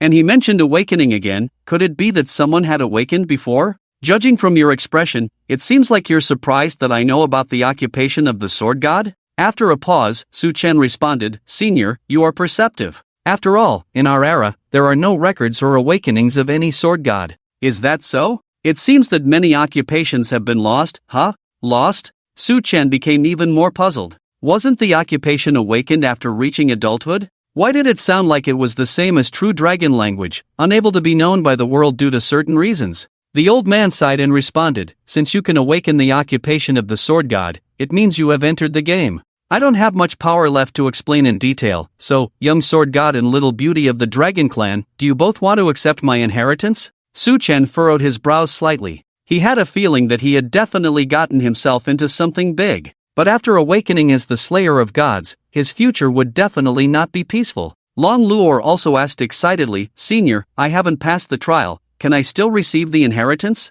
The old man nodded and said, Originally, you couldn't, but I see that the two of you have a deep bond. Even if I don't give it to you, the man by your side will naturally pass it on to you. Instead of wasting the time of the younger generation, I might as well be generous once. Besides, you are also a rare beauty of the heavens in thousands of years. This inheritance can also shine on you. Thank you for your praise, Senior, but are you leaving? The old man did not respond to Long Luor's question, but turned to look at Su Chen, who was lost in thought. As for Su Chen, after a few seconds of contemplation with his eyes closed, he asked, Senior, can I ask a question before accepting the inheritance? Ask. Senior, do you know about the Slayer of Gods? As soon as these words were spoken, the atmosphere instantly became oppressive. Long Luor was stunned. She never expected Su Chen to suddenly ask this question. Although the old man in front of them would pass on the inheritance, his position was still unclear. What if he was on the side of the gods? How could they explain it if they asked about the Slayer of Gods? Su Chen, on the other hand, was gambling.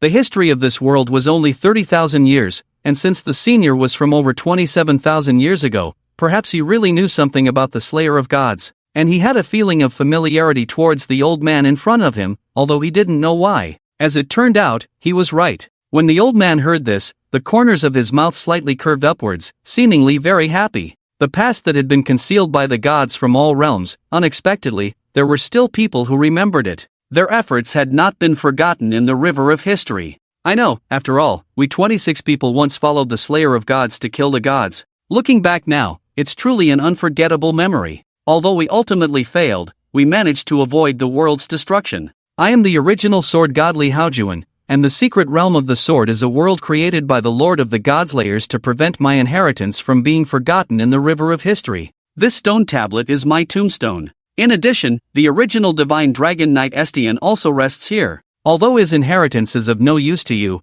the challenges he set up are much more difficult than mine. You can try to challenge them, it will be a kind of training, and there are many valuable rewards for both of you to cultivate. When Su Chen and Long Luo heard the old man's words, their eyes widened like copper bells, their mouths opened but no words came out, and they stood still as if frozen, unable to move. These few sentences contained too much information, which was too shocking for the two of them, and they needed some time to digest these words. It's not surprising that the secret realm of the sword was created by the first generation of Godslayers. After all, what happened here is too mysterious. People can be resurrected after death without the need for food or sleep. In this situation, they can still enhance their physical abilities in the real world, which can be called a miracle. But what does it mean to prevent the world from being destroyed? Does it mean that the Godslayers killed gods to prevent the world from being destroyed? Do the gods have the power to destroy the world? In the beginning, the Godslayers had 26 followers, and coincidentally, there are 26 unconfirmed divine positions in this world,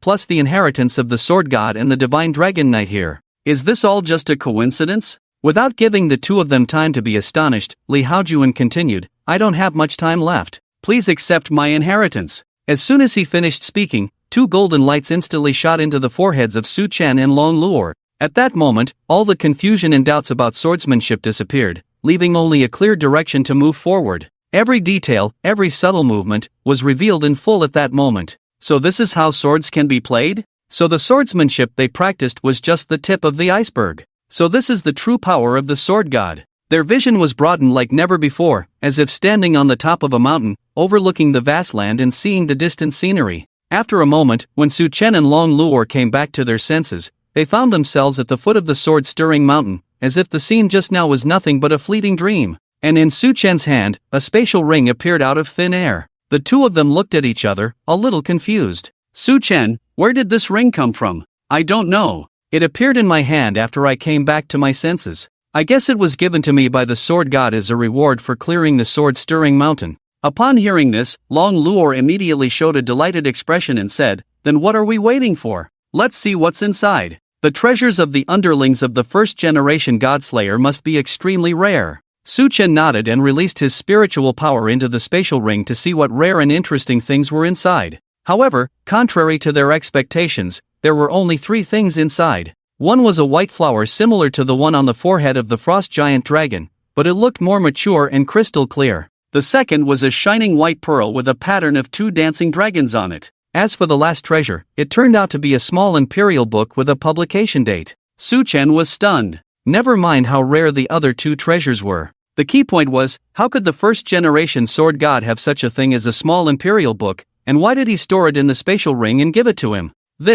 Isn't it something that normal people would keep pure and innocent in the mortal world? The image of the first-generation sword god has completely collapsed. Just as Su Chen was about to open the book and see how stunning the photos of the beauties inside were, worthy of being collected by the first-generation sword god, the cute voice of Long Luo interrupted his thoughts. Su Chen, what's inside? Long Luo asked curiously after seeing Su Chen in a daze for a long time. Nothing. Just 2 treasures, let me show you. Su Chen didn't dare to tell Long Luo that there was also a small emperor's book in the spatial ring. After all, if she found out that he was still reading the small emperor's book despite having such a beautiful wife, it would be even harder for him to turn things around in the future. Although I'm curious about what's inside, I should seal it for now. Sigh. Why do I feel guilty when I haven't done anything wrong? Su Chen took out the white flower and the white pearl from the spatial ring, instantly causing a phenomenon in the sky and earth. The clear sky suddenly darkened, the wind and clouds surged, and thunder and lightning intertwined. The surrounding plants seemed to be nourished and were growing rapidly, emitting a vigorous vitality. Even the snow near the foot of the sword-wiping mountain began to melt. It wasn't until dozens of minutes later that this terrifying phenomenon finally stopped. Luo, do you recognize these 2 things? They look terrifying. Long Luo shook her head. Obviously she had never seen these 2 things before. However, she seemed very interested in the white pearl. Su Chen carefully looked at the pattern on the white pearl, which looked like 2 dragons dancing around a pearl. Is this the twin dragons playing with a pearl? Could this pearl be the one that the 2 dragons fought over in the myth? Judging from Luo's expression, she should like it. I'll give it to her. Luo, what's wrong with you? I see you've been staring at this pearl, is there something special about it? I'm not sure, but I feel that this pearl has a great attraction to me. My gaze unconsciously looks towards it. Su Chen smiled and touched Long Luo's head, jokingly saying, that's just liking it. Take it and use it. Hey, this is the treasure that Senior gave you. How can I use it? Su Chen lightly flicked Long Luo's forehead and said, you silly dragon, you're my wife, what's mine is yours. Take it and use it. I have this white flower.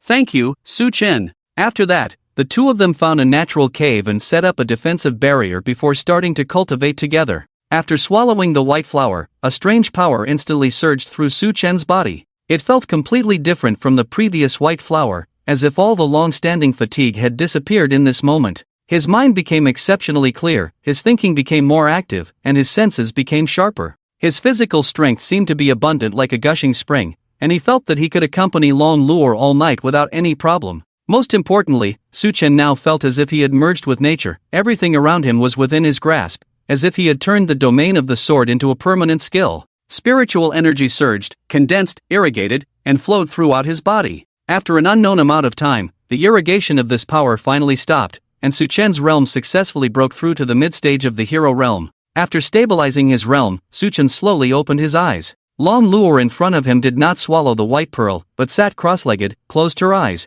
and meditated with single-mindedness. Spiritual energy surrounded her, clouds and mist lingered, as if she was in a fairyland. The pearl floated in front of her and was gradually absorbed by Long Luo. Is this how the pearl is cultivated? By the way, it looks so cool to cultivate like this. I'll ask Luo to teach me later. After all, it feels strange to consume cultivation resources. There are always some bizarre cultivation materials, feathers, ores, metals. The weirdest thing is that it is said that the excrement of certain creatures is also precious cultivation material. Even if it's rare, you can't eat it. It's not like I'm a beggar. Watching Long Luo concentrate on cultivation, Su Chen didn't disturb her. In previous novels and some movies and TV shows, it is highly likely that practitioners who are disturbed during their dedicated cultivation process will go astray. Although there have been no reports of people losing their power due to cultivation disturbance in this world, it is better to be cautious in all matters, especially when it concerns his precious Long Luo. Anyway, there is no shortage of things to do. The inheritance left by the first-generation sword god is just scratching the surface, and there is still a large treasure waiting to be discovered. So, Su Chen practiced according to the sword techniques in the inheritance, stabilizing spiritual power, strengthening the body, repeating each movement. With every swing of the sword, he could feel the sword energy circulating in the air, like lightning, swift and fierce. When tired, he would sit across from Long Luo and admire her angelic face. When bored, he would think about how to conquer Long Luo at night, watching the white bead in front of her gradually shrink every day. Time quickly passed, and half a month later, while Su Chen was practicing swordsmanship, he suddenly felt an extremely powerful pressure erupting from the cave. He quickly went to Long Luo's location to check the situation, afraid that something had gone wrong with her. He saw Long Luo slowly opening her eyes, and her temperament underwent a tremendous change. Her originally angelic face became even more radiant, with fair and radiant skin that exuded an indescribable luster. The insignificant flaws were completely gone, leaving only perfect lines and flawless texture.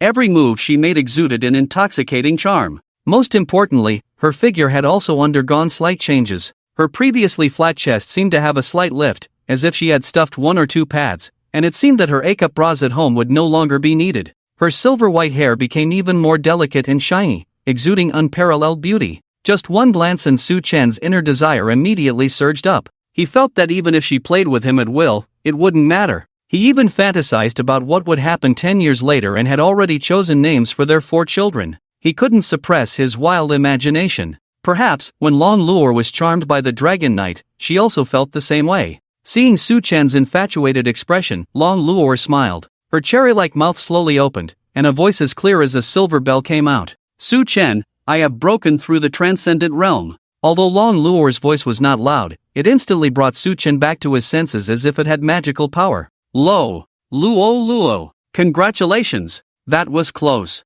She looks so beautiful, but her appearance doesn't seem to have changed much. How did she suddenly become so attractive? With a playful expression, Long Luo walked up to Su Chen and tiptoed, using her little finger to hook his chin. Su Chen, it seems like you were stunned by me just now. No, I wasn't. I definitely wasn't. I'm sorry, but you were just too beautiful, and it would be disrespectful to your beauty if I didn't get stunned. Su Chen felt that lying to her under such a beauty attack would be a blasphemy against her beauty. They say that when a dragon breaks through the legendary realm, their strength undergoes a tremendous change. When they break through the epic realm, their pressure can shake the world, so when they break through the transcendent realm, their soul undergoes a transformation and radiates a beauty from within. It seems like, Su Chen, you have been captivated by me. Su Chen turned his face away, pouted, and whispered, I've been fascinated by you since the first time we met at the marriage agency. I fell in love with you. I love hearing that. Although I'm in the mood now, this cave is not very pleasant. Let's find a small room in a nearby town to rest properly.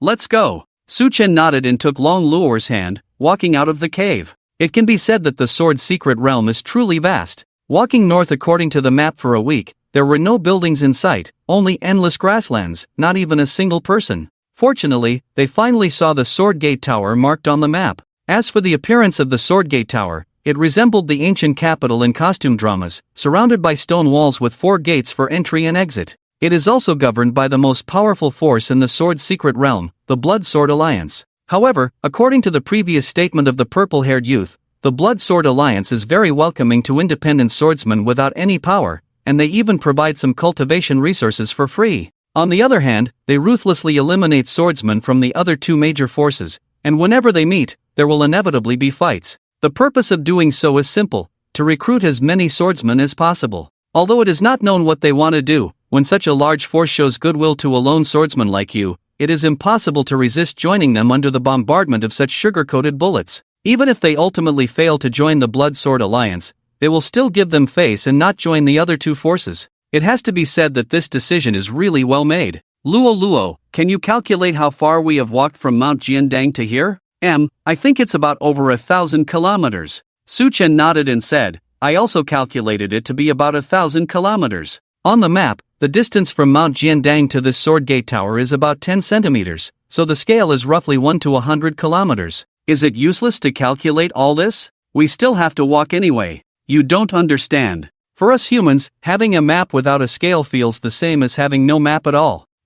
Your sense of distance is really poor. I'm sorry for being human. After arriving at the south gate of the Sword Gate Tower, 2 swordsmen immediately leaped out of the city and stood in front of them. Who are you? What are you doing here? While the 2 swordsmen asked, they immediately drew their swords and pointed them at Su Chen and Long Luo's necks. Su Chen immediately showed a panicked expression, holding on to Long Luo and said, Don't kill us. We are siblings. We recently obtained 2 sword feathers by chance and came here. We didn't know what to do for a while, so we wanted to enter the city to understand the situation. We are not thieves. As for why they said this, Su Chen and Long Luo had discussed it many times on the way. They wanted others to feel that they posed no threat and had no power, so saying they were siblings was the best choice. As expected, after the 2 swordsmen looked at Su Chen and the constantly lowered head of Long Luo, they quickly let them pass. After entering the city, they finally breathed a sigh of relief. I didn't expect it to be so easy to get in. Long Luo turned around and looked at the 2 swordsmen at the door, muttering,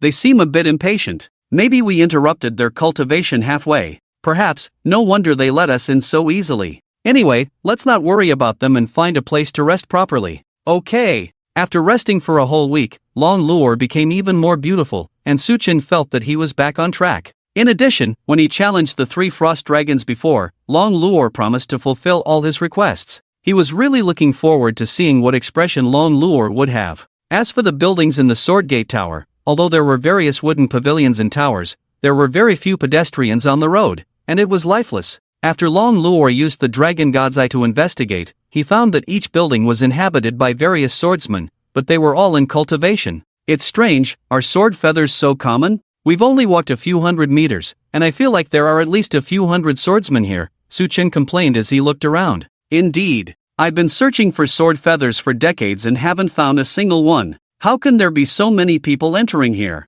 It seems like we need some information. Su Chen, there seem to be a lot of people over there. Let's go and ask them. Following Long Luo's direction, they saw a shop similar to a tavern about 100 meters away. There were at least a dozen swordsmen inside, so they should be able to gather some information. However, it was quite strange to open a tavern in a world where eating and drinking were unnecessary. After arriving at the tavern, the owner warmly greeted them. Do you need drunken immortal brew? Drunken immortal brew? What is that? Su Chen asked. Oh, it seems like you're newcomers. How rare. Please come and sit over here. Let me explain it to you. Saying that, Su Chen and Long Luo were led to a corner and sat down, and then the owner began to explain Drunken Immortal Brew and the rules of the Swordgate Tower. Drunken Immortal Brew is a specialty of the Swordgate Tower. It is brewed with the unique spring water of the Swordgate Tower and the figs from the north of the city. Although practicing with this water improves one's realm slowly, it can enhance a portion of spiritual power and physical fitness. It is considered a relatively good resource for cultivation.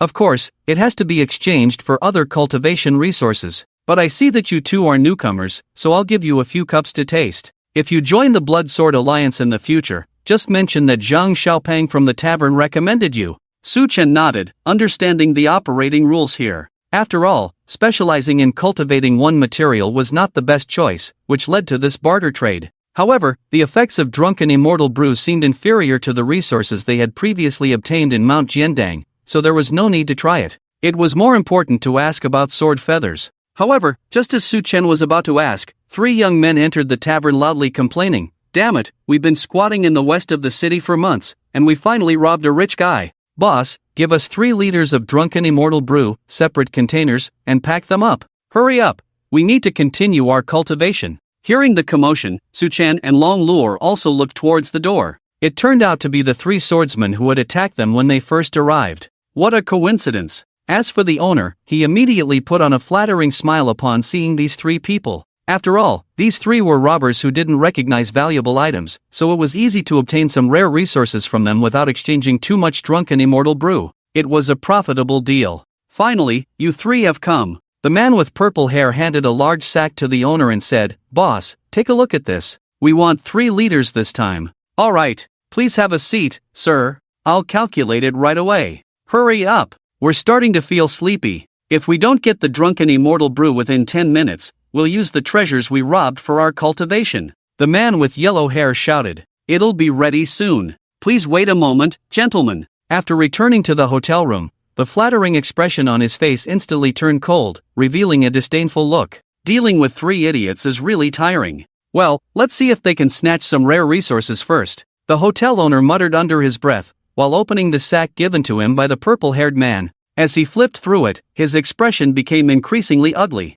Damn it, these are all the most useless cultivation resources, not even something comparable to Drunken Immortal Brew. Looking at the full sack, it's even questionable if he can exchange it for half a liter of Drunken Immortal Brew. These 3 idiots really are useless. What's the use of robbing these things? Well, let's think about how to tactfully bring up this matter later. Otherwise, if these 3 idiots don't come to exchange with me in the future, the loss will be great. A few minutes later, when the owner walked out of the room, the scene before him shocked him. There were about 10 people in the hotel, including the 3 guys who came to exchange for Drunken Immortal Brew, all holding iron swords and staring fiercely at the siblings sitting in the corner, as if a big battle was about to break out. And at the entrance of the room, there was a body cut in half. "What are you doing? Do you want to demolish my hotel?" 3 minutes earlier. Just as the owner picked up the sack and returned to the room, the black-haired man of the trio seemed to notice Su Chen and Long Luo sitting in the corner, and his eyebrows slightly furrowed. "Oldly, why do I feel that the white-haired girl over there looks familiar?"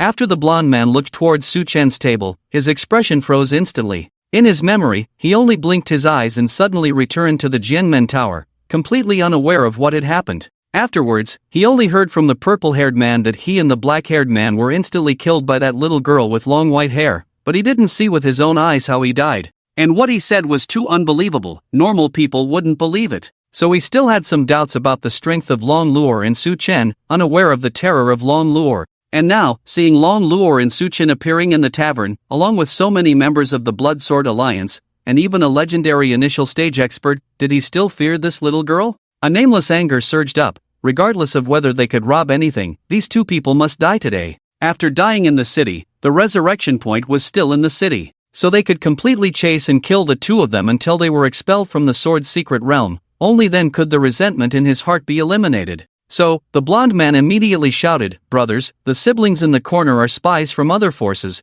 They should be from the Wanjian sect or the Jangha. Don't let them go." As soon as these words were spoken, all the swordsmen in the tavern drew their swords without hesitation, and even a bald swordsman rushed forward. As for the Wanjian sect and the Jangha, they were the 2nd and 3rd forces in the sword's secret realm, the mortal enemies of the Blood Sword Alliance. As long as members of the Blood Sword Alliance killed members of these 2 forces, they could exchange their bodies for some rare cultivation resources. If they could expel a member of these forces from the sword's secret realm, they would receive triple the reward. Now they were in the city, so it was very simple to expel the enemy. These were precious cultivation resources. If they didn't act first, they wouldn't get the reward. However, the next scene left everyone dumbfounded. Long Luo pointed her finger like a knife, and an invisible wind blade flew out from between her fingers. The bald swordsman had just raised his sword and hadn't even taken 3 steps before he was cut in half, blood splattering on the spot. I originally wanted to coexist peacefully, but I didn't expect you guys to bring this upon yourselves. Long Luo sighed helplessly and complained. As soon as these words were spoken, the whole scene fell silent. No one could have imagined that this young girl who appeared to be only 14 or 15 years old would have such strong power. As for the man with purple hair, he had already started to retreat. After all, he knew how Long Luo could kill others in an instant, and he even knew that she had a technique to control others with a single move. What are you doing? Do you want to demolish my hotel? With the questioning voice of the innkeeper, the silent atmosphere was instantly broken. Several swordsmen nodded at each other and attacked Long Luo while her attention was drawn to the innkeeper. After all, death here was not real death, and their soul energy was enough to die several times. Even if Long Luo was really much stronger than them, she didn't have time to search for their random revivals in the Swordgate Tower. On the contrary, as long as they could kill an enemy spy with such strength, the resources for cultivation that they could obtain were imaginable. It was precisely because of this kind of thinking that they dared to ignore the power that Long Luo had just erupted with and rushed towards her.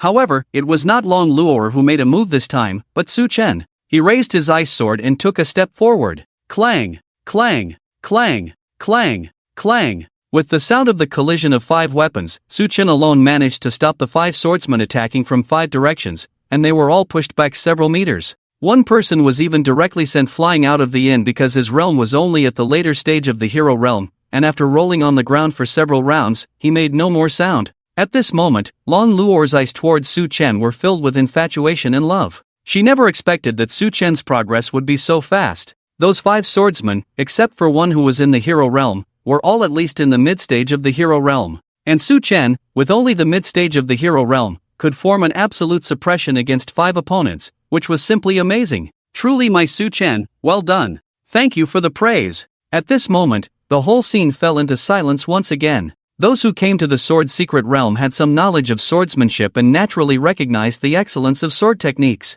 The sword skills and speed that Su Chen had just displayed were probably even beyond the sword saint, who had the fastest sword speed among the sword art department's innate talents. What kind of monster was this? The atmosphere became oppressively fearful. Finally, after a moment, a few applause broke out. Looking in the direction of the sound, a man with long hair covering half of his face, a scruffy beard, and a thin body was clapping with a playful smile on his face. Such fast swordsmanship, I didn't expect there to be such powerful geniuses and beauties of the heavens. I just broke through to the legendary realm and was just worried that I wouldn't have a place to show off my skills. I'm sure the 2 of you can exchange for a lot of rare cultivation resources with your heads, right? Su Chen stared heavily at the thin man in front of him. With the sword domain and his enhanced perception from the white flower, he could roughly sense the opponent's realm. Although it wasn't particularly accurate, he could estimate the general strength. Around the early stage of the legendary realm? It seems I'll have to use Lightblade, and as for what happens afterwards, I'll leave it to Luo Luo. However, Su Chen sheathed his sword at his waist and was about to gather energy to use Lightblade when Long Luo reached out her right hand to stop him. Su Chen, don't mess around. You don't have the energy right now. What will you do later? Later. Su Chen immediately understood. If he used Lightblade now and ran out of energy, he wouldn't be able to tame this little colored dragon who had been holding back for a whole week. Besides, killing others here wouldn't earn him ability points, so there was no need to challenge enemies whose realms far surpassed his own. Seeing Su Chen being stopped by Long Luo, the skinny man smirked again. In the real world, he loved cute little girls like her the most. After playing with her, he would kill her. The feeling was so satisfying. The wind blade that Long Luo just displayed looked cool, but it was just a bluff. If his destiny was not a sword saint, but a sword art practitioner who could use magic, he would probably be able to perform even more perfectly than her at the peak of the heroic realm. Don't think that some tricks can fool him. A pair of siblings at the peak of the heroic realm still want to cause trouble at the Swordgate Tower? They don't even have the qualifications. Oh, little girl, do you want to taste my sword instead of your brother? I was planning to kill your brother first and then taste you, but since you're so proactive, I don't mind tasting you first. However, Long Luo just yawned and didn't even bother to look at him, responding, "I hope your strength is as strong as you claim. Don't worry, I won't let you die so quickly. You're the most beautiful little girl I've ever seen." At this moment, seeing the skinny man willing to make a move, the swordsmen of the Blood Sword Alliance around them all showed expressions of victory, as if their previous fear didn't exist at all. This skinny man's real name was Zhao Go, one of the few legendary strongmen in the Blood Sword Alliance, and also an extremely cunning strongman. He had cultivated his perception to the extreme, able to roughly see the true strength of the opponent. He never fought uncertain battles, only targeting people whose realm was much weaker than his own. If he encountered an enemy he thought he couldn't defeat, he would be the first to escape without any hesitation. He had never been defeated since his debut, so he was known as the Invincible Legend because he never fought battles he might lose. Once he chose to make a move, it meant that the opponent's strength was definitely weaker than his own, and he would surely win. Now that Zhao Go had chosen to make a move, it meant that the two pairs of siblings were definitely weaker than him in realm and would surely meet their deaths. Time was running out. Zhao Go licked the silver long sword hanging from his waist, and instantly disappeared from his original position. When everyone saw him again, he had already appeared above the ceiling of the tavern. The terrifying sword edge formed a sword net in the air like a storm, attacking Long Luo, aiming for her arms. Before the sharp sword energy could touch Long Luo, the entire tavern was shattered, turning into scattered wood chips and stirring up a cloud of dust. "My tavern!" Accompanied by the lament of a certain male, the entire tavern collapsed in an instant, shrouded in dust. Cough cough. Damn it, does Zhao Go have a problem? Making such a big fuss. Cough cough. Cough cough. His habit of showing off has never changed. He would never miss any opportunity to kill his opponents in a more dazzling way. That girl is probably already reserved by Zhao Go. Brothers, let's kill that man together and divide the resources later. Cough cough. Alright. Just as they were discussing how to deal with Su Chen, a strong wind blew away the dust, and the scene that entered everyone's eyes left them dumbfounded. They saw Long Luo carrying the silver long sword with one hand, directly pinching it between the two fingers of her left hand. Although her right arm was less than a centimeter away, it couldn't move forward at all. The scene seemed frozen. "So weak, is this the strongest among you? Who are you?" At this moment, Zhao Go's disdainful expression had turned into panic. No matter how he thought about it, he couldn't understand how a seemingly heroic realm little girl could be so strong. "Perfect, I'll try this move." As soon as Long Luo finished speaking, a white fireball instantly condensed in her right hand, which was placed behind her waist. With a gentle throw forward, Zhao Go in front of her was instantly burned to ashes, without even a scream. The pure white flame that burned Zhao Go to ashes instantly turned into a small fireball and flew straight towards the east. Accompanied by several dazzling white lights in the distance, the fireball returned to Long Luo's hand. She also showed a satisfied smile. "I didn't expect this move to have such a use here." Su Chen also arrived by Long Luo's side at this time, touched her head, and asked, "Luo, what was that move just now? Why did I see the fireball chasing after?" "Hee, flame of purification, originally used to obliterate the enemy's soul. However, after the physical body is severely damaged here, the soul will also transfer to the resurrected body, and the soul marked by the flame of purification will continue to chase until the soul energy is exhausted and expelled from the sword realm." "Is it that powerful? You're amazing, my Luo. He. But Luo, it seems like we still have unfinished business, right?" "Yes. Leave it to me." Long Luo raised her right hand again, and several white flames appeared in her hand. With a gentle wave, they flew directly towards all the surviving swordsmen present. "Don't!" Instantly, the ruins of the tavern seemed to turn into a press conference, with white flashes everywhere. Afterwards, these fireballs flew out from various directions, continuing to chase and kill the just resurrected swordsman until death. "Humph, you dared to make a move against my Su Chen. Now, you can't cultivate here anymore." Long Luo's mouth curled up slightly, looking proud at the burning figures. But obviously, no one could respond to him. "Clearly, you are my Luo, right? Su Chen, stop messing around. What's mine is mine, and what's yours is still mine. You are completely mine." Where did you hear the theory of Fat Tiger? What Fat Tiger? I'm talking about the truth. If you don't agree, let's fight. Whoever wins gets to be on top. While Long Luo spoke, she also pulled up her sleeve. Su Chen was speechless for a moment. It was really too arrogant. How could a transcendent realm powerhouse say such things to a hero realm newbie? But there was no way. Her high realm was also achieved through hard practice, not something that appeared out of thin air. 30 years in the east, 30 years in the west, let's wait and see. One day, you will call me master more respectfully. Forget it. Let's first find out why Jianyu is so common, Suchen said, looking towards the tavern owner who was already cowering on the side.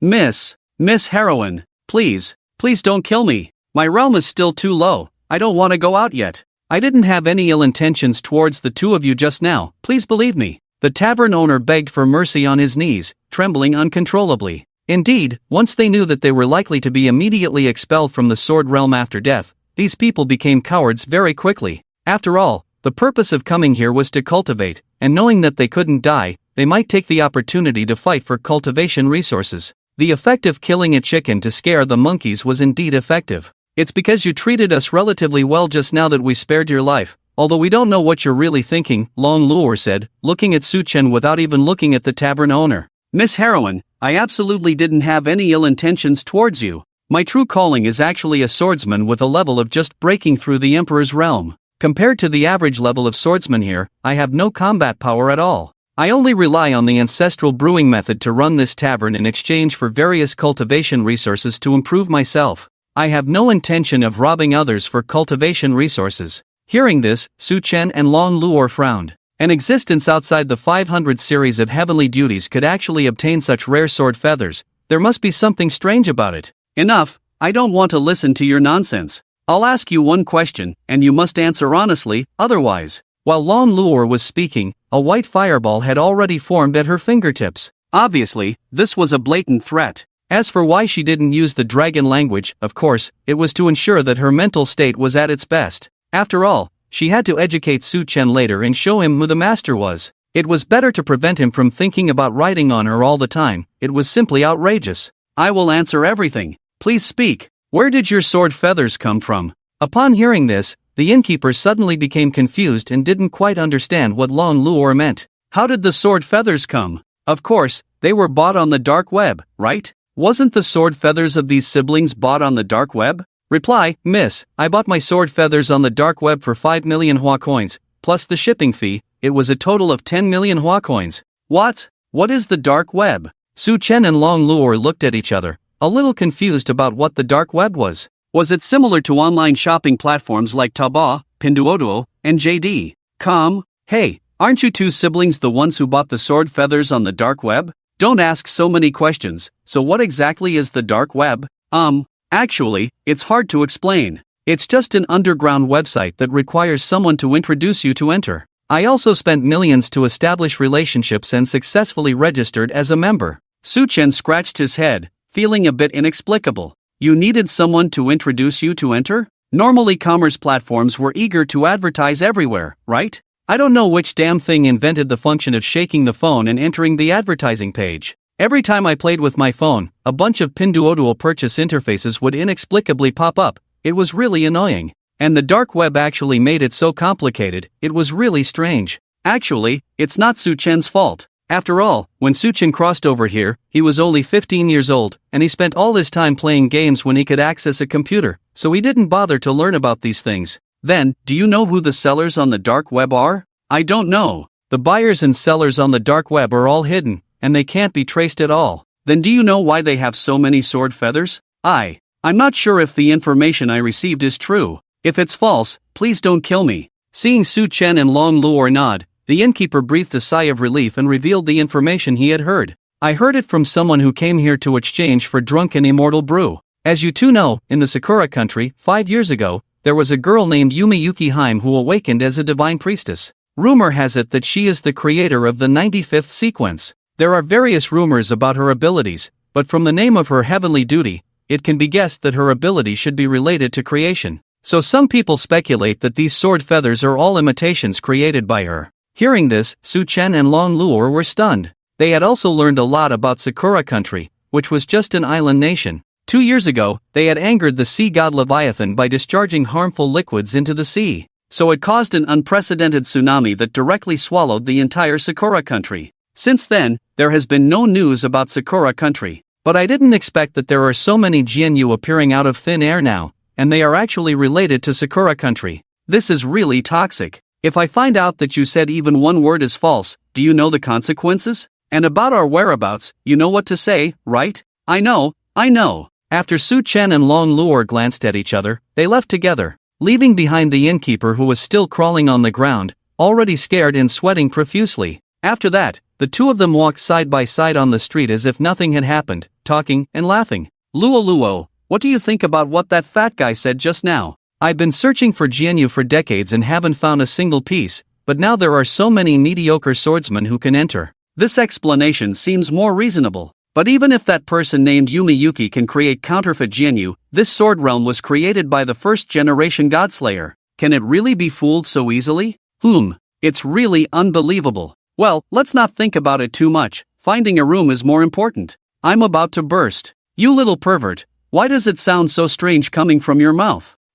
I just want to educate you properly and let you know who the master of this house is. Clearly, it's me. Su Chen's voice became quieter as he spoke, obviously losing confidence. He couldn't beat Long Luo in a fight. She was the one who bought the new house, and she provided most of the cultivation resources. It seemed like she was more like the head of the household. Suddenly, Long Luo's voice, full of surprise, interrupted Su Chen's wandering thoughts. Su Chen, over there, it seems like there's still a big house, and there are no signs of anyone living there. Following Long Luo's direction, they saw an extremely luxurious redwood loft standing there. There were no other buildings around, and every inch of wood had been carefully polished, showing unique patterns in gloss. The design of the loft's doors and windows was unique, completely different from the surrounding houses, with intricate carvings in every corner. Even modern craftsmanship would find it difficult to replicate. Obviously, this building was specifically for important figures. Luo, isn't it too ostentatious to live in this house? I have a feeling that trouble will happen as soon as we get close.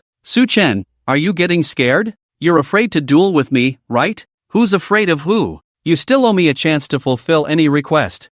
Useless man, you don't dare to duel with me head on. Provoking me won't work. However, as the two approached the luxurious mansion, a barrier instantly appeared, blocking their entry. At the same time, a loud bell rang. It was clear that something bad was happening. Instantly, many swordsmen rushed out of their own training houses and stared at Su Chen and Long Luo. I knew it wouldn't be so easy to get in, Su Chen helplessly commented. But it didn't matter, it was the same no matter how many people came. It is said that the strongest person in the sword realm right now is the leader of the Blood Sword Alliance, an epic peak powerhouse. And Long Luo was already invincible at the same level, and now she has even surpassed it. I guess there is no one in the entire sword realm who can do anything to her. It would also consume her energy, which would be more advantageous for him to take control. Su Chen, why do you seem so happy? Is it just my imagination? Where did you get that idea? The realm of swordsmen here varies. It seems that the majority are strong in the Emperor and Hero realms.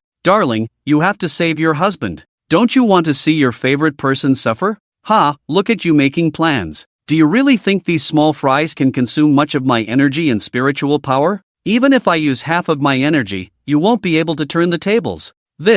Su Chen was speechless. How did they see through it? Could it be that the Dragon Clan has mind-reading abilities? Forget it, let's call for help from Sister a few times. I promise you'll be safe. Sister, please save me. On the square in front of the building, more and more swordsmen from the sword gate gathered, bustling with about 1,000 people. Each one was eager, as if waiting for the leader's command. Among them, 2 swordsmen wearing bamboo hats were leading the group, resembling characters from a martial arts drama. Where is Zhao Go? Wasn't he supposed to guard the Blood Sword Pavilion? How did 2 little kids end up here? And they even touched the barrier? The tall and thin man on the left sneered, appearing very impatient. It seems like he went to the tavern again. Damn it, there are no women there. What's there to do? The man with tattooed arms on the right supported his chin, trying to look like he was deep in thought. Something's not right. The bell of the Blood Sword Pavilion has rung so many times, why hasn't he come yet? Could he have slipped away? There are only 2 kids, and we have so many people here. What is there to be afraid of? Forget about him. The leader has given strict orders. Only he can reside in the Blood Sword Pavilion in each town. Anyone who approaches the Blood Sword Pavilion should be beheaded, with a generous reward. Although the leader has never come to the sword gate, we still have to follow the rules. True, Zhao Go's sword speed is too fast, and he's very cunning. It seems like it won't be easy to snatch heads with him around. Let's go, don't let these legendary realm people around us take advantage. 1 person each. As soon as the words fell, the 2 swordsmen rushed directly in front of Su Chen and Long Luo. After a moment of hesitation, the surrounding onlookers also rushed out at the same time. This was simply disregarding martial ethics. These seemingly weak men and women were valuable cultivation resources. Did they really want to monopolize them? However, they all miscalculated. Long Luor gathered her spiritual power between her fingers, forming a pure white light ball, which gradually transformed into the shape of a small dragon. Su Chen, let me show you the strongest secret technique of the Dragon Clan, the world-destroying dragon flame. As soon as the words fell, the white dragon wrapped directly around Long Luor's index and middle fingers. As she made a horizontal slash, the white dragon instantly expanded, forming a curved blade that slashed forward. With her as the center, the fan-shaped area within a radius of 1 kilometer in front of her was directly leveled. The wandering dragon flame instantly incinerated all the swordsmen, turning them into ashes. More than 1,000 swordsmen were instantly killed without even a scream, and their bodies were nowhere to be seen. Su Chen was stunned. How come he didn't have such terrifying power when he faced the gods as the Godslayer? Is this the power of magic? Moreover, Long Luor seemed to be in a state of ease. Damn it, could this still not be her full power? Extraordinary realm experts are so terrifying. Can't they stop? Long Luor's lips curled up, her eyebrows raised, and she turned around to smile at Su Chen. Just average, right? The power increase from the extraordinary realm is huge. This time, I reluctantly used 1/10 of my strength. Lolo, they say gentle girls are more endearing. Su Chen, I'm very gentle with you. Sigh. My plan to turn things around feels like it's taken another step back. Hee hee, stop thinking about unrealistic things all the time. After a moment, the swordsmen who were killed by Long Luor began to resurrect inside the city, their faces showing confused expressions. They had no idea what had just happened. In their memory, there was only a flash of white light, and then they inexplicably found themselves transported to another place. Could they have been attacked by teleportation magic? They could still feel the decrease in soul energy, and they had never heard of any swordsman in the profession who could use teleportation magic. However, when they returned to the square in front of the Blood Sword Pavilion, the scene before them completely stunned them. The once prosperous scene had disappeared, leaving only ruins and debris scattered around the buildings. The streets were filled with smoke and rubble. Even though death here had no effect on their physical bodies in reality, the fear brought by this scene was deeply imprinted in the hearts of all the swordsmen present. What? What happened? Why is it like this? I only saw a flash of white light in the hands of that little girl with white hair, and when I came to my senses, I was in the east of the city. Oh no, the barrier of the Blood Sword Pavilion has been broken, and that couple seems to have entered. Brothers, let's go together. Hey buddy, if you wanna go, go ahead. We'll silently support you from behind. We'll make sure to spread the word about your heroic deeds later. It's really terrifying. What level of strong person is this? One move caused such great destruction. Could it be that another epic level strong person has descended? We need to quickly contact the leader. Where is the messenger? Hurry and go to the Blood Sword Pool to report to the leader. On the other side, after Long Luor finished cleaning up these scraps, she directly broke the barrier and entered the Blood Sword Pavilion with Su Chen. Brilliant crystal chandeliers hung from the high ceiling, sparkling like stars, illuminating the entire space. The walls were covered with exquisite murals, and the long table was adorned with exquisite porcelain. Even the ordinary wooden chairs and sofas were embedded with numerous dazzling gemstones, displaying a sense of luxury. Wow, Su Chen, this place is so beautiful. It's much more beautiful than our home in Tianhua City. Long Luor pulled Su Chen's sleeve, excitedly exclaiming, "Yes, it's true. I really enjoy it here. It's quite refreshing to cultivate here. Hee hee, it's not in vain that I wasted my spiritual power on those scum. I just hope you don't waste your energy on scum like me. By the way, that move just now shouldn't automatically chase after them, right? After they resurrect, they'll probably continue to cause trouble, right?" Long Luor led Su Chen to the wooden bathhouse and responded, "No problem. I've set up a barrier around this house, so they can't come in. I don't want to be disturbed. You're always so thoughtful, Long Luor. I feel like I'm useless." After cleaning their bodies, the two of them entered the bath together. Their tired bodies soaked in the bath, and the comfortable water temperature felt like a warm caress, instantly dispelling their fatigue. They realized that they had been in the sword's secret realm for several months and hadn't properly bathed.